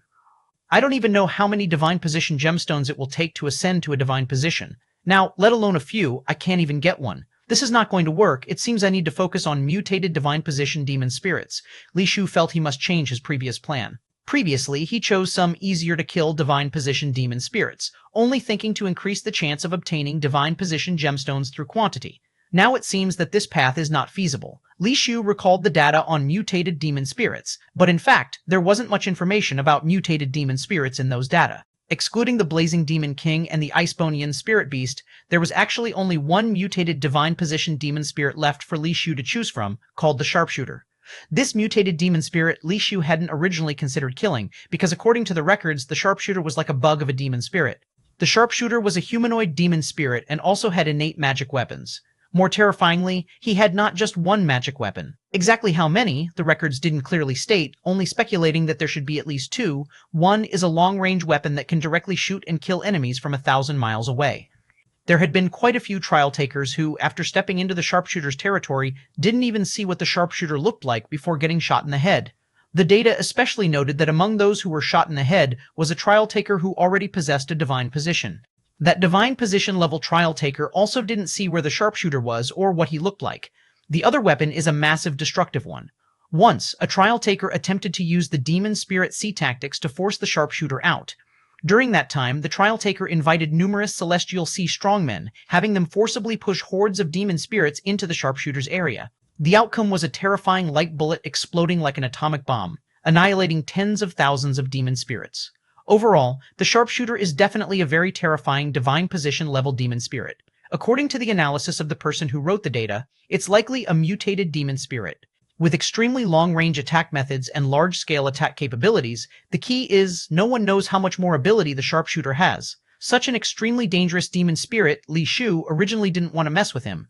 If there were enough time, Li Shu would rather kill more ordinary divine position demon spirits than risk going after the Sharpshooter. But time waits for no one, and Li Shu could wait no longer. He could only go and see the situation, hoping to find a flaw in the Sharpshooter. 990, Chapter 990, 38-1, Trial Failure 2, Welcome to the Gunman Trial Ground. The S-level trial, I Am a Sharpshooter, is about to begin. The trial rules are as follows. Within a shooting range, a cold, synthesized electronic voice emanated from the light screen. Li Shu carefully memorized the rules. Although it's an S-level trial, the rules were astoundingly simple. Li Shu only needed to stand at the designated spot, use the provided gun from the trial ground, and hit the target. However, each shot by Li Shu was required to hit the bullseye. There were 10 targets in total. Such a trial should pose no difficulty for Li Shu. When it comes to controlling the trajectory in space, there's hardly anyone in the world who surpasses Li Shu. Indeed, the initial shots went smoothly. With a semi-automatic pistol in hand, Li Shu could precisely hit the bullseye of the first 5 targets, even as the distance extended progressively from 100 meters at the start to 500 meters by the 5th shot, with no deviation whatsoever. But as soon as the sixth target appeared, Li Shu's expression became serious. Li Shu knew the difficulty of the upcoming targets would increase, but he hadn't expected it to be this challenging. He had predicted moving targets, or even those that move rapidly with various obstacles, or with extremely tight time constraints. It turned out that his predictions were naive. It was no longer about difficulty, but that Li Shu found it impossible to hit the target. The sixth target didn't move, had no obstacles, and the time limit remained unchanged, just another 100 meters away. Don't underestimate those extra 100 meters. Through previous shots, Li Shu had deduced that the semi-automatic pistol provided by the gunman trial ground had a maximum range of just over 500 meters. This range was the furthest possible, not the effective distance. In other words, the bullets from this gun couldn't reach the target's position. Even with Li Shu's accuracy, hitting the target, let alone the bullseye, was impossible. Earlier, Li Shu tried injecting his light energy into the pistol, but the pistol acted as if it were insulated against light energy, unable to utilize the light energy on it, nor could he extend the bullet's range using light energy. Faced with such seemingly fatal rules, Li Shu remained calm, scrutinizing the gunman trial ground and constantly devising strategies in his mind. Bullets are not arrows. Even if Li Shu fired bullets skyward, they couldn't ride the wind to the target. Could it be that there's only information on A-level gunman trials in the records, with no insights on S-level gunman trials? It seems that trial takers who participated in S-level trials likely didn't survive. Li Shu pondered over the gun in his hands, seeking a way to make the bullet traverse that improbable distance. His position was fixed, he couldn't advance forward, and the bullet's range couldn't reach the target.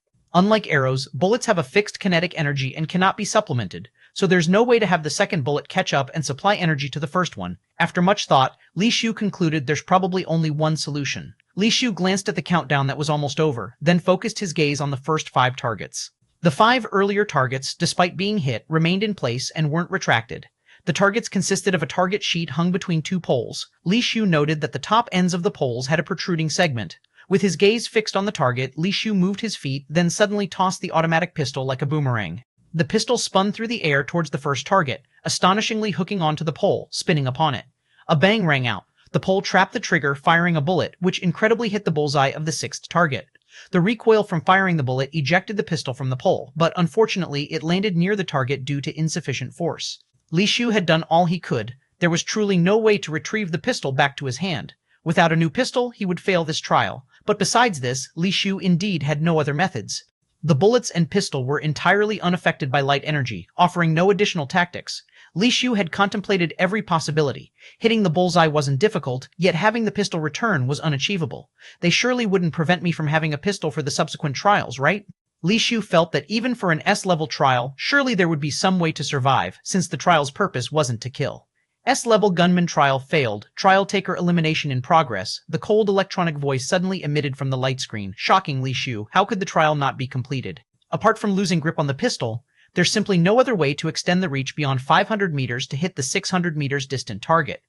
But there was no time to ponder why the trial wasn't completed. Li Shu's immediate response was to unleash all his light energy frantically, his gaze fixated on the trial seeker's bracelet as it emitted a dangerous glow. That was all he could do now. Through numerous trials, he had wondered whether it was possible to remove the trial seeker's bracelet on his wrist, but even divine position level power struggled to break or remove the bracelet. 9991, Chapter 991, 38-1, Trial Failure 3. So Li Shu had no confidence at all in his mind. He also didn't know if the power of the trial seeker's bracelet could kill the divine position tester. Bang. At the instant when the trial seeker's bracelet exploded, Li Shu knew he was done for. Everything in the trial ground was targeted at the trial takers. The explosive power of the bracelet pierced directly through his multi-layered light energy defense, with even the ultimate light unable to fend off the bizarre force generated by the bracelet's explosion, merely weakening it slightly. But even with a bit weakened, the explosive power of the bracelet was still enough to obliterate Li Shu's flesh. The trial seeker's bracelet truly was the nemesis of trial takers. As long as the trial failed, even the divine position could hardly escape. Am I really going to die like this? Numerous thoughts flashed through Li Shu's mind, but none could save his life. In the instant when the bizarre force was about to kill Li Shu, dazzling golden light suddenly flickered before his eyes. The gold coin that Li Shu had been wearing close to him suddenly flew out, suspended in front of him, and began to spin rapidly. The bizarre light energy produced by the bracelet explosion was absorbed into the gold coin like a tornado. Li Shu was both shocked and delighted. Wasn't the energy of the gold coin already depleted? How can it still be used? No, the trial ground should not allow lesser power usage, yet this gold coin can still work. As the bizarre light energy from the explosion was absorbed into the gold coin, the familiar golden light Li Shu knew well bloomed once again from the coin. Soon, Li Shu heard a familiar voice. "My most adorable little princess, are you missing Daddy? There's nothing like Daddy in this world." Li Shu looked at the golden light figure with a fatherly expression, listening to the somewhat awkward voice, but he felt not the slightest hint of awkwardness. Instead, his ears were met with what seemed like heavenly music, more beautiful than any song he had ever heard. "Welcome to the Gunman Trial Ground. S-level trial is about to begin. Here are the trial rules." The voice from the light screen sounded again. Li Shu looked down to find that his wrist now featured a new Trial Seeker's bracelet, identical to the previous one. As soon as Hondad's song finished, the image disappeared, and the gold coin returned to its previous form, falling back into Li Shu's hand. "Though I have not truly met him, he has saved me several times. Following my sister to meet her father, I must express my gratitude properly in the future." Li Shu contemplated. "I wonder what level of strength Hondad possesses, for even a single gold coin he created has such unbelievable ability." Storing the gold coin carefully, Li Shu turned his gaze back to the trial ground. The gunman trial had restarted. He still had to hit 10 targets, 10 bullseyes to complete the trial. Li Shu now knows that even if the Trial Seeker's bracelet is destroyed, as long as the trial isn't completed, you can't leave. The trial ground will open a new trial for him, and the difficulty will be identical to before. Experimenting with various methods, Li Shu fired 5 shots. The first 5 targets were bullseyes, though the experimental results weren't ideal. Trying all kinds of ways to affect the bullets in the gun, hoping to make them fly further, he found that due to the light energy nullifying both the gun and bullets, he could not influence the bullet's flight range at all. Other than throwing the gun, there really is no idea how to make the bullet hit the target. Li Shu frowned privately. Time waits for no one. The countdown for the 7th shot had already begun, and Li Shu had no extra time and opportunity to experiment further. The gun cannot leave my hand, or the trial will fail, but the handgun's range isn't enough. How can one possibly complete the trial? Looking at the target 600 meters away, Li Shu suddenly thought of a possibility so ridiculous even to himself. Could it be, with the countdown almost up, Li Shu had no other way, but to try it regardless, with the gold coin for protection, he could always try again. Li Shu pulled the trigger, and the bullet shot straight to the bullseye 600 meters away, leaving a bullet hole in that red bullseye. Darn it, so it really was like that. Li Shu felt amused and exasperated. Originally, this handgun could automatically increase its range. If someone without strong judgment and observational skills were using it, they wouldn't notice the gun's range and completely avoid the challenges Li Shu previously faced. Someone like Li Shu, who sees through everything, ended up stumbling in such a spot where a regular person wouldn't. Although even Li Shu found his failure so laughable, it also made him realize that his proud abilities were actually his most possible point of failure. The greatest enemy of oneself might actually be oneself. Fortunately, Hondad's gold coin was there, or this might have been considered a suicide. Li Shu self-mockingly touched his nose. The upcoming trials pose no difficulty for Li Shu. From the 8th target onward, the targets started moving quickly. During the 9th, all targets started to move, rapidly switching positions. For the average person, finding the 9th target would be hard enough, let alone hitting it amid such fast movement. The 10th target not only was the furthest, faster moving, but a strong light suddenly appeared in the trial ground, preventing Li Shu from effectively using his vision. Yet such difficulty was still no challenge to Li Shu. He directly completed the trial and received the trial rewards: an S-level skill ring and an entrance ticket.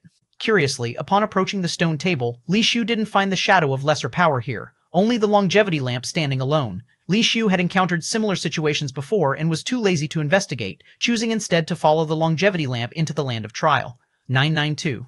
Chapter 992, Chapter 992, 38-2, The Final Hour. An unknown town with wooden houses sparsely scattered around. Surprisingly, many humans live here. Of course, they are not humans from Earth, but remnants of the Demon Kingdom. Li Shu looked at the Demon Kingdom people in the town. However, the Demon Kingdom people seemed accustomed to the arrival of Earth humans and didn't pay much attention to Li Shu, except for a few curious children staring at him. Li Shu already knew from the records that Demon Kingdom people live here, and their level is not very high. They are a group of pitiful people who fled to this place in seclusion after the Demon Kingdom fell apart. Due to the scarcity of demonic resources nearby, they find it hard to achieve anything significant, generation after generation. Now, it isn't easy to find even a light base level person. Li Shu ignored them and directly left the town, heading towards the sunset, walking through the desert. The desert here is black, with the sand being gray-black particles. Under the scorching sun, the black desert is much hotter than ordinary deserts. One can easily suffer from heatstroke or dehydration in the black desert. If you don't have special footwear, stepping on the sand would burn your feet. Li Shu naturally didn't have such worries. Riding on the Pink Nightmare, moving forward in the black desert, Li Shu had recently fed the Pink Nightmare to the S level, yet it hadn't reached the Super Spirit level, making its speed much slower than the Fire Lotus Sword. However, Li Shu wasn't rushing, letting the Pink Nightmare gallop freely across the Black Desert. When Li Shu saw an oasis in the desert ahead, he stopped, put away the Pink Nightmare, and entered the oasis. This oasis is the last safe zone. Beyond the oasis lies the territory of the sharpshooter. Unluckily, you might be killed with a headshot by the sharpshooter hidden somewhere as soon as you step out of the oasis. If you're lucky, the sharpshooter might be asleep or occupied with something else, allowing you to advance further into the desert. How far you can go depends on when the sharpshooter spots you. Li Shu walked through the oasis to its edge, eyes fixed on the boundless black sand sea beyond. The desert before had significant undulations, with uneven sand dunes everywhere, but here, the desert's undulations were minor, with few tall sand dunes. You could see where the black sand sea meets the blue sky. Li Shu hid behind a tree, gazing at the distant sand sea, seeing nothing in sight. Heaven knows where the sharpshooter actually is. It's a pity I don't have Zhu Xiaoyun's demon shark. Finding where the sharpshooter is seems challenging. It seems I have to try blocking the sharpshooter's ultra-long-distance sniping. Li Shu thought helplessly. As he thought before, to kill the sharpshooter, he must take risks personally, with no other path. Of course, Li Shu could choose to approach the target stealthily, but he'd prefer knowing the sharpshooter's strength first. He came to startle the snake from the grass. Li Shu didn't hold on to any lucky thoughts. He directly summoned the forbidden spear, with his whole body enveloped in flower armor. The light of the life evil spirit and light of the death evil spirit were silently hidden under the flower armor, just in case. Stepping out of the oasis, Li Shu's gaze was fixed on the desert distance. He could take a hit, but he must pinpoint the sharpshooter's location upon taking the shot, otherwise taking the shot would be meaningless. A few steps forward, no bullets appeared. Li Shu didn't hesitate, swiftly accelerating, moving like lightning through the desert. His own speed had long surpassed the Fire Lotus sword. When it was truly time to hurry, he must rely on running himself. Within moments, Li Shu had surged miles ahead, yet he hadn't faced any sniping from the sharpshooter nor found any trace of the sharpshooter. Could my luck be this good? Is the sharpshooter asleep? Li Shu wondered, yet he dared not hold to any chances. His pace didn't slow, nor did he relax vigilance, constantly scanning around while sprinting at high speed. But all he saw was still the black sand sea. He had covered tens of thousands of miles, yet didn't see any trace of the sharpshooter. Not knowing the sharpshooter's precise location, Li Shu continued onward, running tens of thousands of kilometers when a lake appeared ahead. It was a white lake, akin to milk, though not clear. It had a remarkably sacred appearance. Li Shu arrived at the milk lake's edge. The lake's water emitted a pleasant fragrance, indeed somewhat peculiar.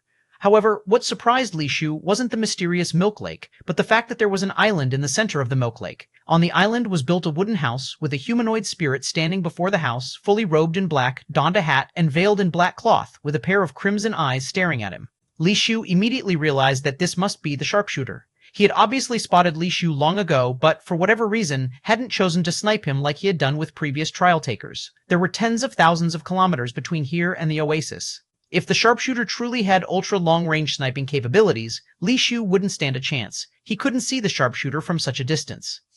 993, Chapter 993, 38-2, The Final Hour Part 2. Did your gun come from the Celestial Sea?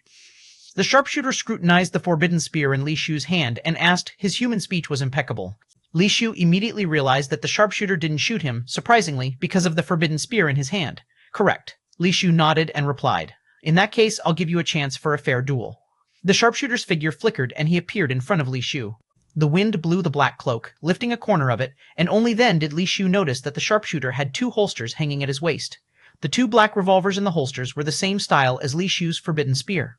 How do you intend to have a fair duel? Li Shu asked, scrutinizing the sharpshooter. As shooters, of course, we should see whose gun is faster and more accurate. The sharpshooter reached out and pulled out the two revolvers from his waist. Although they were both black-bodied, one gun had a red rose pattern and the other had a white rose pattern.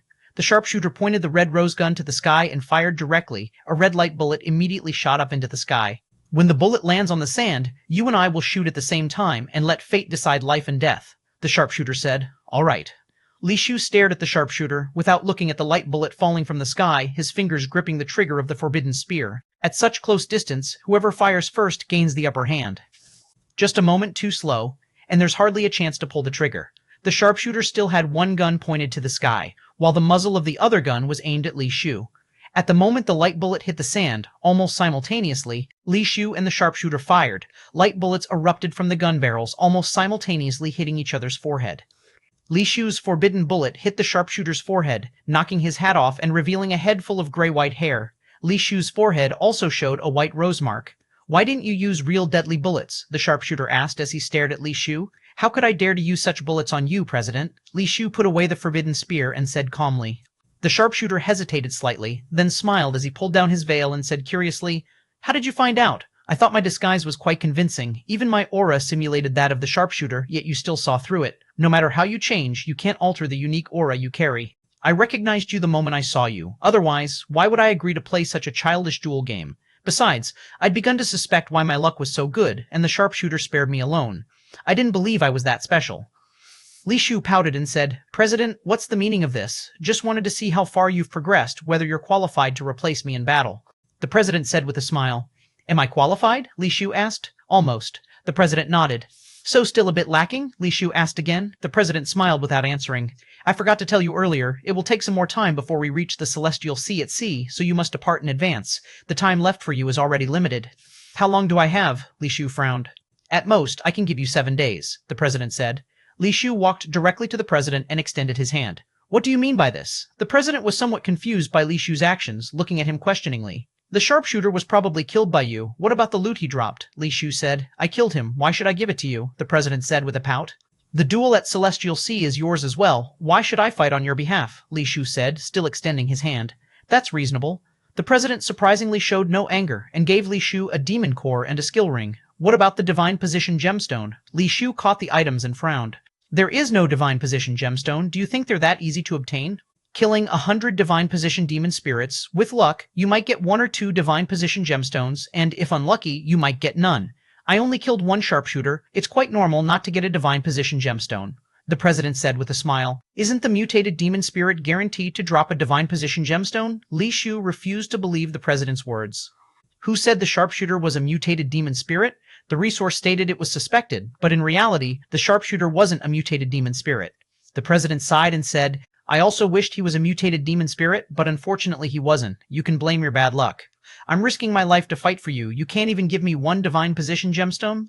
Li Shu seized this opportunity and wouldn't let the president off easily. The president still didn't get angry and laughed. All right, if you want a divine position gemstone, I can give you one, but not now. When then? Won't you use the divine position gemstone as an offering after I'm dead? Li Shu said angrily. Honestly, I don't have a divine position gemstone on hand, so even if I wanted to give you one now, I can't. But on the way to the Celestial Sea, there are many opportunities to hunt divine position demon spirits. I'll give you any divine position gemstone we get then, the president said. S994, Chapter 994, 38-2, The Final Countdown, Part 3, What If Nothing Happens? Li Shu asked. Then you'll have to blame your luck. The president paused for a moment, then continued, Actually, your current strength is enough. If it really comes down to a fight, even stronger power won't help. In the end, you'll still lose. You just need to meet the minimum requirement. To win, you can't rely on brute strength, you must find a way. What do you mean? Li Shu was somewhat puzzled. How is Guanjing Hao's fallen god? Instead of answering, the president asked a surprising question. Very strong, Li Shu answered truthfully. If Guanjing Hao were to go, he wouldn't even have a 10% chance of winning. Do you think, even if you had thorough preparation, you could be certain of defeating Guanjing Hao? Said the president. So you mean, I'll definitely lose the battle, won't I? Li Shu frowned. That's why I said your strength is sufficient. Winning requires strategy. The president's expression was quite amused. Since there's a method to win, why don't you just tell me? Li Shu stared at the president and asked, Some methods lose their effectiveness once spoken. You need to comprehend them yourself. But you can rest assured in one thing. Whether you win or lose, I assure you will return alive. The president straightened his back, his imposing stature carrying a strong sense of oppression, quite different from his usual sleazy old man persona. Li Shu knew further questioning wouldn't yield answers, so he turned and left, not trusting the president's assurance. Instead, he hoped to increase his power as much as possible before heading to the Celestial Sea. Only personal strength is the most powerful capital. He aimed to use the last 7 days to hunt as many divine position demon spirits as possible, hoping to acquire several divine position gemstones. The president did not stop Li Shu, only squinted as he watched him leave. Once Li Shu was completely out of sight, the president murmured, This kid's character is really quite similar to Jing Hao's, both equally stubborn, trusting no one. Li Shu left the land of trial and immediately went to other trial gates. For 7 consecutive days, he passed through different lands of trial. It was unclear whether divine position gemstones were truly so rare or his luck was bad recently. After killing 5 divine position demon spirits, he hadn't obtained a single divine position gemstone. Seeing that time was about up, if he didn't return, the scheming president would probably come to find him personally, forcing Li Shu to return to Longevity City resentfully. You finally returned. Old officer wants you to go to the research institute immediately after you return. It's urgent. Ah Fei greeted Li Shu with this line. What's happened at the research institute? Li Shu asked in perplexity. I don't know. Old officer only said it's urgent, but didn't say anything else. I asked him, but he wouldn't tell. Ah Fei shook his head. Li Shu could only head to the research institute once more. Upon arrival, the old research guard excitedly pulled him into the laboratory. Old Zhao, what's going on? Seeing old Zhao's expression, Li Shu figured it wasn't anything bad, and his hanging heart settled down. The commander, it's best to let officer personally explain. Old Zhao refused to speak, only pulling Li Shu towards the laboratory. Li, finally you're back. Zimenguan spotted Li Shu, speaking with visible pride. Surprised by how Zimenguan smugly called him Li Shu realized Zimenguan must have accomplished something significant. Without such, he wouldn't be so arrogant. Did you make new research progress? Li Shu inquired. Only you guessed it, clever. Any idea what the breakthrough is? Zimenguan smiled broadly. Could it be your demon armor has been successfully developed? Li Shu smirked. Slightly stunned, Zimenguan replied with slight annoyance. You really are no fun. Forget it. Follow me. They're waiting for you to test it. Someone from the demon armor team can't test it? Li Shu asked while walking. If someone could test it, why wait for you? Zimenguan led Li Shu into the innermost laboratory. Where's your demon armor then? Li Shu surveyed the entire laboratory, not seeing the demon armor Zimenguan mentioned.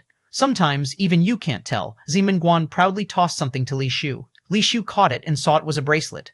The bracelet appeared to be crafted from platinum, with 7 bean-sized gemstones encrusted on it, each identical in shape and size.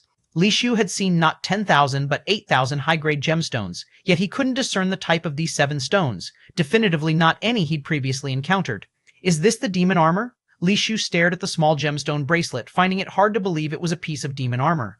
Whether or not it's demon armor, try it and you'll know. You need to activate all 7 gemstones simultaneously to initiate this armor?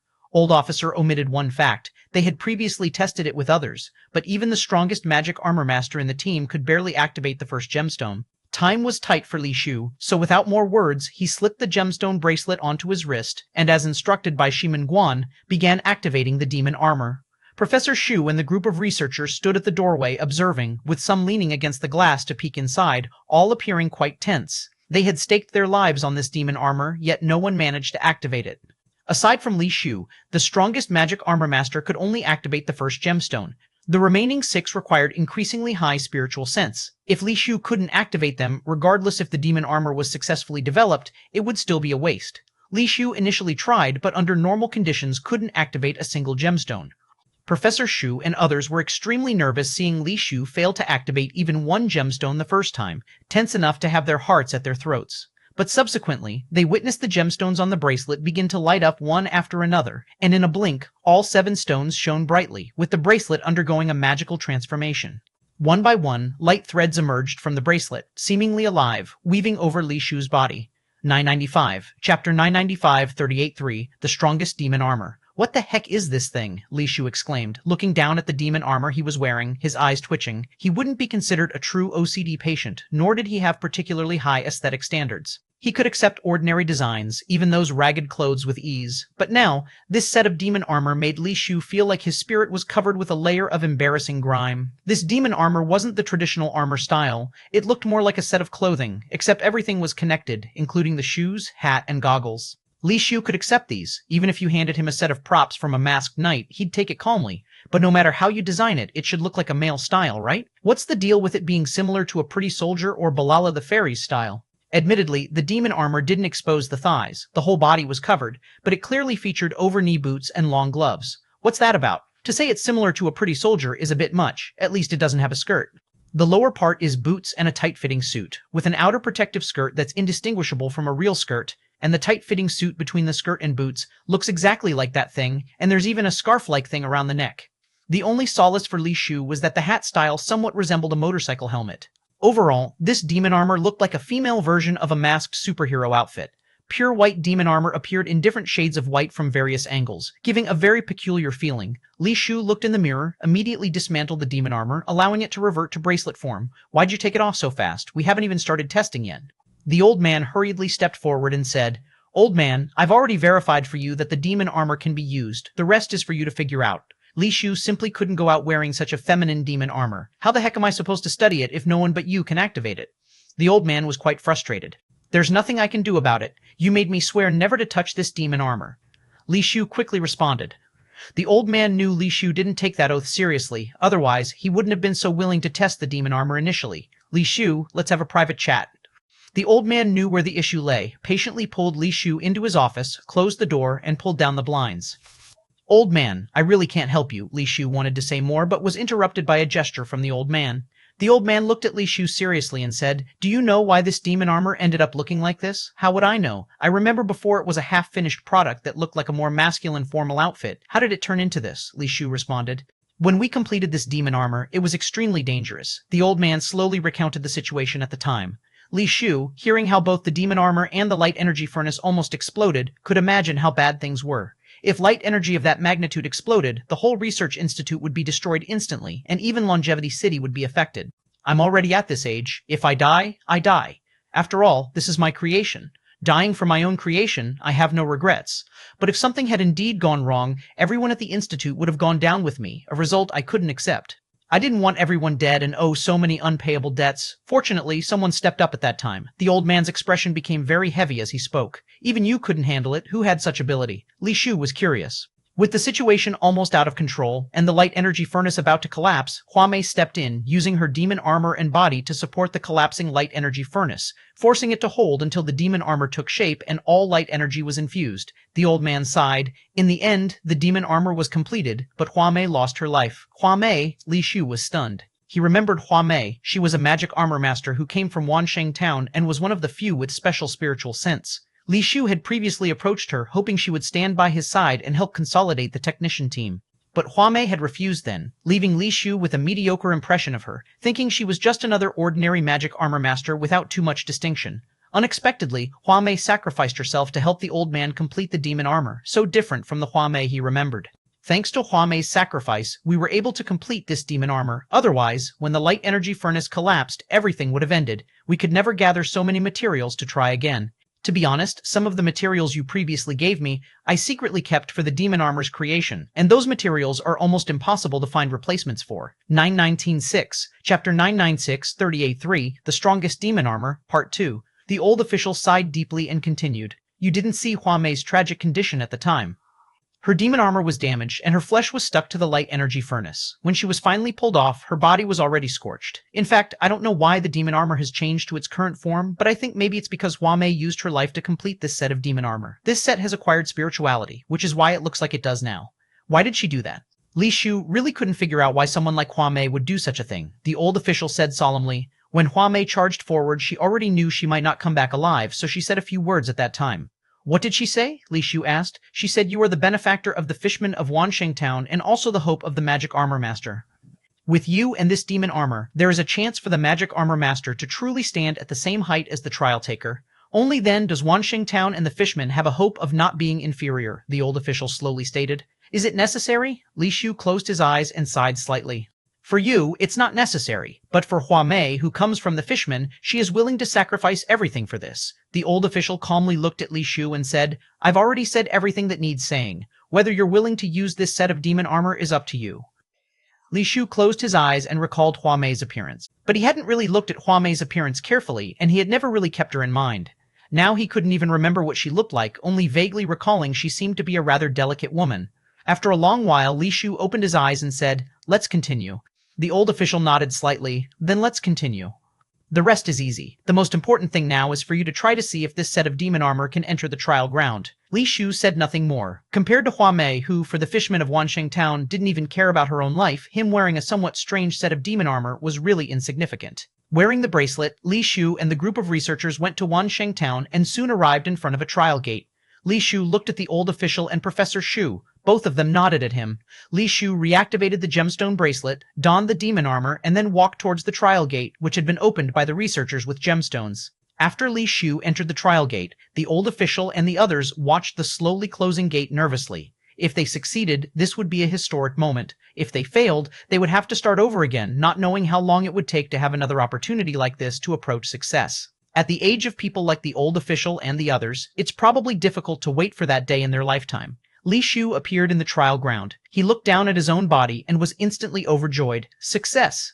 Li Shu felt glad not only for himself, but also for the old official and the others when he saw the demon armor still intact, to see the lifelong efforts finally come to fruition.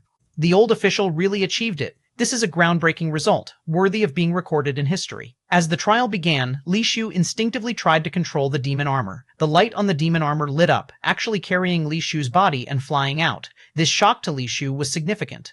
Being able to bring the demon armor into the trial ground was an enormous success. and the power of this demon armor being usable in the trial ground was exceedingly strong. It's important to know that even the rewards obtained in the trial ground cannot be used within it, yet the demon armor could be, providing an unmatchable advantage for other trial takers. Li Shu immediately tested the control and use of various magic armor skills with the demon armor, and there were no limits. The more Li Shu tested, the more he liked this set of demon armor. It's really strong. While completing the trial, Li Shu tested the light energy this demon armor could unleash, and surprisingly, it rivaled divine position level power. Wearing this demon armor, Li Shu even felt he could battle Guan Jinghao in a fallen god state. Li Shu didn't continue testing. He knew the old official and Professor Shu must be extremely anxious by now. They deserved to enjoy the joy of success. Taking off the Trial Seeker's bracelet, Li Shu left the trial ground. How did it go? As soon as the old official and the others saw Li Shu come out, they hurried over, with looks both eager and somewhat fearful, like family waiting outside an operating room for the completion of an extremely difficult surgery. It worked. As Li Shu spoke those two words, the group of researchers, all averaging over 70 years old, rejoiced like children, cheering and even jumping up. It worked. It really worked. The old official, on the contrary, froze, repeating the words motionlessly for a long while. Old official, you succeeded. You really succeeded. Professor Shu's eyes were somewhat red as he furtively wiped them. Watching a group of elderlies behaving like children, Li Shu seemed to be infected by them. His mood lightened considerably. Li Shu, give it a name. You can continue using names from the Lightspeed series if you wish. I can assure you, this demon armor will never die at Lightspeed, the old official suddenly said. This is your demon armor, only you can name it. Li Shu shook his head and replied. 997, Chapter 997, There 83, Strongest Demon Armor, Part 3. He was just a driver, whereas Old Guan and the others were the creators of this demon armor. I'm asking you to name it because you know I'm terrible at coming up with names. I want you to do it for me, and no excuses. Old Guan stubbornly insisted. Then let's call it Hua Mei. Li Shu touched the demon armor on his body and secretly resolved in his heart that he would cherish the Hua Mei demon armor dearly and never let it be damaged easily. Old Guan was slightly taken aback, looked at Li Shu with a complex expression, and then nodded, saying, Very well, let's call it Hua Mei. Li Shu originally wanted to chat with Old Guan and the others at the Research Institute, but unfortunately he didn't have the time. Old Jia came with the orders from the president instructing Li Shu to go to the City Lord's mansion.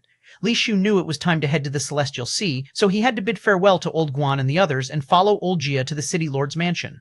It's time for us to leave. Do you need to bring anything? The president asked Li Shu. I want to go back and say goodbye to them, Li Shu replied. There's no need for that. I've already notified them to see you off at the trial gate, the president said. Li Shu thought it was a good idea, as he wasn't someone who liked facing farewells. There are a few things you need to remember before you go, the president continued, staring at Li Shu. Please go ahead. Li Shu listened calmly. On the way, you must listen to me. Once you reach the Celestial Sea, you need to act according to the situation. There's no need to stick to the rules or worry about face. Your only goal is to win. Nothing else matters, the president said. What do you mean? Li Shu felt there was more to the president's words. You'll understand in due time. Just remember, brute force isn't the only way to solve problems. The president was unwilling to say more. After preparing some things, the president took Li Shu along to Wansheng Town. Indeed, in Wansheng Town, many people were already waiting to see them off. From Longevity City to Wansheng Town, people lined both sides of the road to bid farewell. However, in Longevity City and on Spiral Mountain, it was mainly people from the major families and the other 6 longevity groups, while in Wansheng Town were the fishmen, along with members of the technician group. Commander, when you return, I hope to spar with you. Jingli had returned from guarding the trial gate, clearly to see Li Shu off. Sure, Li Shu nodded in agreement. Commander, you can go without worries. If you really don't come back, I will unhesitatingly take the position of commander of the technician group. Zhu Xiaoyun said with a cheeky smile. Then I'll count on you for the future, Li Shu laughed along. Only the two of them understood the true meaning behind Zhu Xiaoyun's words. Friends of Li Shu came forward one by one to say their goodbyes, though Li Shu didn't see Li Meng-Er and Li Qingyi anywhere. It's just as well they didn't come, Li Shu sighed to himself. As he approached the trial gate, a Fei Shuan asked, Did you mean what you said? What? Li Shu was momentarily puzzled, unable to react. Regardless of whether you meant it or not, I took it seriously. Wait for my answer when you come back. A Fei said, not waiting for a response, and turned to leave. It took Li Shu a moment to understand what a Fei meant, and his expression became odd. Commander, I didn't know you had it in you, Sha Chu said with a smile. Why are you here?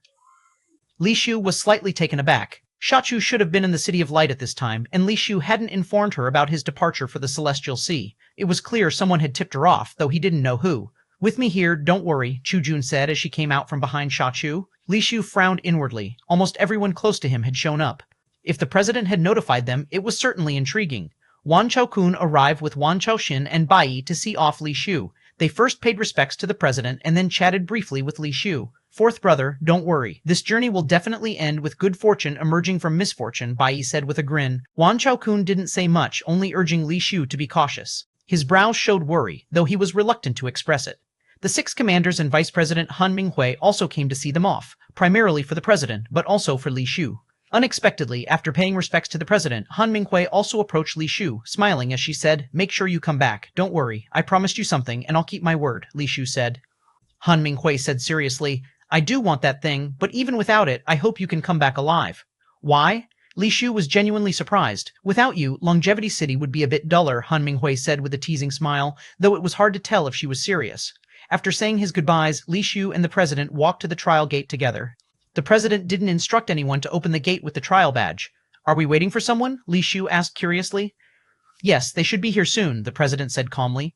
Li Shu waited, and before long he saw a streak of light flying in from the sky. Looking carefully, he realized it was a broken blade. Boom! The broken blade planted itself in front of Li Shu.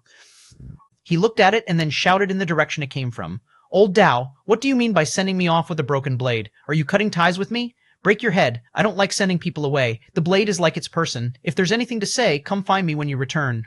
Old Dao's voice came from the sky. Li Shu chuckled, saying nothing more. Someone like Old Dao wouldn't go out of his way if he didn't care. The president then had someone open the trial gate with the trial badge. As the gate was repeatedly activated, Li Shu scanned the crowd of well-wishers, seeing familiar faces from the technician group and magic armor masters. Suddenly, Li Shu's eyes widened, filled with disbelief. "Damn it, old Guan," Li Shu almost cursed out loud. In the last row of the magic armor master's ranks, he saw a female magic armor master. Although he had somewhat forgotten what Hua Mei looked like, the moment he saw that face, he remembered. The female magic armor master was undoubtedly Hua Mei, standing there intact and looking rather well. "It's definitely Hua Mei, without a doubt."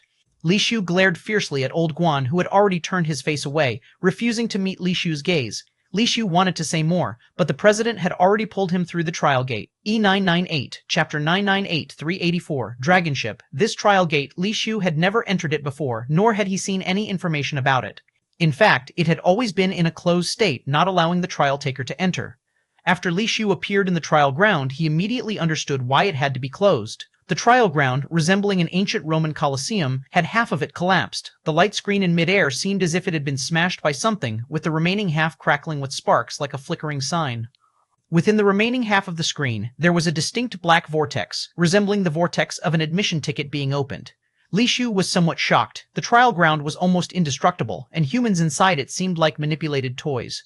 Who could possess such terrifying power to destroy this trial ground? Is it the president? Li Shu turned to look at the president beside him. If it was truly the president's doing, then his power might be even greater than Li Shu had anticipated. The president, however, did not turn to look at Li Shu. He directly leaped toward the black vortex in the broken screen and disappeared into it. Li Shu followed, glancing once more at the wrecked trial ground before entering the vortex, pondering something unknown. Strangely, after entering the vortex, Li Shu did not see the familiar stone table or longevity lamp. It was completely dark around him, except for a faint glow in the distance. Li Shu called out to the president a few times, but no one answered. After a moment of thought, he walked toward the light. As Li Shu moved forward, the light grew larger and larger, from a small dot to a small circle, and eventually into a light mass the size of a sun. The closer Li Shu got, the larger and brighter the light became. When Li Shu reached the light mass, it was the size of a full-length window, and as he stepped into the light, the scene before him changed rapidly. When his vision returned to normal, Li Shu found himself standing in a place resembling a port. The president was on the dock, gazing into the endless expanse of the Black Sea. Li Shu glanced back to see the light mass hovering behind him like a white whirlpool. "What are you standing there for? The ship is coming soon," the president said. "Is this the Black Sea outside of Black Death City?"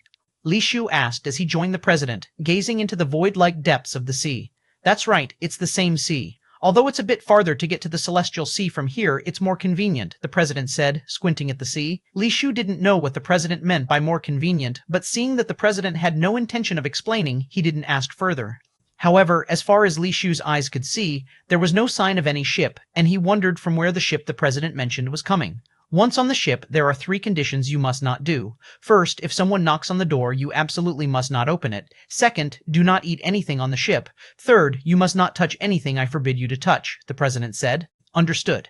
Li Shu didn't bother asking again. If the president wanted to talk, he would say it regardless of being asked. If not, asking would be futile. While Li Shu was pondering, he suddenly heard the sound of crashing waves. Beside the dock, the seawater churned and a large ship rose from beneath the water. Oddly, the ship was not something akin to a submarine, but a three-masted ship with white sails and a black hull. As the three-masted ship emerged, the black seawater cascaded off the sails and hull like a series of small waterfalls. In an instant, the three-masted ship was fully afloat. Curiously, despite the copious amounts of water, none remained on the deck, not even a trace of dampness.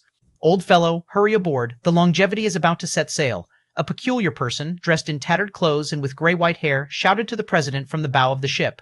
The president said nothing, silently watching the large ship draw near. Only when the peculiar person lowered a plank did he call Li Shu to join him in boarding the ship. "Who is that?" Li Shu asked, curious about the peculiar person, whom he could only see from behind and sensed no demonic aura from. Li Shu had seen how potent the water of this Dead Sea was, capable of corroding steel to dregs. The fact that the peculiar person emerged from it unscathed alongside the three-masted ship was truly remarkable. "Someone who has long been dead," the president said. "Someone who has long been dead?" Li Shu looked at the peculiar person in disbelief. The peculiar person finally turned his head, but his front was equally obscured by dense hair and beard, rendering his features indistinguishable except for his bright and deep-set eyes. "Old fellow, it's been many years. Don't start cursing me right when we meet, okay?" The peculiar person chuckled with an eerie laugh, obviously unoffended. "Am I wrong? What's the difference between you and a dead person?" the president said, taking a drag on his pipe and exhaling smoke. "That's true indeed." The peculiar person was unbothered, then asked, "Old fellow, if I've calculated correctly, you should be heading to the Celestial Sea at this time." 999, Chapter 999, 38-4, Dragon Ship, Part 2. "What nonsense! If you hadn't predicted my timing to go to the Celestial Sea, how could you have ended up here?" said the president, proceeding directly to the ship's cabin. The stranger glanced at Li Shu, smiled, revealing perfectly white teeth, then quickly headed in front of the president, leading the way. Li Shu frowned slightly. His teeth were so neat and white, clearly very attractive, but for some reason, Li Shu felt a bit of a creepy vibe. Even though this was a wooden ship, it was surprisingly large. It's hard to imagine how a wooden ship could be built so big, almost rivaling an aircraft carrier. The stranger pushed open the door to the cabin. The president and Li Shu followed inside. The interior was even more luxurious than Li Shu had imagined, a display of grandeur and magnificence. In the lavish hall, there were pieces of furniture that Li Shu couldn't name. You could call them tables, but they were somewhat smaller than ordinary tables and had no legs. To say they had no legs wouldn't be entirely accurate. There were indeed 4 legs underneath, very aesthetically pleasing, but too low. Even sitting on a child's chair, one would have to bend their head to reach what was on top. Soon, Li Shu noticed that these extremely low tables had no chairs at all and were meant to sit directly on the pads behind. The president didn't wait for the stranger to invite him. He sat down directly on one of the pads, pointed to a nearby low table, and said, "Sit there." Li Shu had no choice but to sit nearby. The stranger smiled and took a seat across from the president, then clapped his hands. In no time, a line of beautiful girls came up, carrying fine wines and delicacies. Soon, the low tables in front of the three were filled with good wine and food. A few pretty girls walked to their side, one on each side of the three, deftly serving them tea and wine, even preparing food and placing it directly into their mouths. Li Shu remembered the president's advice not to eat anything on the ship, so he dared not eat or drink and sat motionlessly. The 2 girls beside him tried to persuade him several times, but seeing Li Shu unmoved, they stopped and stood quietly behind him. Seated on the ground, the stranger showed no hesitation, holding a wine jug in one hand and a wine cup in the other, pouring himself a full cup and raised it towards the president, saying, "Old friend, it's been years. This cup celebrates our reunion." Li Shu had expected the president to find an excuse to decline, but instead, he picked up the wine poured by the girl and drank it down in one gulp. "Didn't he say not to consume ship things?" Li Shu grumbled inwardly. The president wasn't just drinking, he casually enjoyed the food, sharing the drinks and food with the stranger, looking quite delighted. "Old friend, will this trip be accomplished?" asked the stranger, finishing another glass of wine, setting down the cup, and eyeing the president. "The person is right here, can't you see for yourself?" The president rolled his eyes, raised his empty cup, and asked the girl beside him to refill it. Only then did the stranger look at Li Shu, scrutinizing him up and down, then chuckled after a while and said, "This young gentleman has a high forehead and rounded chin, a nose like a hanging gall, and eyes like bright stars, clearly a blessed appearance, assuring a successful trip. You're certain? If not, I'll come back and smash your broken ship." The president spoke to the stranger with less than polite candor, even caustically, which was unusually out of line with the president's typical demeanor. The stranger was not angry at all, but laughed and said, "Sure, smash as you like. If you're not satisfied with the smashing, I'll join you." The president seemed a bit surprised by these words, sized up the stranger, and asked, "Do you know him?" "I don't know him." The stranger shook his head. "Without knowing him, why such confidence in him?" asked the president. I have confidence in you. 60 years ago, Qingzai almost succeeded. Given the old friend's means in mind, you must be thoroughly prepared. I believe this time you'll succeed. The stranger raised his glass and proclaimed, "Let this toast be for your success, old friend.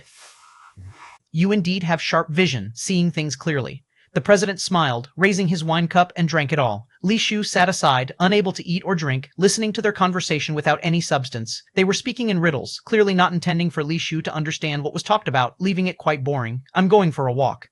The president only said not to eat the ship's food, not to open the door for Knox, but didn't say he couldn't stroll on the ship, so Li Shu seized this chance to explore and witness the true appearance of the Dead Sea. Upon hearing this, the stranger appeared slightly surprised, looked at the president. "Why are you looking at me? Young people have their ideas. I can't manage that much." "It's your ship. Whether you allow it is up to you." The president spoke casually. "Xiao Yue, guide this gentleman around," instructed the stranger upon hearing the president. Though his face was still puzzled, he said nothing more, merely called a girl to lead Li Shu. The Dead Sea is not peaceful. The gentleman should be cautious. As Li Shu was heading out, the stranger gave this warning. "Thanks for the reminder. I'll be careful," Li Shu said, then pushed open the door and walked out. Coming onto the deck, Li Shu was momentarily stunned. Having felt no movement inside the cabin, he had assumed the ship was still docked. 1000, Chapter 1384, Dragon Ship 3. After coming out, he realized that the port had long disappeared. The three-masted large ship was sailing on the Dead Sea, and the speed was not slow at all. It's really hard to believe that such a huge sailing ship could travel so fast. This ship was just too large. It took Li Shu a few minutes just to walk to the bow. Only then did he see that there was a dragon head statue at the tip of the bow, grim and fierce, yet it gave off a solemn and majestic feel. That wasn't the main point. The main point was that the dragon head statue seemed to be alive. Li Shu even saw the eyes of the dragon head statue moving. Could this ship be a demon spirit? Li Shu couldn't help but mutter to himself. "Little sir, the longevity isn't a demon spirit. It was made from a piece of divine wood." The little girl, Xiao Yue, chimed in beside him. "Divine wood? Is that the legendary wood from the classic of mountains and seas?" Li Shu asked in surprise. "Yes, little sir," Xiao Yue nodded in response. Li Shu had only heard of such legendary things. He had never seen them in reality. The key point was that the divine wood was something from Earth's mythology, so how could it appear in the demon spirit realm? Could the demon spirit realm also have a classic of mountains and seas? Li Shu thought about it and felt something was wrong. How could there be such a coincidence, both called the classic of mountains and seas with the same legend of the divine wood? "Xiao Yue, what is that person's name?" Li Shu asked. Xiao Yue was not dull. She knew who Li Shu was asking about, but she shook her head and said, "This maidservant dares not speak the master's name. Please forgive me, little sir." Li Shu wanted to say more, but suddenly heard a long howl beside him. The howl was like a dragon's roar and a tiger's growl, ringing right next to his ear, making his eardrums ache. Turning his head, he saw that the dragon head statue at the ship's bow was the one making the dragon's roar. "Little sir, there is danger ahead. We should hurry back to the cabin." Xiao Yue's face changed slightly upon hearing the dragonhead's howl, urging Li Shu to return. What danger? Li Shu, however, remained still, looking at the sea ahead, and asked, "The dragonhead warned us that there must be a terrifying demon spirit ahead. Little sir, please come back with me quickly." Xiao Yue tugged at Li Shu's sleeve, signaling for him to follow her back, her little face full of anxiety. "You go back first. I want to see how terrifying the demon spirit in the Dead Sea really is." Li Shu was still hoping to encounter a demon spirit along the way to get a divine position gemstone, so how could he leave? The demon spirits in the Dead Sea are not like ordinary demon spirits. The dragonhead's long howl indicates that this demon spirit is very terrifying. "Little sir, let's go back quickly," Xiao Yu urged again. "You go back first," Li Shu said calmly but firmly. Seeing this, Xiao Yue dared not persuade Li Shu any further, but she also didn't dare to go back alone, so she stood behind Li Shu, trembling and biting her lip. "Why aren't you going back?" Li Shu noticed that although Xiao Yue was obviously scared, she didn't leave, knowing there must be a reason. "If the little sir doesn't go back, I can't go back either. Otherwise, the master will be displeased," Xiao Yue said pitifully. "Then you stay here with me and watch." Li Shu's gaze turned to the distant sea, where a gigantic shadow was moving beneath the pitch-black waters of the Dead Sea. The sea was already black, but the shadow was even darker than the sea. Splash! The seawater parted as a massive figure emerged from the sea ahead, with strands of black light continuously surging up. "That is a true dragon," Li Shu observed the enormous demon spirit emerging from the Dead Sea, his eyes full of curiosity. It was a black true dragon, 100 yards long, exuding a profound aura like black mist swirling around it. Its dragon horns were as deep as black diamonds, but its dragon eyes were brilliantly white and pupil-less, as if blind.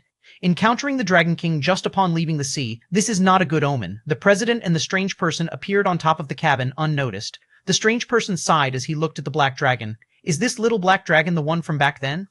The president furrowed his brows and said, "If it's not that one, who else could it be? How could there be a true dragon in the Dead Sea? Even outside, there's only one of it in the world," the strange person said, as if speaking in contradictions. "After so many years, you still haven't killed it." "It seems you're quite nostalgic," the president sneered. "When people get old, they have unnecessary thoughts, always wanting to keep a memory," the strange person laughed. "In this delay, it has unexpectedly grown formidable. You'd better call back your little apprentice, lest he gets hurt by the Dragon King and ruin important matters. Do you think that little black dragon can hurt him?" The president squinted his eyes and said, The strange person was somewhat speechless and said, "You know the origin of this Dragon King. Other than the heirloom seal of the realm you took away, who among the usual trial takers can suppress it? I won't say anything else, but with the Dragon King's current power, even Guan Qingzai from back then would not be a match. I think your little apprentice is still inferior to Guan Qingzai from those days." "If that's the case, how about we make a bet?" the president said with a half smile. "How do we bet?" the strange person asked with interest, looking at the president. "Let's bet on whether he can kill the Dragon King. If he kills the little black dragon, you lend me that thing of yours. If he doesn't, I'll give you the heirloom seal of the realm," the president replied indifferently. "You won't help him?" the strange person asked. "If I help him, I lose," the president said. "You're not going to give him the heirloom seal of the realm, are you?" The strange person still suspected a ruse. "If I give him anything, it's considered my loss," the president smiled and continued. "You're still as small-minded as ever. I said, if he can kill, he kills. If he can't, then I lose. I really don't believe it." "Then let's bet."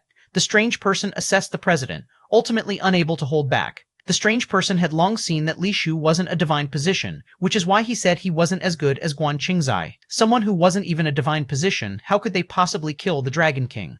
Not to mention that a spirit forging level couldn't kill the Dragon King. Even among the divine position level, there were few who could battle the current Dragon King. The Dead Sea was extremely perilous, with an unknown number of terrifying demon spirits within, including those whose straight principle light had reached the peak. But as long as it was in the region where the Dragon King was, no other demon spirits dared come close. This shows how terrifying the Dragon King was. The strange person couldn't believe that Li Shu, a spirit casting level, could kill the Dragon King. Even with a divine position demon spirit, it was impossible.